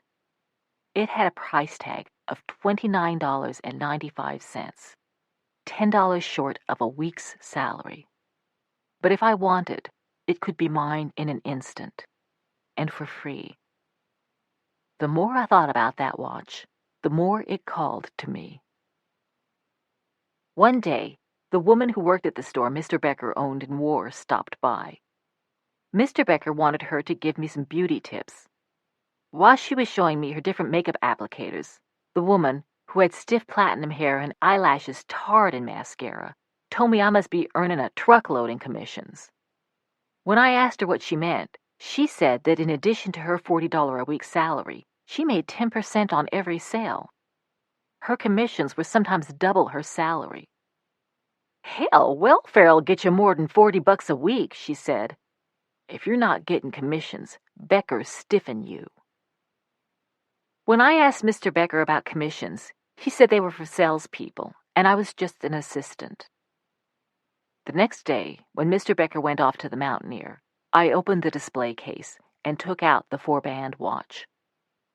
I slipped it into my handbag and rearranged the remaining watches to cover the gap. I made plenty of sales on my own when Mr. Becker was busy. Since he hadn't paid me any commissions, I was only taking what I was owed. When Mr. Becker came back from lunch, he studied the diamond ring display like he always did, but he didn't even glance at the watches. Walking home that evening with a watch hidden in my purse, I felt light and giddy. After dinner, I climbed into my bunk bed, where no one could see me, and tried on the watch with each of the bands, gesturing the way I figured rich people did. Wearing the watch to work was out of the question, of course. I also realized that I could run into Mr. Becker in town at any time, so I decided that until school started, I'd put the watch on only at home. Then I began to wonder how I'd explain the watch to Brian and Lori and Mom and Dad. I also worried that Mr. Becker might see something thief-like in my expression. Sooner or later, he'd discover the missing watch and would question me, and I'd have to lie convincingly, which I wasn't very good at. If I wasn't convincing, I'd be sent off to a reform school with people like Billy Deal, and Mr. Becker would have the satisfaction of knowing he'd been right all along not to trust me. I wasn't about to give him that satisfaction. The next morning, I took the watch out of the wooden box where I kept my geode, put it in my purse, and brought it back to the store. All morning, I nervously waited for Mr. Becker to leave for lunch. When he was finally gone, I opened the display case, slipped the watch inside, and rearranged the other watches around it. I moved fast. The week before, I had stolen the watch without breaking into a sweat, but now I was terrified that someone would catch me putting it back. In late August, I was washing clothes in a tin pan in the living room when I heard someone coming up the stairs singing. It was Lori. She burst into the living room, duffel bag over her shoulder, laughing and belting out one of those goofy summer camp songs kids sing at night around the fire. I'd never heard Lori cut loose like this before. She positively glowed as she told me about the hot meals and the hot showers and all the friends she'd made. She even had a boyfriend who kissed her. Everyone assumed I was a normal person, she said. It was weird. Then she told me that it had occurred to her that if she got out of Welch and away from the family, she might have a shot at a happy life. From then on, she began looking forward to the day she'd leave Little Hobart Street and be on her own. A few days later, Mom came home. She seemed different, too. She had lived in a dorm on the university campus, without 4 kids to take care of, and she had loved it. She'd attended lectures and she'd painted. She'd read stacks of self-help books, and they had made her realize that she'd been living her life for other people. She intended to quit her teaching job and devote herself to art. "It's time I did something for myself," she said. "It's time I start living my life for me." "Mom, you spent the whole summer renewing your certificate." "If I hadn't done that, I never would have had this breakthrough." "You can't quit your job," I said. "We need the money." "Why do I always have to be the one who earns the money?" Mom asked. "You have a job. You can earn money. Lori can earn money too. I've got more important things to do." I thought Mom was having another tantrum. I assumed that come opening day, she'd be off in Lucy Joe's dart to Davie Elementary, even if we had to cajole her. But on the first day of school, Mom refused to get out of bed. Lori, Brian, and I pulled back the covers and tried to drag her out, but she wouldn't budge. I told her she had responsibilities. I told her child welfare might come down on us again if she wasn't working. She folded her arms across her chest and stared us down. "I'm not going to school," she said. "Why not?" I asked. "I'm sick." "What's wrong?" I asked. "My mucus is yellow," Mom said. If everyone who had yellow mucus stayed home, the schools would be pretty empty, I told her. Mom's head snapped up. "You can't talk to me like that," she said. "I'm your mother." "If you want to be treated like a mother," I said, "you should act like one." Mom rarely got angry. She was usually either singing or crying, but now her face twisted up with fury. We both knew I had crossed a line, but I didn't care. I had also changed over the summer. "How dare you?" she shouted. "You're in big trouble now. Big trouble. I'm telling your dad. Just you wait until he comes home." Mom's threat didn't worry me. The way I saw it, Dad owed me. I'd looked after his kids all summer. I'd kept him in beer and cigarette money, and I'd helped him fleece that miner Robbie. I figured I had Dad in my back pocket. When I got home from school that afternoon, Mom was still curled up on the sofa bed, a small pile of paperbacks next to her. Dad was sitting at the drafting table, rolling a cigarette. He beckoned me to follow him into the kitchen.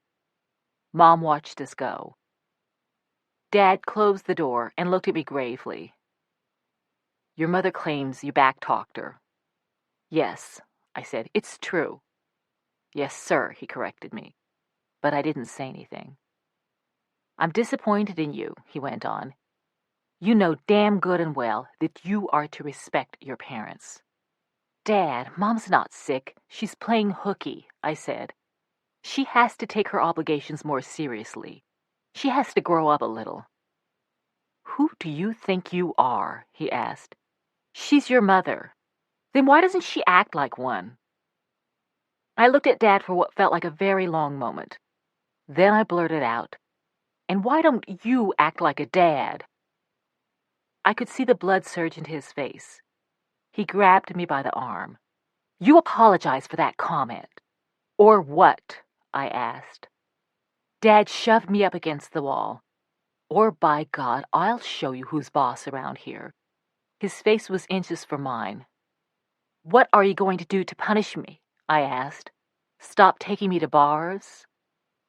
Dad drew back his hand as if to smack me. "You watch your mouth, young lady. I can still whip your butt, and don't think I won't." "You can't be serious," I said. Dad dropped his hand. He pulled his belt out of the loops on his work pants and wrapped it a couple of times around his knuckles. "Apologize to me and to your mother," he said. "No." Dad raised the belt. "Apologize." "No." "Then bend over." Dad was standing between me and the door. There was no way out except through him. But it never occurred to me to either run or fight. The way I saw it, he was in a tighter spot than I was. He had to back down, because if he sided with Mom and gave me a whipping, he would lose me forever.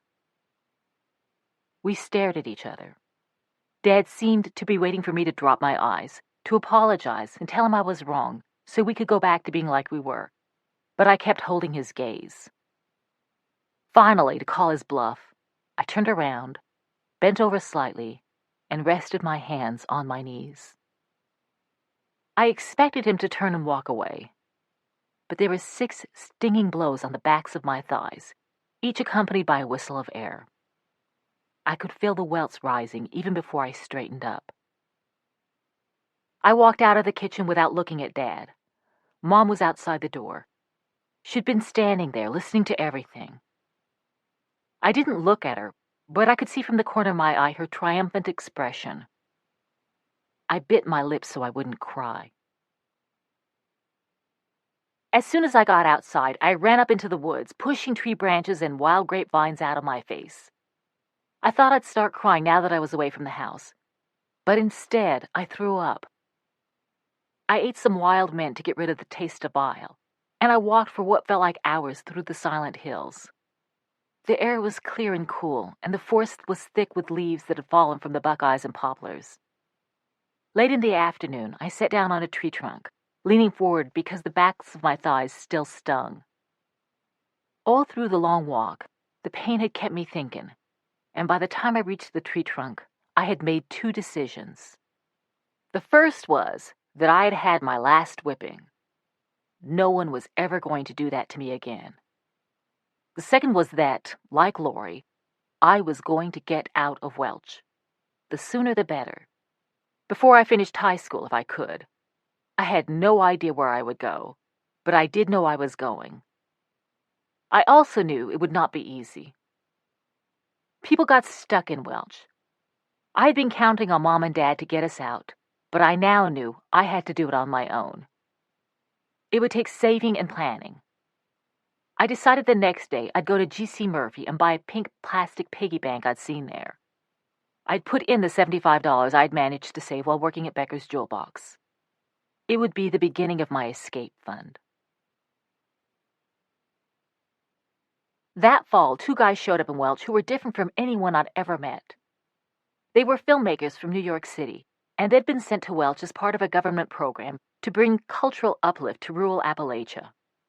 Their names were Ken Fink and Bob Gross. At first, I thought they were joking. Ken Fink and Bob Gross? As far as I was concerned, they might as well have said their names were Ken Stupid and Bob Ugly. But Ken and Bob weren't joking. They didn't think their names were funny at all. And they didn't smile when I asked if they were putting me on. Ken and Bob both talked so fast, their conversations filled with references to people I'd never heard of, like Stanley Kubrick and Woody Allen, that it was sometimes hard to follow them. Although they had no sense of humor about their names, Ken and Bob did like to joke a lot. It wasn't the sort of Welch high humor I was used to, Pollock jokes and guys cupping their hands under their armpits to make fart noises.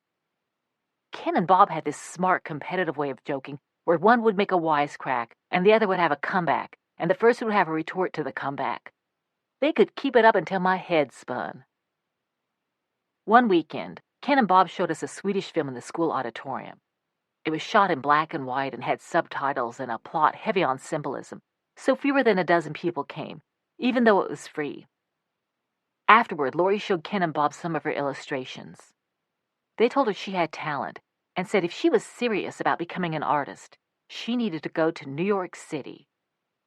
It was a place of energy and creativity and intellectual stimulation, the likes of which we'd never seen. It was filled with people who, because they were such unique individuals, didn't fit in anywhere else. That night, Lori and I lay on our rope beds and discussed New York City. The things I'd always heard about it made it sound like a big, noisy place with a lot of pollution and mobs of people in suits elbowing one another on the sidewalks. But Lori began to see New York as a sort of emerald city, this glowing, bustling place at the end of a long road, where she could become the person she was meant to be. What Lori liked most about Ken and Bob's description was that the city attracted people who were different. Lori was about as different as it was possible to be in Welch. While almost all the other kids wore jeans, Converse sneakers, and T-shirts, she showed up at school in army boots, a white dress with red polka dots, and a jean jacket with dark poetry she'd painted on the back. The other kids threw bars of soap at her, pushed one another into her path, and wrote graffiti about her on the bathroom walls. In return, she cursed them out in Latin. At home, she read and painted into the night, by candlelight or kerosene lamp if the electricity was turned off. She liked Gothic details, mist hanging over a silent lake, gnarled roots heaving up from the earth, a solitary crow in the branches of a bare tree on the shoreline. I thought Lori was amazing, and I had no doubt she would become a successful artist, but only if she could get to New York. I decided I wanted to go there too, and that winter we came up with a plan. Lori would leave by herself for New York in June after she graduated. She'd settle in, find a place for us, and I'd follow her as soon as I could. I told Lori about my escape fund, the $75 I'd saved. From now on, I said, it would be our joint fund. We'd take on extra work after school and put everything we earned into the piggy bank. Lori could take it to New York and use it to get established, so that by the time I arrived, everything would be set. Lori had always made very good posters for football rallies, for the plays the drama club put on, and for candidates running for student council. Now she started doing commissioned posters for $1.50 apiece. She was too shy to solicit orders, so I did it for her. Lots of kids at Welch High wanted customized posters to hang on their bedroom walls, of their boyfriend's or girlfriend's name, of their car or astrological sign, or their favorite band. Lori designed the names in big, fat, overlapping three-dimensional letters like the kind on rock albums, then painted them in day-glow colors, outlined in India ink so the letters popped, and surrounded them with stars and dots and squiggly lines that made the letters seem like they were moving. The posters were so good that word of mouth spread, and soon Lori had such a backlog of orders that she was up working until 1 or 2 every morning. I made money babysitting and doing other kids' homework. I did book reports, science essays, and math. I charged $1 per assignment and guaranteed at least an A-, or the customer was entitled to a full refund. After school, I babysat for $1 an hour and could usually do the homework then. I also tutored kids for $2 an hour. We told Brian about the escape fund, and he pitched in, even though we hadn't included him in our plans because he was only in 7th grade. He mowed lawns or chopped wood or cut hillside weeds with a scythe.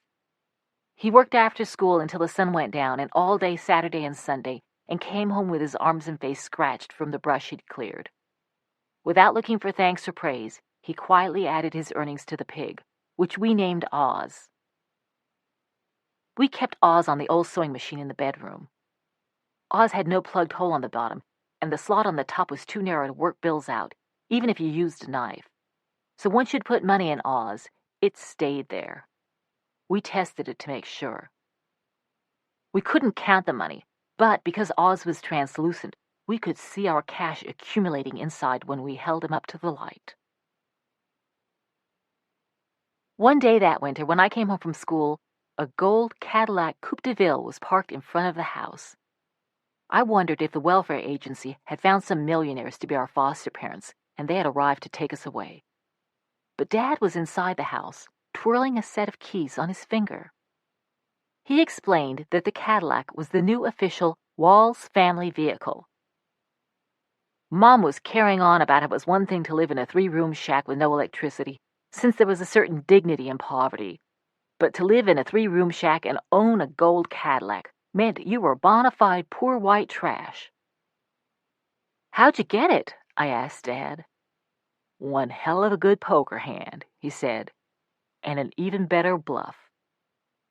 We'd owned a couple of cars since we'd been in Welch, but they were true buckets of bolts, with shuddering engines and cracked windshields, and as we drove along we could see the blur of the asphalt through the rusted-out floor panels.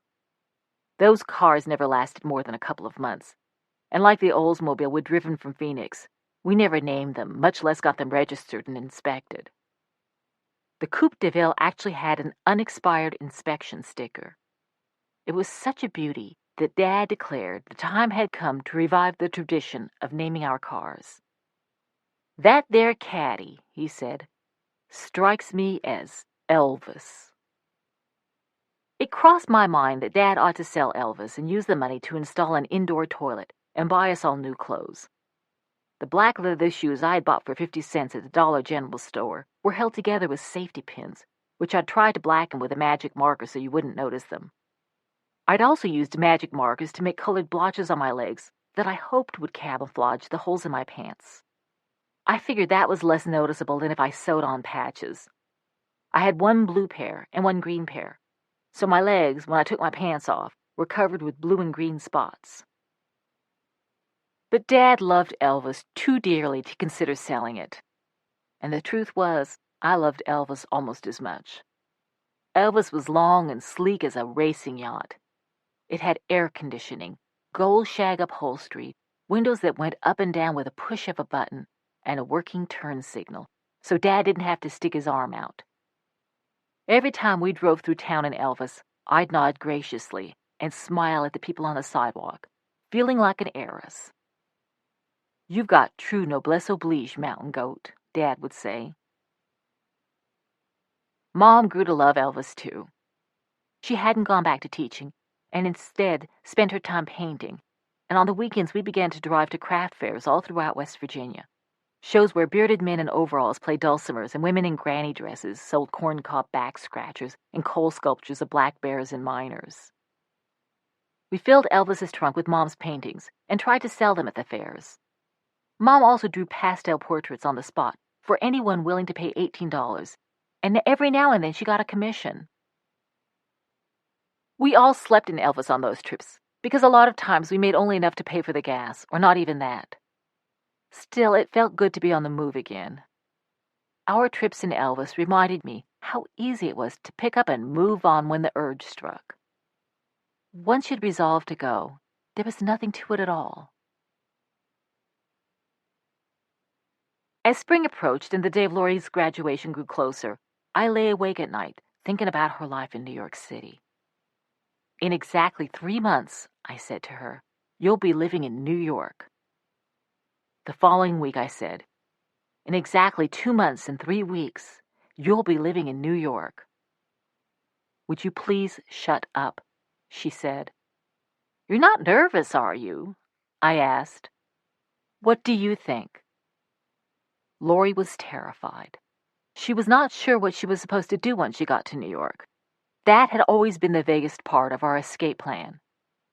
Back in the fall, I'd had no doubt that she could get a scholarship to one of the city's universities. She'd been a finalist for a National Merit Scholarship, but she'd had to hitchhike into Bluefield to take the test, and she got rattled when the trucker who picked her up put the moves on her. She arrived nearly an hour late and botched the test. Mom, who supported Laurie's New York plans and kept saying she wished she were going to the big city herself, suggested that Laurie apply to the Cooper Union Art School. Laurie put together a portfolio of her drawings and paintings, but just before the submissions deadline, she spilled a pot of coffee on them, which made Mom wonder aloud if Laurie had a fear of success.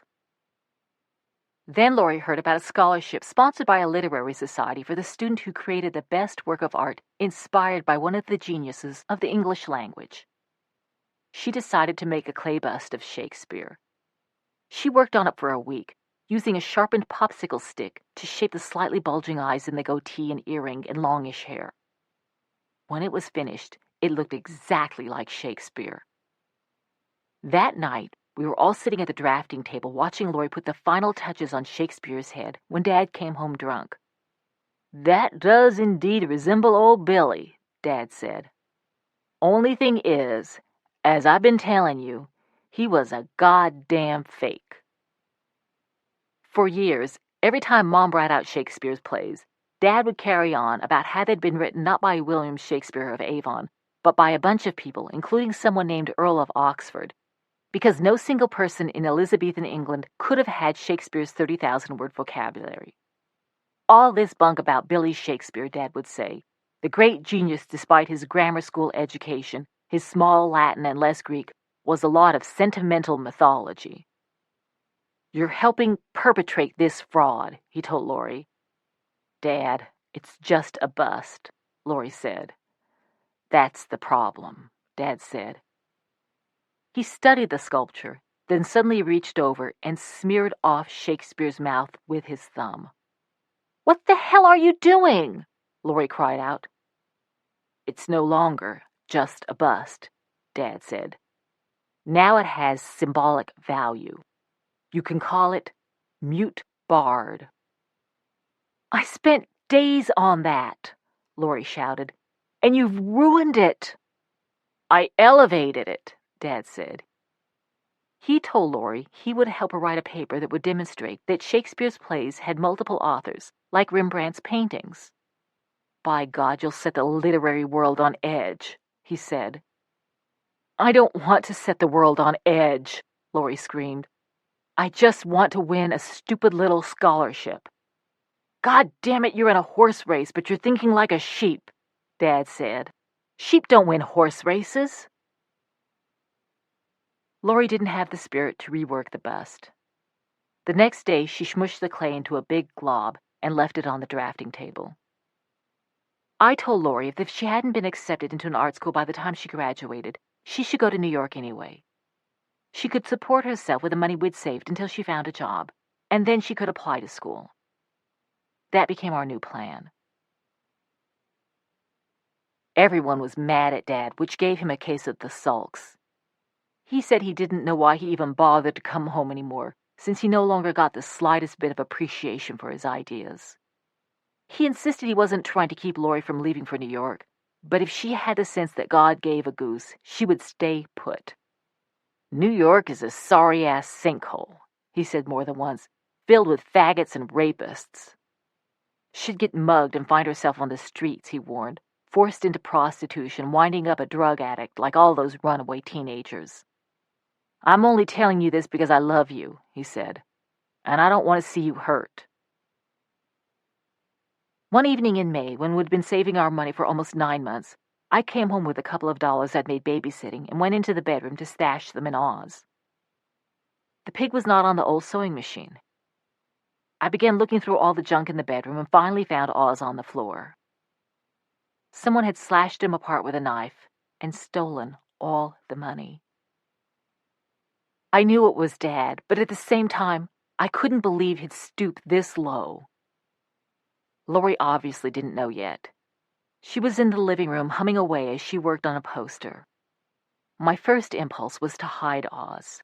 I had this wild thought that I could somehow replace the money before Lori discovered it was missing. But I knew how ridiculous that was. 3 of us had spent the better part of a year accumulating the money. It would be impossible for me to replace it in the month before Lori graduated. I went into the living room and stood beside her, trying to think of what to say. She was working on a poster that said Tammy in day-glow colors. After a moment, she looked up. "What?" she said. Lori could tell by my face that something was wrong. She stood up so abruptly she knocked over a bottle of India ink and ran into the bedroom. I braced myself, expecting to hear a scream. But there was only silence. And then a small, broken whimpering. Lori stayed up all night to confront Dad, but he didn't come home. She skipped school the following day in case he returned, but Dad was AWOL for 3 days before we heard him climbing the rickety staircase to the porch. "You bastard!" Lori shouted. "You stole our money!" "What the goddamn hell are you talking about?" Dad asked. "And watch your language." He leaned against the door and lit a cigarette. Lori held up the slashed pig and threw it as hard as she could at Dad, but it was empty and nearly weightless. It struck his shoulder lightly, then bounced to the floor.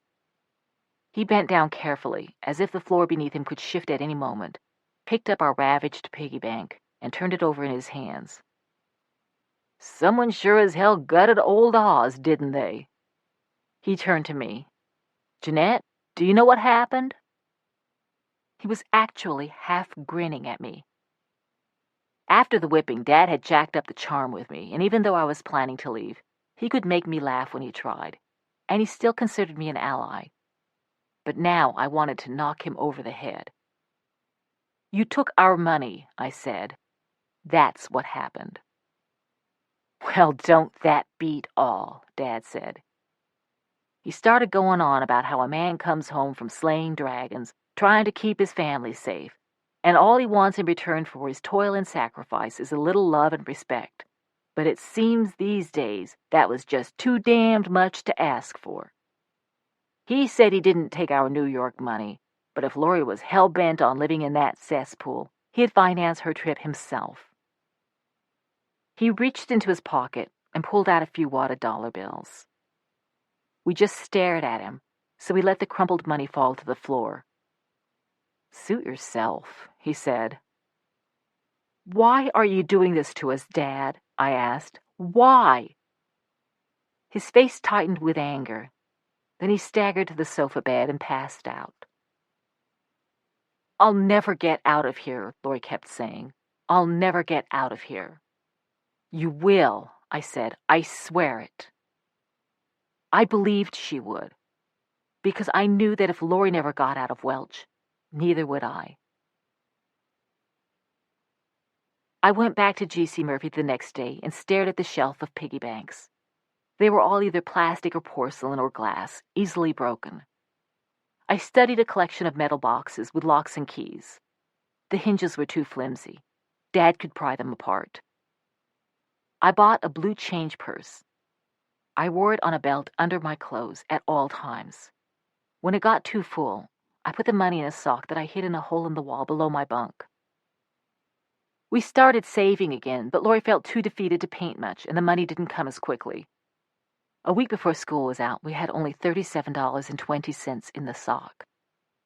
Then, one of the women I'd been babysitting for, a teacher named Mrs. Sanders, told me she and her family were moving back to their hometown in Iowa and asked me if I wanted to spend the summer with them there. If I came along and helped look after her 2 toddlers, she said, she'd pay me $200 at the end of the summer and buy me a bus ticket back to Welch. I thought about her offer. Take Lori instead of me, I said, and at the end of the summer, buy her a bus ticket to New York City. Mrs. Sanders agreed. Low-lying, pewter-colored clouds rested on the mountaintops around Welch the morning of Lori's departure. They were there most mornings, and when I noticed them, they reminded me of how isolated and forgotten the town was. A sad, lost place adrift in the clouds. The clouds usually burned away by mid-morning when the sun climbed above the steep hills, but some days, like the one Lori left, they clung to the mountains, and a fine mist formed in the valley that turned your hair and face damp. When the Sanders family pulled up their station wagon, Lori was ready. She had packed her clothes, her favorite books, and her art supplies in a single cardboard box. She hugged all of us except Dad. She had refused to speak a word to him since he plundered Oz, promised to write, and climbed into the station wagon. We all stood watching as the car disappeared down Little Hobart Street. Lori never once looked back. I took that as a good sign. When I climbed the staircase to the house, Dad was standing on the porch, smoking a cigarette. "This family is falling apart," he said. "It sure is," I told him. That fall, when I was going into the 10th grade, Miss Bivens made me news editor of the Maroon Wave. After working as a proofreader in the 7th grade, I'd started laying out pages in the 8th grade, and in the 9th grade, I began reporting and writing articles and taking photographs. Mom had bought a Minolta camera to take pictures of her pictures, so she could send them to Lori, who could show them around art galleries in New York. When Mom wasn't using it, I wore the Minolta everywhere, because you never knew when you'd see something newsworthy. What I loved most about calling myself a reporter was that it gave me an excuse to show up anyplace.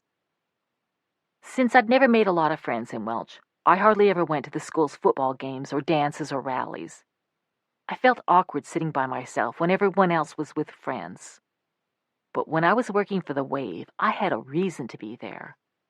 I was on assignment, a member of the working press, with my notepad in hand and the Minolta around my neck. I began going to just about every extracurricular event at the school, and the kids who shunned me before now accepted me and even sought me out, posing and clowning in hopes of getting their picture in the paper. As someone who could make them famous among their peers, I was no longer a person to be trifled with. Even though the Wave came out only once a month, I worked on it every day. Instead of hiding in the bathroom during lunch hour, I spent it in Miss Bivens's classroom, where I wrote my articles, edited the stories written by other students, and counted the letters and headlines to make sure they fit the columns. I finally had a good excuse for why I never ate lunch. "I'm on deadline," I'd say. I also stayed after school to develop my photographs in the darkroom, and that had a hidden benefit. I could sneak into the cafeteria once everyone had left and dig through the garbage pails. I'd find industrial-sized cans of corn that were nearly full and huge containers of coleslaw and tapioca pudding. I no longer had to root through the bathroom wastebaskets for food, and I hardly ever went hungry again. When I was a junior, Miss Bivens made me the editor-in-chief, though the job was supposed to go to a senior. Only a handful of students wanted to work for the Wave, and I ended up writing so many of the articles that I abolished bylines. It looked a little ridiculous having my name appear 4 times on the front page. The paper cost 15 cents, and I sold it myself, going from class to class and standing in the hallways, hawking it like a newsboy. Welch High had about 1,200 students, but we sold only a couple of hundred copies of the paper. I tried various schemes to boost the circulation. I held poetry competitions, added a fashion column, and wrote controversial editorials, including one questioning the validity of standardized tests, which provoked an irate letter from the head of the State Department of Education. Nothing worked. One day, a student I was trying to get to buy the Wave told me he had no use for it, because the same names appeared in the paper again and again: the school's athletes and cheerleaders, and the handful of kids known as slide rules who always won the academic prizes. So I started a column called Birthday Corner, listing the names of the 80 or so people who had their birthday in the coming month. Most of these people had never appeared in the paper, and they were so excited to see their names in print, they bought several copies. Circulation doubled.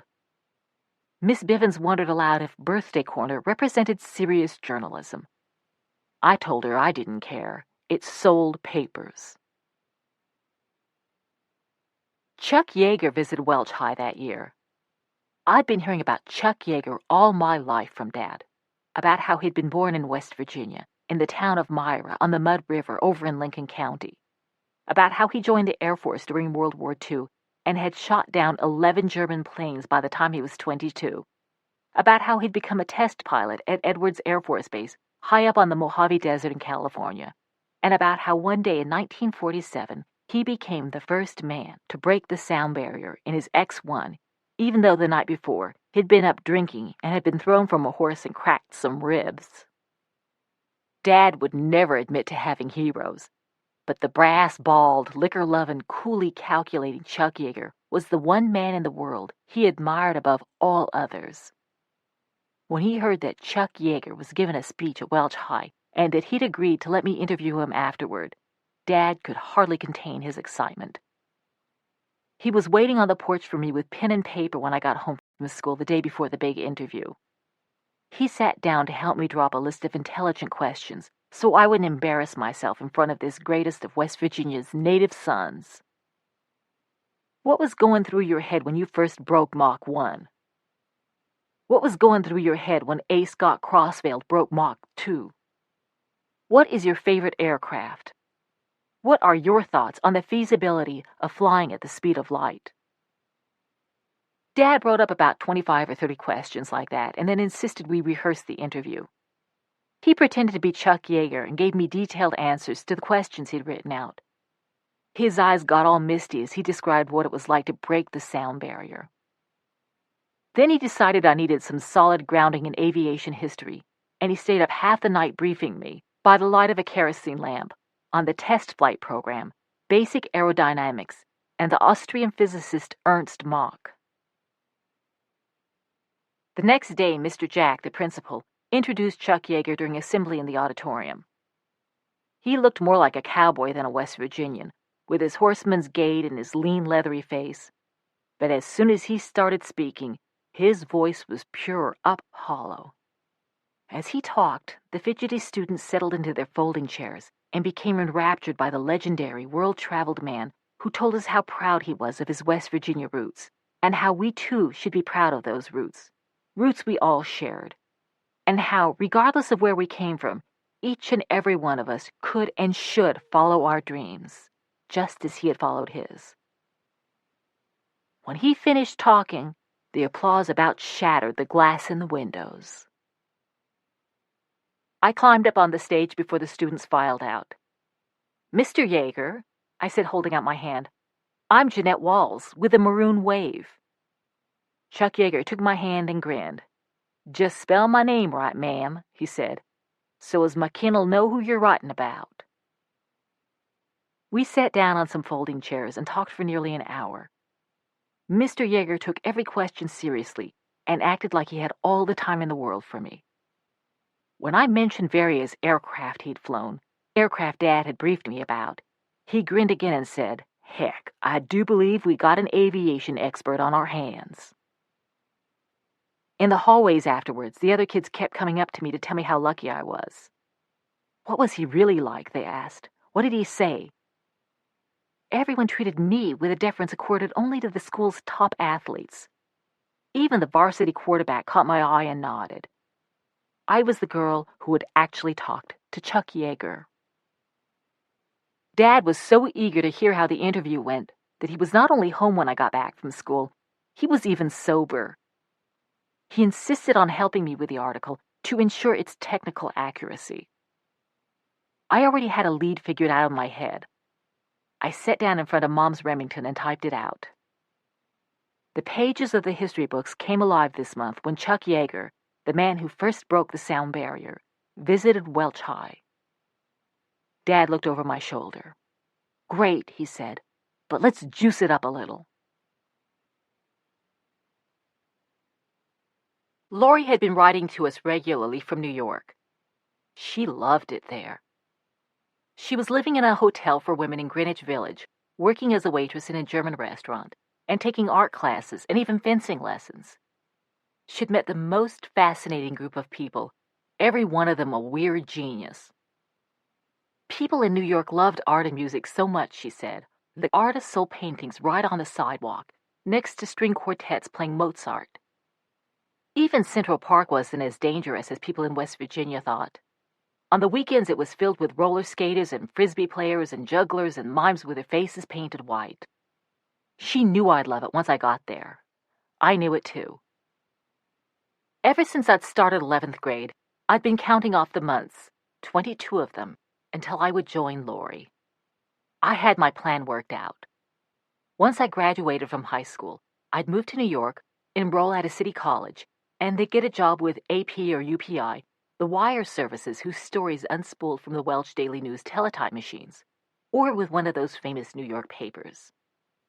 I'd overhear the reporters at the Welsh Daily News make jokes to one another about the highfalutin writers who worked at those papers. I was determined to become one. In the middle of my junior year, I went to Miss Katona, the high school guidance counselor, to ask for the names of colleges in New York. Miss Katona lifted the glasses that dangled from a cord around her neck and peered at me through them. Bluefield State was only 36 miles away, she said, and with my grades, I could probably get a full scholarship. I want to go to college in New York, I said. Miss Katona gave me a puzzled frown. Whatever for? That's where I want to live. Miss Katona said that in her view, this was a bad idea. It was easier to go to college in the state where you had attended high school. You were considered in-state, which meant acceptance was more likely and tuition was cheaper. I thought about this for a minute. Maybe I should move to New York City right now and graduate from high school there. Then I'd be considered in-state. Miss Katona squinted at me. But you live here, she said. This is your home. Miss Katona was a fine-boned woman who always wore button-up sweaters and stout shoes. She had gone to Welch High School, and it seemed not to have occurred to her to live anywhere else. To leave West Virginia, even to leave Welch, would have been unthinkably disloyal, like deserting your family. Just because I live here now, I said, doesn't mean I couldn't move. That would be a terrible mistake. You live here. Think of what you'd miss. Your family and friends. And senior year is the highlight of your entire high school experience. You'd miss senior day. You'd miss the senior prom.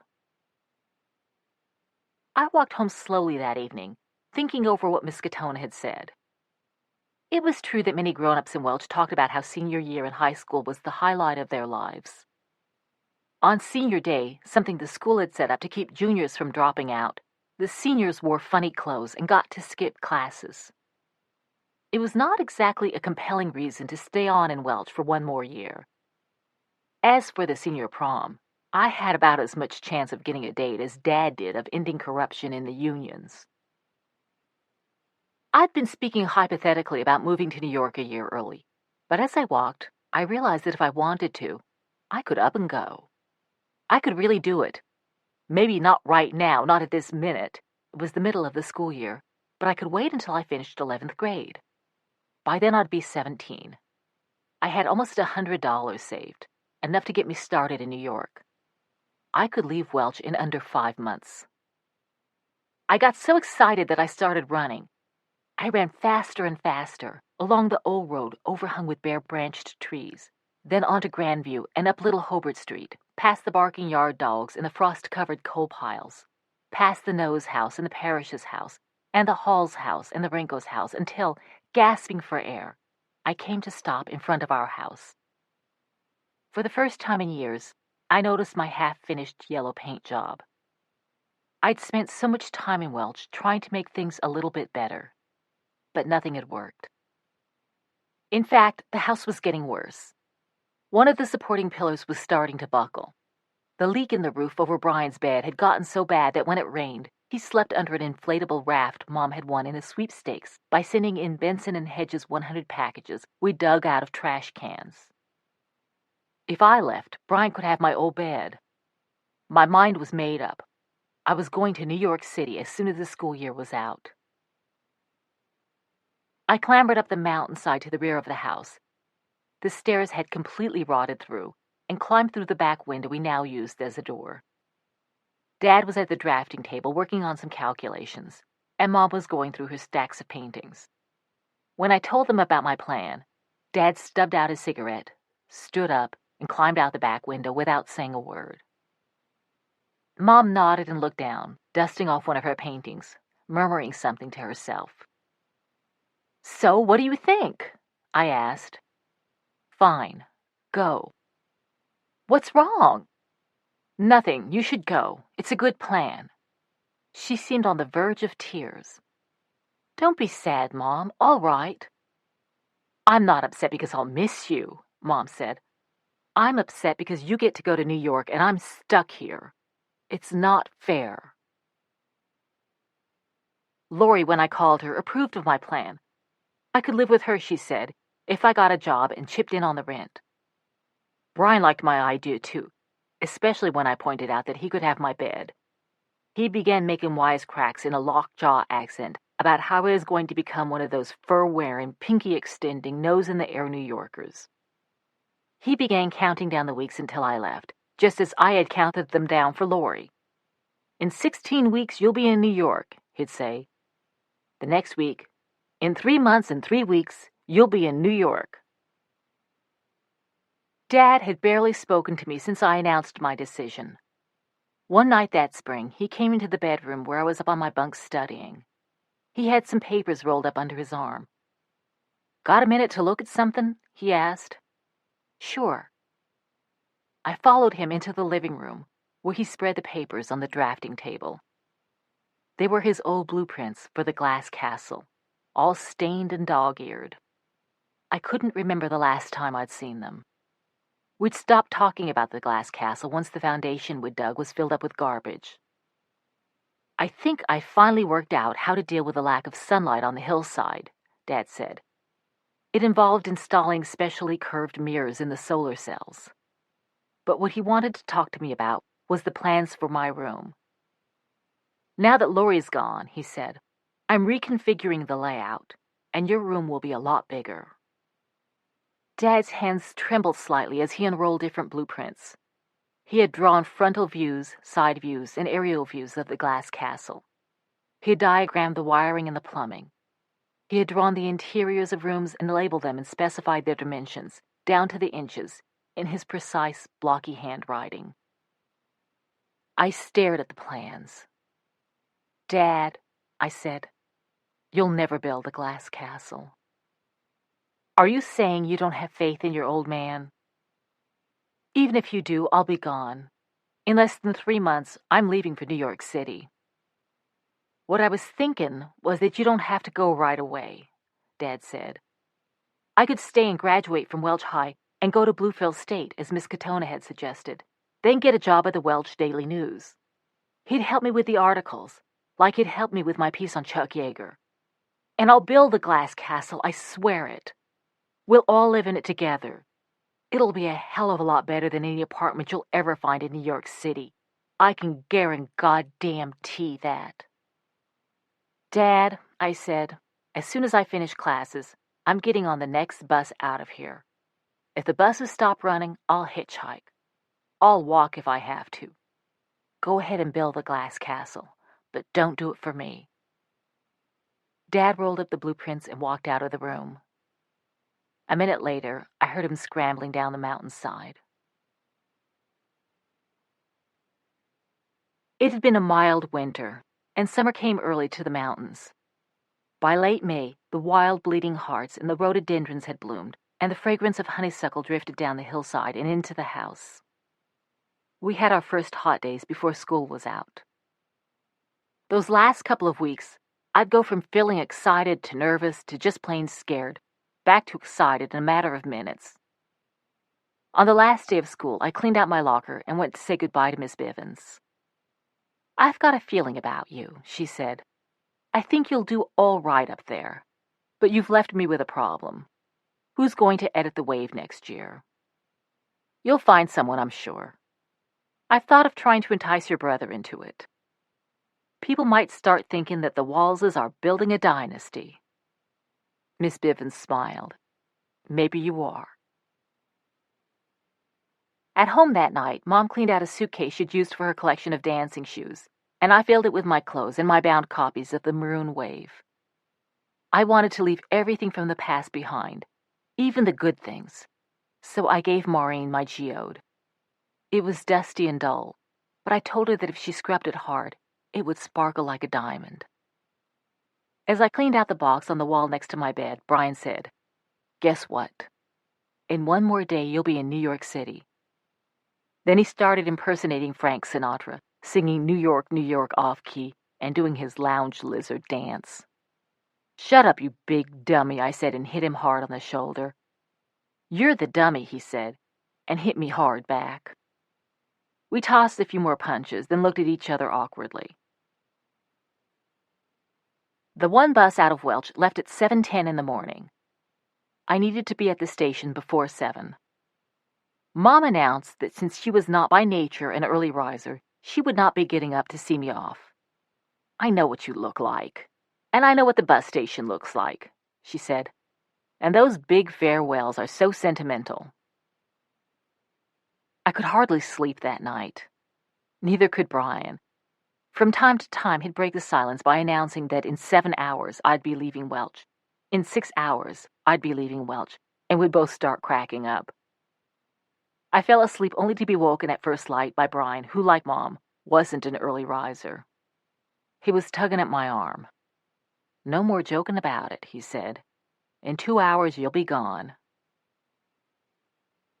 Dad hadn't come home that night, but when I climbed through the back window with my suitcase, I saw him sitting at the bottom of the stone steps, smoking a cigarette. He insisted on carrying the suitcase for me, and we set off down Little Hobart Street and around the old road. The empty streets were damp. Every now and then, Dad would look over at me and wink or make a talking sound with his tongue as if I were a horse and he was urging me on. It seemed to make him feel like he was doing what a father should, plucking up his daughter's courage, helping her face the terrors of the unknown. When we got to the station, Dad turned to me. "Honey, life in New York may not be as easy as you think it's going to be." "I can handle it," I told him. Dad reached into his pocket and pulled out his favorite jackknife, the one with a horn handle and the blade of blue German steel that we'd used for demon hunting. "I'll feel better knowing you have this." He pressed the knife into my hand. The bus turned down the street and stopped with a hiss of compressed air in front of the Trailways station. The driver opened up the luggage compartment and slid my suitcase in next to the others. I hugged Dad. When our cheeks touched and I breathed in his smell of tobacco, Vitalis, and whiskey, I realized he'd shaved for me. "If things don't work out, you can always come home," he said. "I'll be here for you. You know that, don't you?" I know. I knew that in his way he would be. I also knew I'd never be coming back. Only a few passengers were on the bus, so I got a good seat next to a window. The driver closed the door and we pulled out. At first, I resolved not to turn around. I wanted to look ahead to where I was going, not back at what I was leaving. But then I turned anyway. Dad was lighting a cigarette. I waved and he waved back. Then he shoved his hands in his pockets, the cigarette dangling from his mouth, and stood there, slightly stoop-shouldered and distracted-looking. I wondered if he was remembering how he, too, had left Welch full of vinegar at age 17, and just as convinced as I was now that he'd never return. I wondered if he was hoping that his favorite girl would come back, or if he was hoping that, unlike him, she would make it out for good. I reached into my pocket and touched the horn-handled jackknife, then waved again. Dad just stood there. He grew smaller and smaller, and then we turned a corner, and he was gone. Chapter 4. New York City. It was dusk when I got my first glimpse of it, off in the distance beyond a ridge. All I could see were the spires and blocky tops of buildings. And then we reached the crest of the ridge, and there, across a wide river, was a huge island, jammed tip to tip with skyscrapers, their glass glowing like fire in the setting sun. My heart started to race, and my palms grew damp. I walked down the bus aisle to the tiny restroom in the rear and washed up in the metal basin. I studied my face in the mirror and wondered what New Yorkers would think when they looked at me. Would they see an Appalachian hick, a tall, gawky girl, still all elbows and knees and jutting teeth? For years, Dad had been telling me I had an inner beauty. Most people didn't see it. I had trouble seeing it myself, but Dad was always saying he could damn well see it, and that was what mattered. I hoped that when New Yorkers looked at me, they would see whatever it was that Dad saw. When the bus pulled into the terminal, I collected my suitcase and walked to the middle of the station. A blur of hurrying bodies streamed past me, leaving me feeling like a stone in a creek. And then I heard someone calling my name. He was a pale guy with thick, black-framed glasses that made his eyes look tiny. His name was Evan, and he was a friend of Lori's. She was at work and had asked him to come meet me. Evan offered to carry my suitcase and led me to the street, a noisy place with crowds backed up waiting to cross the intersection, cars jammed together, and papers blowing every which way. I followed him right into the thick of it. After one block, Evan put down my suitcase. "This is heavy," he said. "What do you have in here?" "My coal collection." He looked at me blankly. "Just funnin' with you," I said and punched him in the shoulder. Evan wasn't too quick on the uptake, but I took that as a good sign. There was no reason for me to be automatically in awe of the wit and intellect of these New Yorkers. I picked up the suitcase. Evan did not insist I give it back to him. In fact, he seemed sort of relieved that I was carrying it. We continued on down the block, and he kept glancing at me sideways. "You West Virginia girls are one tough breed," he said. "You got that right," I told him. Evan dropped me off at a German restaurant called Zoom Zoom. Lori was behind the counter, carrying 4 beer steins in each hand, her hair in twin buns and speaking in a thick German accent because, she explained later, it increased tips. "Dies is mein sister," she called out to the men at one of her tables. They raised their beer steins and shouted, "Welcome to New Yorken." I didn't know any German, so I said, "Grazie." They all got a chuckle out of that. Lori was in the middle of her shift, so I went out to wander the streets. I got lost a couple of times and had to ask directions. People had been warning me for months about how rude New Yorkers were. It was true, I learned that night, that if you tried to stop them on the street, a lot of them kept walking, shaking their heads. Those who did stop didn't look at you at first. They gazed off down the block, their faces closed. But as soon as they realized you weren't trying to hustle them or panhandle money, they warmed right up. They looked you in the eye and gave you detailed instructions about how, to get to the Empire State Building, you went up 9 blocks and made a right and cut across 2 blocks and so on. They even drew you maps. New Yorkers, I figured, just pretended to be unfriendly. Later, Lori and I took a subway down to Greenwich Village and walked over to the Evangeline, a woman's hostel where she had been living. That first night, I woke up at 3 a.m. and saw the sky all lit up a bright orange. I wondered if there was a big fire somewhere. But in the morning, Lori told me that the orange glow came from the air pollution refracting the light off the streets and buildings. The night sky here, she said, always had that color. What it meant was that in New York, you could never see the stars. But Venus wasn't a star. I wondered if I'd be able to see it. The very next day, I landed a job at a hamburger joint on 14th Street. After taxes and Social Security, I'd be taking home over $80 a week. I had spent a lot of time imagining what New York would be like, but the one thing that had never occurred to me was that the opportunities would come so easily. Aside from having to wear those embarrassing red and yellow uniforms with matching floppy hats, I loved the job. The lunch and dinner rushes were always exciting, with the lines backing up at the counter, the cashiers shouting orders over the microphones, the grill guys shoving hamburgers through the flame-broiling conveyor belt. everyone running from the fixings counter to the drink station to the infrared fries warmer, staying on top of the orders, the manager jumping in to help whenever a crisis cropped up. We got 20% off on our meals, and for the first few weeks there, I had a cheeseburger and a chocolate milkshake every day for lunch. In the middle of the summer, Lori found us an apartment in a neighborhood we could afford, the South Bronx. The yellow Art Deco building must have been pretty fancy when it opened, but now graffiti covered the outside walls, and the cracked mirrors in the lobby were held together with duct tape. Still, it had what Mom called good bones.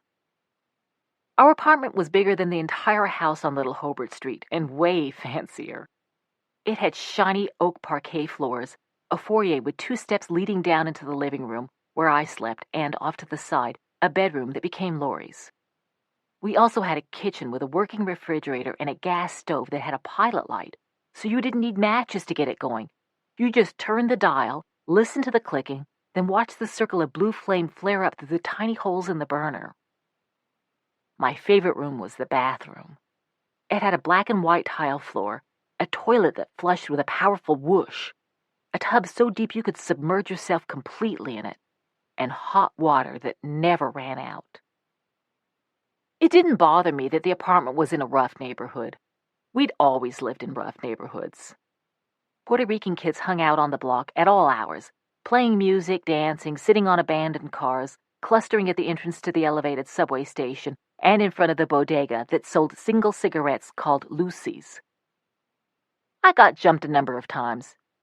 People are always telling me that if I was robbed, I should hand over my money rather than risk being killed.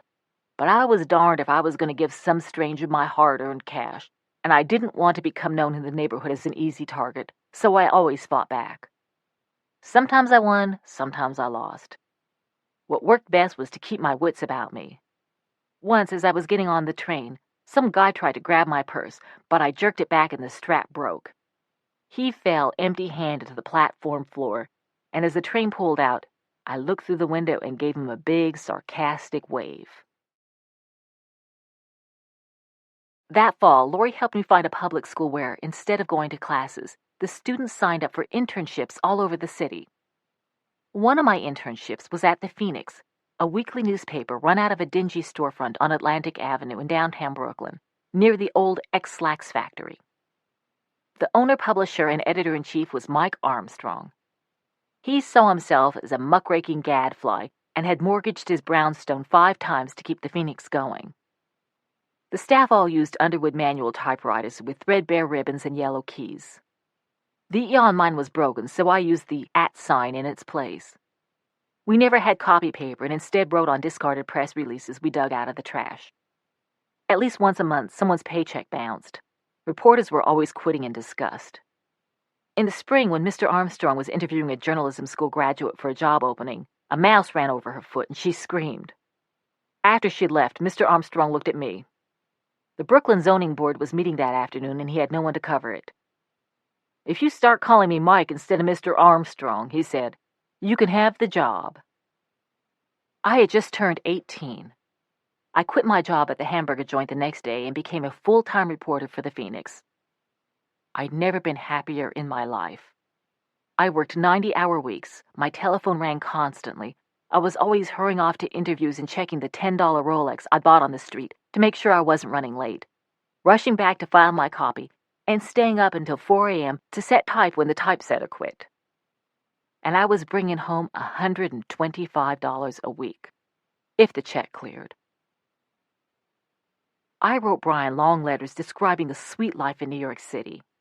He wrote back saying things in Welch were still going downhill. Dad was drunk all the time, except when he was in jail. Mom had completely withdrawn into her own world, and Maureen was more or less living with neighbors. The ceiling in the bedroom had collapsed, and Brian had moved his bed onto the porch. He made walls by nailing boards along the railings, but it leaked pretty badly out there, too, so he still slept under the inflatable raft. I told Lori that Brian should come live with us in New York, and she agreed. But I was afraid Brian would want to stay in Welch. He seemed more of a country boy than a city kid. He was always wandering through the woods, tinkering with the discarded 2-stroke engine, chopping wood or carving a block of wood into an animal head. He never complained about Welch, and unlike Lori and me, he'd made a lot of friends there. But I thought it was in Brian's long-term interest to get out of town. I made a list of reasons he should move to New York so I could argue him into it. I called him at Grandpa's and presented my case. He'd need to get a job to pay his share of rent and groceries, I said, but jobs were going begging in the city. He could share the living room with me. There was plenty of space for a second bed. The toilet flushed, and the ceiling never leaked. When I was finished, Brian was silent for a moment. Then he said, "When's the soonest I can come?" Just like me, Brian hopped the Trailways bus the morning after completing his junior year. The day after he got to New York, he found a job at an ice cream parlor in Brooklyn, not far from the Phoenix. He said he liked Brooklyn better than Manhattan or the Bronx. But he also developed a habit of dropping by the Phoenix when he got off work and waiting for me until 3 or 4 in the morning so we could take the subway together up to the South Bronx. He never said anything, but I think he figured that, as when we were kids, we both stood a better chance if we took on the world together. I now saw no point in going to college. It was expensive, and my aim in going would have been to get a degree to qualify me for a job as a journalist. But now I had my job at the Phoenix. As for the learning itself, I figured you didn't need a college degree to become one of the people who knew what was really going on. If you paid attention, you could pick things up on your own. And so if I overheard mention of something I was ignorant about, keeping kosher, Tammany Hall, haute couture, I researched it later on. One day I interviewed a community activist who described a particular job program as a throwback to the progressive era. I had no idea what the progressive era was, and back in the office, I got out the World Book Encyclopedia. Mike Armstrong wanted to know what I was doing, and when I explained, he asked me if I ever thought of going to college. "Why should I give up this job to go to college?" I asked. "You've got college graduates working here who are doing what I'm doing." "You may not believe this," he said, "but there are better jobs out there than the one you've got now. You might get one of them one of these days, but not without a college degree." Mike promised me that if I went to college, I could come back to the Phoenix any time I wanted. But, he added, he didn't think I would. Lori's friends told me that Columbia University was the best in New York City. Since it took only men at the time, I applied to its sister college, Barnard, and was accepted. I received grants and loans to cover most of the tuition, which was steep, and I'd saved a little money while working at the Phoenix. But to pay the rest, I had to spend a year answering phones at a Wall Street firm. Once school started, I could no longer pay my share of the rent, but a psychologist let me have a room in her Upper West Side apartment in exchange for looking after her 2 small sons. I found a weekend job at an art gallery, crowded all my classes into 2 days, and became the news editor of the Barnard Bulletin. But I gave that up when I was hired as an editorial assistant 3 days a week at one of the biggest magazines in the city. Writers there had published books and covered wars and interviewed presidents. I got to forward their mail, check their expense accounts, and do word counts on their manuscripts. I felt I'd arrived. Mom and Dad called us now and then from Grandpa's to bring us up to date on life in Welch. I began to dread those calls, since every time we heard from them, there was a new problem. A mudslide had washed away what was left of the stairs. Our neighbors, the Freemans, were trying to get the house condemned. Maureen had fallen off the porch and gashed her head. When Lori heard that, she declared it was time for Maureen to move to New York, too. But Maureen was only 12, and I worried that she might be too young to leave home. She'd been 4 when we moved to West Virginia, and it was all she really knew. "Who's going to look after her?" I asked. "I will," Lori said. "She can stay with me." Lori called Maureen, who got all squealy with excitement about the idea. And then Lori talked to Mom and Dad. Mom thought it was a great plan, but Dad accused Lori of stealing his children and declared he was disowning her. Maureen arrived in early winter. By then, Brian had moved into a walk-up near the Port Authority bus terminal, and using his address, we enrolled Maureen in a good public school in Manhattan. On weekends, we met at Lori's apartment. We made fried pork chops or heaping plates of spaghetti and meatballs and sat around talking about Welch, laughing so hard at the idea of all that craziness that our eyes watered. One morning, 3 years after I'd moved to New York, I was getting ready for class and listening to the radio. The announcer reported a terrible traffic jam on the New Jersey Turnpike. A van had broken down, spilling clothes and furniture all over the road and creating a big backup. The police were trying to clear the highway, but a dog had jumped out of the van and was running up and down the turnpike as a couple of officers chased him.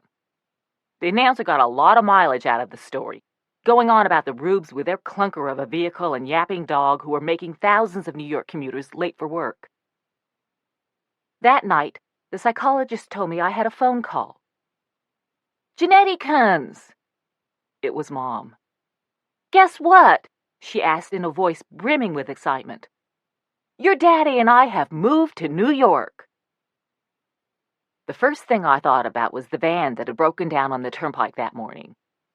When I asked Mom about it, she admitted that yes, she and Dad had a teensy bit of a technical difficulty with the van. It had popped a belt on some big crowded highway, and Tinkle, who was sick and tired of being cooped up, you know how that goes, had gotten loose. The police had shown up, and Dad got into an argument with them, and they threatened to arrest him. And gosh, it was quite the drama.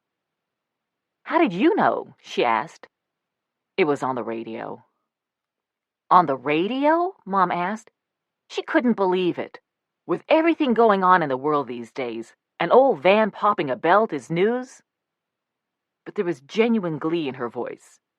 "We only just got here, and already we're famous." After talking to Mom, I looked around my room. It was the maid's room off the kitchen, and it was tiny, with one narrow window and a bathroom that doubled as a closet. But it was mine. I had a room now, and I had a life, too. And there was no place in either one for Mom and Dad. Still, the next day I went to Lori's apartment to see them. Everyone was there. Mom and Dad hugged me. Dad pulled a pint of whiskey out of a paper bag, while Mom described their various adventures on the trip. They had gone sightseeing earlier that day and taken their first ride on the subway, which Dad called a goddamned hole in the ground. Mom said the Art Deco murals at Rockefeller Center were disappointing, not nearly as good as some of her own paintings. None of us kids was doing much to help carry the conversation. "So, what's the plan?" Brian finally asked. "You're moving here?"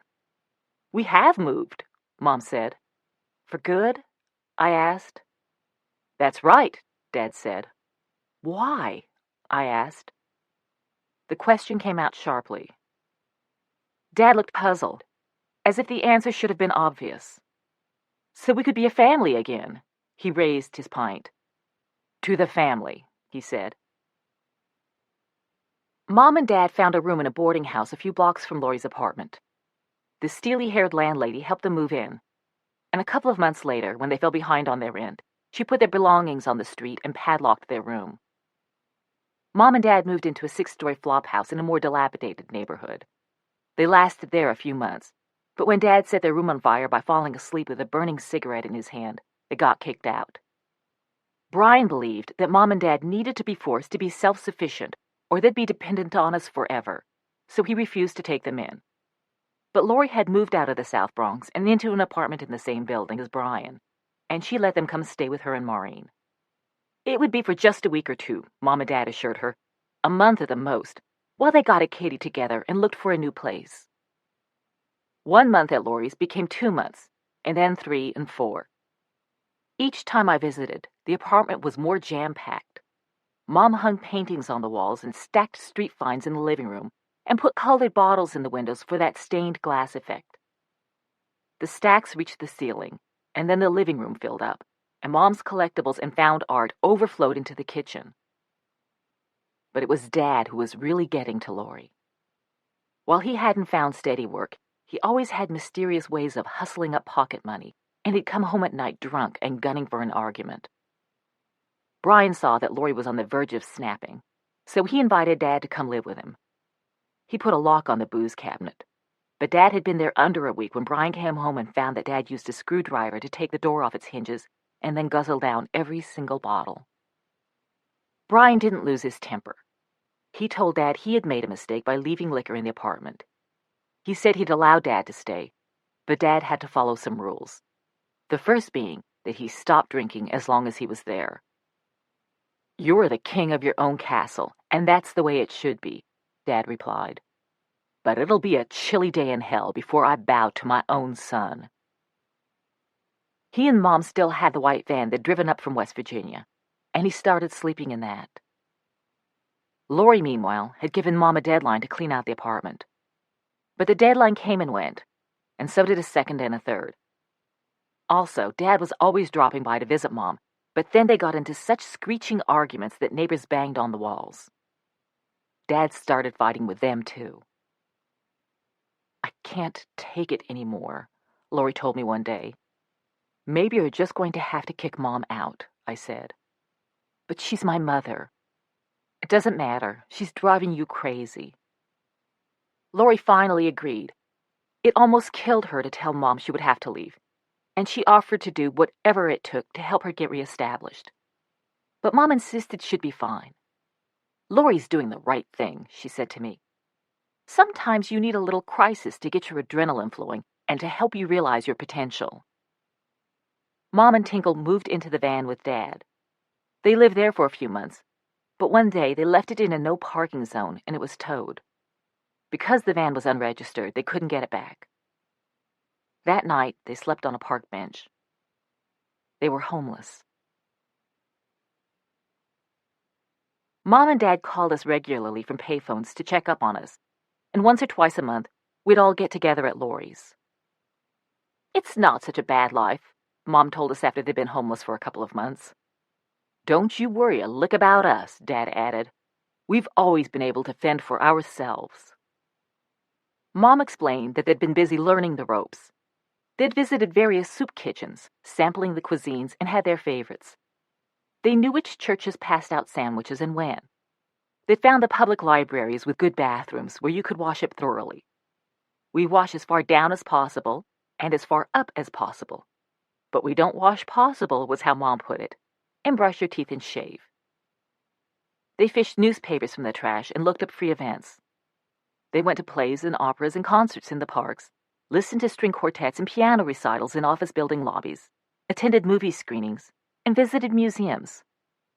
When they first became homeless, it was early summer, and they slept on park benches or in the bushes that lined park paths. Sometimes a cop would wake them up and tell them to move, but they'd just find some other place to sleep.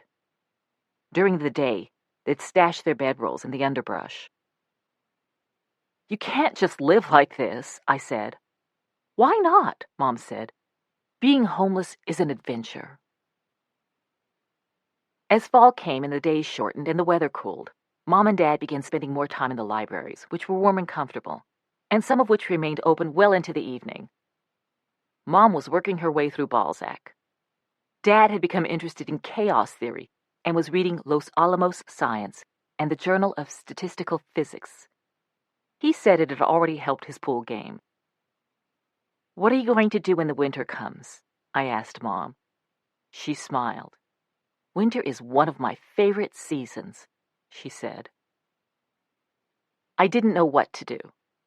Part of me wanted to do whatever I could to take care of Mom and Dad, and part of me just wanted to wash my hands of them.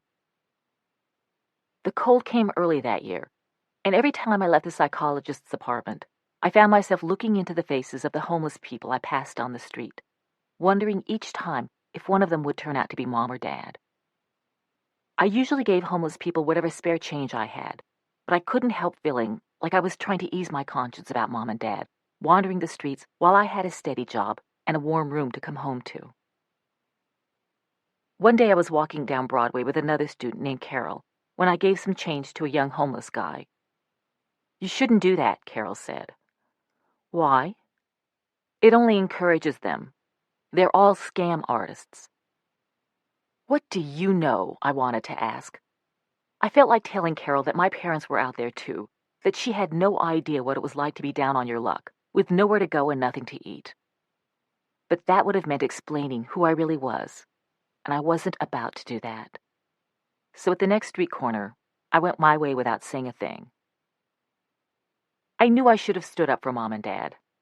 I'd been pretty scrappy as a kid, and our family had always fought for one another. But back then, we'd had no choice. The truth was, I was tired of taking on people who ridiculed us for the way we lived. I just didn't have it in me to argue Mom and Dad's case to the world. That was why I didn't own up to my parents in front of Professor Fuchs. She was one of my favorite teachers, a tiny, dark, passionate woman with circles under her eyes who taught political science. One day, Professor Fuchs asked if homelessness was the result of drug abuse and misguided entitlement programs, as the conservatives claimed, or did it occur, as the liberals argued, because of cuts in social service programs and the failure to create economic opportunity for the poor. Professor Fuchs called on me. I hesitated. Sometimes I think it's neither. Can you explain yourself? I think that maybe sometimes people get the lives they want. Are you saying homeless people want to live on the street? Professor Fuchs asked. Are you saying they don't want warm beds and roofs over their heads? Not exactly, I said. I was fumbling for words. They do, but if some of them were willing to work hard and make compromises, they might not have ideal lives, but they could make ends meet. Professor Fuchs walked around from behind her lectern. What do you know about the lives of the underprivileged? She asked. She was practically trembling with agitation.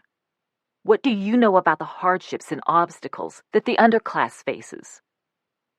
The other students were staring at me.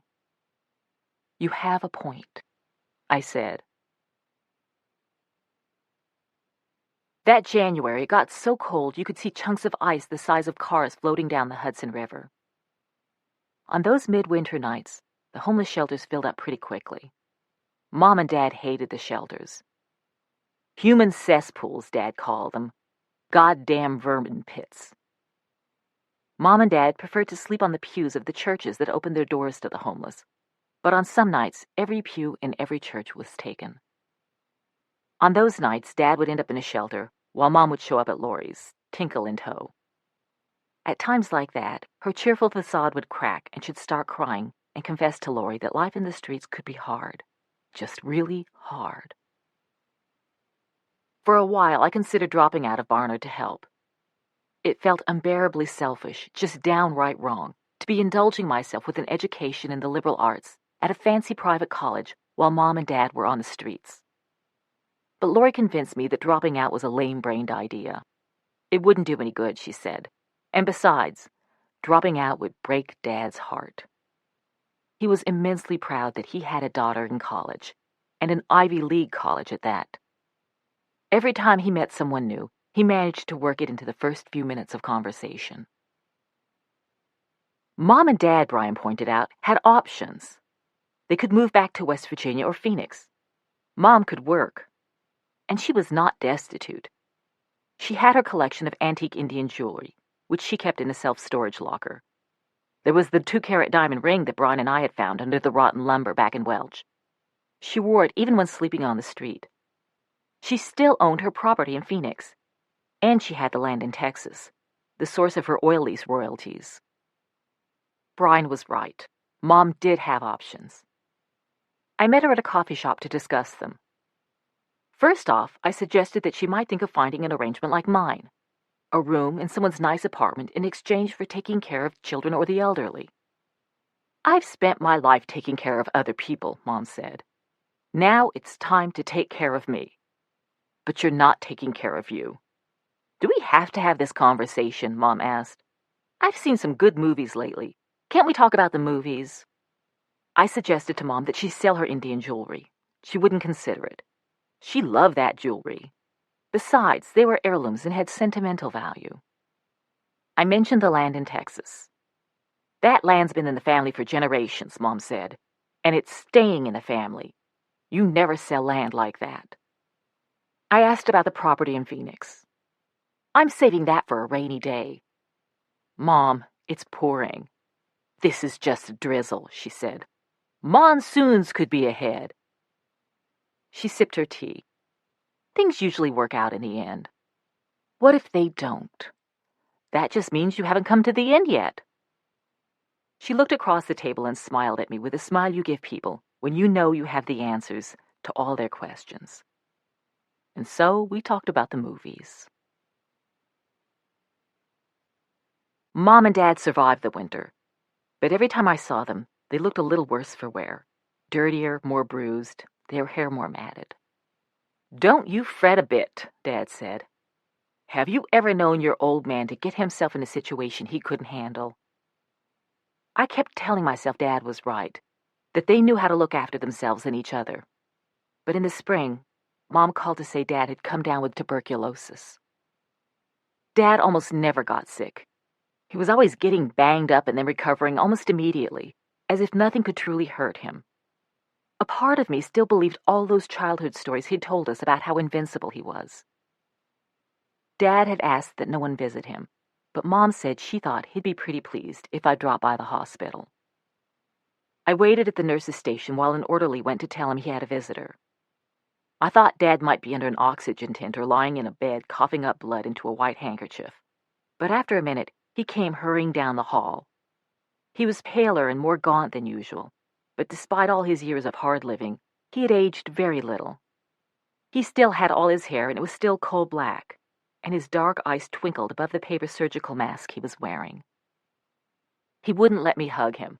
"Whoa, Nellie, stay back," he said. "You're sure a sight for sore eyes, honey, but I don't want you catching this son of a bitch bug I got." Dad escorted me back to the TV ward and introduced me to all his friends. "Believe it or not, old Rex Walls did produce something worth bragging about, and here she is," he told them. Then he started coughing. "Dad, are you going to be okay?" I asked. "Ain't none of us getting out of this alive, honey," Dad said. It was an expression he used a lot, and now he seemed to find a special satisfaction in it. Dad led me over to his cot. A neat pile of books was stacked next to it. He said his bout with TB had set him to pondering about mortality and the nature of the cosmos. He'd been stone-cold sober since entering the hospital, and reading a lot more about chaos theory, particularly about the work of Mitchell Feigenbaum, a physicist at Los Alamos, who'd made a study of the transition between order and turbulence. Dad said he was damned if Feigenbaum didn't make a persuasive case that turbulence was not in fact random, but followed a sequential spectrum of varying frequencies. If every action in the universe that we thought was random actually conformed to a rational pattern, Dad said, that implied the existence of a divine creator, and he was beginning to rethink his atheistic creed. "I'm not saying there's a bearded old geezer named Yahweh up in the clouds deciding which football team is going to win the Super Bowl," Dad said. "But if the physics, the quantum physics, suggests that God exists, I'm more than willing to entertain the notion." Dad showed me some of the calculations he'd been working on. He saw me looking at his trembling fingers and held them up. "Lack of liquor or fear of God? I don't know which is causing it," he said. "Maybe both." "Promise you'll stay here until you get better," I said. "I don't want you doing the skedaddle." Dad burst into laughter that ended in another fit of coughing. Dad stayed in the hospital for 6 weeks. By then, he'd not only beaten back the TB, he'd been sober longer than any time since the Phoenix detox. He knew that if he went back to the streets, he'd start drinking again. One of the hospital administrators got him a job as a maintenance man at an upstate resort, room and board included. He tried to talk Mom into going with him, but she flatly refused. "Upstate's the sticks," she said. So Dad went alone. He called me from time to time, and it sounded like he'd put together a life that worked for him. He had a one-room apartment over a garage, enjoyed doing the repairs and upkeep on the old lodge, loved being back within walking distance of untamed country, and was staying sober. Dad worked at the resort through the summer and into the fall. As it began to turn cold again, Mom called him and mentioned how much easier it was for two people to stay warm during the winter, and how much Tinkle the dog missed him. In November, after the first hard frost, I got a call from Brian, who said that Mom had succeeded in persuading Dad to quit his job and return to the city. "Do you think he'll stay sober?" I asked. "He's already back on the booze," Brian said. A few weeks after Dad got back, I saw him at Laurie's. He was sitting on the sofa with an arm around Mom and a pint bottle in his hand. He laughed. "This crazy-ass mother of yours. Can't live with her, can't live without her. And damned if she doesn't feel the same about me. All of us kids had our own lives by then. I was in college. Lori had become an illustrator at a comic book company. Maureen lived with Lori and went to high school. And Brian, who had wanted to be a cop ever since he'd had to call policemen to our house in Phoenix to break up a fight between Mom and Dad, had become a warehouse foreman and was serving on the auxiliary force until he was old enough to take the police department's entrance exam. Mom suggested we all celebrate Christmas at Lori's apartment. I bought Mom an antique silver cross, but finding a gift for Dad was harder. He always said he never needed anything. Since it looked like it was going to be another hard winter, and since Dad wore nothing but his bomber jacket even in the coldest weather, I decided to get him some warm clothes. At an army surplus store, I bought flannel shirts, thermal underwear, thick wool socks, the kind of blue work pants that auto mechanics wear, and a new pair of steel-toed boots. Lori decorated her apartment with colored lights and pine boughs and paper angels. Brian made eggnog. And to demonstrate that he was on his best behavior, Dad went to great lengths to make sure there was no alcohol in it before he accepted a glass. Mom passed around their presents, each wrapped in newspaper and tied with butcher's twine. Lori got a cracked lamp that might have been a Tiffany. Maureen, an antique porcelain doll that had lost most of her hair. Brian, a 19th century book of poetry, missing the cover in the first few pages. My present was an orange crewneck sweater, slightly stained, but made, Mom pointed out, of genuine Shetland wool. When I passed Dad my stack of carefully wrapped boxes, he protested that he needed and wanted nothing. Go ahead, I said. Open them. I watched as he carefully removed the wrapping. He lifted the lids and stared at the folded clothes. His face took on that wounded expression he got whenever the world called his bluff. You must be mighty ashamed of your old man, he said. What do you mean? I asked. You think I'm some sort of goddamn charity case. Dad stood up and put on his bomber jacket. He was avoiding all our eyes. Where are you going? I asked. Dad just turned up his collar and walked out of the apartment. I listened to the sound of his boots going down the stairs. What did I do? I asked. Look at it from his perspective, Mom said. You buy him all these nice new things, and all he has for you is junk from the street. He's the father. He's the one who's supposed to be taking care of you. The room was quiet for a while. I guess you don't want your presents either, I said to Mom. Oh, no, she said. I love getting presents. By the following summer, Mom and Dad were heading into their third year on the streets. They'd figured out how to make it work for them, and I gradually came around to accepting the notion that whether I liked it or not, this was how it was going to be. It's sort of the city's fault, Mom told me. They make it too easy to be homeless. If this was really unbearable, we'd do something different. In August, Dad called to go over my course selection for the fall semester. He also wanted to discuss some of the books on the reading lists. Since he'd come to New York, he'd been borrowing my assigned books from the public library. He read every single one, he said, so he could answer any questions I might have. Mom said it was his way of getting a college education along with me. When he asked what courses I had signed up for, I said, I'm thinking of dropping out. The hell you are, Dad said. I told him that while most of my tuition was covered by grants and loans and scholarships, the school expected me to contribute $2,000 a year. But over the summer, I'd been able to save only $1,000. I needed another $1,000 and had no way to come up with it. Why didn't you tell me sooner? Dad asked. Dad called a week later and told me to meet him at Lori's. When he arrived with Mom, he was carrying a large plastic garbage bag and had a small brown paper bag tucked under his arm. I assumed it was a bottle of booze. But then he opened the paper bag and turned it upside down. Hundreds of dollar bills, ones, 5, 10s, 20s, all wrinkled and worn, spilled into my lap. There's $950, Dad said. He opened the plastic bag, and a fur coat tumbled out. That there's mink. You should be able to pawn it for $50 at least. I stared at the loot. Where did you get all of this? I finally asked. New York City is full of poker players who wouldn't know their ass from a hole in the ground. Dad, I said, you guys need this money more than I do. It's yours, Dad said.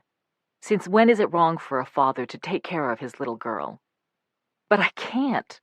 I looked at Mom. She sat down next to me and patted my leg. I've always believed in the value of a good education, she said.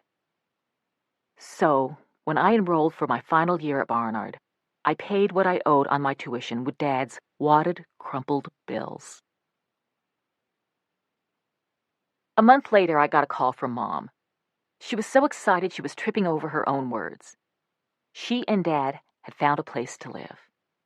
Their new home, Mom said, was in an abandoned building on the Lower East Side. It's a tad run down, she admitted, but all it really needs is a little TLC. And best of all, it's free. Other folks were also moving into abandoned buildings, she said. They were called squatters, and the buildings were called squats. Your father and I are pioneers, Mom said. Just like my great-great-grandfather, who helped tame the Wild West. Mom called in a few weeks and said that although the squat still needed a few finishing touches, a front door, for example, she and Dad were officially accepting visitors. I took the subway to Astor Place on a late spring day and headed east. Mom and Dad's apartment was in a 6-story walk-up. The mortar was crumbling and bricks had come loose. All the windows on the first floor had been boarded up. I reached to open the building's front door, but where the lock and handle should have been, there was only a hole. Inside, a single naked light bulb hung from a wire in the hallway. On one wall, chunks of plaster had crumbled away, revealing the wooden ribs and pipes and wiring. On the third floor, I knocked on the door to Mom and Dad's apartment and heard Dad's muffled voice. Instead of the door swinging inward, fingers appeared on both sides, and it was lifted out of the frame altogether. There was Dad, beaming and hugging me while he went on about how he'd yet to install door hinges. As a matter of fact, they'd only just gotten the door itself, which he'd found in the basement of another abandoned building. Mom came running up behind him, grinning so widely you could see her molars, and gave me a big hug. Dad knocked a cat off a chair that already taken in a few strays and offered me a seat. The room was crammed with broken furniture, bundles of clothes, stacks of books, and Mom's art supplies. 4 or 5 electric space heaters blasted away. Mom explained that Dad had hooked up every squat in the building to an insulated cable he'd hotwired off a utility pole down the block. We're all getting free juice, thanks to your father, Mom said. No one in the building could survive without him. Dad chuckled modestly. He told me how complicated the process had been, because the wiring in the building was so ancient. Damnedest electrical system I've ever seen, he said. The manual must have been written in hieroglyphics. I looked around and it hit me that if you replaced the electric heaters with a coal stove, this squat on the Lower East Side looked pretty much like the house on Little Hobart Street. I had escaped from Welch once, and now, breathing in those same old smells of turpentine dog hair and dirty clothes, of stale beer and cigarette smoke and unrefrigerated food slowly going bad, I had the urge to bolt. But Mom and Dad were clearly proud, and as I listened to them talk, interrupting each other in their excitement to correct points of fact and filling gaps in the story, about their fellow squatters and the friends they'd made in the neighborhood, and the common fight against the city's housing agency, it became clear they'd stumbled on an entire community of people like themselves, people who live unruly lives battling authority and who liked it that way. After all those years of roaming, they'd finally found home. I graduated from Barnard that spring. Brian came to the ceremony, but Lori and Maureen had to work, and Mom said it would just be a lot of boring speeches about the long and winding road of life. I wanted Dad to come, but chances were he'd show up drunk and try to debate the commencement speaker. I can't risk it, Dad, I told him. Hell, he said. I don't have to see my mountain goat grabbing a sheepskin to know she's got her college degree. The magazine where I'd been working 2 days a week had offered me a full-time job. What I needed was a place to live. For several years, I'd been dating a man named Eric, a friend of one of Lori's eccentric genius friends, who came from a wealthy family, ran a small company, and lived alone in the Park Avenue apartment in which he'd been raised. He was a detached, almost fanatically organized guy who maintained detailed time management logs and could recite endless baseball statistics. But he was decent and responsible, never gambled or lost his temper, and always paid his bills on time. When he heard that I was looking for a roommate to share an apartment, he suggested I move in with him. I couldn't afford half the rent, I told him, and I wouldn't live there unless I could pay my own way. He suggested that I begin by paying what I could afford, and as my salary went up, I could increase the payment. He made it sound like a business proposition, but a solid one, and after thinking it over, I agreed. When I told Dad about my plans, he asked if Eric made me happy and treated me well. Because if he doesn't, Dad said, I will, by God, kick his butt so hard, his asshole will be up between his shoulder blades. He treats me fine, Dad, I said. What I wanted to say was that I knew Eric would never steal my paycheck or throw me out the window, that I'd always been terrified I'd fall for a hard-drinking, hell-raising, charismatic scoundrel like you, Dad, but I'd wound up with a man who was exactly the opposite. All of my belongings fit into 2 plastic milk crates and a garbage bag. I hauled them to the street, hailed a taxi, and took it across town to Eric's building. The doorman in a blue uniform with gold piping hurried out from under the awning and insisted on carrying the milk crates into the lobby. Eric's apartment had cross-beam ceilings and a fireplace with an Art Deco mantel. I actually live on Park Avenue, I kept telling myself as I hung my clothes in the closet Eric had cleared out for me. Then I started thinking about Mom and Dad. When they had moved into their squat, a 15-minute subway ride south and about half a dozen worlds away, it seemed as if they had finally found a place where they belonged. And I wondered if I had done the same.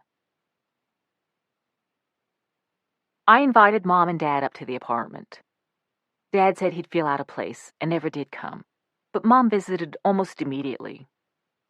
She turned over dishes to read the manufacturer's name and lifted the corner of the Persian rug to count the knots. She held the china to the light and ran her finger along the antique campaign chest. Then she went to the window and looked out at the brick and limestone apartment buildings across the street. I really don't like Park Avenue, she said. The architecture is too monotonous. I prefer the architecture on Central Park West.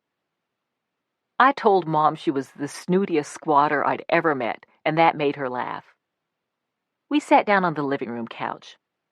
I had something I wanted to discuss with her. I now had a good job, I said. I was in a position to help her and Dad. I wanted to buy them something that would improve their lives. It could be a small car. It could be the security deposit and a few months' rent on an apartment. It could be the down payment on a house in an inexpensive neighborhood. We don't need anything, Mom said. We're fine. She put down her teacup. It's you I'm worried about. You're worried about me? Yes, very worried. Mom, I said, I'm doing very well. I'm very, very comfortable. That's what I'm worried about, Mom said. Look at the way you live. You've sold out. Next thing I know, you'll become a Republican. She shook her head. Where are the values I raised you with? Mom became even more concerned about my values when my editor offered me a job writing a weekly column about what he called the behind-the-scenes doings of the movers and shakers. Mom thought I should be writing exposés about oppressive landlords, social injustice, and the class struggle on the Lower East Side. But I leaped at the job because it meant I would become one of those people who knew what was really going on. Also, most people in Welch had a pretty good idea how bad off the Walls family was. But the truth was, they all had their problems. They were just better than we were at covering them up. I wanted to let the world know that no one had a perfect life, that even the people who seemed to have it all had their secrets. Dad thought it was great that I was writing a weekly column about, as he put it, the skinny dames and the fat cats. He became one of my most faithful readers and would go to the library to research the people in the column, then call me with tips. This Astor broad has one hell of a past, he told me one time. Maybe we should do a little digging in that direction. Eventually, even Mom acknowledged that I'd done all right. No one expected you to amount to much, she told me. Lori was the smart one, Maureen the pretty one, and Brian the brave one. You never had much going for you, except that you always worked hard. I loved my new job even more than I loved my Park Avenue address. I was invited to dozens of parties a week: art gallery openings, benefit balls, movie premieres, book parties, and private dinners in marble-floored dining rooms. I met real estate developers, agents, heiresses, fund managers, lawyers, clothing designers, professional basketball players, photographers, movie producers, and television correspondents. I met people who owned entire collections of houses and spent more on one restaurant meal than my family had paid for 93 Little Hobart Street. True or not, I was convinced that if all these people found out about Mom and Dad and who I really was, it would be impossible for me to keep my job. So I avoided discussing my parents. When that was impossible, I lied. A year after I started the column, I was in a small, overstuffed restaurant, across the table from an aging, elegant woman in a silk turban who oversaw the international best-dressed list. "So where are you from, Jeannette?"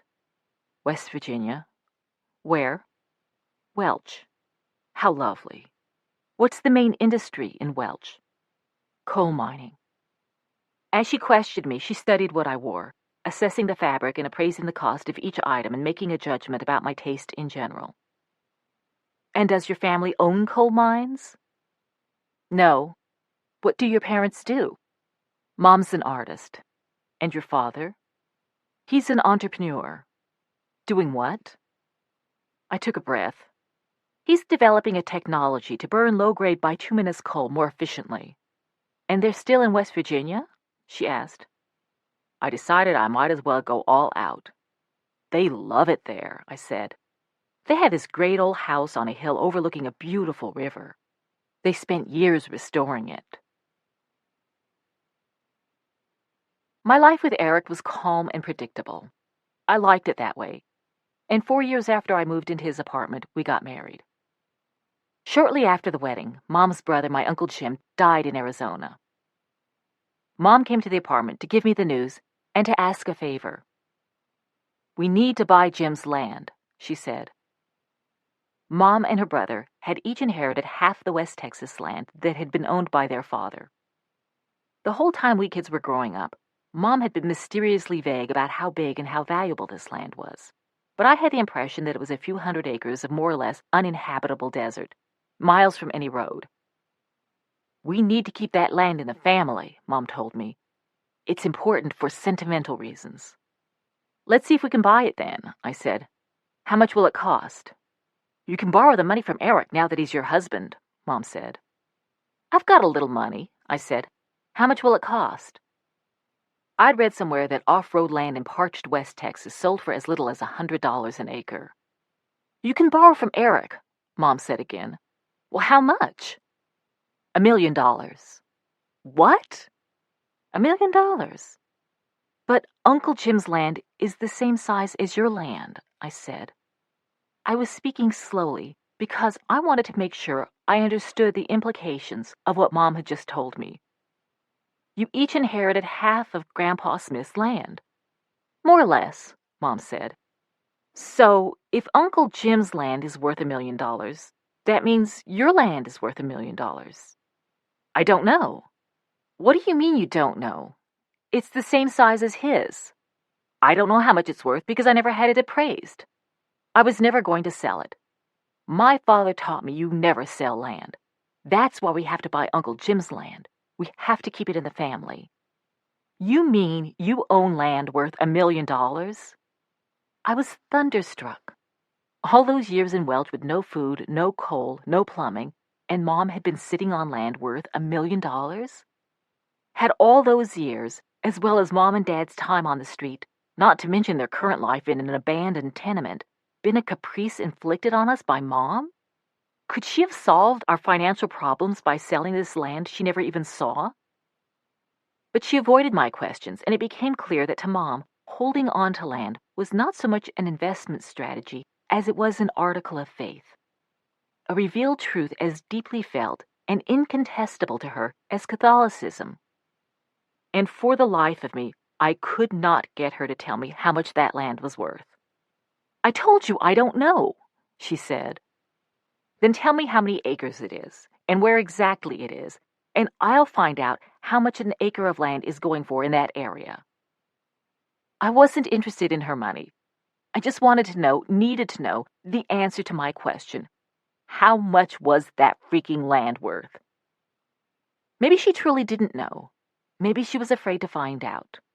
Maybe she was afraid of what we'd all think if we knew. But instead of answering me, she kept repeating that it was important to keep Uncle Jim's land that had belonged to her father and his father and his father before that, in the family. Mom, I can't ask Eric for $1 million. Jeannette, I haven't asked you for a lot of favors, but I'm asking you for one now. I wouldn't if it wasn't important. But this is important. I told Mom I didn't think Eric would lend me $1 million to buy some land in Texas. And even if he would, I wouldn't borrow it from him. It's too much money, I said. What would I do with the land? Keep it in the family. I can't believe you're asking me this, I said. I've never even seen that land. Jeannette, Mom said when she had accepted the fact that she would not get her way, I'm deeply disappointed in you. Lori was working as a freelance artist specializing in fantasy, illustrating calendars and game boards and book jackets. Brian had joined the police force as soon as he turned 20. Dad couldn't figure out what he'd done wrong, raising a son who'd grown up to become a member of the Gestapo. But I was so proud of my brother on the day he was sworn in, standing there in the ranks of the new officers, straight-shouldered in his navy blue uniform with its glittering brass buttons. Meanwhile, Maureen had graduated from high school and enrolled in one of the city colleges, but she never applied herself and ended up living with Mom and Dad. She worked from time to time as a bartender or waitress, but the jobs never lasted long. Ever since she was a kid, she'd been looking for someone to take care of her. In Welch, the Pentecostal neighbors provided for her, and now in New York, with her long blonde hair and wide blue eyes, she found various men who were willing to help out. The boyfriends never lasted any longer than the jobs.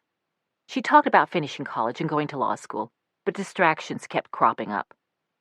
The longer she stayed with Mom and Dad, the more lost she became, and after a while she was spending most of her days in the apartment, smoking cigarettes, reading novels, and occasionally painting nude self-portraits. The two-room squat was cramped, and Maureen and Dad would get into the worst screaming fights, with Maureen calling Dad a worthless drunk and Dad calling Maureen a sick puppy, the runt of the litter, who should have been drowned at birth. Maureen even stopped reading and slept all day, leaving the apartment only to buy cigarettes.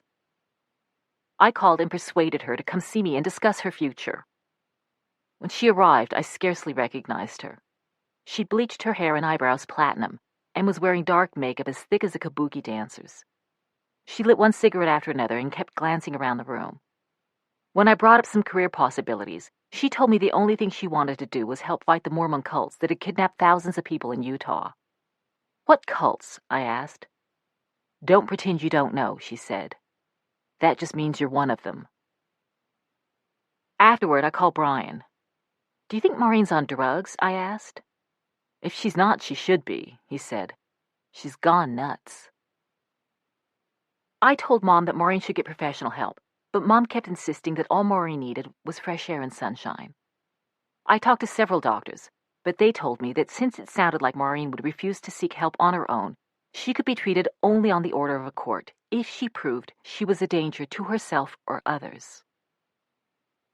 6 months later, Maureen stabbed Mom. It happened after Mom decided it was time for Maureen to develop a little self-sufficiency by moving out and finding a place of her own. God helps those who help themselves, Mom told Maureen, and so for her own good, she would have to leave the nest and make her way in the world. Maureen couldn't bear the idea that her own mom would kick her out onto the street, and she snapped. Mom insisted Maureen had not actually been trying to kill her. She'd just become confused and upset, she said. But the wounds required stitches, and the police arrested Maureen. She was arraigned a few days later. Mom and Dad and Lori and Brian and I were all there. Brian was fuming. Lori looked grief-stricken. Dad was half-potted and kept trying to pick fights with the security guards. But Mom acted like her normal self, nonchalant in the face of adversity. As we sat waiting on the courtroom benches, she hummed tunelessly and sketched the other spectators. Maureen shuffled into the courtroom, shackled and wearing an orange jumpsuit. Her face was puffy and she looked dazed, but when she saw us, she smiled and waved. Her lawyer asked the judge to set bail. I had borrowed several $1,000s from Eric and had the cash in my purse. But after listening to the prosecutor's version of events, the judge shook her head grimly. Bail is denied. In the hallway, Lori and Dad got into a loud argument over who was responsible for pushing Maureen over the edge. Lori blamed Dad for creating a sick environment, while Dad maintained that Maureen had faulty wiring. Mom chimed in that all the junk food Maureen ate had led to a chemical imbalance, and Brian started yelling at them all to shut the hell up or he'd arrest them. I just stood there looking from one distorted face to another, listening to this babble of enraged squabbling as the members of the Walls family gave vent to all their years of hurt and anger, each unloading his or her accumulated grievances and blaming the others for allowing the most fragile one of us to break into pieces. The judge sent Maureen to an upstate hospital. She was released after a year and immediately bought a one-way bus ticket to California. I told Brian that we had to stop her. She didn't know a single person in California. How would she survive? But Brian thought it was the smartest thing she could do for herself. He said she needed to get as far away from Mom and Dad and probably the rest of us as possible. I decided Brian was right. But I also hoped that Maureen had chosen California because she thought that was her true home, the place where she really belonged, where it was always warm and you could dance in the rain, pick grapes right off the vines, and sleep outside at night under the stars. Maureen did not want any of us to see her off. I rose just after first light the morning she was scheduled to leave. It was an early departure, and I wanted to be awake and thinking about her at the moment the bus pulled out, so I could say farewell in my mind. I went to the window and looked out at the cold, wet sky. I wondered if she was thinking of us, and if she was going to miss us. I'd always had mixed feelings about bringing her to New York, but I'd agreed to let her come. Once she arrived, I'd been too busy taking care of myself to look after her. "I'm sorry, Maureen," I said when the time came. "Sorry for everything." After that, I hardly ever saw Mom or Dad. Neither did Brian. He had gotten married and bought a run-down Victorian house on Long Island that he restored, and he and his wife had a child, a little girl. They were his family now. Lori, who was still living in her apartment near Port Authority, was more in touch with Mom and Dad, but she too had gone her own way. We hadn't gotten together since Maureen's arraignment. Something in all of us broke that day, and afterward, we no longer had the spirit for family gatherings. About a year after Maureen took off for California, I got a call at work from Dad. He said he needed to get together to discuss something important. "Can't we do it over the phone?" "I need to see you in person, honey." Dad asked me to come down to the Lower East Side that evening. "And if it's not too much trouble," he added, "could you stop on your way and pick me up a bottle of vodka?" "Oh, so that's what this is about." No, honey. I do need to talk to you. But I would appreciate some vodka. Nothing fancy, just the cheapest rot gut they have. A pint would be fine. A fifth would be great." I was annoyed by Dad's sly request for vodka, tossing it out at the end of the conversation as if it were an afterthought, when I figured it was probably the purpose of the call. That afternoon I called Mom, who still never drank anything stronger than tea, and asked if I should indulge Dad. "Your father is who he is," Mom said. "It's a little late in the game to try to reform him now. Humor the man." That night, I stopped in a liquor store and bought a half-gallon of the cheapest rot gut on the shelf, just as Dad had requested, then took a taxi down to the Lower East Side. I climbed the dark staircase and pushed open the unlocked door. Mom and Dad were lying in their bed under a pile of thin blankets. I got the impression they'd been there all day. Mom squealed when she saw me, and Dad started apologizing for the mess, saying if Mom would let him clear out some of her crap, they might at least be able to swing a cat in here, which got Mom accusing Dad of being a bum. "Good to see you," I said as I kissed them. "It's been a while." Mom and Dad struggled up into sitting positions. I saw Dad eyeing the brown paper bag, and I passed it to him. "A Magnum," Dad said, his voice choked with gratitude as he eased the big bottle from the bag. He unscrewed the cap and took a long, deep pull. "Thank you, my darling," he said. "You are so good to your old man." Mom wore a heavy cable-knit sweater, The skin of her hands was deeply cracked and her hair was tangled, but her face had a healthy pink glow, and her eyes were clear and bright. Beside her, Dad looked gaunt. His hair, still coal-black except for touches of gray at his temples, was combed back, but his cheeks were sunken and he had a thin beard. He'd always been clean-shaven, even during those days on the streets. "Why are you growing a beard, Dad?" I asked. "Every man should grow one once." "But why now?" "It's now or never," Dad said. "The fact is, I'm dying." I laughed nervously, then looked at Mom, who had reached for his sketch pad without saying anything. Dad was watching me carefully. He passed me the vodka bottle. Although I almost never drank, I took a sip and felt the burn as the liquor slid down my throat. "This stuff could grow on you," I said. "Don't let it," Dad said. He started telling me how he'd acquired a rare tropical disease after getting into a bloody fistfight with some Nigerian drug dealers. The doctors had examined him, pronounced the rare disease incurable, and told him he had anywhere from a few weeks to a few months to live.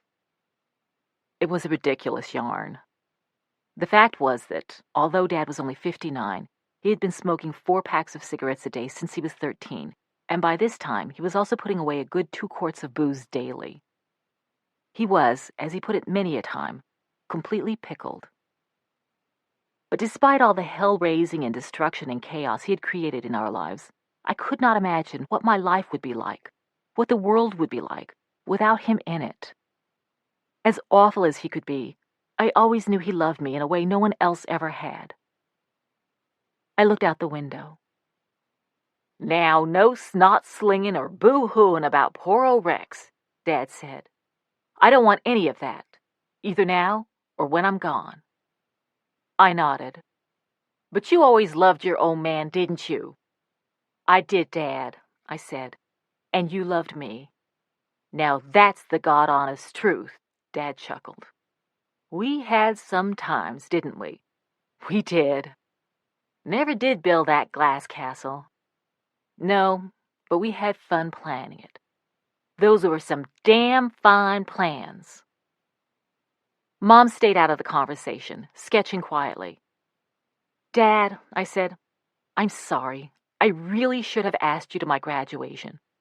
"To hell with that," he laughed. "Ceremonies never did mean diddly to me." He took another long pull on his Magnum. "I got a lot to regret about my life," he said, "but I'm goddamn proud of you, Mountain Goat, the way you turned out. Whenever I think of you, I figure I must have done something right." "Course you did." "Well, all right then." We talked about the old days some, and finally it was time to go. I kissed them both, and at the door, I turned to look at Dad one more time. "Hey," he said. He winked and pointed his finger at me. "Have I ever let you down?" He started chuckling because he knew there was only one way I could ever answer that question. I just smiled. And then I closed the door. 2 weeks later, Dad had a heart attack. When I got to the hospital, he was in a bed in the emergency room, his eyes closed. Mom and Lori were standing next to him. "It's just the machines keeping him alive at this point," Mom said. I knew Dad would have hated that, spending his final moments in a hospital hooked up to machines. He'd have wanted to be out in the wild somewhere.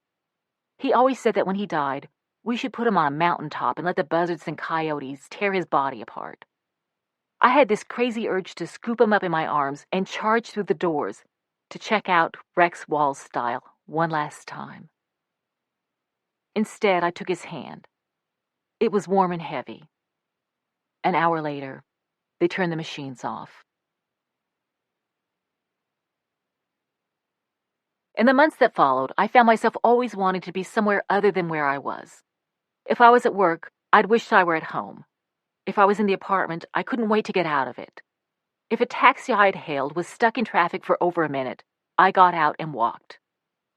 I felt best when I was on the move, going someplace rather than being there. I took up ice skating. I rose early in the morning and made my way through the quiet, dawn-lit streets to the rink, where I laced up my skates so tightly my feet throbbed. I welcomed the numbing cold and even the jolt of my falls on the hard, wet ice. The fast-paced, repetitive maneuvers distracted me, and sometimes I went back at night to skate again, returning home only when it was late and when I was exhausted. It took me a while to realize that just being on the move wasn't enough, that I needed to reconsider everything. A year after Dad died, I left Eric. He was a good man, but not the right one for me, and Park Avenue was not where I belonged. I took a small apartment on the west side. It had neither a doorman nor a fireplace, but there were large windows that flooded the rooms with light, and parquet floors and a small foyer, just like that first apartment Lori and I had found in the Bronx.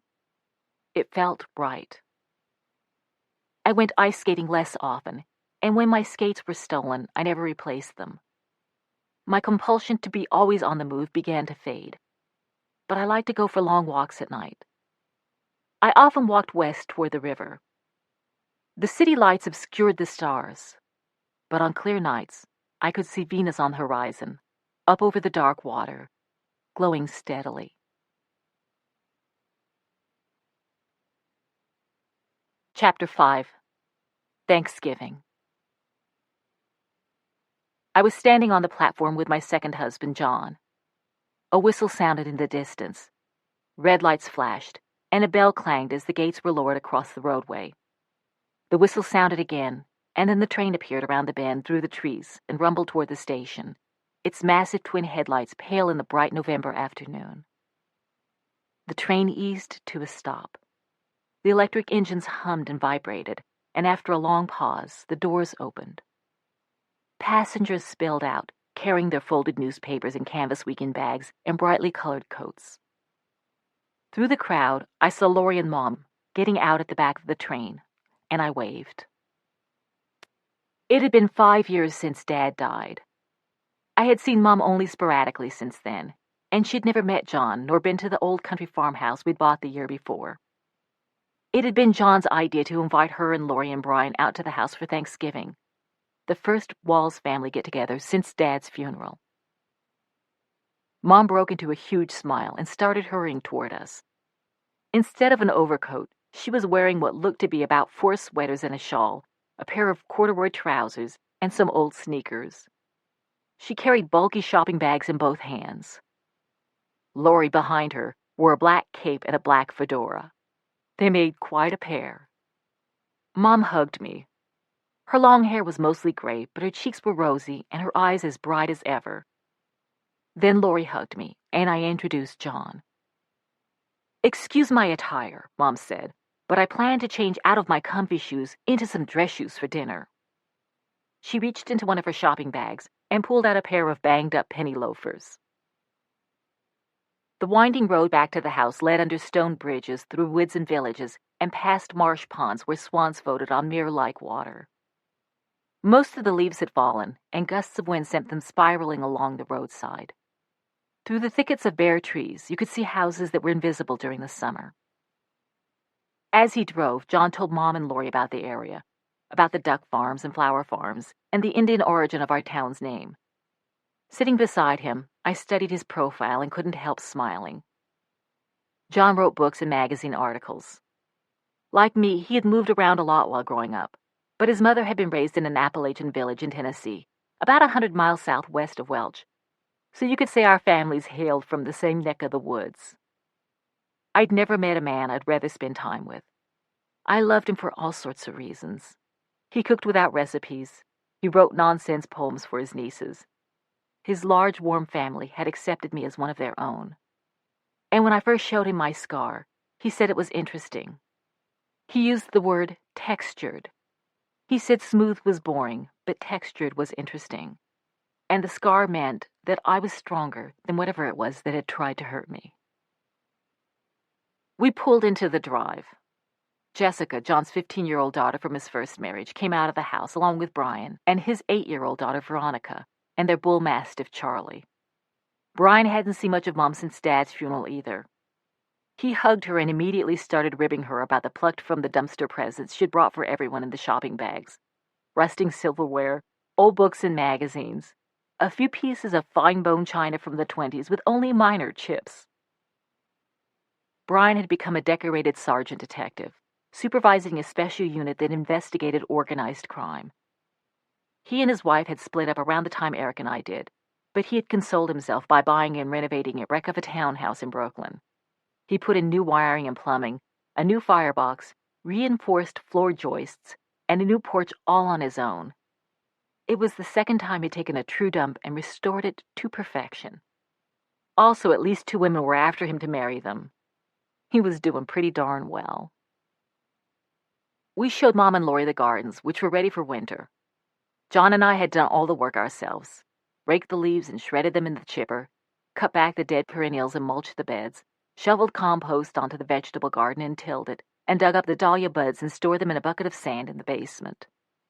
John had also split and stacked the wood from a dead maple we'd cut down, and climbed up on the roof to replace some of the rotted cedar shingles. Mom nodded at all our preparations. She'd always appreciated self-sufficiency. She admired the wisteria that wrapped around the potting shed, the trumpet vine on the arbor, and the big grove of bamboo in the back. When she saw the pool, an impulse seized her, and she ran out onto the green elastic cover to test its strength, Charlie the dog loping after her. The cover sagged beneath them, and she fell down, shrieking with laughter. John and Brian had to help pull her off as Brian's daughter, Veronica, who hadn't seen Mom since she was a toddler, stared wide-eyed. "Grandma Walls is different from your other grandma," I told her. "Way different," Veronica said. John's daughter Jessica turned to me and said, "But she laughs just like you do." I showed Mom and Lori the house.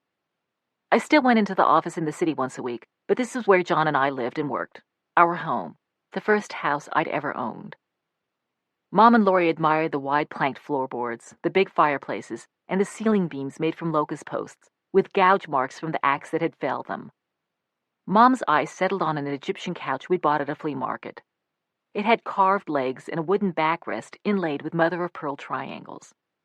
She nodded in approval. "Every household," she said, "needs one piece of furniture in really bad taste." The kitchen was filled with the smell of roasting turkey John had prepared, with a stuffing of sausage, mushrooms, walnuts, apples, and spiced breadcrumbs. He'd also made creamed onions, wild rice, cranberry sauce, and squash casserole. I'd baked 3 pies with apples from a nearby orchard. "Bonanza!" Brian shouted. "Feast time," I said to him. He looked at the dishes. I knew what he was thinking, what he thought every time he saw a spread like this one.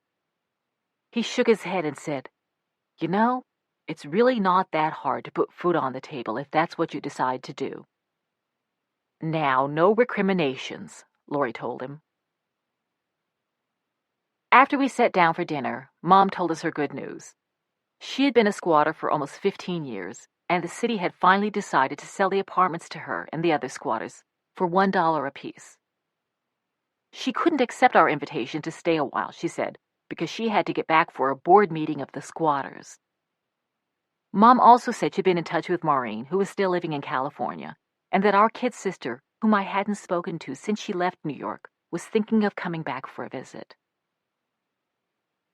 We started talking about some of Dad's great escapades, letting me pet the cheetah, taking us demon hunting, giving us stars for Christmas. "We should drink a toast to Rex," John said. Mom stared at the ceiling, miming perplexed thought. "I've got it." She held up her glass. "Life with your father was never boring." We raised our glasses.